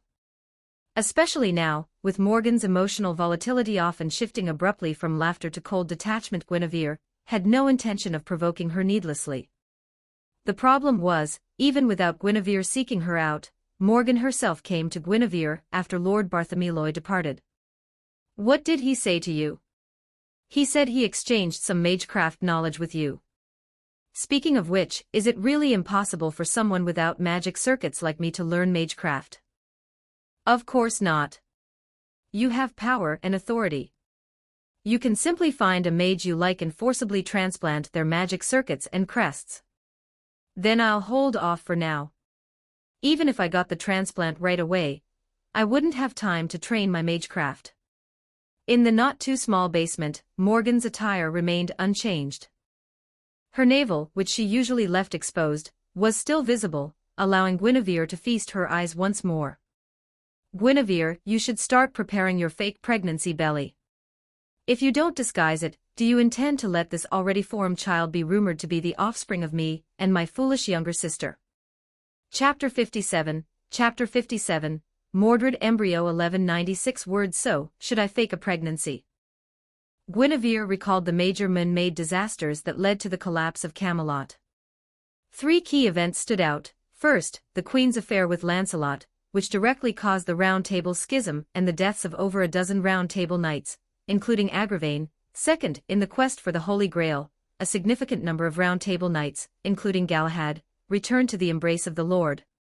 Third, Morgan conceived Mordred, and for various reasons, Mordred ultimately raised the banner of rebellion, perishing alongside the King of Knights at Camlin Hill. In Guinevere's eyes, the first matter should no longer be a problem. As for the second, Galahad, the future Holy Grail Knight and son of Lancelot, was still in his mother's womb. Regarding the third matter concerning Mordred, Guinevere could begin preparing immediately. She faced a choice: either submit to Morgan's fabricated rumors and allow Mordred to be known as the child of Morgan and the King of Knights, or devise a disguise to claim motherhood herself. The decision was not difficult. Regardless, to prevent Mordred from ever raising the banner of rebellion again, Guinevere would tighten her grip on Mordred's education, instilling greater reverence and affection for their father king. "Sister, I understand. Should I stuff pillows under my clothes, or do you have a disguise magecraft potion we can use? Wait a few months, and I'll cast illusion magic for you. Just stay put for that last bit of time, and avoid wandering around so you don't get exposed by outsiders. Speaking of which, that old geezer Merlin is a master of illusion magic. If he were to cast disguise magecraft for you, the risk of being discovered would be even lower. Sister, you should stop thinking about Merlin. He hasn't returned once in all this time." In Avalon, within a high tower, the unreliable Merlin sneezed. He had been considering returning to Camelot because ever since Morgan had only superficially abandoned her hatred for the King of Knights, the future he foresaw had grown increasingly chaotic, hurtling toward a completely unpredictable path where only the King of Knights' ultimate fate remained glaringly clear. Thanks to this, he finally found himself without a script to follow. Staying in Avalon and waiting for the fairy Nimue to bury him alive would be pure self-torture. With this realization, Merlin first conceived the idea of acting freely. Meanwhile, in the basement, the two women who had given up hope on Merlin remained unaware that the complete unraveling of the future had finally freed him. After they reached a consensus on whether to use disguise magecraft, Guinevere was invited to the lower-level magecraft workshop. There she saw many things that made her feel as though she had traveled through time again. Various glass instruments, along with calculation symbols that made her dizzy just looking at them, lined the walls, alongside cylindrical cultivation tanks that looked straight out of a futuristic sci-fi world. At the top of each cultivation tank, magic-infused gemstones glowed, serving as the energy source that sustained the tank's operation. Inside the tanks, green liquid swirled, and chunks of flesh pulsed rhythmically within earth dragons, sprites, goblins. But what truly captured Guinevere's attention was the tank Morgan pointed out, the one containing Mordred, who had only survived after over 100 failed attempts, and had just begun to develop. Compared to the tanks housing other creatures, Mordred's cultivation tank was remarkably small, no larger than an adult human's head. Within this cramped space, Mordred herself was barely the size of a pinky finger, only just beginning to resemble a human form. Yet, as one of Great Britain's top 10 knights, Guinevere could hear her faint heartbeat and sense her budding vitality, like a new sprout pushing through the earth. "If you hadn't planned to disguise her, I would have raised her to adolescence in one go, then presented her to you and the King of Knights at the opportune moment. But since you've decided to disguise her, I won't make any further adjustments. I'll focus on ensuring she lives a normal human lifespan, and deliver her to you as a healthy infant. Guinevere, when the time comes to raise the baby, don't find it troublesome. Do humans possess a sixth sense? Can they feel an electric jolt upon first encountering a life connected to them by blood?" The longer Guinevere gazed at the life in the cultivation tank, the stronger her sense of kinship grew. She found herself inexplicably believing that this little one carried her blood. This intuition subtly shifted Guinevere's initial cautious perspective, compelling her to take a deep breath and quickly regain her composure. However, even if she were to see her solely as a potential threat, Guinevere was not one to shirk responsibility. "Lady Morgan, rest assured," she said. "I will teach her everything I know, so that when Leah steps down as king, the transition will be seamless." Morgan believed Guinevere's words, but after pondering them, she couldn't shake the feeling that Guinevere was already envisioning the King of Knights and her retirement. Why do I get the feeling this child will suffer greatly in the future? Listen, I poured my heart and soul into creating her. She's practically my child too. With a cold expression but a gentle tone, Morgan issued a warning, her reluctance to part with Mordred growing stronger. Sister, you may distrust me, but I haven't forbidden you from caring for her. For instance, you could occasionally bring her snacks. But her education? Leave that entirely to me. None of your children ever listen to you anyway. Guinevere, Gawain and the others may be disobedient, but you can't deny their excellence.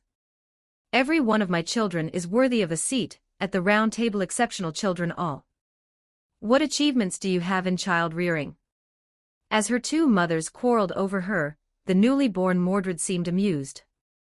With a delicate wave of her tiny, still-forming hand, she tugged at the artificial umbilical cord in the incubation tank, drawing both women's attention. Locked in a stare, neither willing to yield, they had quarreled countless times before. Because of Guinevere's past coercion of Morgan, even now, Morgan's attitude toward her was not very friendly. After touring Morgan's magecraft workshop, Guinevere returned to the royal palace, where new preparations awaited her. She planned to feign pregnancy, but many knew the King of Knights was a woman. Without a clear explanation, they would inevitably cast suspicious glances her way. If Tristan were to take the blame, or worse, if Lancelot, who wouldn't return for another year, were to be falsely implicated, Guinevere couldn't imagine how she would react. Moreover, having convinced herself that the Holy Church was behind the spread of the ménage à trois rumors, and knowing that the best way to dispel one rumor was to replace it with another, she resolved to make some trouble for the Church. Even if she and the Bartholomew family had miscalculated, the scandal she intended to publicize was based on actions the Church had actually committed. Exposing the Church's dark secrets was no difficult task at all. Chapter 58, A Reunion at Last, Great Mage Merlin 1331 words, how can the Church be so wicked? In this era, Great Britain still operated under the vassal king system. Each vassal king and their noble vassals ruled their respective territories, wielding absolute authority over all political, military, economic, and legal matters within their domains. Given this reality, if Camelot didn't proactively conduct inspections, news of conditions in distant regions would never reach the capital. Nearly a month later, when the mages collaborating with Guinevere began reinvestigating the vassal kings, this time focusing on civilian perspectives, the collected accounts of their misdeeds filled volumes, beyond counting. As the knights returned from investigating churches and convents across the land, the records of their misdeeds filled a thick tome. A certain church was deceiving its parishioners into excessive donations, ultimately driving families to ruin. A particular convent had been repurposed as a brothel, forcing its nuns to serve visiting monks and nobles. Leaving aside generalities and focusing on specific individuals, Guinevere and the knights most often encountered records of exorcisms performed on young boys by certain priests. The Round Table shuddered violently from a furious strike. Thankfully, its sturdy construction prevented it from collapsing. Yet even the table's violent rattle paled in comparison to the pounding in the knights' hearts. They had anticipated the wickedness of the vassal kings. Unlike the King of Knights, many of these rulers weren't knights themselves, bound neither by morality nor law. But the Church. These were the noble knights, sworn to uphold the knightly code. They had believed the Church's clergy would adhere to similar standards, maintaining purity, integrity, and guiding others toward righteousness. Bastards.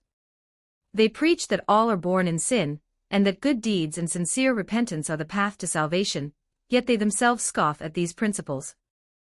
Sir Kay, calm down, Sir Ector urged.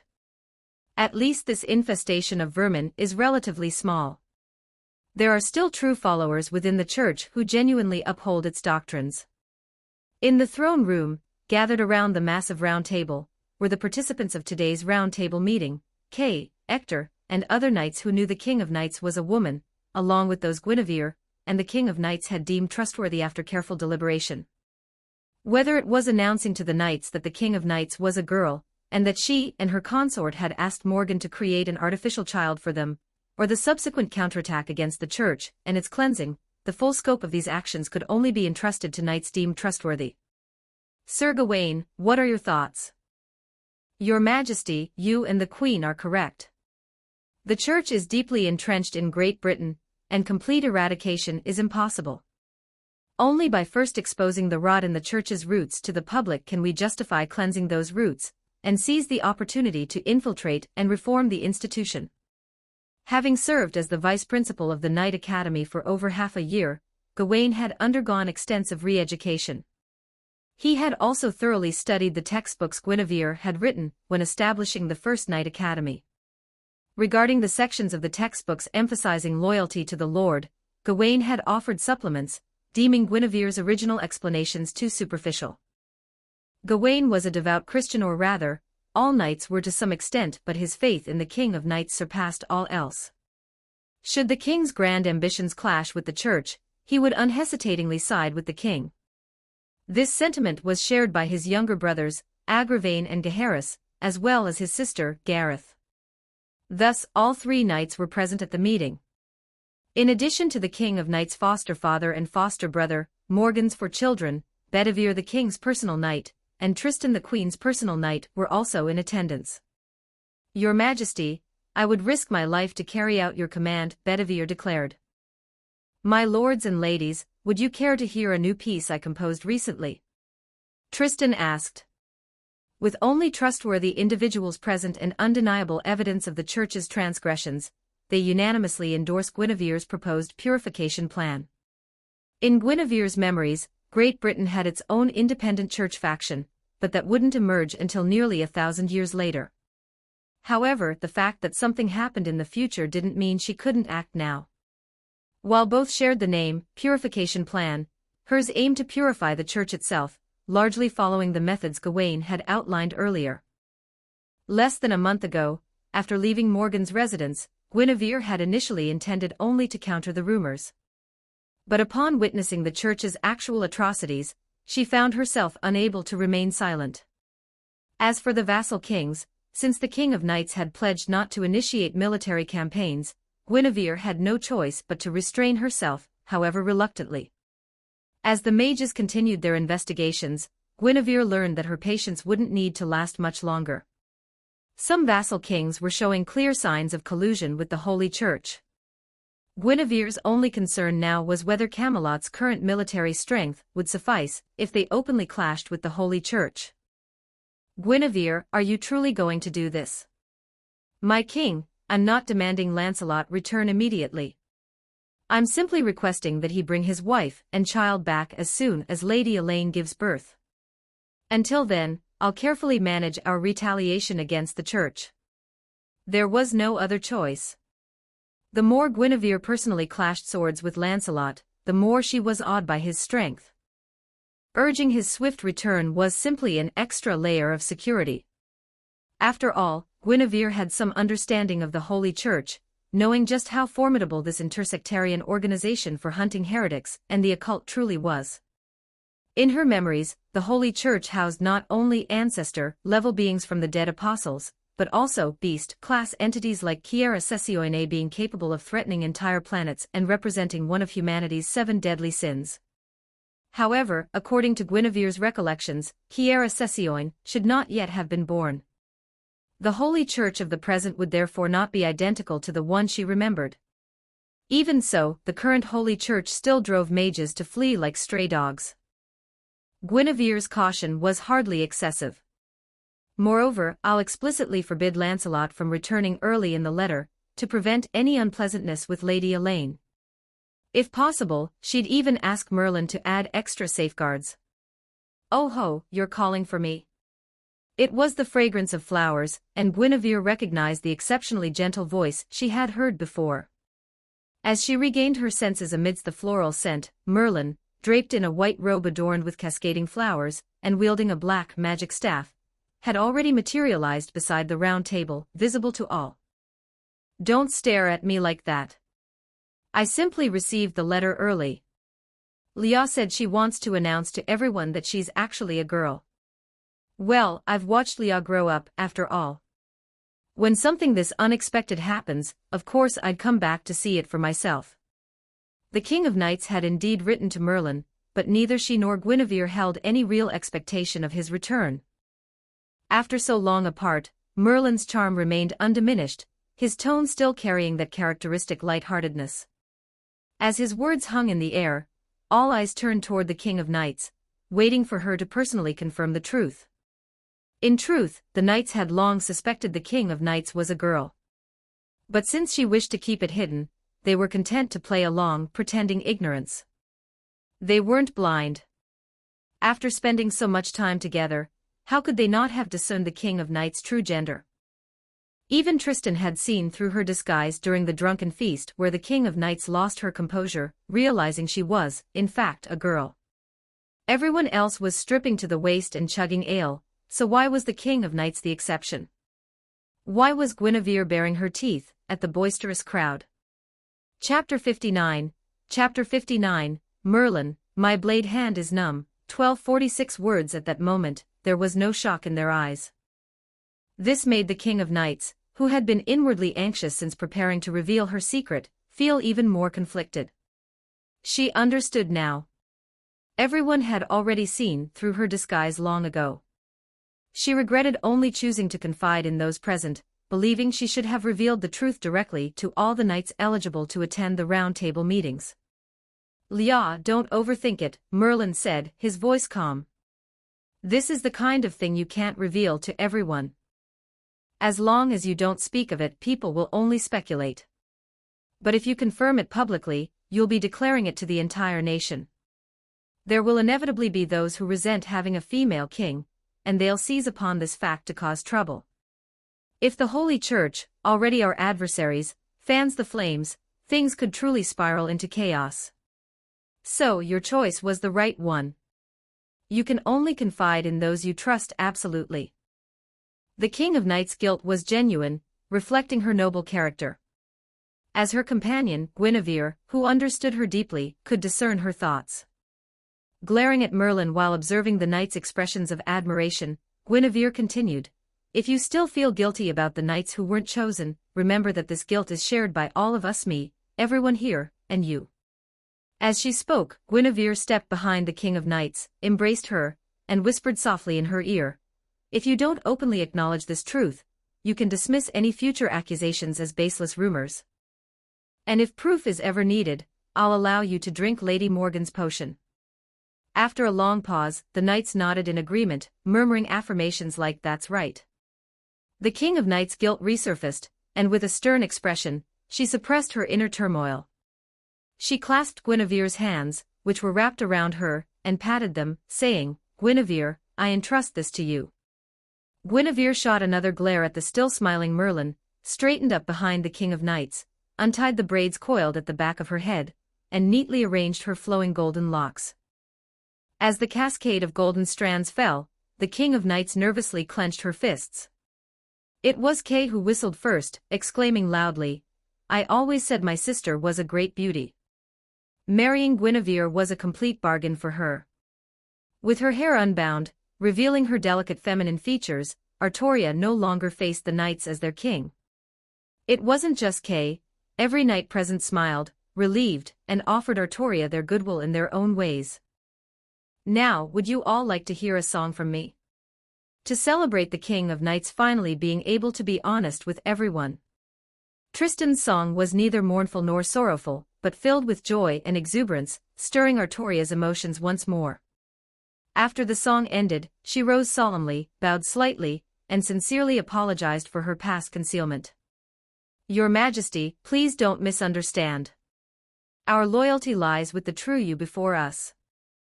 This loyalty will not waver because of your gender." From Merlin's sudden revelation to Guinevere's calculated manipulation of the King of Knights' guilt to win hearts, and now, the King of Knights' sincere apology, Agravain was the most susceptible to this narrative. Just days ago, he had returned from handling affairs in the north. There, preparing for future conquests and governance, he had been forced to restrain his usual methods. This made his work particularly grueling, leaving strands of gray in his hair from the strain. But when he received the King of Knights' sincerity, trust, apology, and genuine heart, all his weariness and resentment vanished. He immediately knelt on one knee before the maidenlike King of Knights. Following his lead, the others began to prepare to kneel as well, but fortunately, the King of Knights promptly stopped them, citing the Round Table as her reason. In this semi-private setting, she was unwilling to accept the formal deference of her foster father and foster brother. Even though the formal kneeling was halted, the knight's attitude had become abundantly clear. At last, the King of Knights could set down the heavy stone weighing on her heart. "Guinevere, I must trouble you again." Whether untying or readying her hair, Guinevere moved with practiced ease. Now that the revelation of the King of Knights' true gender had temporarily subsided, Guinevere steered the conversation back to their plans against the Holy Church. "Then it's settled. We'll start by secretly hiring thugs to spread rumors about the church. Once the rumors gain traction, we'll find aggrieved parties to file formal complaints. Then I'll step in to escalate the pressure."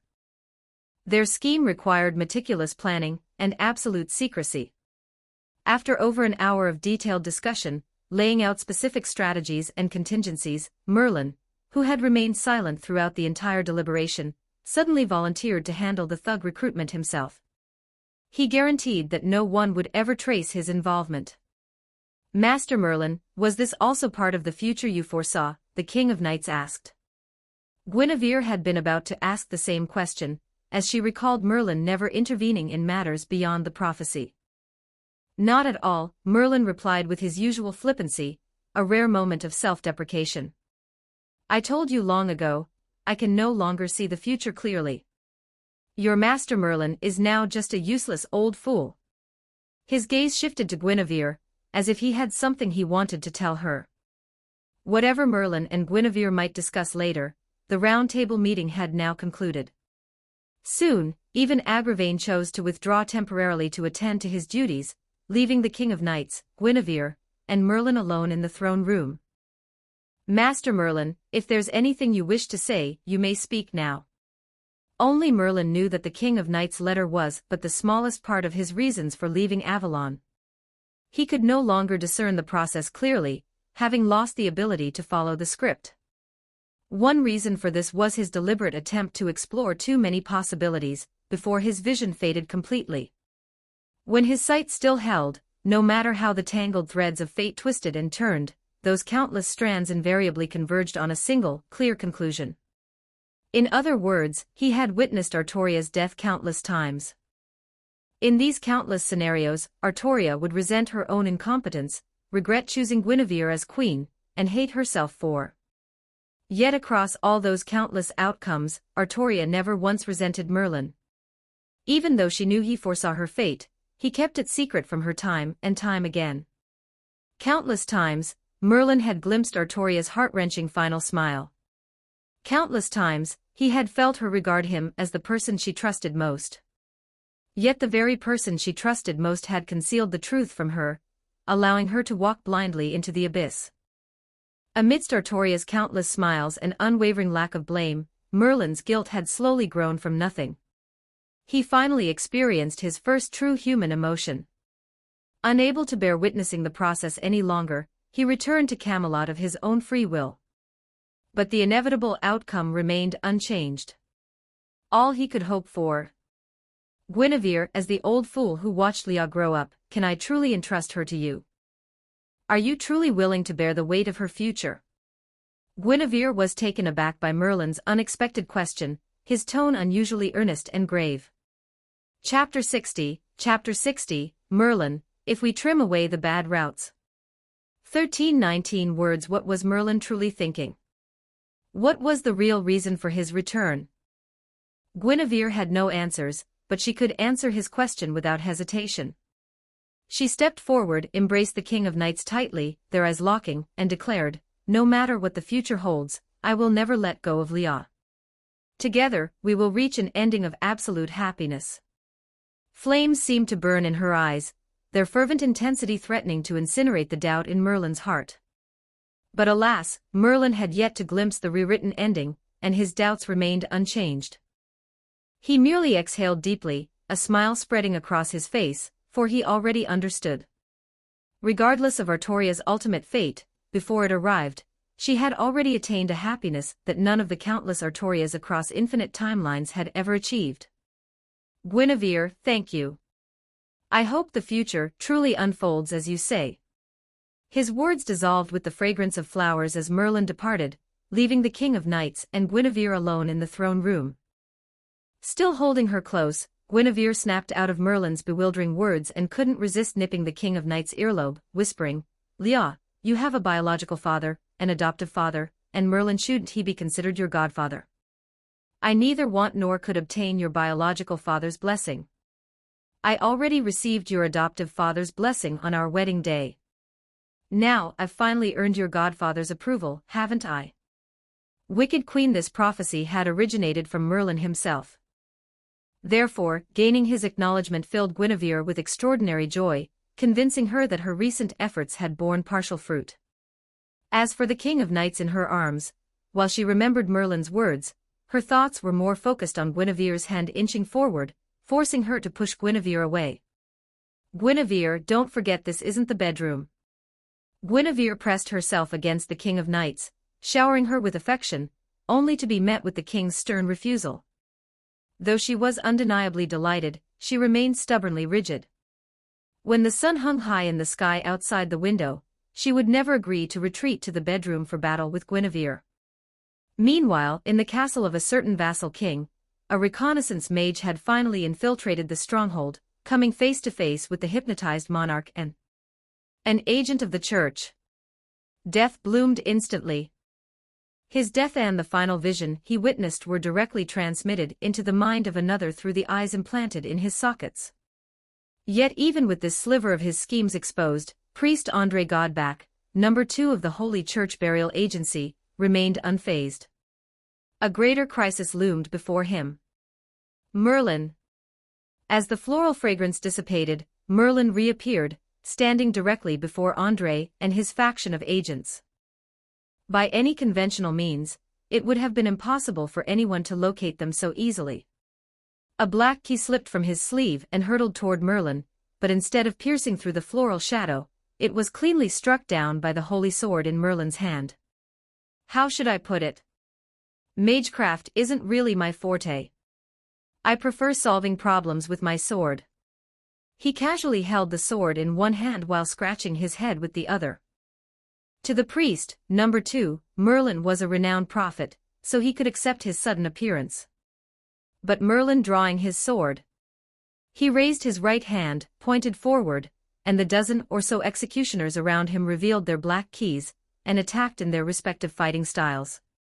If Guinevere's swordsmanship relied on her keen eye for spotting weaknesses, and Lancelot's was forged through endless martial training, what about the King of Knights' extraordinary swordsmanship before she drew the sword in the stone?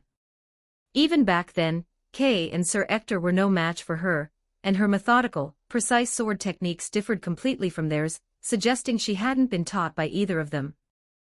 Therefore, the King of Knights' swordsmanship could only have originated from the great mage Merlin himself. His blade was more agile than the King of Knights, more flawlessly complete than Lancelot's, and more directly aimed at his opponent's vulnerabilities than Guinevere's. It was as if Merlin, the foremost magician of Great Britain, was also its greatest master swordsman. Blood bloomed, yet death did not immediately follow, for Merlin cherished humanity, and wouldn't easily extinguish its dreams. Well, now that I have your attention, will you listen to me properly?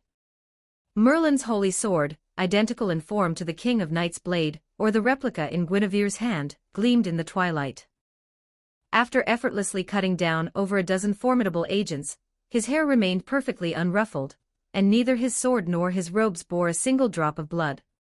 His composure and elegance deterred priest number 2 from rash action, forcing him to watch as this magician, who would undoubtedly attain the grand class if summoned as a heroic spirit, approached step by step.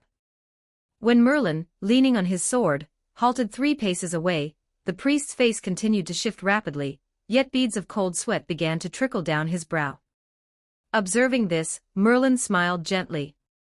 Apologies, you're making me dizzy with all that shifting. Could you please stop? Though the tone lacked threat, the words carried undeniable menace. The priest clenched his fists, his face settling into a blank, featureless void.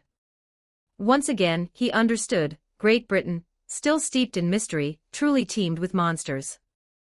There was good reason why number 1 advocated for resolving conflicts through negotiation. Church intelligence suggests you only intervene in prophecies that directly involve you. Did you come here because the future unfolds this way? His face remained blank, his voice devoid of emotion. In this era, the Church possessed fewer holy relics and miracles compared to later times. Most individual members were far less powerful than their descendants. The Church's dominance over mages stemmed primarily from its superior talent density. These mages, not only relying on hereditary traditions, were also fiercely exclusive.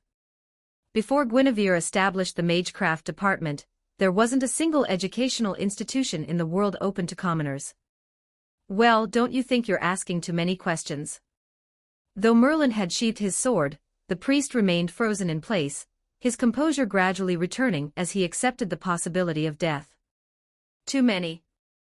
But Merlin, you must tell me, why did you reveal yourself here without killing us all? What do you want us to do? Didn't I mention it? Compared to the priest's sense of standing on the edge of the abyss, Merlin remained completely at ease, as if everything were perfectly under control. After tapping his forehead, Merlin suddenly turned serious, adopting a threatening tone as he said, I am, after all, a guardian of Great Britain. Shouldn't matters involving children be left to the children to resolve? What do you think? Merlin had come here because he foresaw this situation and, in his own way, was trying to avert what he considered the worst possible outcome. If he didn't intervene, Guinevere would be severely wounded in this battle, preventing her from maintaining the pretense of pregnancy. He didn't like that. After all, Mordred had already taken shape. She wouldn't wait for Guinevere to recover from her injuries. Great Mage Merlin, do you mean you simply want us old fogies to stay out of it? Ah, you understand. That's all that matters, Merlin said with a smile, beginning to steer the future toward sweeter shores. In his heart, he reasoned that since the stage had already become unpredictable, adding himself as a director to trim away the worst possible paths couldn't make things any worse. But deep down, he knew he was merely pruning what he perceived to be the worst paths. This unprecedented action stirred doubt and unease within him. Chapter 61, During pregnancy rest, one can only study magecraft, right? 1320 words after the round table meeting, Guinevere remained unaware of Merlin's actions. But even if she had known, her determination would not have wavered in the slightest. Relentlessly forward, striving onward with every ounce of her being, clinging to the few fragments of the future she recalled. Change, enemies, natural disasters. Anything that threatened to alter her destiny, and that of the King of Knights, became her immediate target. She would declare war without hesitation, determined to shatter any obstacle with her full strength. Thus, even after sending a letter to Lancelot and following Merlin's unexpected return, Guinevere maintained her rigorous training regimen. On days when she wasn't overwhelmed by duties, she devoted half her time to the training ground. Her commitment to enhancing her combat skills never faltered. However, as another half-month passed and Morgan declared it was time for pregnancy signs to appear, Guinevere had to adjust her training regimen. That day, Morgan cast the false pregnancy spell on her. Together with the King of Knights, Guinevere announced to the round table, "Yes, Guinevere is pregnant. I can assure everyone that the child to be born will undoubtedly carry the bloodlines of both Guinevere and myself. Its conception was indeed aided by my sister's magecraft." Back in the throne room, nearly all the Round Table Knights of Camelot were present. From the shock on their faces, the King of Knights and Guinevere understood. How many had already seen through the King of Knights' true gender? But with the King of Knights' assurance and the revelation of Morgan's involvement, they no longer doubted the child's legitimacy.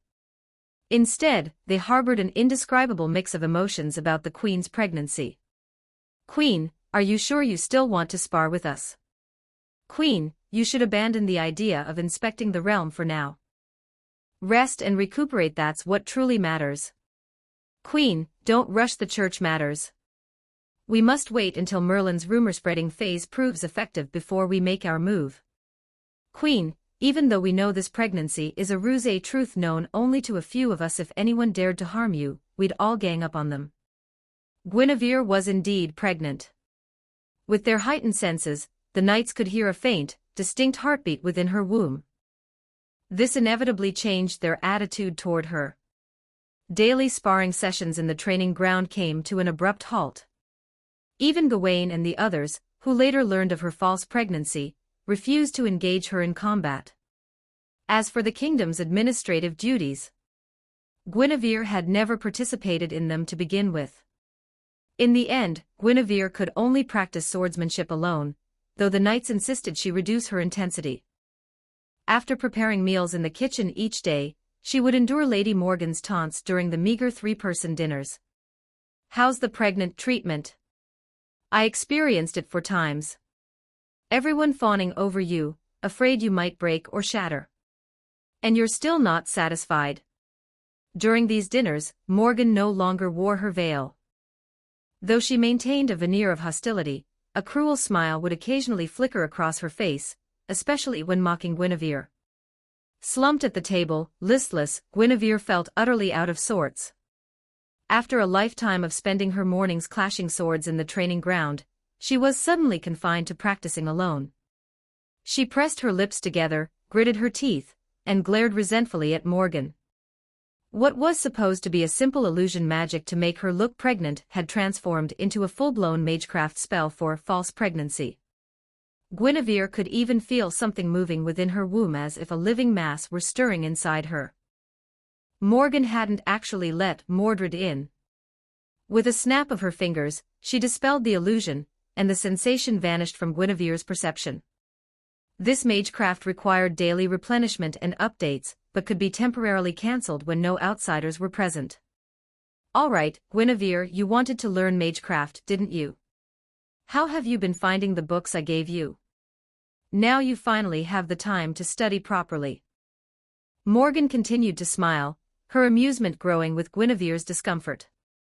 Yet her smile remained elegant, befitting a noble lady. In recent days, Guinevere's training regimen had shifted, primarily incorporating the fundamentals of magecraft. Sparring sessions were replaced with solo practice, and her visits outside the royal palace dwindled. Guinevere found herself with more free time, which she used to study the magecraft books Lady Morgan had provided. From Morgan, Guinevere learned her first cardinal rule of magecraft, one that resonated with her memories from her previous life. Magecraft must remain shrouded in secrecy. The fewer people who possess the same magecraft, the better. To trace magecraft back to its origins in this world, one would find a singular source, true magic. Those who mastered this singular art were known as magicians. However, as time passed, more and more mages and technological advancements replicated aspects of true magic. No matter how difficult it once was to achieve, any former true magic that could be replicated was downgraded to mere magecraft.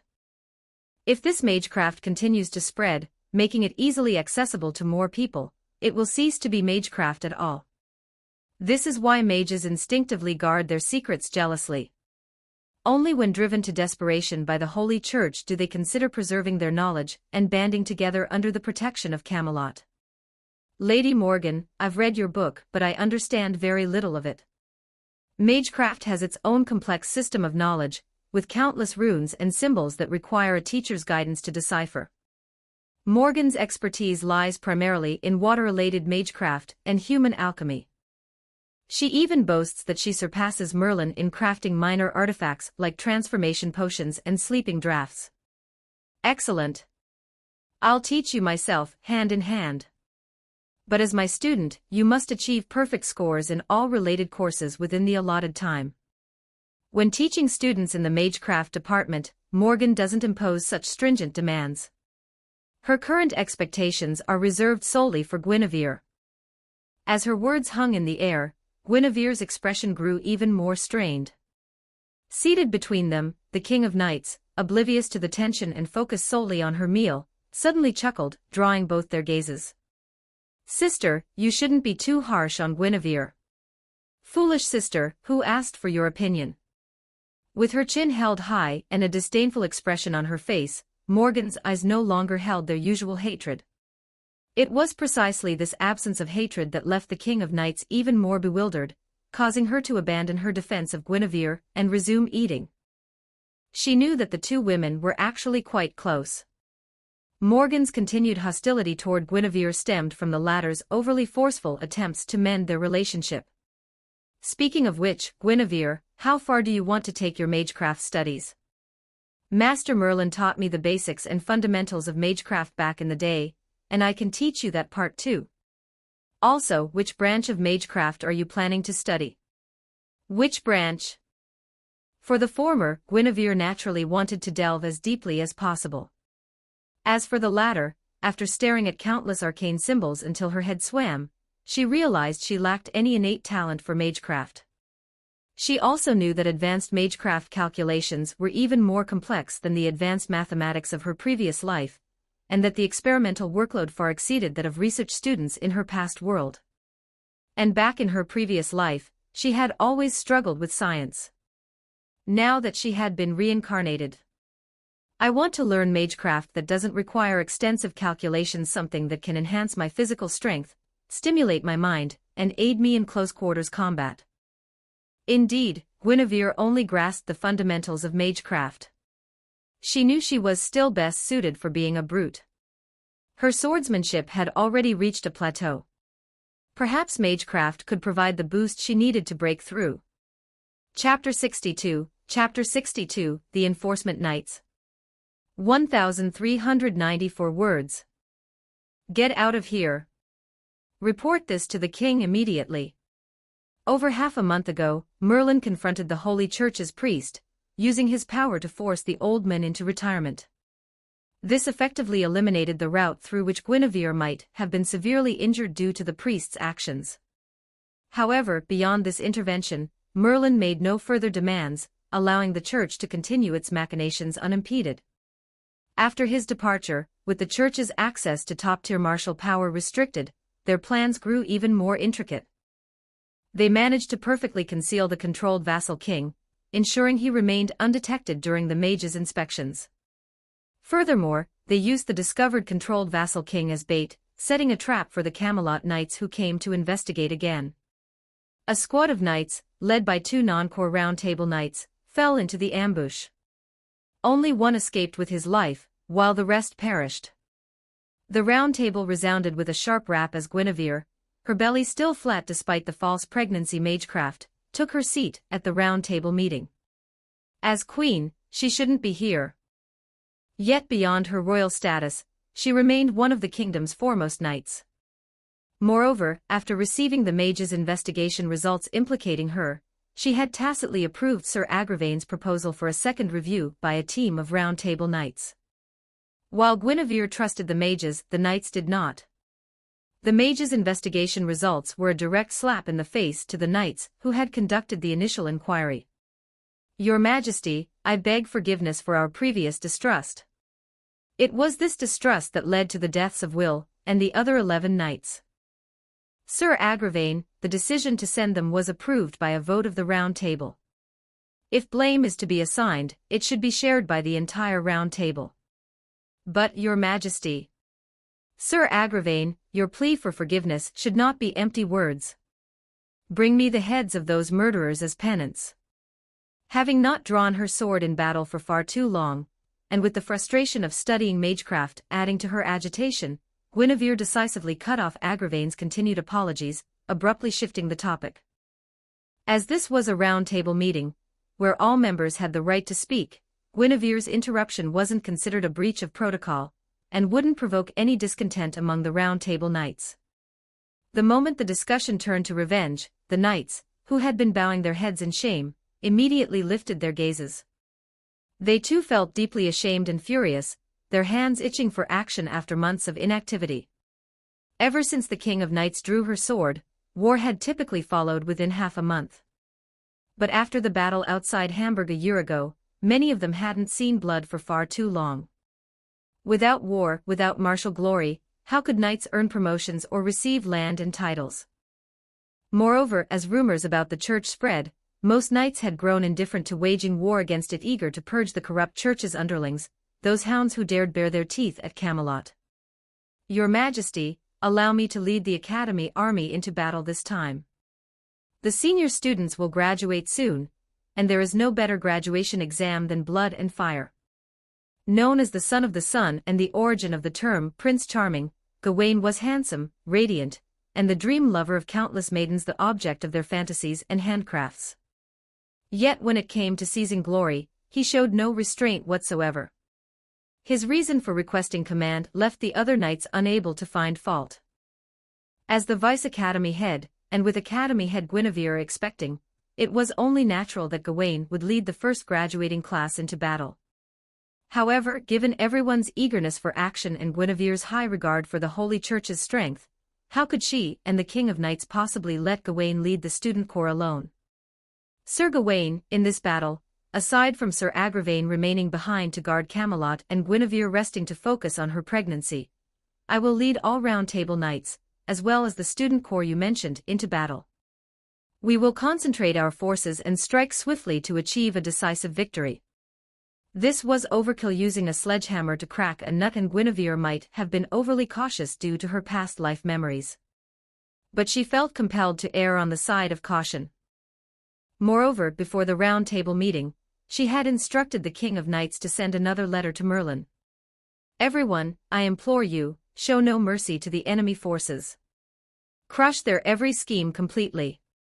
Having grown accustomed to the direct, straightforward nature of knightly warfare in this era, Guinevere didn't expect the King of Knights to suddenly grasp strategic subtleties after leading the troops into battle. Concentrate our forces and hack them to pieces. This was the King of Knights' most common tactic. Only during the initial battle outside Hamburg, when the enemy forces vastly outnumbered their own, did the King of Knights consider strategic maneuvers. But even those tactics, if distilled, were nothing more than basic battlefield principles. It was Gawain and the student corps, who had yet to graduate, who truly grasped the potential of military strategy. They had studied Guinevere's incomplete version of the 36 stratagems, and the 16-character maxim of exhaust the enemy, harass them relentlessly. When the era of knights faded and Camelot transitioned to modern military warfare, these students would undoubtedly shine. For now, however, with Bedivere capable of single-handedly defeating an entire year's worth of recruits, the concentrated, head-on charge of traditional knightly warfare remained the most effective approach. Your Majesty, allow me to join the campaign, Agravain proposed. The defense of the capital can be entrusted to the Queen, Sir Tristan, and the Queen's Knight Order.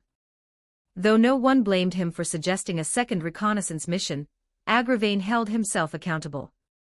Kneeling formally to make his request, he left the King of Knights with no room for rebuttal. Thus the expedition's roster was finalized, every knight at the Round Table except Guinevere and Tristan, along with the students Gawain said were on the verge of graduation. Guinevere mentally calculated the odds. She estimated that the expeditionary force would represent 90% of Camelot's total knightly strength. If even this overwhelming force failed to secure victory, she would begin planning to feign cooperation with the Church.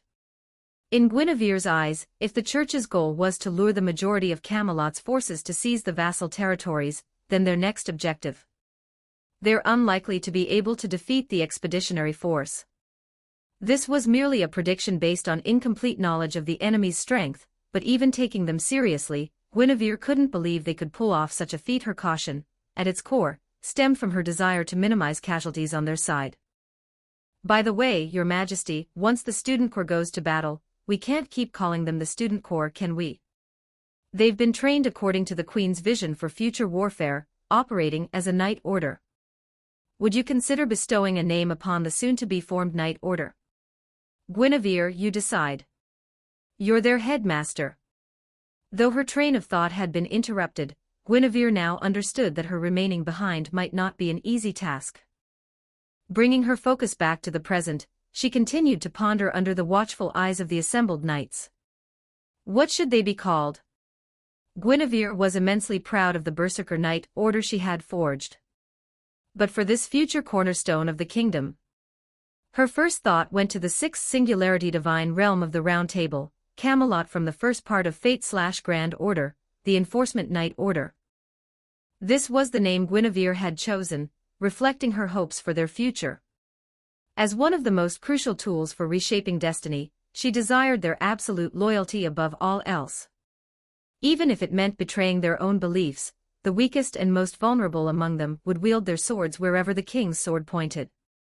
Of course, the knights, including the King of Knights herself, were only discussing the term enforcement. They remained unaware of Guinevere's deeper expectations. But judging by the name alone. Enforcement. To purge enemies and proclaim justice. A truly fitting name. Chapter 63. Chapter 63. Marching toward Camelot's future. 1380 words. Far beneath the surface, in an unknown subterranean realm, Priest Andrew had gathered a vast assembly of agents. Hundreds of candles cast an eerie glow, their flickering flames casting shifting shadows across the Lord's statue. These agents were executioners, tasked with eradicating anyone the Holy Church deemed heretical.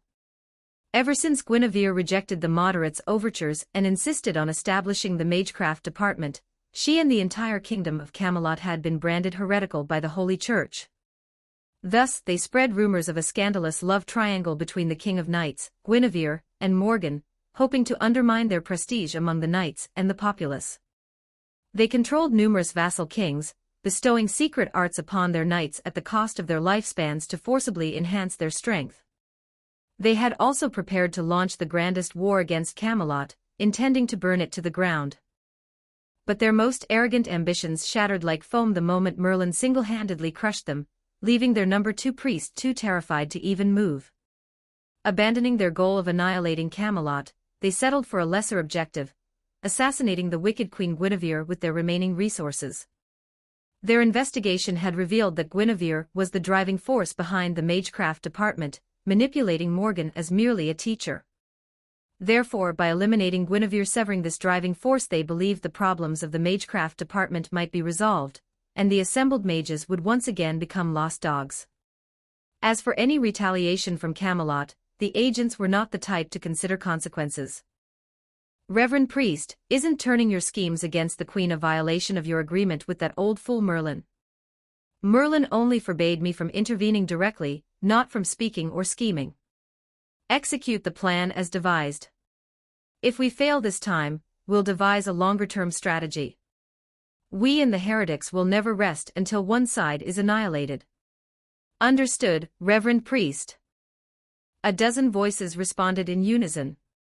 Those who became agents were the elite of the Holy Church, valued solely for their strength and obedience. Even their faith in the Lord could be scrutinized later.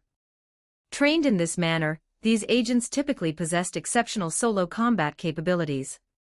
In a straight fight, ordinary Round Table knights stood little chance against any one of them. Yet this formidable group, along with the priest, who had gravely wounded Guinevere in Merlin's prophetic vision, was easily defeated by Merlin. What about Merlin? Did he foresee the changes that followed his pruning of the worst timeline? Driven by the unease of deviating from prophecy for the first time, Merlin intervened, but only slightly, never intending to completely nullify the challenge. He naturally observed the agents' altered plans, yet still chose to let things unfold. In Merlin's eyes, having neutralized the enemy's most dangerous forces, the King of Knights and Guinevere should have been able to overcome this crisis. Or perhaps, he thought, if the Holy Church truly manages to kill Guinevere in this battle, it might fundamentally alter Leah's fate. If Guinevere were to be critically injured, allowing the path I pruned to resurface, then perhaps I wouldn't need to intervene proactively anymore. Above the unknown land, Merlin sat on a horizontal branch near the top of a moderately tall tree, his staff resting flat across his knees. He had ceased peering into the future, unwilling to have his wound deepened by the pricks of a fixed outcome. Instead, he simply waited with anticipation, hoping Guinevere would truly overcome the crisis perfectly. Meanwhile, on the day after the decision to march was made, the King of Knights led 43 Round Table knights, including Guinevere, Gawain, and others, along with 207 first-term graduates of the Knight Academy, all newly commissioned as attendant knights and bearing the banners of the Enforcement Knight Order. They gathered on the Academy's main training ground to swear their oaths together, mounted their horses in unison, and rode forth toward the rebellious vassal territories they were about to crush. These first-term graduates had undergone over 6 months of training. Most already possessed foundational knightly skills, and had been assigned to advanced classes upon enrollment, where their primary focus was on team combat. After over half a year of training, they were equipped with standardized armor, uniformly colored warhorses with magical beast bloodlines, and wielded identical greatswords and lances. Soon as this knight order, forged from a single mold, began their march, their impeccable uniformity left all onlookers in awe. Under the blazing sun, their earth-shaking strides and unified momentum even overshadowed the Round Table Knights, whose armor and weapons were mismatched, and whose horses and formations lacked cohesion. Gawain, you've truly cultivated a remarkable group of knights, but sadly, they're still just showpieces. Kay, you're right, but after bathing in enough blood and fire, they'll inevitably grow into a knight order that will astonish us all. Sooner or later, I'll lead them to victory against the Queen's Berserker Knight Order in a head-on clash. You're jesting. The Queen can slaughter the entire Enforcement Knight Order, but they can't touch you. With you at the helm, the outcome of that clash remains inevitable, your triumph by day, the Queen's by night. Speaking of which, leaving only ordinary knights, Tristan, and his knight order with the Queen, is that really okay? Led by the King of Knights in her silver armor, the Round Table Knights except for the scouts followed closely behind. The King of Knights had dispatched Round Table Knights as officers to the Enforcement Knight Order, and thus hadn't assigned any to guard the flanks or rear. But this was simply because she lacked experience in such military campaigns, and hadn't considered it. Kay, you've read the Queen's textbooks for the Knight Academy too. Do you really think she wouldn't have thought of what you and I have? If she did consider it and still didn't object to the deployment of troops for the campaign and defense, that proves she's confident in crushing any schemes against her. Our only task is to figure out how to defeat the enemy head-on. The mages have reported spotting Burial Agency No. 2 of the Holy Church. They used mana to bind their voices, ensuring their words wouldn't reach any third party. As Gawain and Kay chatted casually, they were subconsciously influenced by the Knight Order marching behind them, their warhorses maintaining perfect formation without conscious effort. Their horses were superior, possessing greater intelligence. Sensing the near-uniform strides of the inferior mounts behind them, their own steeds instinctively quickened their pace, as if in competition. Kay, Gawain said, what if we practice coordinating our attacks and form a Round Table Knight team? Pointless, Kay replied. After this battle, Camelot will likely seize several more vassal territories. The king will bestow honors upon us, granting us higher titles and dispatching us to govern our respective fiefs. Of course, none of these rewards apply to you. As academy head, you'll never be sent abroad. Still, if you truly desire a fief, you could simply ask your mother for it. Your father's vassal territory should have been yours by inheritance. Kay, let's drop that topic. As Gawain listened, he naturally thought. Teamwork is meaningless for knights who will eventually be ennobled and leave to govern their own territories. With that, Gawain glanced at the Enforcement Knight Order. He realized that his students might never receive formal knighthood. Moreover, the vassal kings of Great Britain were on the verge of complete eradication, and Ireland had already been conquered. The Enforcement Knight Order's next battle would likely be against the northern barbarians, a foe even the King of Knights, after a winter's care, couldn't tame. And after the northern barbarians. Gawain didn't voice his full thoughts, but he was reminded of the snowstorms and the looming retreat of the increasingly harsh mystical order. Kay, continue striving to become stronger. The heavens will force us to keep fighting, and with each passing day, the stakes become higher. Let us continue to bring victory back to Camelot. The Son of the Sun, burning with battle fervor, was the first to deduce the true purpose behind forming the Knight Order. He was also the first to vow to follow the king and queen, dedicating himself wholeheartedly to securing Camelot's future. Gawain straightened his back even further. Chapter 64, Morgan, Guinevere, will you stay the night? 1261 words. The King of Knights had departed for war, accompanied by a multitude of knights. With Guinevere temporarily overseeing Camelot's affairs, she found herself unexpectedly less busy. For the time being, Camelot's operations could run on inertia alone. Unless a major crisis arose, officials at all levels only needed to report to her in such cases. Thus, her daily routine remained unchanged: sword practice in the morning, followed by magecraft lessons with Morgan in the afternoon. Lady Morgan, are you certain this magecraft discipline is the most likely to meet my requirements? That's right. Guinevere had no desire to learn overly complex magecraft disciplines, nor did she have the time. She wanted a simple, easily learned form of magecraft that could enhance her own abilities.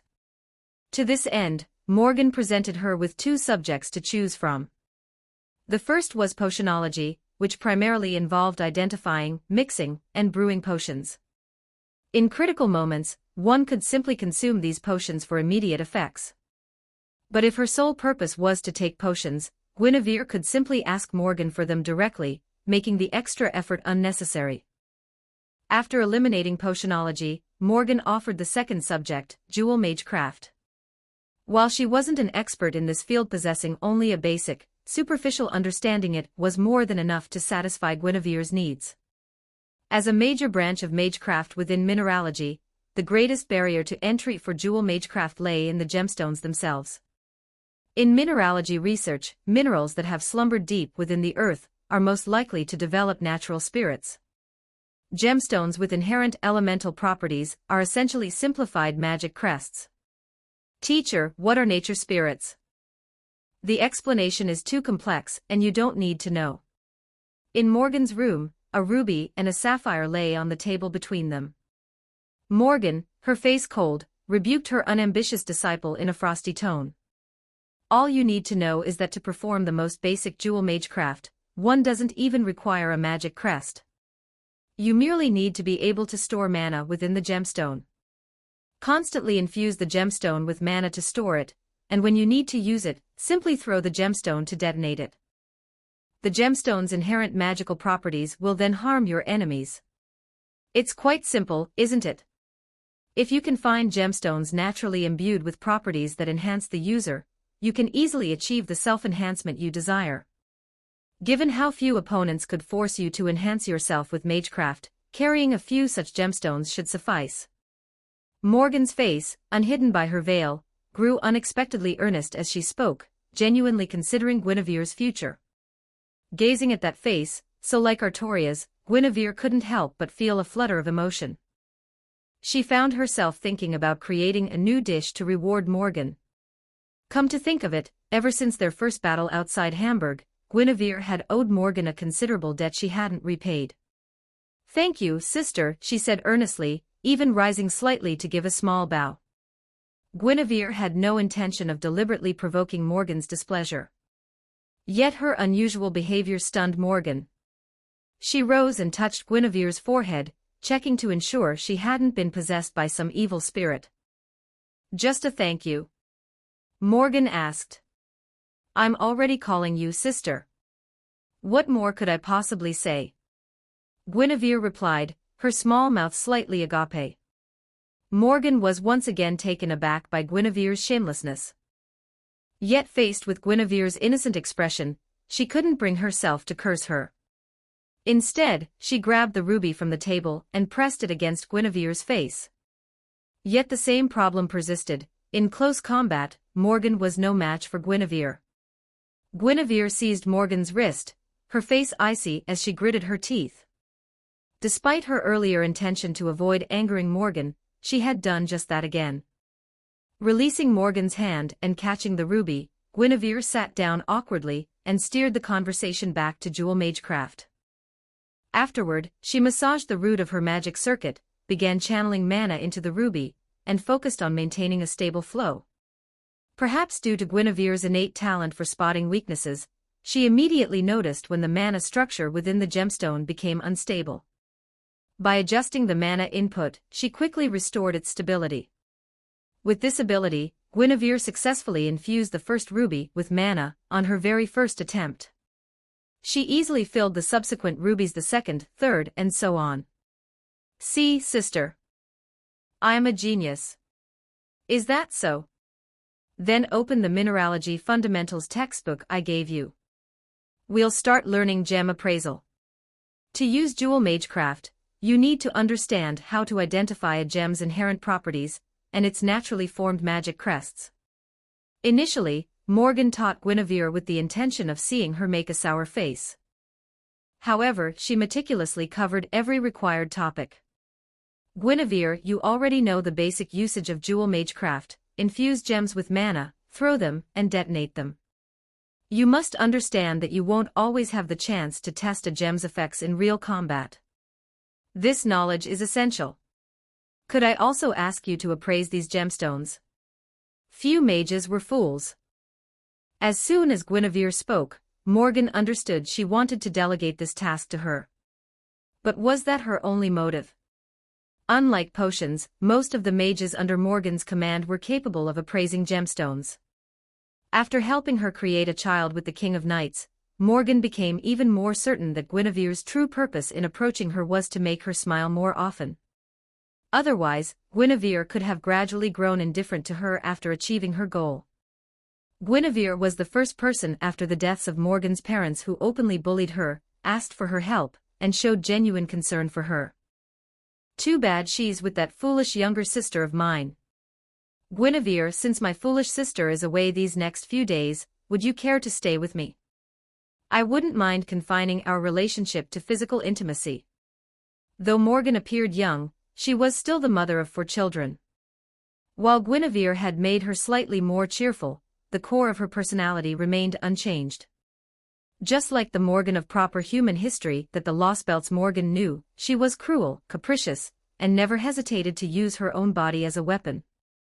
But at this moment, Morgan's words were aimed at shattering Guinevere's resolve.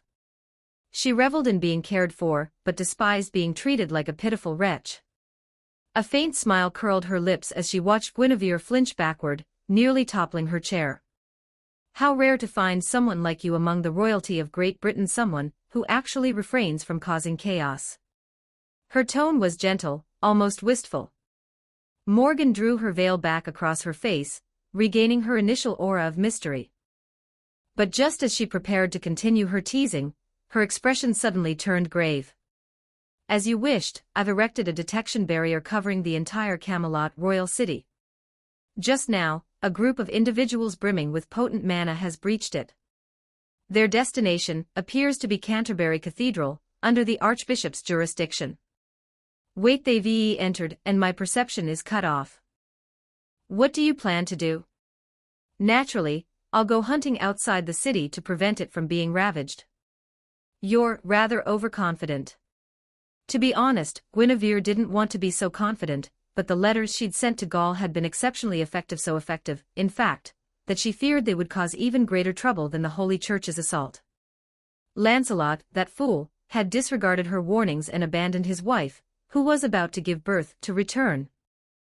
Chapter 65, Lancelot, Queen, I have returned. 1435 words. Lancelot, didn't I write in my letter? I told you to wait until Lady Elaine had given birth, and then bring them both back. But Queen, even though I was far away in Gaul, I wasn't completely ignorant of what was happening in the kingdom. You established the Magecraft Department, didn't you? The Holy Church couldn't possibly ignore that. Most importantly, you sent a letter urging me to return. That meant the situation must be dire. Guinevere had first encountered Lancelot shortly after the King of Knights led the army to war, an event that took place in the training ground. At the time, not for one's own glory was merely Lancelot's remarkable ability to disguise himself so convincingly that even his closest acquaintances would fail to recognize him. When Lancelot, disguised as an ordinary knight who had earned his glory on the battlefield, suddenly appeared before Guinevere, who was practicing swordsmanship alone in the training ground of the royal palace, he proved his return through his swordsmanship, letting Guinevere know he had returned. His subsequent explanation left Guinevere utterly speechless. Given the circumstances, how could I possibly linger here because of romantic attachments? Elaine understands me. She even gave me a pendant when I left. Whether Lady Elaine truly understood him, Guinevere couldn't know. But how could Lancelot's reasons for returning not include a more ardent personal affection? Now, judging by his face and eyes alone, the infatuation and anguish he once felt for Guinevere seemed to have vanished entirely. The problem, however, lay in his inability to meet her gaze. Once they left the training ground and were truly alone together, he first offered his blessings for Guinevere's pregnancy. But upon learning it was a false pregnancy, his breathing momentarily became uncontrollably disordered. Lancelot knew the King of Knights was a woman, so the matter of the false pregnancy had to be explained to him. "Guinevere, everyone knows you've been avoiding him like the plague. Yet you summoned him back. The urgency of this situation must outweigh all appearances. I never imagined that after half a year apart with Lady Elaine about to give birth he could still be so devoted to you. No, I should say, time has only intensified his longing for you, making it burn even hotter." Outside Camelot City, Morgan wore her usual black and blue long dress, the intricate patterns on the black lace veil concealing her lower abdomen. Her words carried on the gentle breeze, reaching Guinevere's ears alone. Guinevere, clad in full armor, her head completely covered by a helmet, gripped the reins of her warhorse tightly. Behind them, Tristan had not accompanied them. He would coordinate all the ordinary knights left behind by the King of Knights. If the church launched an attack on the royal palace, he would send a signal and hold out until Guinevere and her party returned. Though the church was unlikely to attack the royal palace after they left the city, precisely because of this contingency, only 31 headquarters knights in uniform accompanied Guinevere and Morgan. Among them, disguised, was Lancelot. Guinevere's stated reason for leaving the city was to hunt a water-dwelling magical beast that had devoured dozens of people along the river. Canterbury Cathedral was currently under the personal surveillance of the Bartholomew family head. With his self-proclaimed color rank among mages, second only to the grand rank, he claimed his surveillance of the dozen or so agents already detected by Morgan would be foolproof.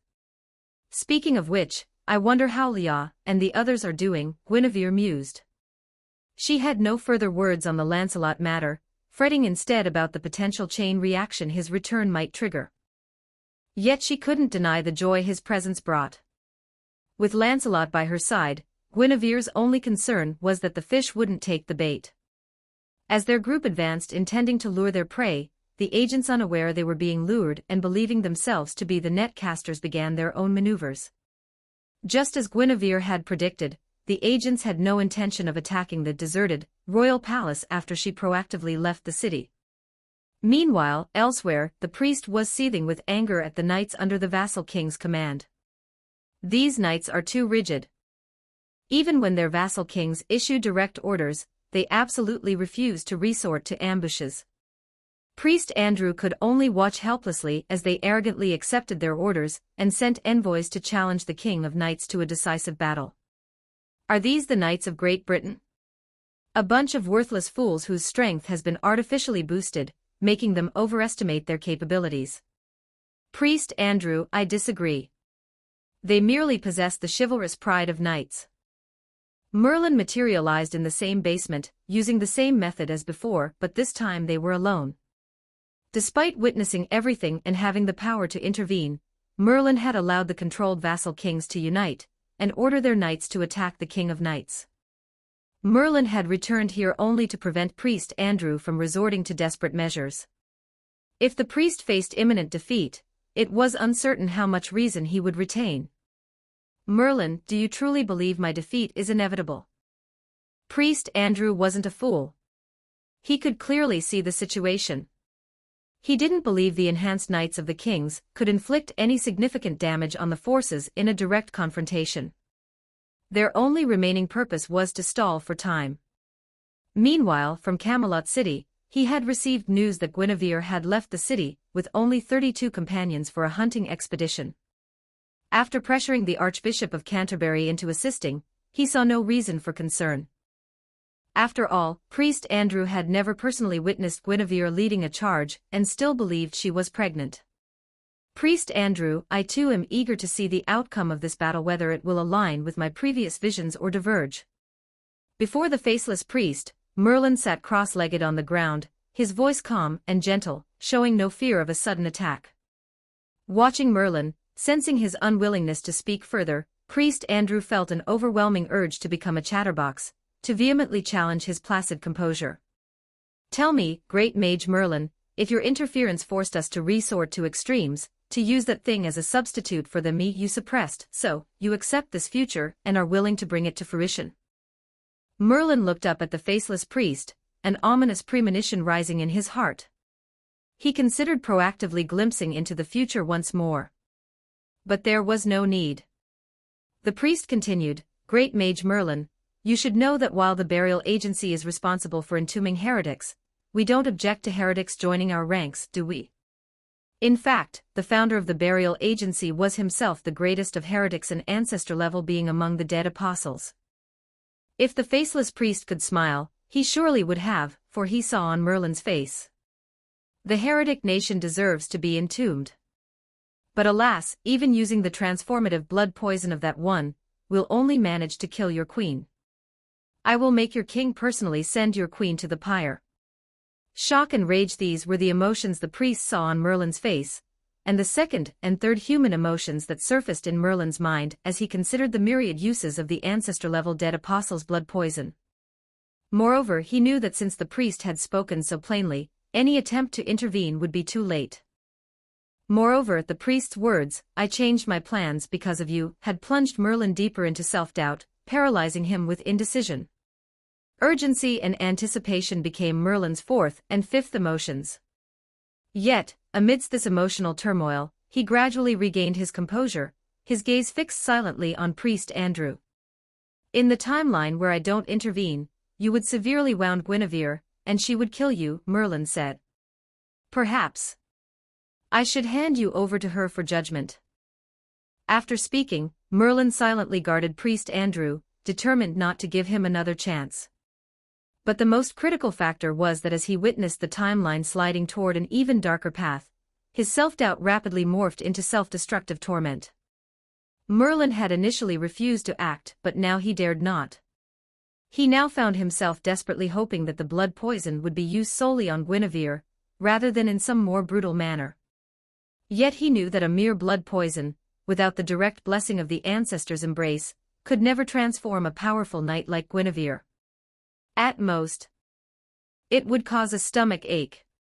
Chapter 66, Why the Extremist Faction 1195 words. "Queen, are you all right? Let my guard down." On the banks of the Thames River, Guinevere and her companions had easily hunted down the octopus monster, their surface objective. It was puzzling how this marine creature had managed to survive in freshwater. After killing it, they deliberately set up a hot pot feast on the spot, hoping the agents who had been monitoring them from nearby would mistakenly believe they were completely unaware of the observation. But shortly after they began eating, Guinevere's stomach began acting up, as if her mastery of jewel magecraft had also inherited the gemstone mage's fate of suffering critical malfunctions at crucial moments. Normally, a stomach upset would only mean a few extra trips to the restroom. But here, on a completely exposed riverbank with enemies closing in, it was a dire situation. "Guinevere, don't worry about me. I can hold out a little longer. Use this time to..." Guinevere wasn't the only unlucky one. Soon after her, 31 knights, including Lancelot, also began experiencing stomach distress. A short while later, as they were taking turns addressing their predicament, Morgan's expression suddenly turned strange. "Guinevere, this is my fault. I inspected the food and declared it non-toxic and safe to eat. Unfamiliar ingredients naturally required inspection." Given Morgan's mastery of potion making, Guinevere trusted her assessment implicitly. Yet this trust had backfired, leading to unforeseen complications. The peculiar nature of the problem, however, paradoxically made the agents preparing to act hesitate. In an unexpected twist, they began to suspect a trap. "Queen, they seem to be trying to escape and are arguing," the wind carried back the voice of the Bartholomew family head, who was overseeing the surveillance. He was equally incredulous at Morgan's oversight, even suspecting it was deliberate. He reminded Guinevere to keep some octopus monster samples for further examination. Hearing this, Guinevere, unwilling to believe Morgan had colluded with the church, agreed to the Bartholomew family head's request. Driven by hunger, she abandoned any thoughts of luring the agents into a trap for a clean sweep. With a wave of her hand, she ordered her knight order to mount their steeds, instructing them to protect Morgan within the charging formation. As for Lancelot, she had no intention of revealing him until unexpected circumstances arose. Knight order advance. The discomfort in Guinevere's stomach limited her full strength, but the bloody madness within her mana remained undiminished. As her mana and that of her knight order overflowed and merged into a unified force, their stomach ailments began to subside. While forming their battle formation and slowly advancing toward the agents, Guinevere was most surprised to discover that Lancelot's mana also contained madness, allowing him to perfectly conceal himself within the Knight Order. It's a trap after all. Archbishop Canterbury's intelligence was accurate. Camelot City is covered by a wide-ranging detection barrier. Then agents will never be chased into fleeing by heretics. God will protect us. We are not weak. To become an agent, paramount strength was the primary requirement, with faith taking secondary importance. Moreover, the founder of the burial agency's prototype that accommodates agents was a dead apostle ancestor. Thus, when the captain activated some mechanism and issued a final order, the cloaks covering this group of agents were ripped away, revealing a mass of inhuman bodies. Werewolves, harpies, ogres. In this era where the supernatural had yet to fully recede, the Church still had the opportunity to capture and domesticate these heretical beings. Over 1,000 years later, with heretics nearly extinct, the Church found it increasingly difficult to acquire and domesticate them. Consequently, the burial agency, which housed the agents, became almost entirely composed of humans. As the price for being domesticated by the Church, these heretics had no means of retreating on their own. A wolf's howl, a harpy's shriek, accompanied by red light erupting from their collars, the heretics charged Guinevere and her knight order with even greater ferocity. By now, night was approaching. 10,000 plumes of cooking smoke were rising over Camelot City, nestled along the lower reaches of the Thames River, and the blood-soaked sea of slaughter had yet to reach their doorsteps. Crush them. From a slow march to a brisk pace, then to a full-scale charge once they closed the distance with the agents. The battle unfolded with astonishing ease, so effortlessly that not a single member of Guinevere's forces fell. Over a dozen powerful heretical agents were utterly crushed. Were they deliberately sent to die? Guinevere's unease grew with each passing moment, the unnerving smoothness of the battle only intensifying her anxiety. There's definitely something wrong, Lancelot confirmed. I just checked among all the agents, only one is human, and he bears the fanatic's mark. The Holy Church likely never intended for them to return alive. Having spent over half a year in Gaul, Lancelot knew the Holy Church far better than anyone in Great Britain. They were fanatics, madmen 100 times, 1,000 times more deranged than the Holy Church Guinevere knew, the one that would one day reconcile with the mages. Under the guise of hunting heretics, they had nearly eradicated all heretical creatures from the European continent. Now, with true heretics growing scarce and even most mages reduced to homeless vagrants, they had begun hunting ordinary people born with magic circuits. Back on the banks of the Thames River, after confirming the annihilation of the heretic agents and verifying the area was clear of enemies, Guinevere's group dispersed to address personal matters. The Bartholomew family head, who had remained hidden in the shadows, and Lady Morgan, her heart burdened by unspoken frustrations, went together to examine the remains of the octopus. The examination revealed that the octopus was harmless, merely an exceptionally powerful magical beast. The real problem lay in the previously overlooked river water. After collecting a large quantity of river water, refining it, and concentrating it to an extreme degree, Morgan finally detected a foreign poison lurking within. The group's upset stomachs and the octopus's sudden frenzy were likely caused by this toxin. Someone poisoned the Thames River. Guinevere wondered aloud. Camelot City's water supply relied almost entirely on this river. The river water itself couldn't possibly be toxic. Given the river's immense flow, Guinevere couldn't fathom what kind of poison, in what quantity, could resist such dilution and still cause diarrhea at such a low concentration. If she hadn't experienced it firsthand, Guinevere would never have believed such a thing possible. Guinevere, Morgan said gravely, we may have to kill a great many people. On the horizon, the sun, delayed by their investigation, began to sink. In the river, red-eyed nocturnal fish began leaping from the water's surface to hunt. Guinevere, this poison is from the blood of a dead apostle. It's been diluted to near extinction. For any creature with strong vitality or mana, it would at most cause diarrhea. But if a frail ordinary person were to ingest it, and someone were to manipulate it through some means, that person could very likely be transformed into the lowest-ranking dead apostle, a ghoul. Spy, otherwise known as the Shokushiki. Chapter 67, Offering a Dead Apostle to the Heretic Nation. 1235 words. What makes humans human is their ability to create and use tools. What earns humans the right to be called human is their humanity. The Archbishop of Canterbury, whom the Holy Church had forcibly recruited for cooperation, was indeed a man with humanity. Or rather, he cared more about his position, status, and authority as Archbishop than about sacrificing himself to God or dying alongside the agents. Human greed is also a part of humanity.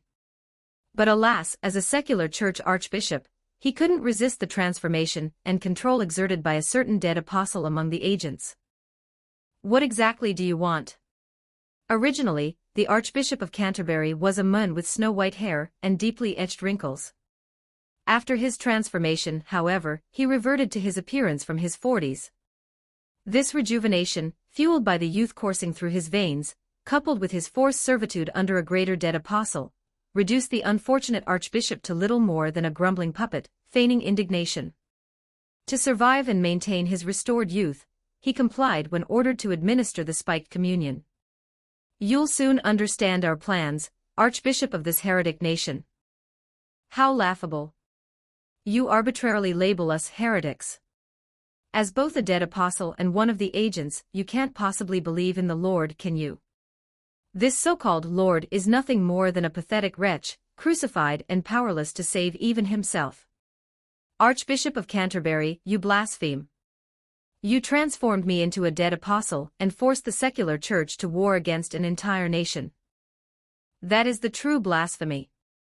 Religion can shape hearts and minds, blinding people with dogma. But the Archbishop of Canterbury, as one of its highest-ranking scribes, would never worship the wooden and clay idols they themselves had crafted, painted, and invoked, all in the Lord's name, while perpetrating demonic acts. If that wretched fool truly became a god, and the Church's doctrines were as they claimed, then the Church itself would be the first to face reckoning. Heh heh heh heh. They locked eyes, suppressing their laughter. The greater dead apostle controlling the Archbishop of Canterbury had seen through his thoughts. After his laughter subsided, he spoke. Alas, the Lord does indeed exist. Under the right conditions, we can invoke a divine descent using spirit-summoning magecraft refined from mages' techniques. But as you suspect, the Lord is not the image the Church has fabricated. They believed in God yet blasphemed him. After another lingering gaze, the collared, suicide-bound greater dead apostle grew increasingly audacious. Archbishop, one question. How many have received Holy Communion? Approximately 300. In a single afternoon, how many do you expect? Besides, I can't risk being exposed to sunlight again. The agents had been under surveillance the moment they entered the city, barely daring to act. Thus, they had preemptively cast the ancestor blood poison into the river before their arrival. They needed to exploit the ancestor blood toxin immediately, before the river's current diluted it, and before those who ingested it metabolized it. Thus they came, initially planning a risky operation. But when Guinevere attempted to draw the battlefield out of the city, they found themselves with more favorable conditions for preparation. The agents who had been following, throwing themselves to their deaths, were genuinely meant to make Guinevere believe her fishing expedition had succeeded, hoping to delay her return to the city. With only priest Andrew restricted from intervening, he concluded that no force other than himself could pose a threat to Guinevere. Archbishop, look. The moon has risen. Dead apostle is a collective term for all creatures that sustain themselves by consuming the blood of living beings. In the European context, it typically refers specifically to vampires. They are ageless and immortal, yet maintaining their physical form requires regular consumption of human blood. In essence, vampires are humanity's natural predators, locked in a predator-prey relationship. Only with the development of human technology, magecraft, and faith did this simple predator-prey relationship gradually evolve into a mutual predation between the two species. As enemies of humanity, vampires' most terrifying trait is their infectivity. Lacking natural reproduction, they convert humans by injecting their blood, replacing reproduction with transformation. However, vampires rarely seek offspring. Their conversions almost always serve to create servants or for mere amusement and slaughter. In the latter cases, the resulting creatures are often mindless living corpses, driven solely by an insatiable thirst for human flesh. Now catalyzed by the spiked communion, guided by the rising moonlight, and recently having drunk river water, the traces of ancestor blood toxin within the populace began to surge, irreversibly transforming them into living corpses. Slaughter, death, agony, screams. As the transformation began, as the slain citizens stirred again, their eyes burned with an insatiable hunger for living flesh. They first pounced on their own families' parents, spouses, children within the same dwelling. First, flickering sparks of fire, then coalescing into a raging inferno, until the catastrophe engulfed the remaining ordinary soldiers and knights. Had they not witnessed it firsthand, no one would have believed that the agents who fought to eradicate heretics could descend to such depraved depths. Even with constant surveillance of the cathedral, the observing knights and mages had yet to connect the spreading living corpse plague to the Church's Holy Communion. "Rest assured, Archbishop," the greater dead apostle said, his form beginning to dissipate within the cathedral. "I will bear the full weight of this burden. And I shall be the vampire nurtured by the enchantress queen." Within the cathedral, the greater dead apostle's form began to dissipate, leaving only the Archbishop of Canterbury in a state of panic, utterly lost as to what to do next. "George, what's wrong? Thomas, did you eat something bad?" Within Camelot City, a chorus of anxious inquiries echoed ceaselessly as those fortunate enough to partake in the Holy Communion, within half a day, underwent gradual transformations. Among them, no distinction was made between commoners and nobles, only between the physically strong and those with sufficient mana to resist the effects. Ultimately, even the ancestor blood poison, when diluted in the river, had become nearly undetectable. In the end, many knights consumed the Holy Communion, yet none showed signs of infection. "Sir Tristan, we..." Amidst the wails of despair and the relentless march of death, Tristan and the knights were completely stunned. They immediately sent out distress signals. Tristan's second command was for all knights to prepare for battle, assemble their forces, and await further orders once the situation became clearer. His approach was arguably sound. With the enemy unidentified, pockets of chaos erupting across the city, and fewer than 300 knights available, dispersing their forces would have left them vulnerable to being picked off piecemeal. However, Tristan's caution and correct tactics ultimately cost them the precious time needed to swiftly quell the crisis. The diluted blood poison was weak, and the creatures it spawned were the lowest tier undead, living corpses and ghouls. Technically the living corpses are called the dead in the wiki, but for flow's sake it will not be used. Also, the people here won't know the wiki accurate name for these things anyway. A defining characteristic of vampires, regardless of their rank, is their extreme infectivity to humans. The initial 300 quickly swelled to 3,000, then gradually spread to 10,000, transforming district after district into death arenas. Chapter 68, Chapter 68, Open the Door, I'm Guinevere 1366 words. What on earth? Before Tristan could raise the signal, Guinevere's group had already sensed the impending danger. They shed their heavy armor and raced back at full speed, heedless of potential ambushes. As they stood outside Camelot City, the sight of flames engulfing the commoner districts, noble quarters, and royal palace confirmed their worst fears. The blood poison in the river had been unleashed. "Sister Morgan, could you and Lancelot go to the Knight Academy and rally all the reserve knights? Tell them to prepare for slaughter." Camelot City was ablaze, and the dying screams of its citizens carried 5 miles to their ears. Morgan and Lancelot exchanged worried glances with Guinevere before setting off to carry out her orders.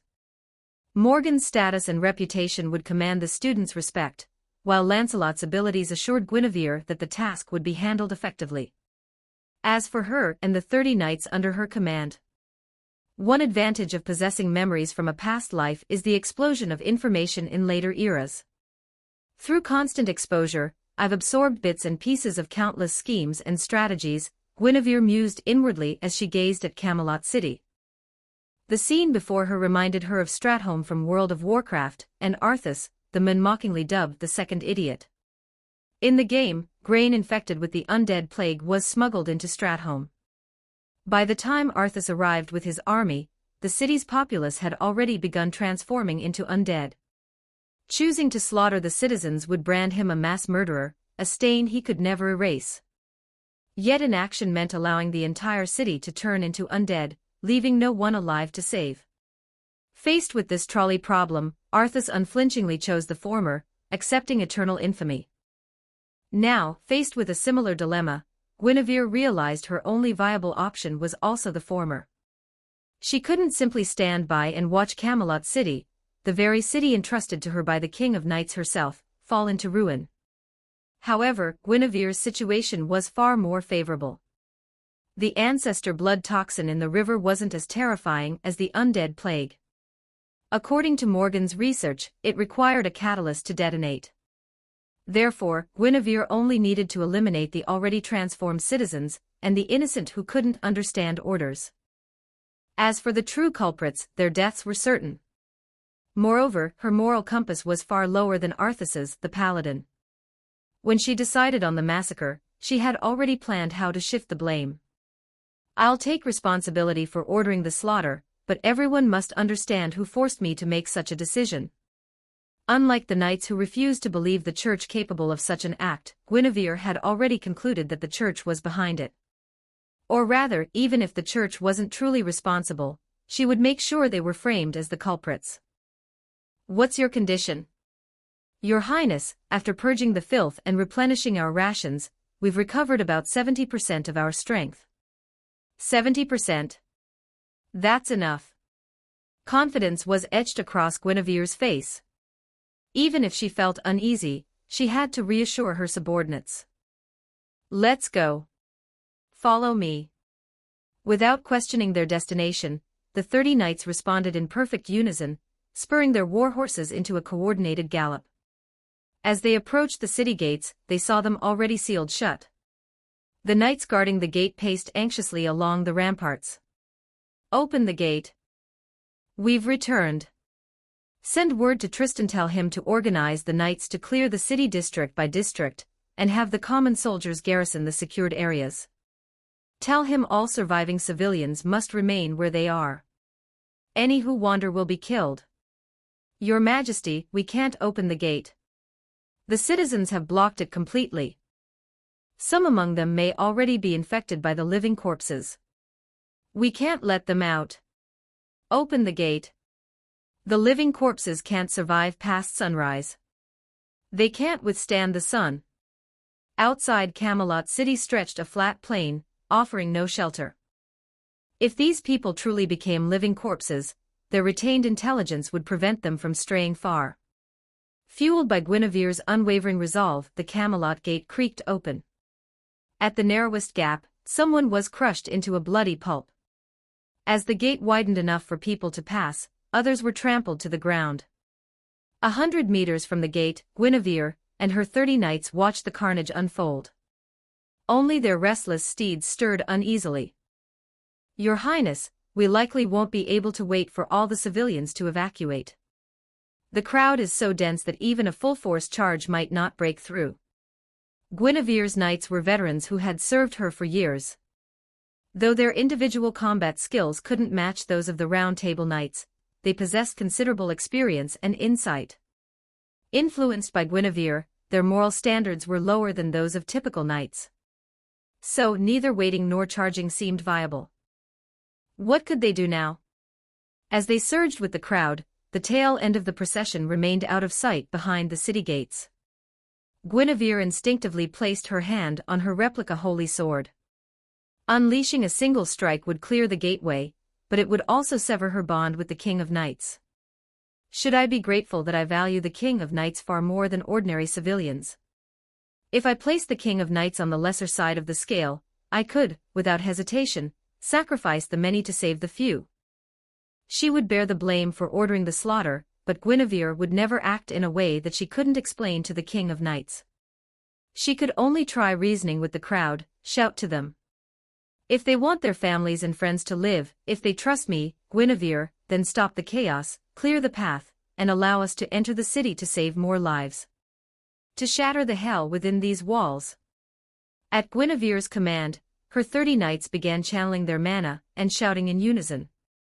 With their perfect coordination, the 30 voices roared like lions, ensuring every civilian at the city gate heard the proclamation and froze in stunned silence. What does chaos fear most? The answer, of course, is order. When the crowd in the gate tunnel saw Guinevere's flowing silver hair, and the lightly armored knights behind her, they instinctively pressed themselves against the walls, trying to clear a path for her. But the tunnel was already packed beyond capacity. Proclamation. Everyone inside the tunnel, run out now. No one is allowed to enter. Clear the sides. At this moment, knights and soldiers on the city walls began enforcing order. Only the knight who had responded earlier raced along the ramparts toward the royal palace. Not long ago, after receiving Tristan's orders, only the gate guards remained stationed at their posts instead of converging on the royal palace. As the knight sprinted, he heard Guinevere's knights shout their command twice more. Looking back, he first saw the frozen crowd, then the civilians who hadn't yet entered the gate tunnel. Despite the looming threat of ghoul attacks, they stubbornly cleared a path for Guinevere. This was the authority Guinevere had cultivated throughout the winter, and it served as proof. It seems the enemy forces are limited, they haven't even infiltrated the populace with agitators. As Guinevere gazed at the cleared city gate and the central avenue beyond, which had been seeded by the people, she could scarcely believe their success. She felt ashamed for even considering using her noble phantasm to clean up the area. These people are willing to trust me, Guinevere, with their lives. At top speed. With a crack of her whip, Guinevere charged ahead, leading the charge. As she galloped past the kneeling citizens on either side, a fire ignited in her heart, growing hotter with each passing second. Guinevere, she desperately wanted to cut down enemies. Fortunately, as she emerged from the crowd, the spire of the cathedral came into view. Proclaimed to be the shepherd of the world for the Lord, the cathedral stood at the border between the commoners' district and the nobles' quarter, symbolizing the church's impartiality in guiding both commoners and nobles. Chapter 69. Chapter 69. I, Tristan, will stain my blade for your highness. 1249 words. Obstacles arose along the way, but the living corpses that blocked their path were crushed beneath their hooves. To those who begged for aid, Guinevere commanded them to follow the path of crushed corpses she had left behind, making their own way to the avenue and the assembled masses. Soon, the cathedral loomed into view, its entrance blocked by a massive crowd and guarded by church knights. Make way, Guinevere ordered. But the crowd's eyes remained fixed on the knights blocking the gate. Seeing this, Guinevere issued a direct order to the knights: protect the people and escort them out of the city. Queen Guinevere, one of the knights, retorted, we are knights of God, not of the king. You have no authority to command us. Their golden armor gleamed ostentatiously against the backdrop of burning buildings, radiating an aura of divine authority. Yet, not all of them were aloof figures of power. While some knights blocked the gate, others formed defensive lines, clearing away living corpses shambling toward them. Judging by their faces, devoid of the slightest shame, no one would suspect their involvement in the crisis. In truth, only the archbishop knew about the tainted Holy Communion. Stand aside, Guinevere declared, her voice amplified by the wind. I have received intelligence that the archbishop caused this disaster. He released blood poison into the river upstream, and laced the daily Holy Communion with a catalyst. Her unwavering words reverberated among the thousands gathered outside the cathedral, igniting a firestorm of reactions. The crowd erupted in uproar, while the church knights bristled with indignation. They raised their weapons, demanding Guinevere retract her slander. But having already decided to pin the blame squarely on the church, Guinevere refused to heed their protests. This wasn't outside the city walls, there were no barriers. If the people didn't yield, she could simply trample over their heads to get through. Hold your positions here, keep a close watch on the church knights. If they dare to attack, slaughter them all. Grasping her sword, Guinevere leaped from her horse and truly trampled over the people's heads, racing all the way to the cathedral. Faced with the lone Guinevere, the church knights guarding the cathedral entrance didn't dare intervene. They could only watch as she kicked down the 10-meter-tall, heavily bolted doors and entered alone under the gaze of the surging crowd. Guinevere remembered the cathedral well. It was where her wedding to the King of Knights had been held. Returning now, its gilded splendor remained unchanged, chandeliers blazing with candles, and the miraculous porcelain floors so polished they reflected faces like mirrors. But what truly captured Guinevere's attention was the statue of the crucified martyr at the cathedral's center. Did he run? He'd better have. If the archbishop were still here, Guinevere would refine the blood poison from the river and transform him directly into a dead apostle. With the archbishop absent, Guinevere found it convenient to frame him. She circled the cathedral, emerged and raised the blood poison high, declaring she had found irrefutable proof. What followed was a confrontation with the church, a war of words to sway public opinion. At that moment, Guinevere was grateful for Merlin's past efforts to expose the church's scandals. He had done an excellent job preparing the ground. Archbishop of Canterbury, are you here? You've killed so many. Won't you come out and confess your sins to the Lord? Knowing the agents had entered the cathedral and Morgan was investigating the riverside deaths, Guinevere realized one culprit had slipped through the net. She had come alone, hoping to bait him out again. But instead of catching her prey, she found the archbishop's blood-stained robes beneath the Lord's statue, with ashes clinging to the fabric. It was as if the wearer had truly been a dead apostle, already reduced to ash by death. Frowning, Guinevere sensed trouble brewing. A premonition nagged at her, suggesting she might have been too confident. Simultaneously, a louder commotion erupted outside the cathedral, prompting her to rush out. Her first glance revealed the church knights guarding the entrance had been slaughtered. A middle-aged man with blood at the corner of his mouth and a collar around his neck was sprawled across a knight's corpse, his gaze fixed on her. As Guinevere locked eyes with the dead apostle, preparing to capture him alive, he suddenly prostrated himself before her and shouted, "Queen, your orders have been carried out." A sense of foreboding gripped Guinevere's heart. Before she could raise her sword, the dead apostle's aura vanished, his entire body turning to ash in an instant. The chaotic crowd witnessed this scene, and heard his words. She had sought to expose the church's sins, but the church seemed equally determined to frame her. The blood poison refined by Morgan, which she held in her hand, suddenly felt too dangerous to reveal. Her teeth clenched audibly, but Guinevere refused to concede. "Holy Church, this feud will end only with your destruction." At that moment, Guinevere was truly enraged. They had come to hunt mages, yet dragged countless civilians into their conflict. Instead of facing her directly, they sought to assassinate her through public opinion. Taking a deep breath, Guinevere gazed silently at the stunned crowd. They seemed unconvinced by the dead apostle's dying words, but they were even less willing to accept Guinevere's previous claims. Their gazes shifted behind Guinevere, as if searching for the archbishop. She had declared the true mastermind behind the incident. But the archbishop was already dead. As Guinevere rushed toward him, a greater dead apostle, unable to conceal his dead apostle transformation, had killed him directly. He didn't understand Guinevere's schemes, but he couldn't leave any loopholes in Priest Andrew's plans. After all, Andrew was still a child when he was human, and remained within the church. "Queen Guinevere, where is the archbishop? I killed him myself." I never imagined that in his final moments, he would send his dead apostle minions to sow discord, trying to pin the blame on me. Between the city gates and the church, the crowd had chosen the church. Between trusting the king and believing in God, they had placed their faith in God. When they learned of the archbishop's death and Guinevere's attempt to shift the blame onto him, especially after the dead apostle knelt before Guinevere to report before mysteriously vanishing, few believed her at first. They demanded irrefutable proof. Moreover, this time, there were genuine agitators among the people. The church knights previously guarding the perimeter suddenly shoved through the crowd and charged at Guinevere, their faces contorted with grief and fury. "You vile enchantress!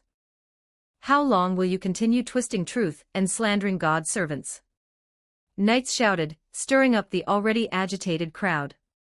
These people, who couldn't withstand even a single blow from Guinevere, dared to reach out to her, intent on committing the most brutal acts against her. Fate seemed determined to force Guinevere to turn against the common folk. But just as Guinevere's mind raced, searching for a way out of this predicament, she heard the snap of bowstrings. She saw church knights charging forward, and the crowd fell like wheat before a scythe. "Death to any who dare harbor murderous intent toward Her Highness." The single voice and lethal strike came from Tristan. Behind him, the kingdom knights who had arrived belatedly and heard his command hesitated. But Tristan needed no help from his comrades to slaughter this rabble. Chapter 70, The Chain Reaction of Fate's Reversal. 1298 words. If there was anyone in all of Great Britain who would unconditionally believe in Guinevere, it wasn't the King of Knights, nor was it Lancelot. It was Tristan, whose fate had been irrevocably altered by Guinevere. When he heard the dead apostles shout from afar and saw Guinevere trapped in this moral dilemma, the fire in his heart burned no less fiercely than her own. "Remember all that Her Highness has done for you. Because of the wedding, she reduced your taxes. During the snowstorm, she personally led relief efforts across half of Great Britain, risking her own life to save as many as possible. Do you know how much the subsidized seeds you received this year would cost in the Northlands or some vassal territories? A dead apostle claimed to be connected to Her Highness, and you actually believed it. Is it because Her Highness revealed that the church was behind this night's tragedy? Consider this, everyone, what has the church ever given you? And what has Her Highness provided? Death deterred any who dared to step forward, especially since Tristan had his own motives. His earlier strike with the unleashed demonic bow had instantly annihilated the church knights.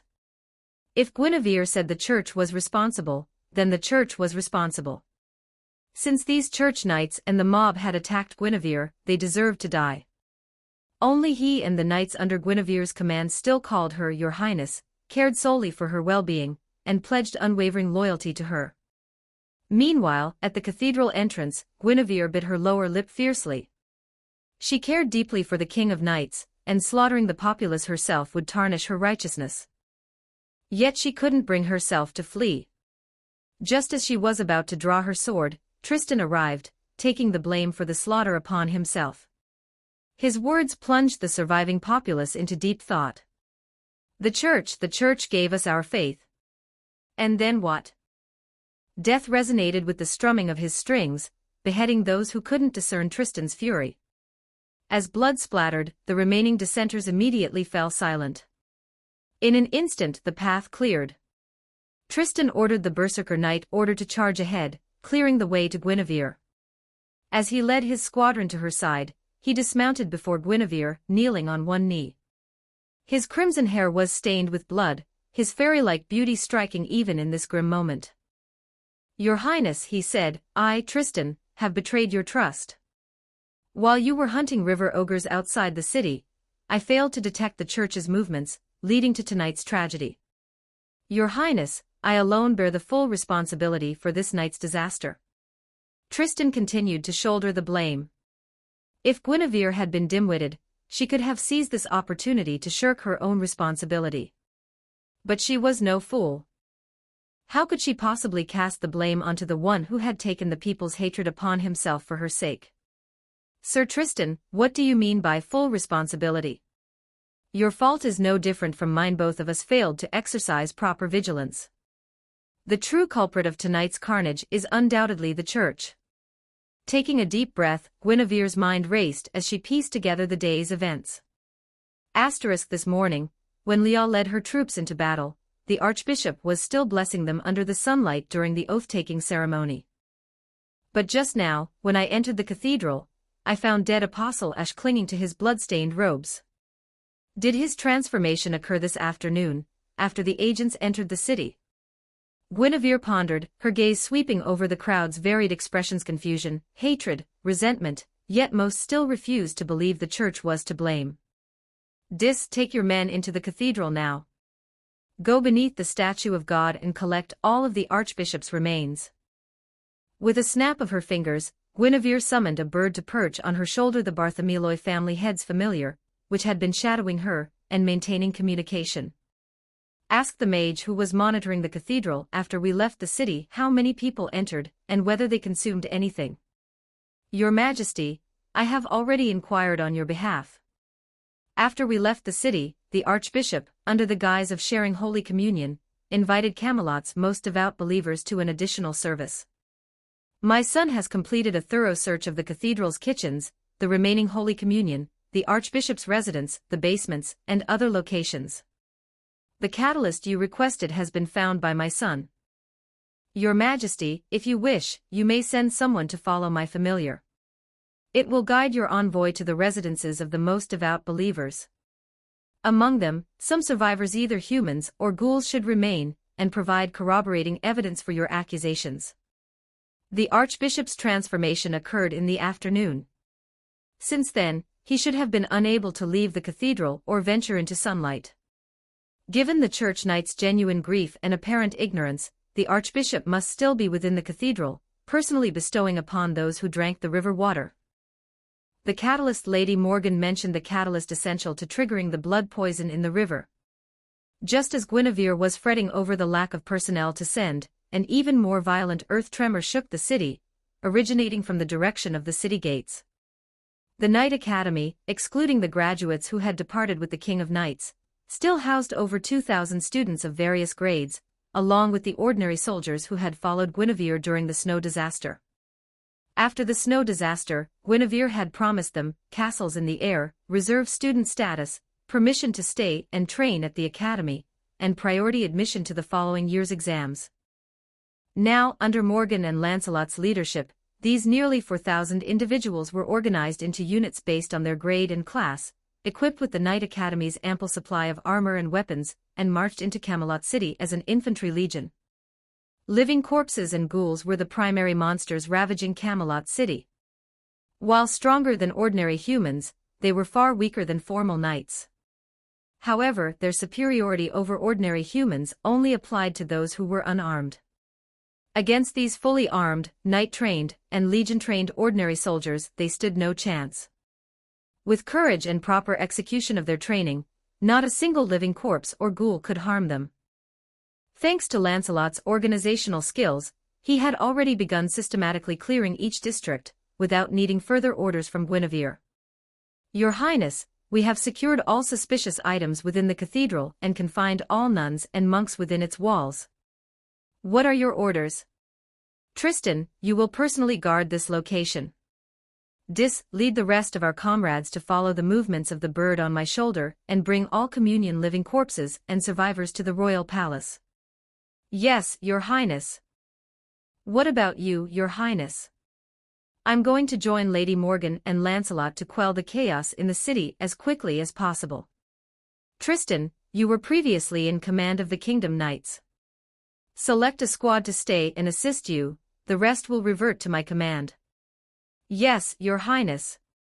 Fate, when struggled against alone, often ensnares the individual in a labyrinth of complexities from which there seems no escape. But fate, when resisted by a multitude of living beings entangled within its web, finds that web torn apart with a probability far exceeding that of a single individual's struggle. If not for altering Tristan's destiny long ago, Guinevere's sword-swinging defiance against her believers this night would have made it impossible to suppress the festering corruption within their hearts. Between her and the King of Knights, a chasm leading to ruin would inevitably form. However, her childhood invitation to Tristan had altered this course, averting the disastrous conclusion. Chapter 71, Chapter 71, Night's End, Merlin's just 1457 words. Cough cough cough. Impossible. In the distant basement where Merlin and Priest Andrew crouched, the flames engulfing Camelot City, though hundreds of miles away, were visible in their entirety. Priest Andrew refused to believe the city's populace trusted Guinevere so deeply. He couldn't fathom that Tristan would abandon his knightly code and personally slaughter civilians for her sake. Nor could he accept that the Camelot kingdom had managed to raise such a formidable legion of armored infantry. It was precisely this ironclad army that prevented the chaos in Camelot City from lasting even until midnight. The heretical citizens, whom he believed deserved to die, hadn't even reached the 30,000 deaths he had envisioned. Ha ha ha, ha ha ha ha, ka ha ha ha ha. Merlin, you've won this time, but this is also my victory. After tonight, no matter how the wicked queen explains herself, some of the populace will still refuse to believe her. Thus, the seeds of doubt about the wicked queen will be sown. As nights like this repeat themselves, even those who still trust her will begin to suspect that she is indeed the wicked queen. Furthermore, after tonight's events, Camelot and the Holy Church will become mortal enemies. Even the moderate fools within the church will finally understand that heretics must be exterminated without mercy. Ha ha ha ha. Priest Andrew continued to laugh, knowing he had already tested his limits. He was no match for Merlin, and had no chance of escaping his grasp. When Merlin declared he would hand him over to Guinevere, Priest Andrew realized his slanderous plot had utterly failed. His only remaining option was to use tonight's actions, and his own death to irrevocably escalate the conflict between Camelot and the Holy Church. Was he resentful? Of course.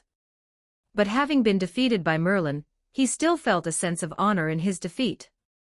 After all, he had at least forced the Church's hand. Stronger forces would rise to carry out the mission he had failed to complete. So, do you truly believe the Holy Church is stronger than Camelot?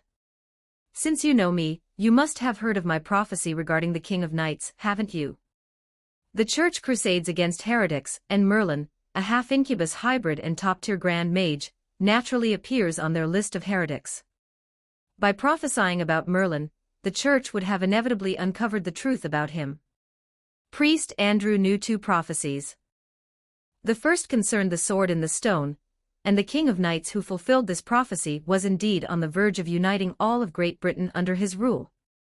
Under Andrew's guidance, the Knights of the Kings who attacked the King of Knights' army suffered disastrous casualties. Beyond the sword in the stone prophecy, Andrew was also aware of another prophecy concerning the King of Knights himself. The red dragon represents Britain, the white dragon represents the Saxons. Under the leadership of a great king, Britain will gather its strength and overthrow Gaul and Rome.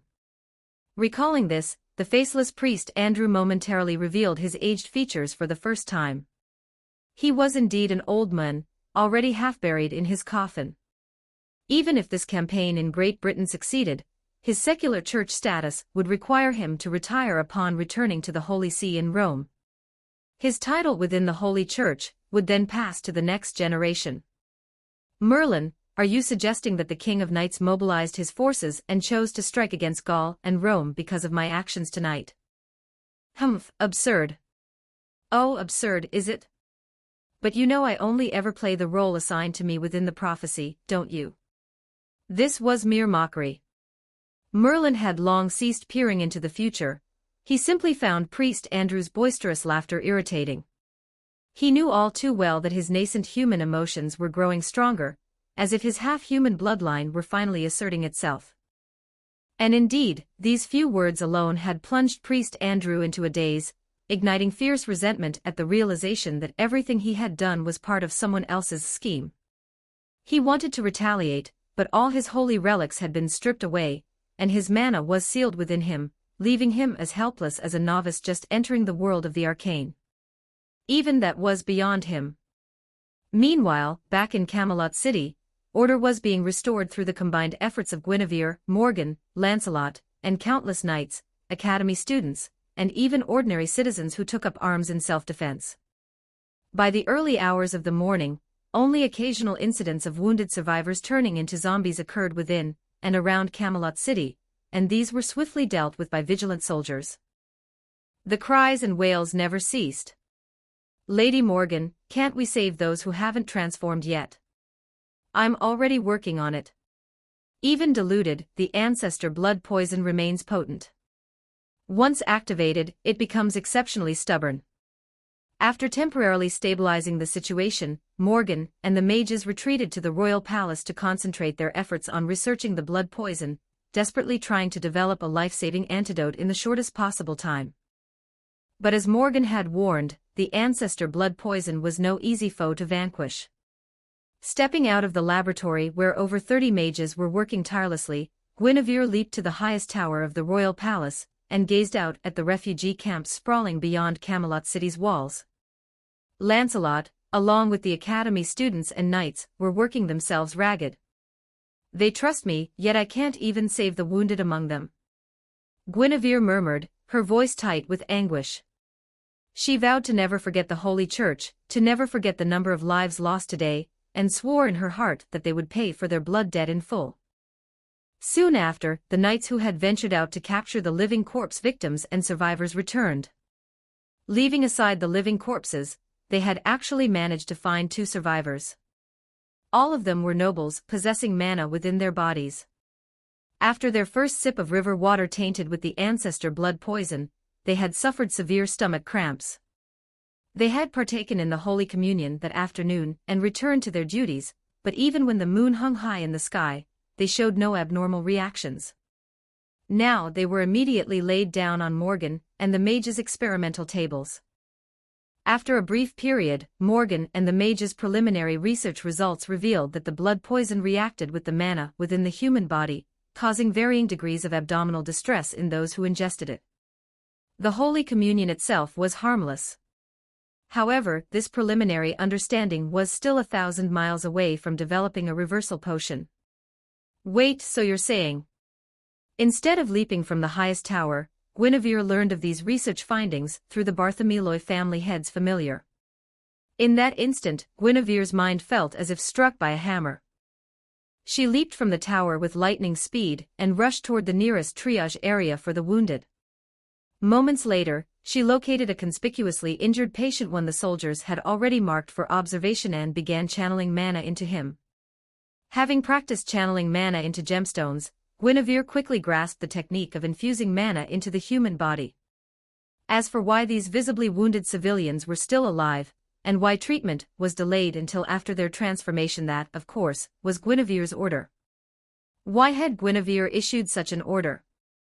It wasn't solely due to Arthas's case, it stemmed from the people's trust in her, and her shame at having considered using the holy sword to clear the area.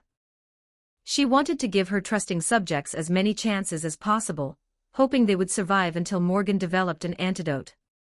They hadn't survived until Morgan found a cure, but they had endured long enough for Guinevere to devise a practical solution. As she infused her mana, the wound's decay halted, and the injured man's stomach began to rumble violently. With this success, Guinevere immediately ordered Morgan and all the mages to halt their research and prioritize treating the wounded. She also commanded the knights to transport the injured to the royal palace and house those who had already received treatment in the nearest noble districts. They worked tirelessly through the night, saving every life they could. By dawn, the lightly wounded who hadn't been treated in time were emitting wisps of black smoke from their wounds under the morning sun. Meanwhile, with the exception of those Guinevere had ordered to be kept alive for observation, any remaining living corpses and ghouls that had slipped through the cracks were reduced to ashes by the sunlight. Chapter 72, The King of Knights, Guinevere, Tristan says I don't understand human hearts. 1353 words Guinevere, you should get some sleep. You haven't closed your eyes in 3 days.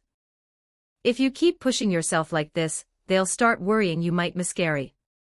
In the refugee camp outside the city walls, Guinevere continued to help the people clean their wounds. Around her, many civilians watched and learned, making her regret not establishing a larger battlefield medical department at the Knight Academy, and not making greater efforts to popularize basic wound care techniques.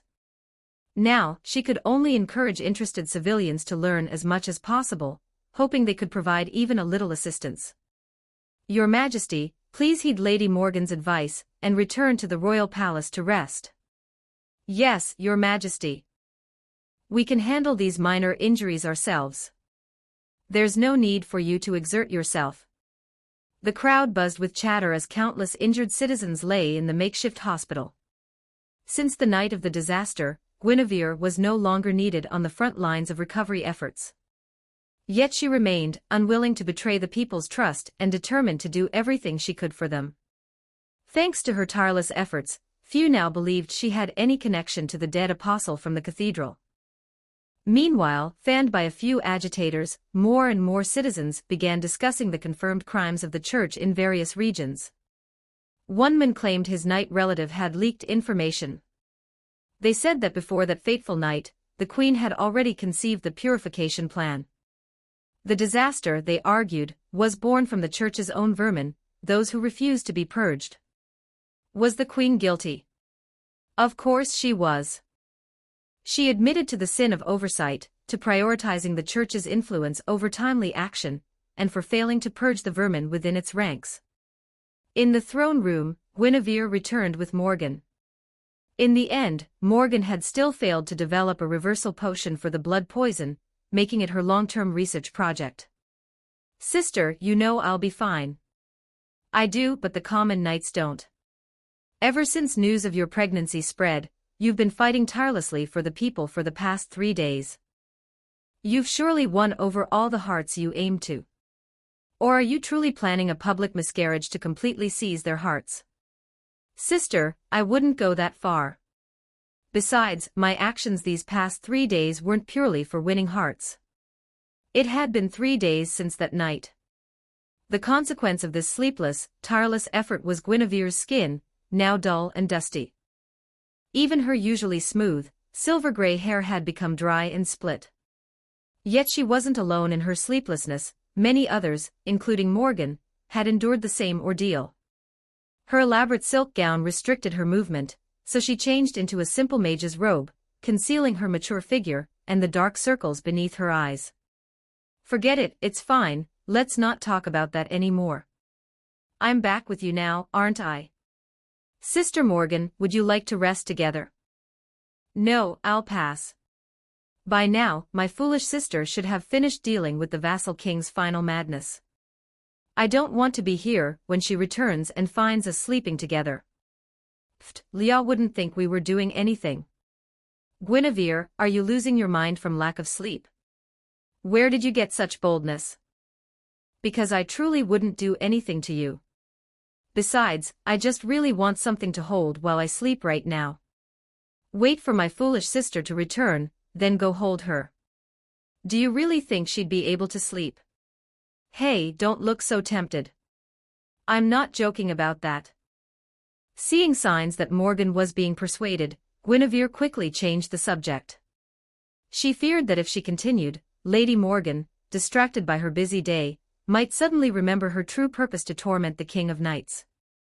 Though she ended the conversation, Guinevere didn't immediately return to her room to sleep. Her gaze fell on Tristan, who stood guard at the door. Sir Tristan, she called out, how many of the enforcement knights have returned from their missions? How many of the knights sent to apprehend church criminals across the land have returned? All those within a 300-mile radius have returned. Those further afield will require more time. I've also sent word to the king regarding your highness's command.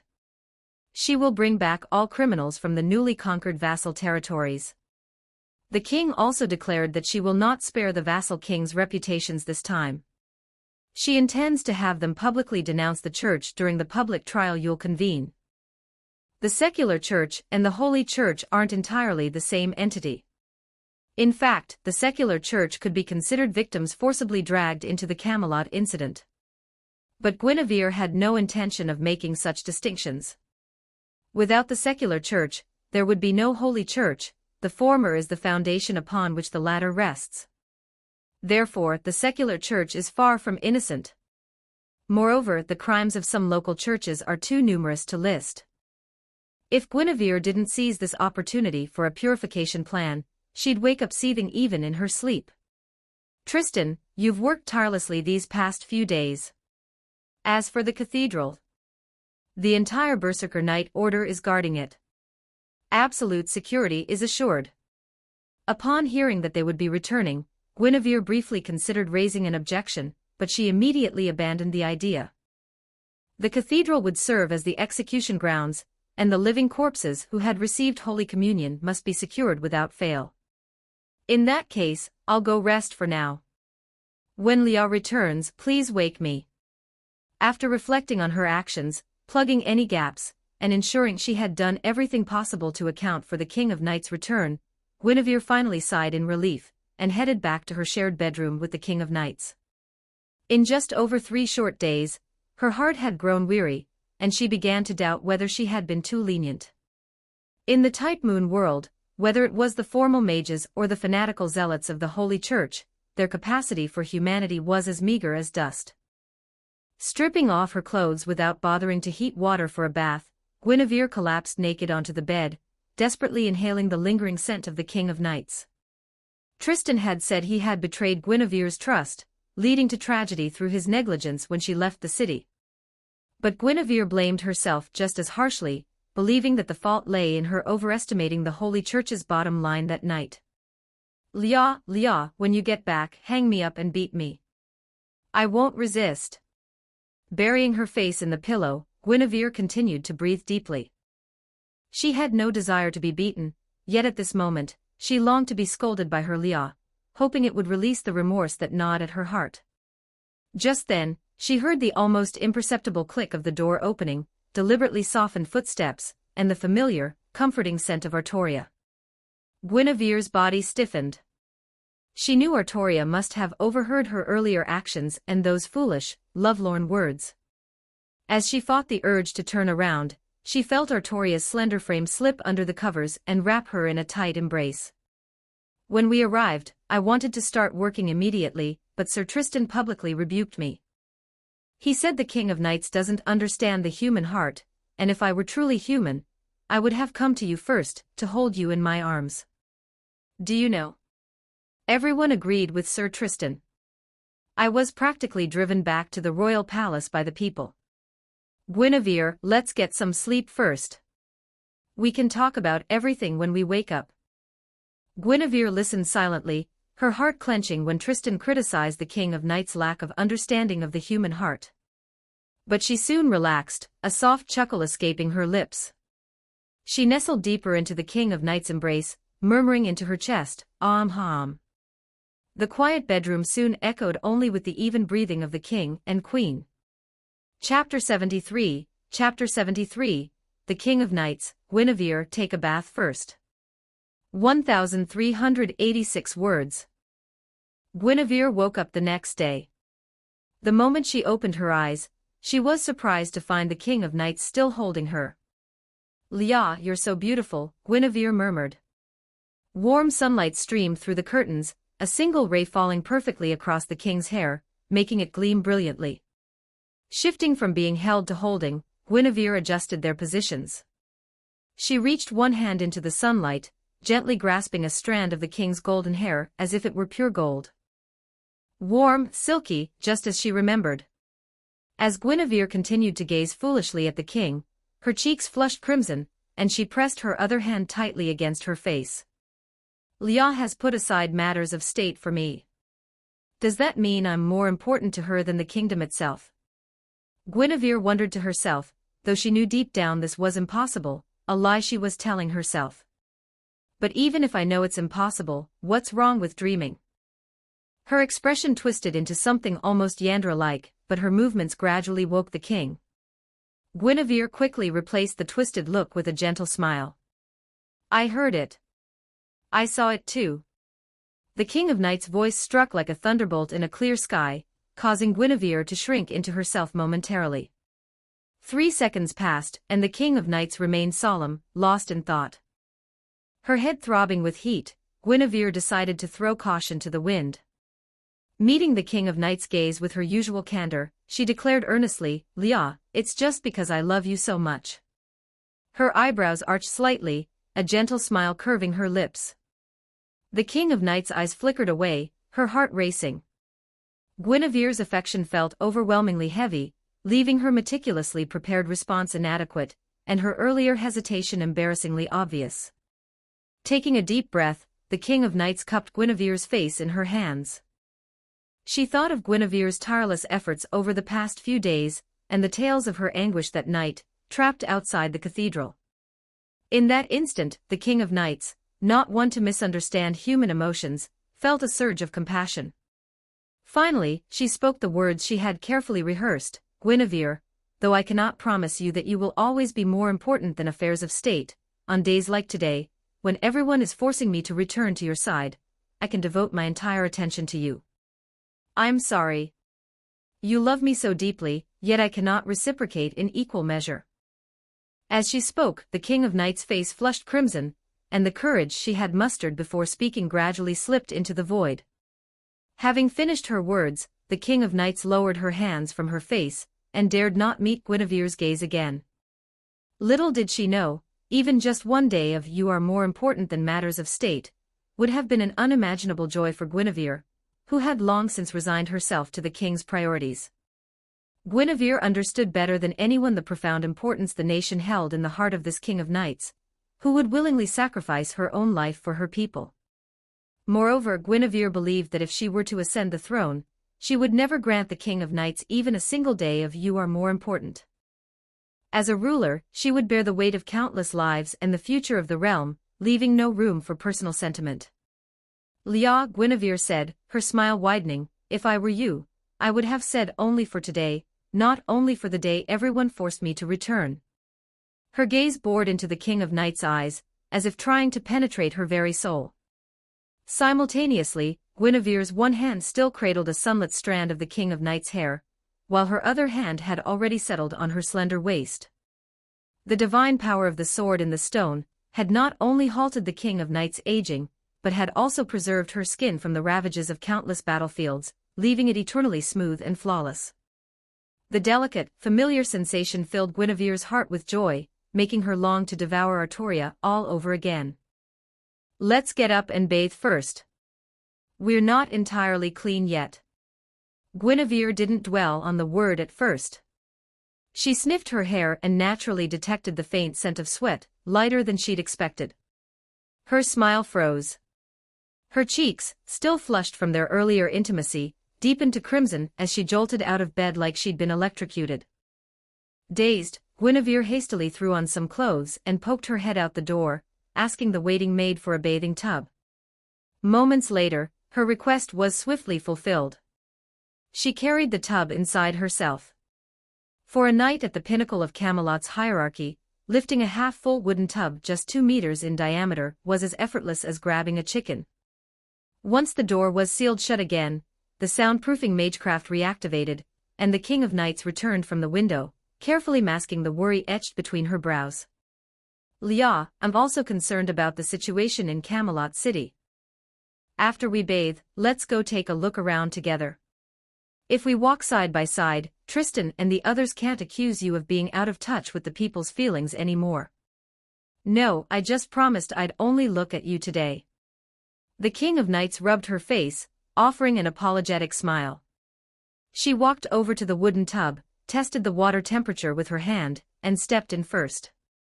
After steadying herself in the tub, she extended an inviting hand to Guinevere. "There's no rush. Let me wipe myself down first so the water doesn't get dirty immediately." "Guinevere, didn't you notice?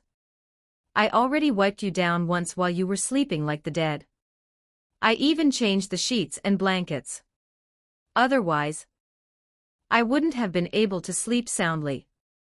As she spoke, the King of Knights pressed her lips together, recalling Tristan's furious scolding upon their arrival at Camelot, the half-kneeling pleas of the remaining knights, and the sight of the kneeling populace, their bodies swaying like waves of wheat. They didn't want their king to exert herself for them immediately. Instead, they urged her to spend time with Guinevere, who had reportedly just returned to her chambers after 3 days of relentless work without rest.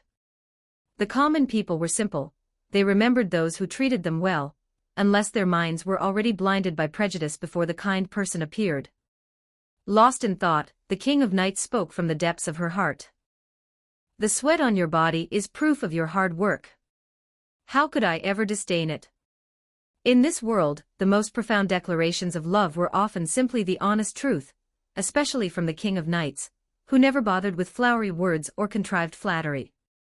Outside the bath, Guinevere lowered the towel she had been holding. Her worries and grievances vanished in that moment, leaving only hatred for the Holy Church and deep affection for the King of Knights. Guinevere hadn't consciously tried to change the King of Knights. But as she accomplished deeds worthy of standing shoulder to shoulder with her, the King of Knights naturally turned her gaze toward Guinevere, etching her into her heart and changing for her sake. Guinevere, stop standing there like a fool. It's cold outside, come join me in the bath. Guinevere replied with delight, eagerly stepping into the tub. Though both harbored anxieties about the state of Camelot, they focused solely on each other, thinking only of each other. As they bathed, with Guinevere scrubbing the King of Knights' back, she couldn't help but ask, "How did your campaign against the rebel kings go? Did the church set any traps for you?" Though preoccupied, Guinevere listened intently. After hearing her out, the King of Knights chuckled and shot her a teasing glance. "Should I say what you were supposed to say? Something like, 'Guinevere, today I only allow you to look at me.'" As she spoke, the King of Knights' expression turned serious. She was merely imagining what Guinevere would say if she asked the same question. Ah, I seem to understand her all too well. Chapter 74, King and Queen in the Bathtub. 1226 words. The King of Knights' campaign had gone remarkably smoothly. Even though the vassal king's knights had inexplicably grown stronger, they had suffered only slightly higher casualties among their graduates in direct confrontations. However, it was through this baptism of blood and fire that the graduates finally earned the right to raise the banner of the Enforcement Knight Order. In the bathtub, the two couldn't help but share stories of their respective battlefields, each deeply concerned for the other's safety. Particularly after hearing that the Camelot incident had truly been orchestrated by the Holy Church, the King of Knights seethed with anger at their utter lack of scruples. "You're saying that, based on your deduction, the Holy Church intended to use public sentiment to force me to burn you at the stake." As she washed Guinevere's hair, the King of Knights struggled to restrain the strength in her hands. Perhaps due to the water, the stubborn cowlick atop Guinevere's head lay flat against her other strands, refusing to stand up. In that moment, Guinevere clearly sensed the King of Knights' murderous intent and rage for the first time. "Guinevere, this time I won't object to anything you want to do. Even if you want to build a corpse mound with the criminals' heads, or cut off their ears, and send them to the Roman Holy See. Lia, isn't that what you want to do? Then I won't go that far. I won't let them turn my dear Lia into a vengeance-obsessed ghost filled with hatred. I'd never choose that. Besides, building a corpse mound and cutting off ears are far too lenient for these church sinners. I plan to declare them blasphemers before their own God and burn them at the stake as heretics." Guinevere's smile was gentle, so gentle that the King of Knights' cowlick perked up again. She suddenly realized she should be the one restraining herself. If even she became extreme, who knew what depths of the abyss the even more extreme Guinevere might plunge into?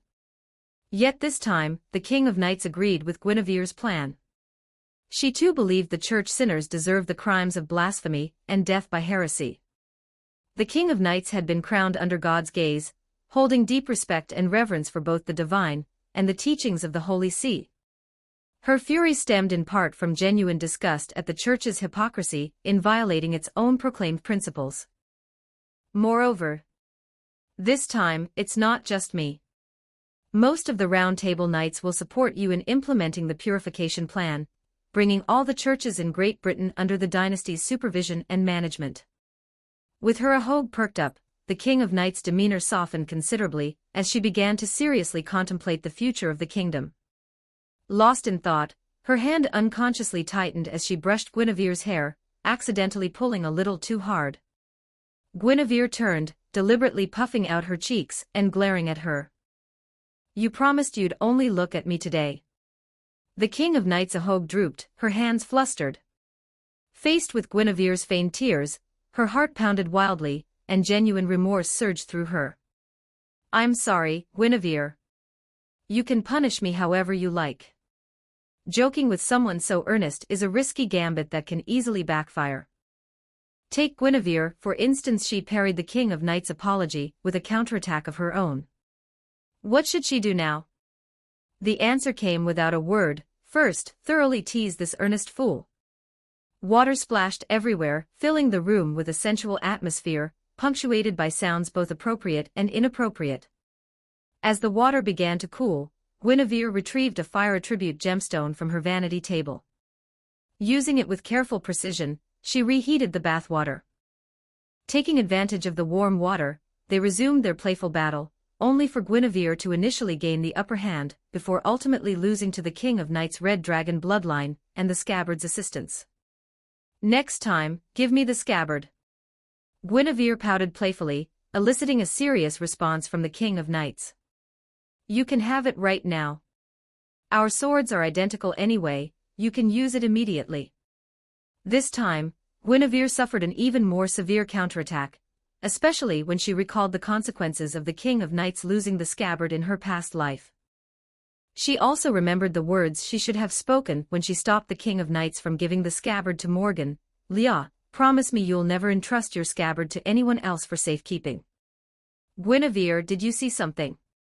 Even to this day, the King of Knights still believed Guinevere could see the future, causing her expression to turn solemn, and she forcibly suppressed the lingering sensations in her body. Let's just say I did, though I don't know if something like this will ever happen again. If it does, it would only prove I'm a complete failure at raising children. Guinevere didn't voice the second half of her thought, feeling it was too harsh. Instead, she rephrased it, it would prove I failed to protect you, that I'm a failure. Her voice was earnest, and the King of Knights could see she truly believed these words. I am the king, and you are the queen. It is my duty to protect you. The King of Knights' voice deepened slightly, as if something had touched her deeply. She involuntarily leaned forward, embracing Guinevere, and in a rare display of initiative, pressed her lips to Guinevere's. After a long moment, their lips parted. Guinevere covered her face with both hands, giggling softly. The King of Knights took Guinevere's words to heart. She heeded the warning, determined to never give her reason to call her a failure. Meanwhile, the King of Knights pondered whether she could ask Merlin to obtain a replica of the Avalon scabbard. She desired nothing more than for this scabbard to rapidly heal injuries and preserve Guinevere's youth. When their hands clasped, her own felt delicate and boneless, while Guinevere's were unmistakably the hands of a true swordswoman. From the calluses on Guinevere's hands, the King of Knights could sense her dedication and tireless efforts. Though this affection in her heart remained hazy and unfamiliar, she felt a sudden urge to gift Guinevere something she might truly cherish. Merlin had once remarked that young women often coveted things that helped maintain their youth, a concept the King of Knights, who had never considered herself a woman, couldn't fully grasp at the time. Guinevere, do you want to soak a bit longer? 2 battles had stretched from morning until afternoon, and the King of Knights' stomach growled audibly. You're hungry, aren't you? Guinevere chuckled. Let's get dressed, grab some dried rations, and then wander around the city and its surroundings together. Guinevere, we agreed I'd only see you today. Agravain and the others even threatened to quit if I can't even rest for a day. They said I'd have to handle everything myself from now on. Guinevere laughed, touched by Agravain's concern. She relented, trusting that Tristan and the others would carry out her earlier instructions. Leah, you must be hungry, right? I'll make us dinner, and enough for everyone. That can't be considered state affairs, right? Don't look at me like that. You're helping to chopping vegetables, for example. Chapter 75, Chapter 75, Merlin actually did something worthwhile. 1,321 words. Burn them. Burn them. Burn them. Outside the cathedral, public burnings had been carried out daily for over 10 days. Nearly a month had passed since the night of calamity struck Camelot. During the first half of the month, everyone worked together to clean up the aftermath.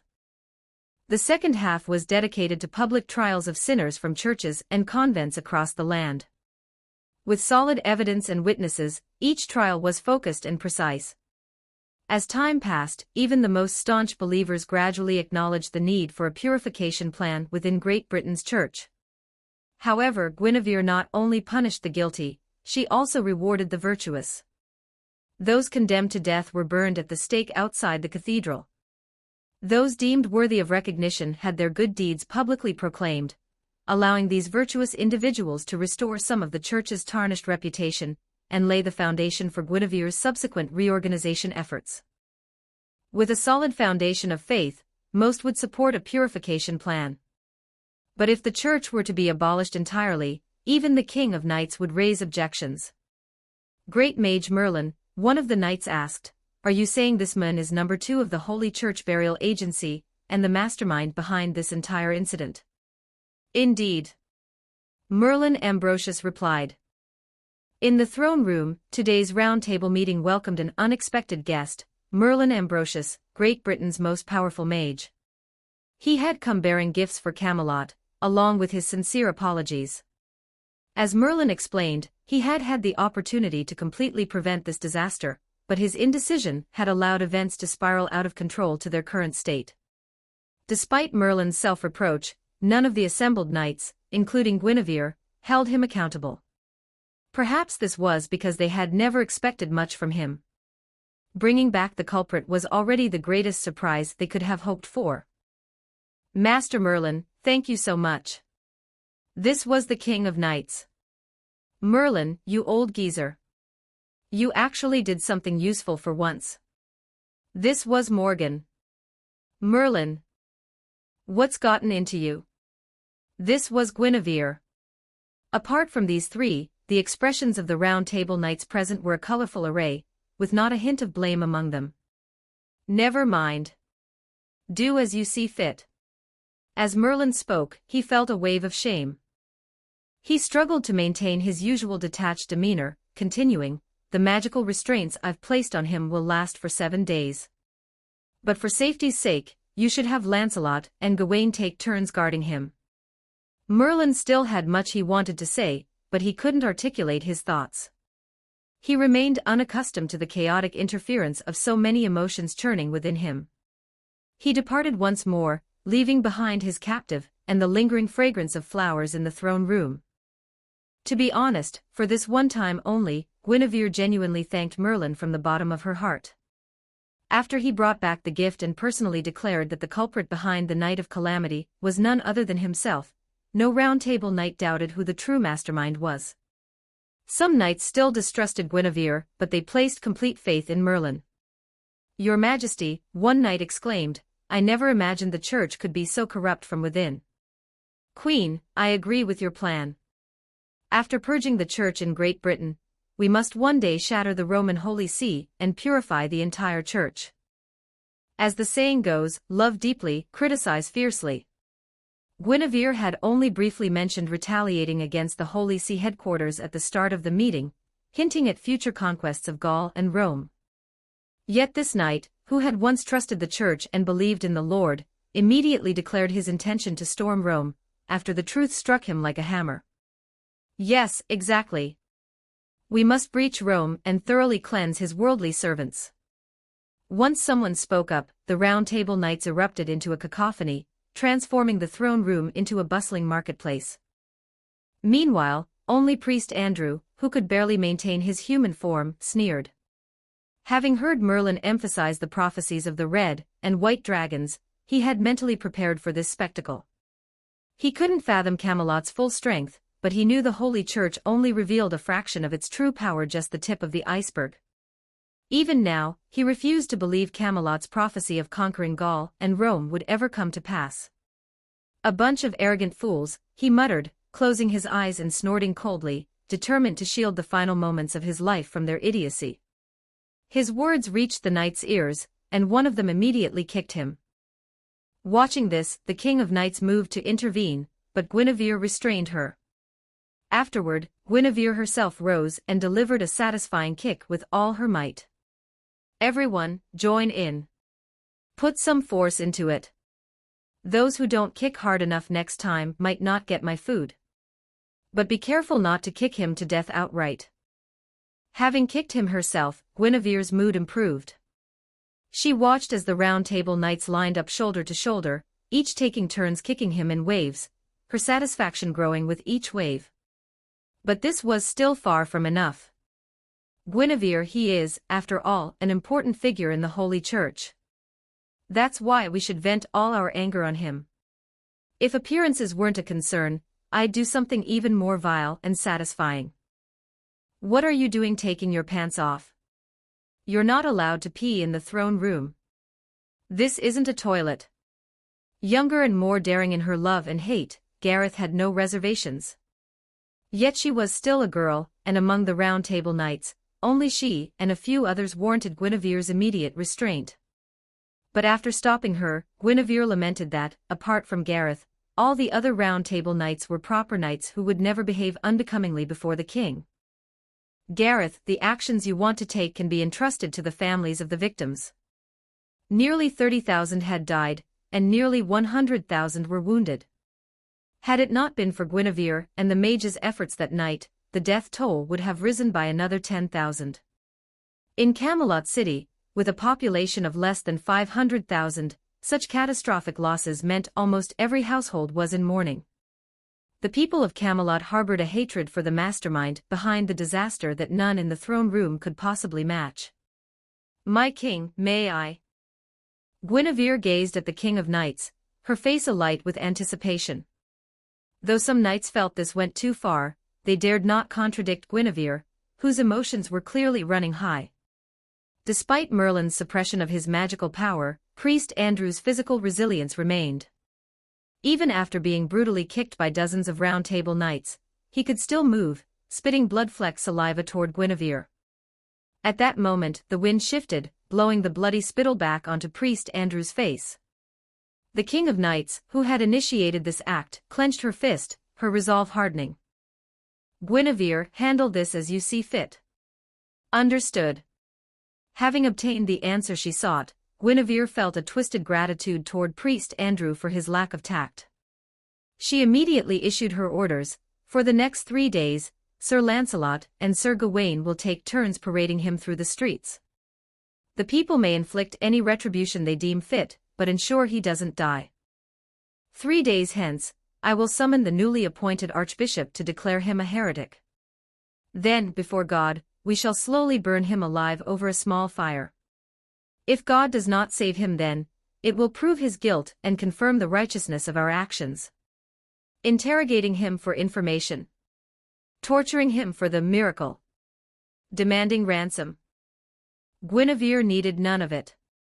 She simply desired this architect of their suffering to meet the most agonizing death imaginable. Chapter 76, The Old Man of the Jewels, the Clock Tower, Morgan's renewed invitation. 1431 words. For 3 days, Priest Andrew was paraded through the streets. For 3 days, he was burned at the stake. Throughout these 6 days, no anomalies occurred. It wasn't until the 7th day, when Guinevere scattered the remaining ashes of Priest Andrew, that this execution, which served as a declaration of war against the Holy Church, finally came to an end. Throughout those 7 days, the Bartholomew family head and others detected Holy Church members attempting to infiltrate the crowd, but none dared to intervene. Guinevere had deliberately spared them, intending for them to carry news of Priest Andrew's gruesome fate back to the Holy Church, thereby announcing her final decision. With the execution concluded and Camelot's stance firmly established, more and more mages began gathering near Camelot City. Through the Bartholomew family head, they presented Guinevere with various cooperation agreements. "You mean to say these gems were a small gift from an old man named Zelrich? He thanked me for my firm stance against the Holy Church, saying I gave him something worth laughing about in his long, tedious existence." "Indeed, Your Majesty.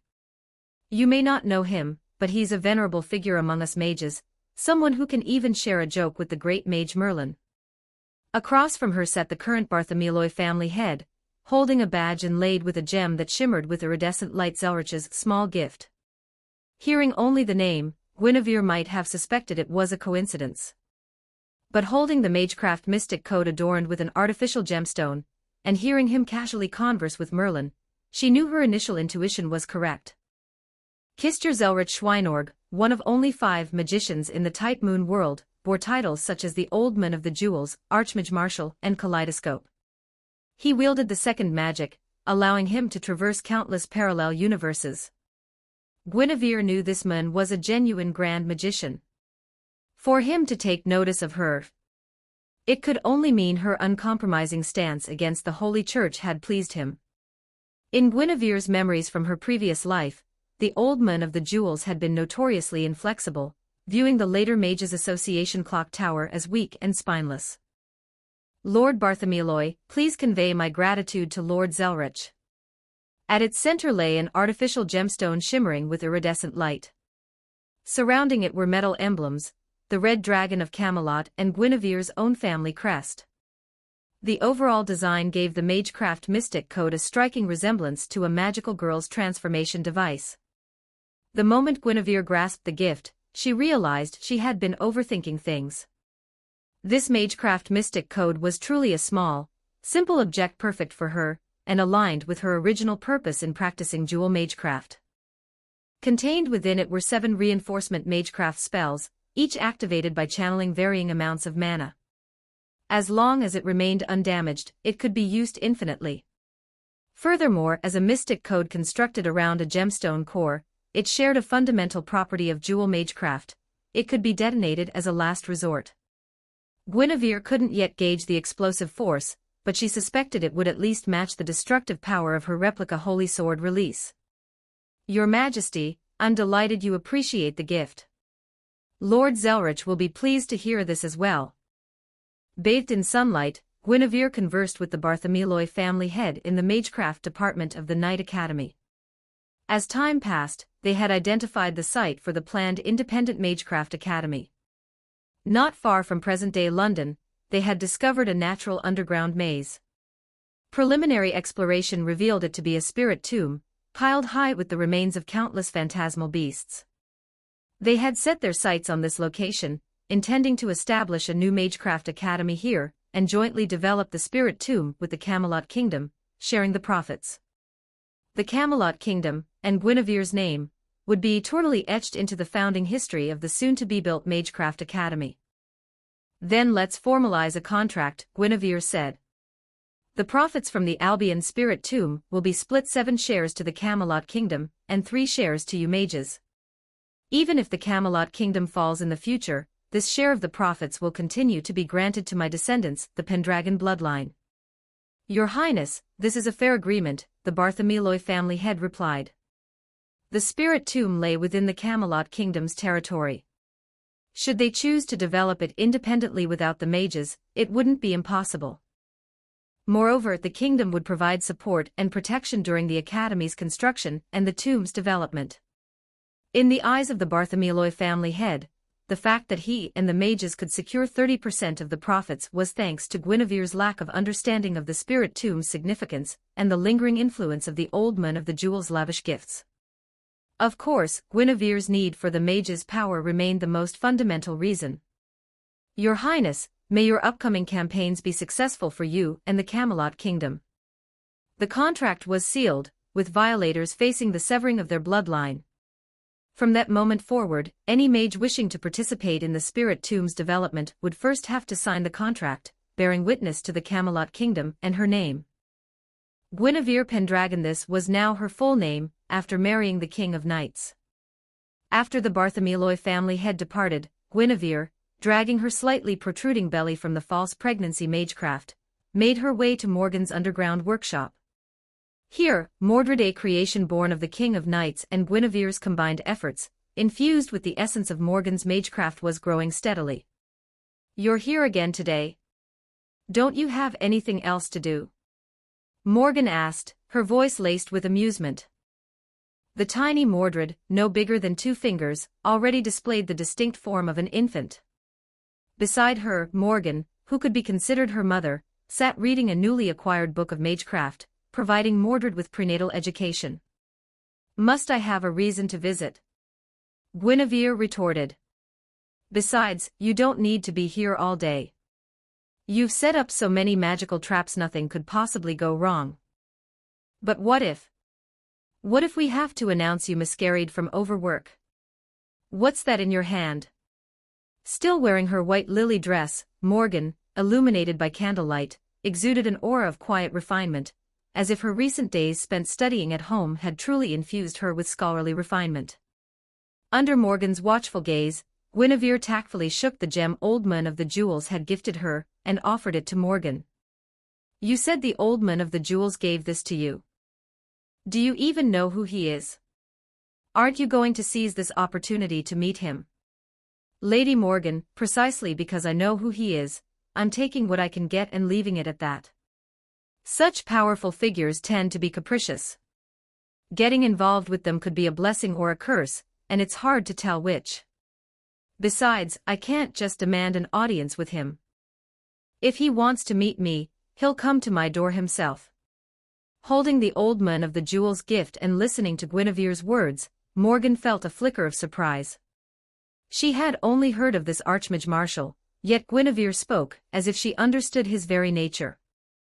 But she didn't want to pry into Guinevere's secrets, or perhaps she believed the King of Knights' accidental revelation during the three-person dinner that Guinevere could see the future. Speaking of which, Guinevere, are you giving me this Magecraft Mystic Code as a gift? Or are you just trying to make me jealous? If you can replicate a Mystic Code with a similar effect, I'll give it to you. If not, then I'll just lend it to you for research.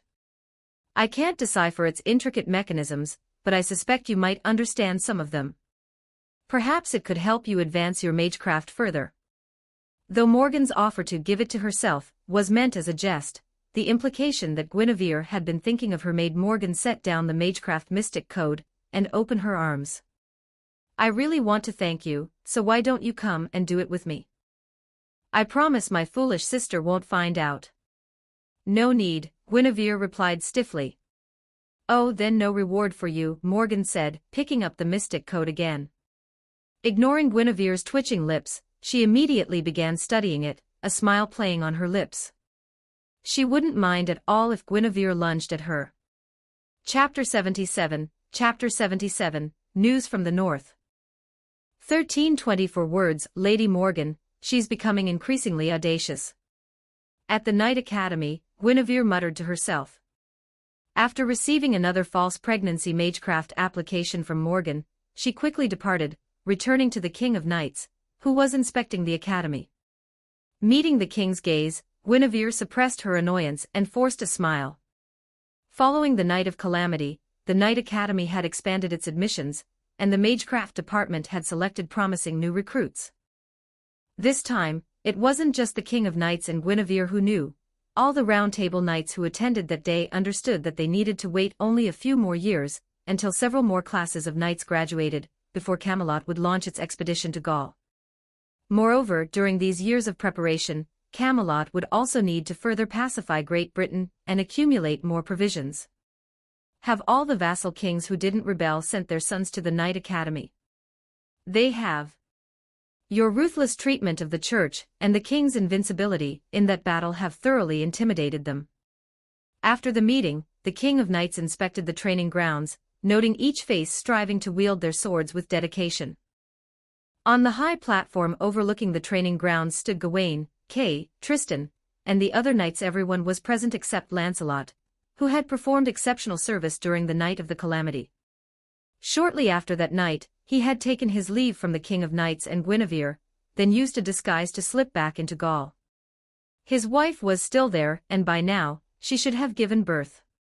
He feared that news of Camelot's ruthless treatment of the Holy See or even Camelot's ambitions toward Gaul and Rome might reach the European continent, leading to his wife being concealed or detained. Among the vassal kings, those who would rebel have already done so. Those who wouldn't rebel won't, no matter how much we pressure them. Looking at it this way, all that remains to sweep clean Great Britain are the already chaotic northern barbarians. Standing tall in a pristine white lily dress, Guinevere and the knights watched their students under the sunlight, hoping to inspire them with envy and create idols in their hearts to emulate. Agravain responded to Guinevere's words. Your Highness, if we merely wish to crush the North, we could march out immediately. But if we desire to rule the North peacefully for generations, we should wait until after winter. According to the scouts' reports, most of the refugees returning after last year's snowstorm found their homes gone, their possessions seized by those who had remained. Those were clearly mine. The king drove you to Camelot to expend your lives against our enemies. How dare you defy his command and return? Humph, you dare to claim these things as yours. Shameless scum. Then I don't want those things any more. Please, sir, just give me back my daughter. Daughter? What daughter? She's my new slave. Such accounts filled the scouts' reports, painting a grim picture of the refugees' fate. Most were doomed to become slaves or starve in the wilderness. Naturally, some would band together in rebellion, but in this era, no matter how many commoners united, they were no match for the knights. Slaughter, plague, famine, death. Even now, this apocalyptic scene continued to spread across the north. If this continued through the winter, few of the refugees once saved by the King of Knights would remain. Your Majesty, let us wait until winter. The King of the North is rapidly losing the people's favor. Those ungrateful refugees, along with the other northern folk influenced by them, are beginning to remember or even yearn for the prosperity of Camelot. Although Camelot has reported bountiful harvests this summer and autumn, supporting an additional 1 million people while stockpiling supplies for the Gaul campaign is still stretching our resources thin. Your Majesty, the North is in utter chaos this year, producing no grain at all. Agravain was a knight, but more importantly, he was Camelot's chief minister. To him, Camelot's interests always came first. But could they truly abandon these people to die? Did they really want a North devoid of life? If Guinevere hadn't retained her memories from her previous life, she might have been like many knights, outwardly silent, but inwardly wishing for the complete annihilation of the northern barbarians. Before the King of Knights, King Uther had died of illness during the Northern Wars. Before Uther, the Southern dynasty had waged centuries-long conflicts against the Northern barbarians, forging a deep-seated, generational enmity. The successful implementation of the refugee relief policy during the recent blizzard was largely due to the King of Knights. Everyone knew she would never abandon the weak and vulnerable. Sir Agravain, have any refugees left the north, hoping to return to the border regions between our kingdoms? Your Majesty, yes. Regarding these refugees, I've authorized the northerners who remained behind to accept them and jointly cultivate the borderlands. The knights guarding the northern frontier have also reported an increasing number of returning refugees daily, urging the kingdom to prepare aid. Ah, I see. Agravain hoped those who refused to return would hurry up and die. But those who willingly returned and pledged allegiance to the King of Knights were granted the standard treatment of borderland settlers, and he was genuinely preparing relief efforts for them. Sir Agravain, you truly are a contradictory man. He advocated abandoning the refugees to their fate, yet showed chivalrous conduct toward those who surrendered. Even setting aside this year's poor harvest, Agravain's core remained that of a true knight. Sir Agravain, has the king learned of the situation in the north? Speaking of which, among the northerners who have pledged allegiance, is there not a single one willing to return and gather signatures to petition Camelot for aid? What is Guinevere plotting? Agravain swiftly pieced together her intentions. As for the king, given her character, she would never wait through an entire winter. A petition signed by the northerners themselves would provide Camelot with a righteous cause for conquest. Furthermore, once Camelot had conquered the north, the kingdom could use the signed petition to silence any dissent from the northerners. Even if the petition was delayed indefinitely, Agravain would have grounds to urge the King of Knights to postpone the military campaign. Every additional day of delay would increase the northerners' loyalty to Camelot, reducing the kingdom's future burdens. Queen, you truly live up to your reputation. To devise such a venomous scheme. Guinevere, of course, had no idea what Agravain was thinking. However, seeing his face settle into an expression of calm confidence, she refrained from asking further questions. His thoughts were irrelevant, what mattered was that he carried out her plan. With their private exchange concluded, Guinevere stepped back and stood openly beside Tristan. "Sir Tristan, I recall your wife has been seeking medical treatment to improve her health. Shall I ask my sister, Lady Morgan, for assistance?" Though his actions were understandable, many Round Table knights distanced themselves from Tristan after he struck a commoner outside the cathedral. Tristan didn't mind this estrangement, in fact he welcomed it. But Guinevere resented it, because it meant he was bearing the blood guilt she should have carried. Moreover, it was Tristan's remark, "The king doesn't understand the human heart," that had prompted the King of Knights to choose to come to her side when she needed her most. "Sir Tristan, do you need any help? Perhaps I should grant you a few months' leave. I'll be staying in Camelot City for my confinement anyway." Remembering Tristan's kindness, Guinevere could only offer him leave as repayment for now. Faced with Guinevere's insistence, Tristan considered carefully before nodding in agreement. He too longed to spend quality time with his wife. As for his duties as Guinevere's personal knight, he turned his gaze to Bedivere. Meanwhile, Kay could temporarily fill in for the king. Chapter 78, Rebel Against Fate, Mordred. 12:04 words Tristan departed, embarking on a belated honeymoon with his wife. Despite his objections, Guinevere insisted on assigning him 20 mounted knights for their safety. Given their martial prowess, no one within the nearly pacified kingdom should pose a threat to them. Indeed, for the past 3 months, Tristan had regularly sent letters and local specialties back, keeping Guinevere and the others informed of his whereabouts and well-being. During this time, Agravain had dispatched naturalized northerners to the north to gather signatures for a joint blood oath. However, this effort met with resistance. The ruler of the north, after initial confusion, immediately began arresting naturalized northerners and issuing orders for the remaining populace to return and be appeased. This belated damage control, combined with centuries of conflict between the north and south, persuaded even the most discontented northerners to grant their king another chance. Even the compassionate King of Knights could only say, "I respect their choice." Of course, any northerners who truly couldn't bear it would sneak across the border into Camelot and pledge allegiance to the King of Knights in their individual capacities. The North's vast grasslands and the King of the North's deliberate laxity made it easy for northerners who wished to leave to slip away. The King of the North's reason for this leniency was simple: winter had arrived once more, and this year's would be particularly harsh for his people. "Queen, are you certain about this? Allowing naturalized northerners to enroll in the Knight Academy?" "Sir Agravain, since they swore allegiance, they are Camelocians at least nominally. Therefore, they should enjoy the same rights and bear the same obligations as any other Camelotian." The Round Table was a remarkable institution, having established a form of elite council as early as 509 AD. The knights freely voiced their opinions, and after reaching a consensus, the King of Knights simply ratified the decision unless they had objections. "Very well, let us proceed as Guinevere has proposed. Allow northerners."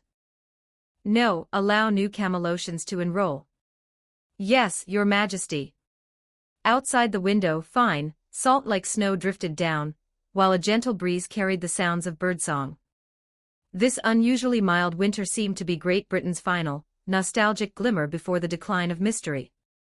Following the day's Round Table meeting, Guinevere, the King of Knights, and Morgan gathered for their customary evening banquet.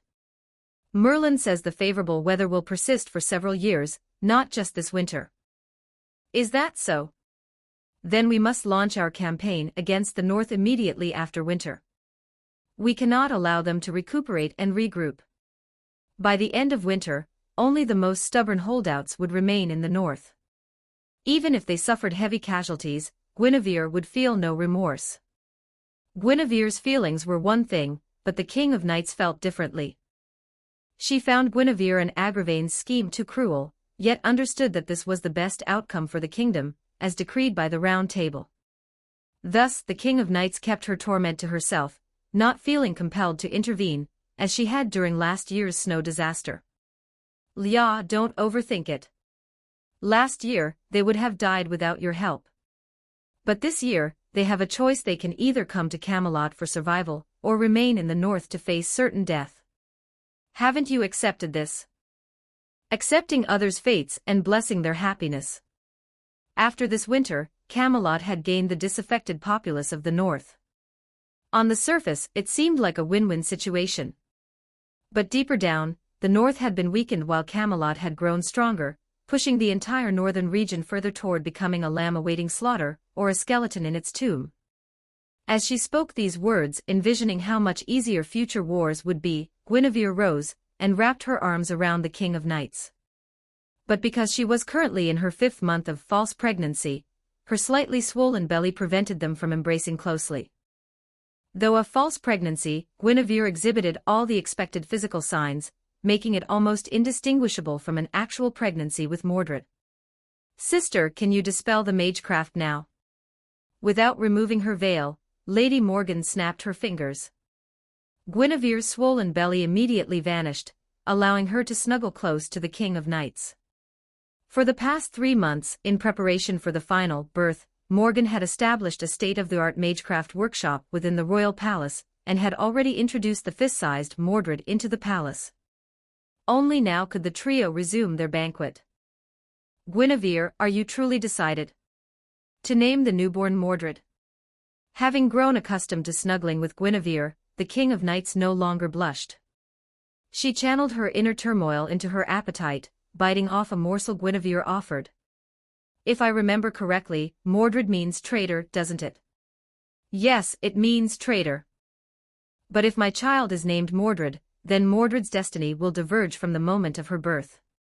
Besides, is rebellion inherently bad? I hope she'll rebel against the fate assigned to Mordred, preventing the outcome I've foreseen."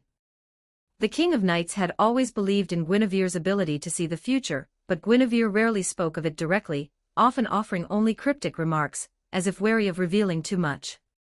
Fortunately, the King of Knights had grown accustomed to the prophet's riddles, and didn't obsess over knowing the exact future. The knight understood one thing clearly: unlike Merlin, who had once merely spoken prophecies without acting, even deliberately shaping the future, Guinevere had been striving from the very beginning to change their shared destiny. Now, reflecting on the past, the King of Knights realized that some of Guinevere's actions seemed utterly irrational and unusually impulsive, such as their first encounter with Lancelot. Rebelling against fate. "Guinevere, is this what you expect of Mordred?" The King of Knights had long sensed from Merlin's attitude that her own end would not be a happy one. She had secretly accepted this, provided that her efforts would not ultimately be reduced to nothing, and that Great Britain would not be plunged into endless war once more. Yet Guinevere had stirred the depths of her heart. If her bleak fate could be altered, that would certainly be a cause for joy. A fleeting thought flashed through her mind. The King of Knights pulled Guinevere close into her arms, silencing her with a kiss. She knew she lacked eloquence, she knew Guinevere had endured too much hardship, she knew that actions spoke louder than words when it came to expressing her deepest emotions. "Seriously, if you two don't want to include me, and if you want to stop those ridiculous rumors about a threesome from spreading even further, would you please stop kissing and cuddling in front of me? Are you mocking me for never being loved?" The King of Knights would blush, flustered and awkward, while Guinevere would plant her hands on her hips, radiating pride and smug satisfaction. Lady Morgan would never actually suggest a threesome to her foolish younger sister. The mere thought triggered visceral discomfort, nausea rising in her throat. Her hatred for the King of Knights ran too deep.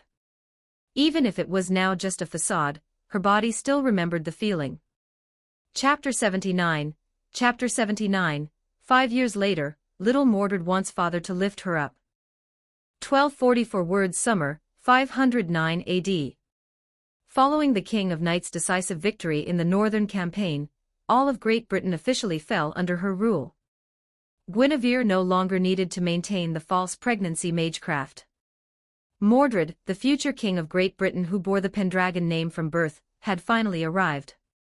5 more years passed, and Great Britain enjoyed bountiful harvests and thriving animal husbandry, with agricultural and livestock production reaching new heights annually.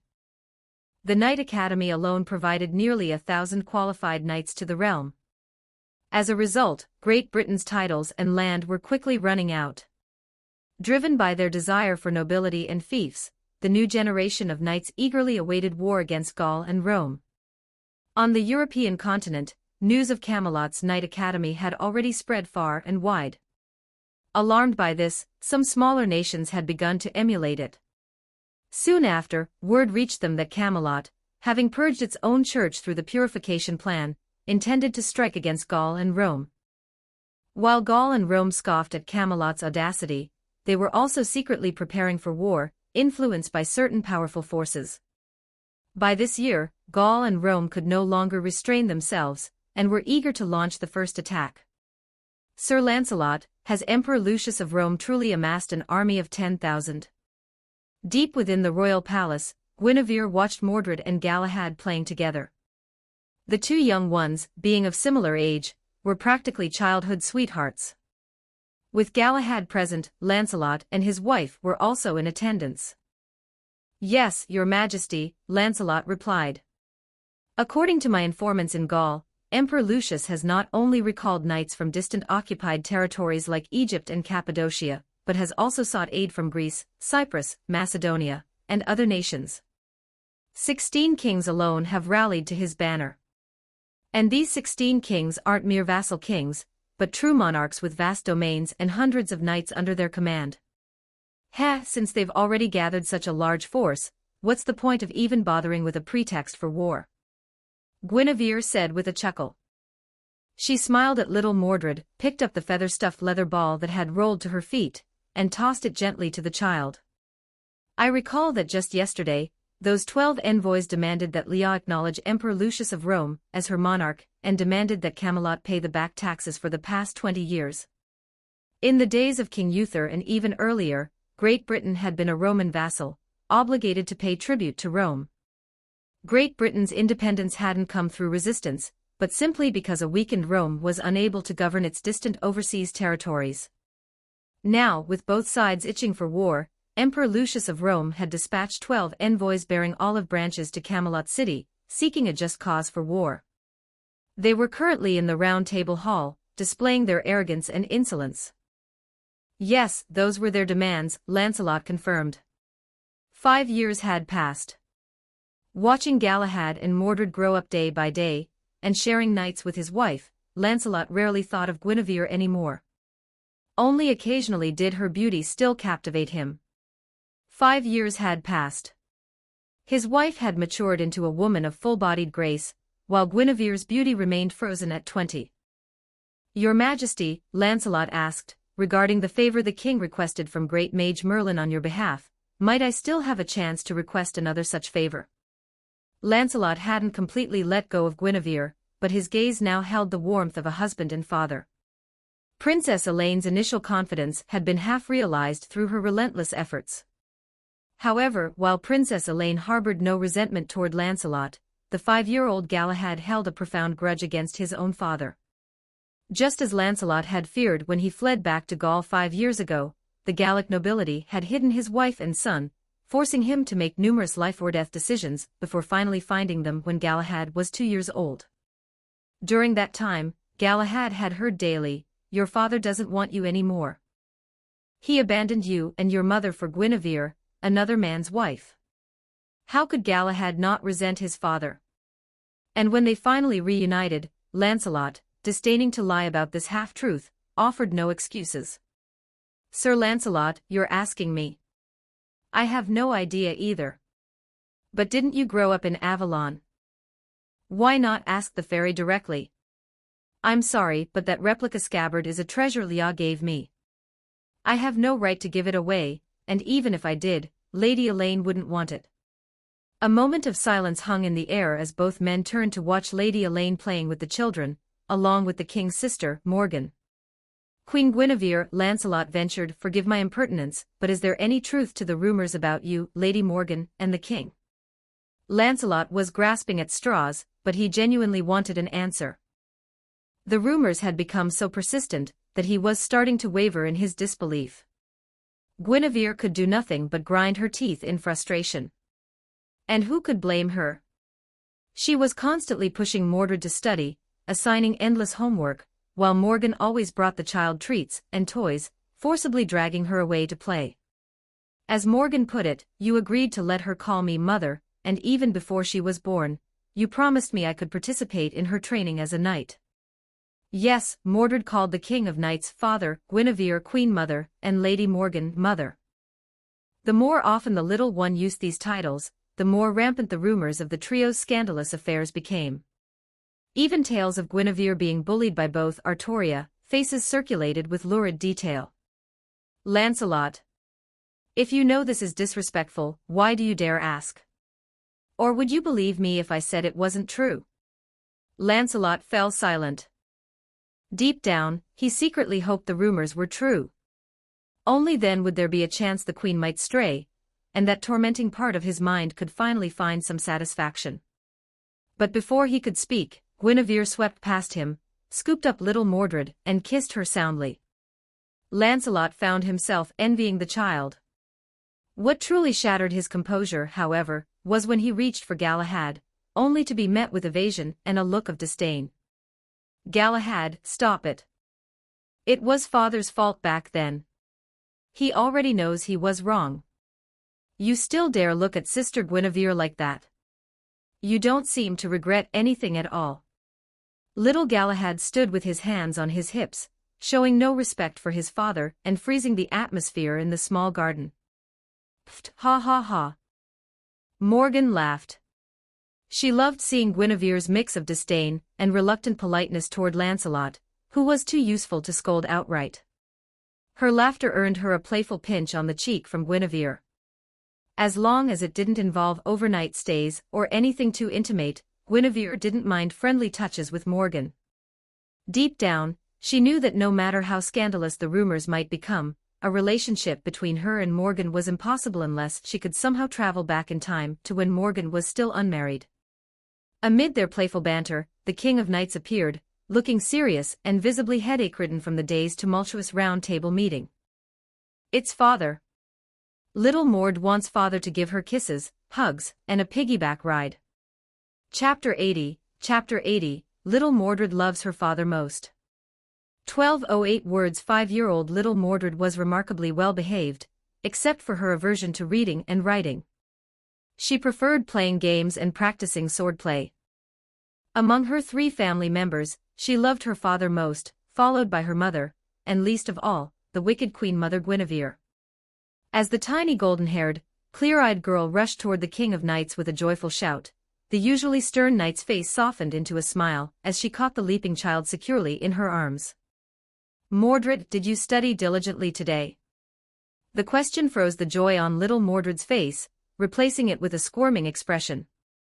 Morgan herself had strayed from righteousness, yet the child she had raised was utterly honest. Little Mordred couldn't even bring herself to tell a small lie to her father, the King of Knights. Father, Mordred was wrong. After father holds me a bit longer, Mordred will go back to studying with Queen Mother. Her face twisted into a pout, but little Mordred stubbornly refused to cry.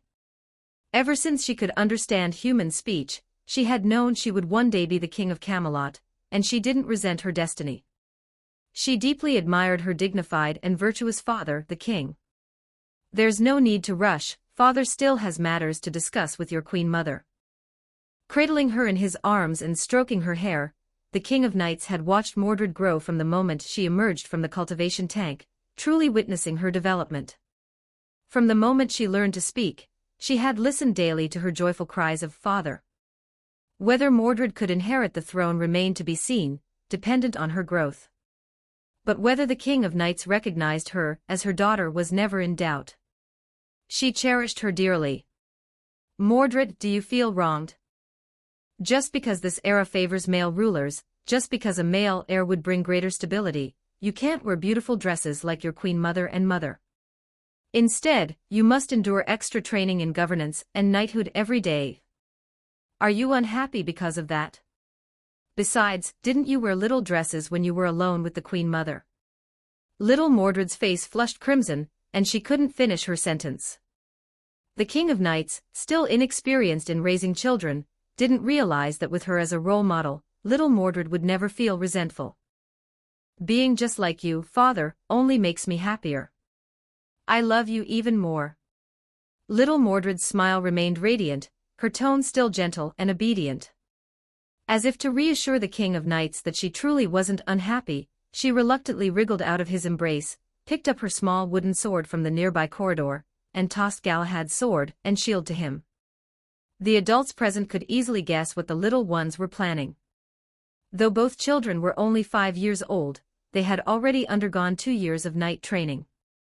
Their training had been carefully adjusted to ensure it wouldn't hinder their physical development, gradually building a solid foundation. In the garden, at a small gathering platform of about 10 square meters, the two youngsters exchanged the most proper knightly salutes, striking their stances with meticulous precision. Next, little Mordred, wielding a two-handed sword, launched her attack with wild abandon, slamming her blade viciously against Galahad's small wooden shield. For a 5-year-old, the strike carried impressive force and momentum. Fortunately, Galahad was no ordinary child either. He stood his ground, discarding his right-hand wooden sword, and retaliated with a brutal counterstrike after parrying Mordred's blow. Galahad's strength surpassed even Mordred's. The King of Knights and the other knights watched the children's spirited clash intently, preparing to offer their assessments after the youngsters presented their treasures. Though both 5 years old, Mordred and Galahad had received different knightly training. Mordred's chief instructor was Guinevere, which explained her fiery spirit even at such a young age. Galahad, while distant from his father, acknowledged his father's martial prowess and trained under him. At just 5 years old, his shield techniques already approached flawless execution. In the future, their martial prowess alone will undoubtedly secure them positions among the Round Table Knights' top 12 seats, one knight remarked. By the age of 5, both children had already forged their own paths. It was entirely conceivable that by 15, they would surpass their mentors. What's so impressive about just the top 12 seats? Mordred is going to sit beside father and become the first seat of the Round Table Knights. Mordred, benefiting from her red dragon bloodline and superior stamina, literally exhausted Galahad into defeat. After her victory, the little brat became insufferably smug, declaring without hesitation her intention to cut down Lancelot, who was present, and even her queen mother, with brute force. That little brat, Guinevere, what are you planning? Mordred's arrogance is a good thing. As the future king of Great Britain, she should have such a temperament. Didn't you once tell my foolish sister that a true king should be the one who laughs the loudest and rages the fiercest? You should apply those words to Mordred too, not just expect her to be a well-behaved child. Unlike the disobedient adult children like Gawain, Mordred was very close to her mother, making Morgan particularly fond of her youngest daughter. Moreover, she was delighted that Mordred favored her over Guinevere. Thus, the moment Morgan sensed Guinevere's intention to scold the child, she immediately interrupted, silencing Guinevere with her own words, leaving her unable to retort. This verbal clash belonged to Morgan's victory. Their words naturally reached the ears of little Mordred and everyone else present.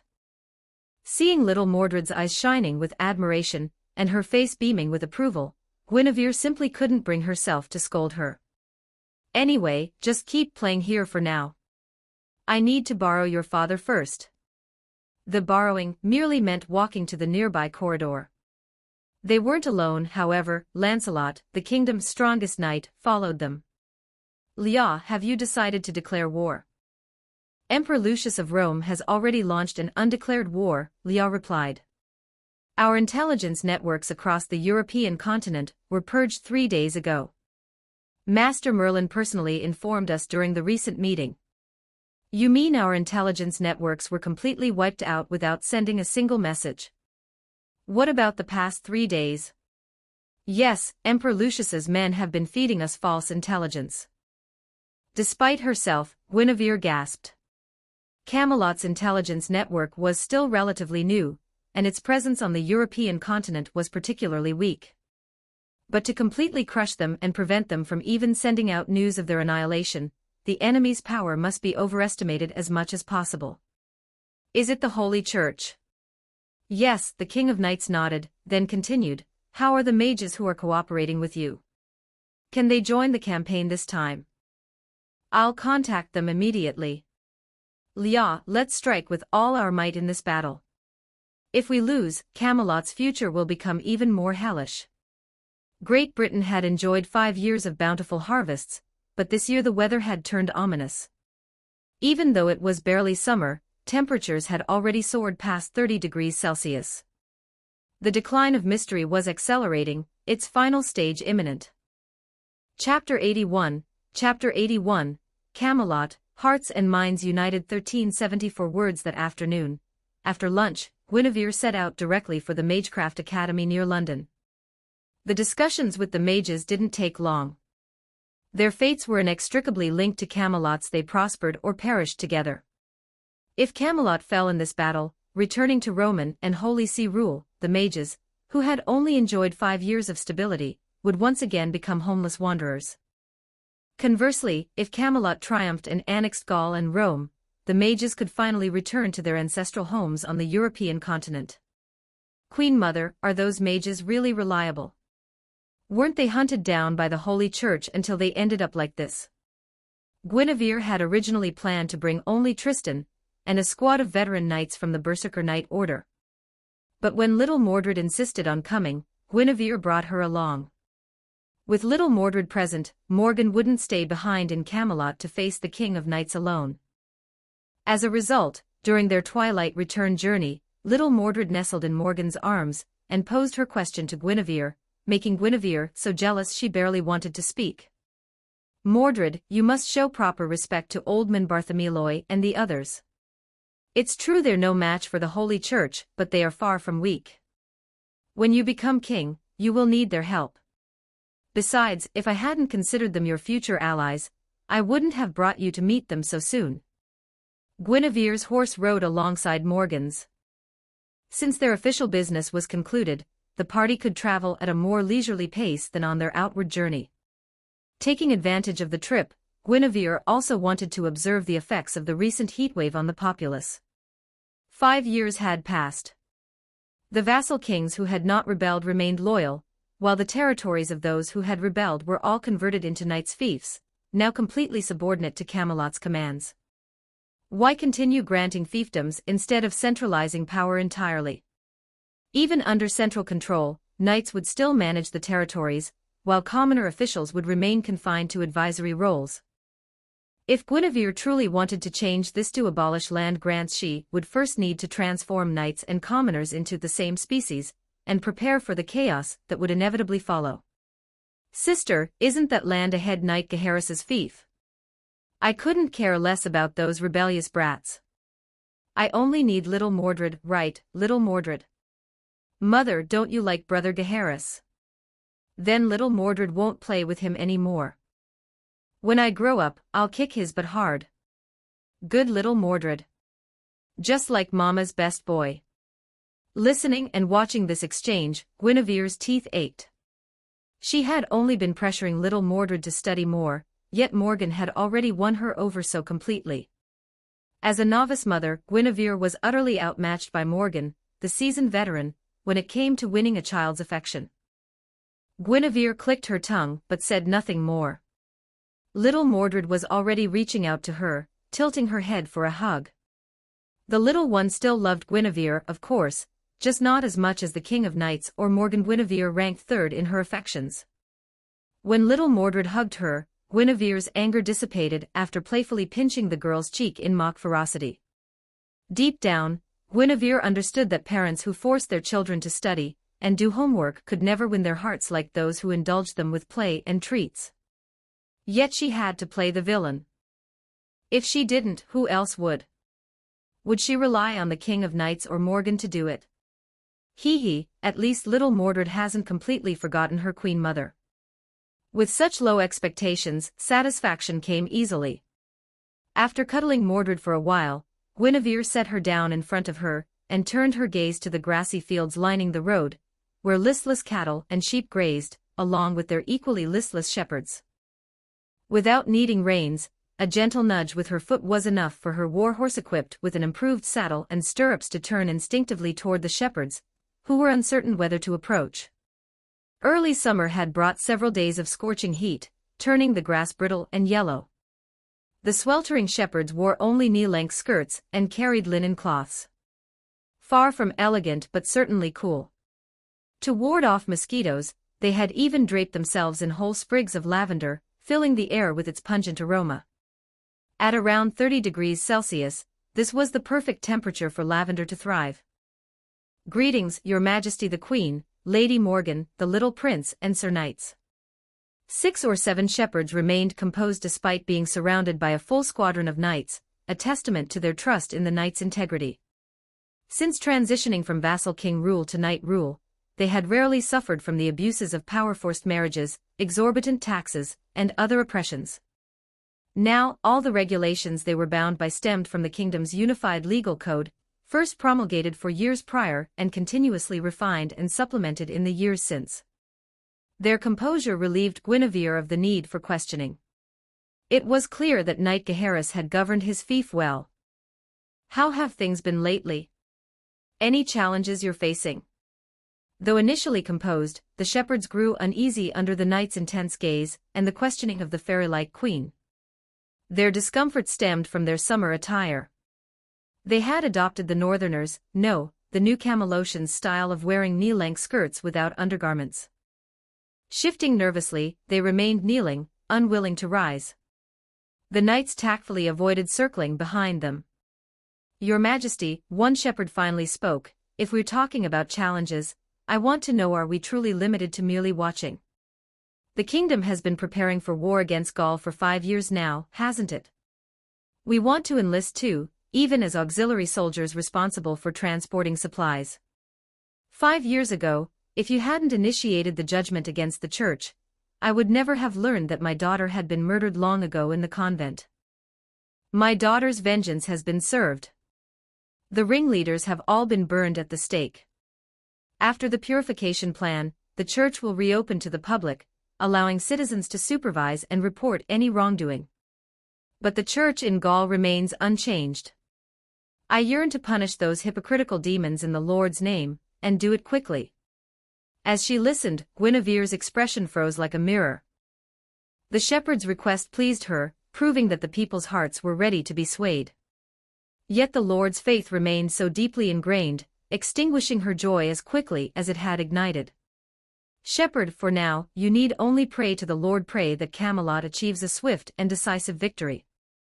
Guinevere didn't deny the impending war. With Emperor Lucius's envoy expelled this afternoon, news of the conflict would soon spread across the land.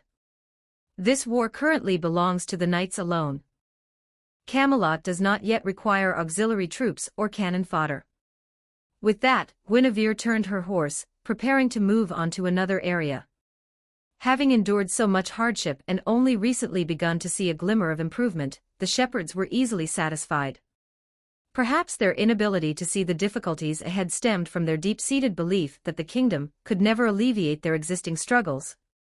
For instance, in this prolonged drought, it never occurred to them that the kingdom might be able to conjure artificial rain. During her visit to the mages, Guinevere made a specific request. She wanted them to induce rain in key areas to alleviate the drought. As an island nation, Great Britain had no shortage of moisture. The lack of rainfall was solely due to the decline of Mystery, which had disrupted weather patterns, causing inland clouds to drift out to sea before releasing their precipitation. This meant artificial rainmaking was possible, whether by summoning winds to push maritime clouds inland, or by inducing rainfall from clouds still lingering over Great Britain. Both methods remained within the mages' capabilities. Was rainmaking a divine prerogative? Were humans limited to mere prayer? Even if Guinevere believed it, the mages would never fully accept it. Or perhaps, even if they knew this to be true, they remained confident in their ability to replicate such feats. Chapter 82, Merlin interprets dreams. 1289 words. Sir Limio, are you praying to the Lord? Let's rewind time slightly. Just as Camelot was expelling the Roman emperor's envoy, the coalition forces he had gathered were converging at Calais port in Gaul. Gaul had been preparing for this war longer than Rome, but since Lancelot had single-handedly defeated all of Gaul's knights in individual duels, their preparations focused on domestic defense and fortifying their borders. The allied nations demanded that Gaul provide warships capable of transporting over 10,000 knights, 50,000 auxiliary troops, and massive quantities of supplies and provisions. Gaul could only admit its inability to meet such a demand. However, while they couldn't produce the full complement of warships, they could provide vessels capable of carrying approximately one-tenth of the required capacity. At the harbor, Sir Limio, commander of the vanguard and deeply trusted by the Roman emperor, felt a growing unease as he gazed at the 30 newly painted oak warships. Beside him stood Andrew, his chaplain dressed in black clerical robes, who posed a question. "Priest Andrew, don't you find this April's English Channel far too rainy compared to previous years?" Sir Limio, Priest Andrew replied, "This is because the Lord is punishing Great Britain, diverting the rain clouds that should have fallen upon their shores to the sea. With the Lord's protection in this holy war against the heretic nation, what does a little rain matter? We are destined for victory." 5 years ago, little Andrew's father had died in Camelot City after enduring countless humiliations.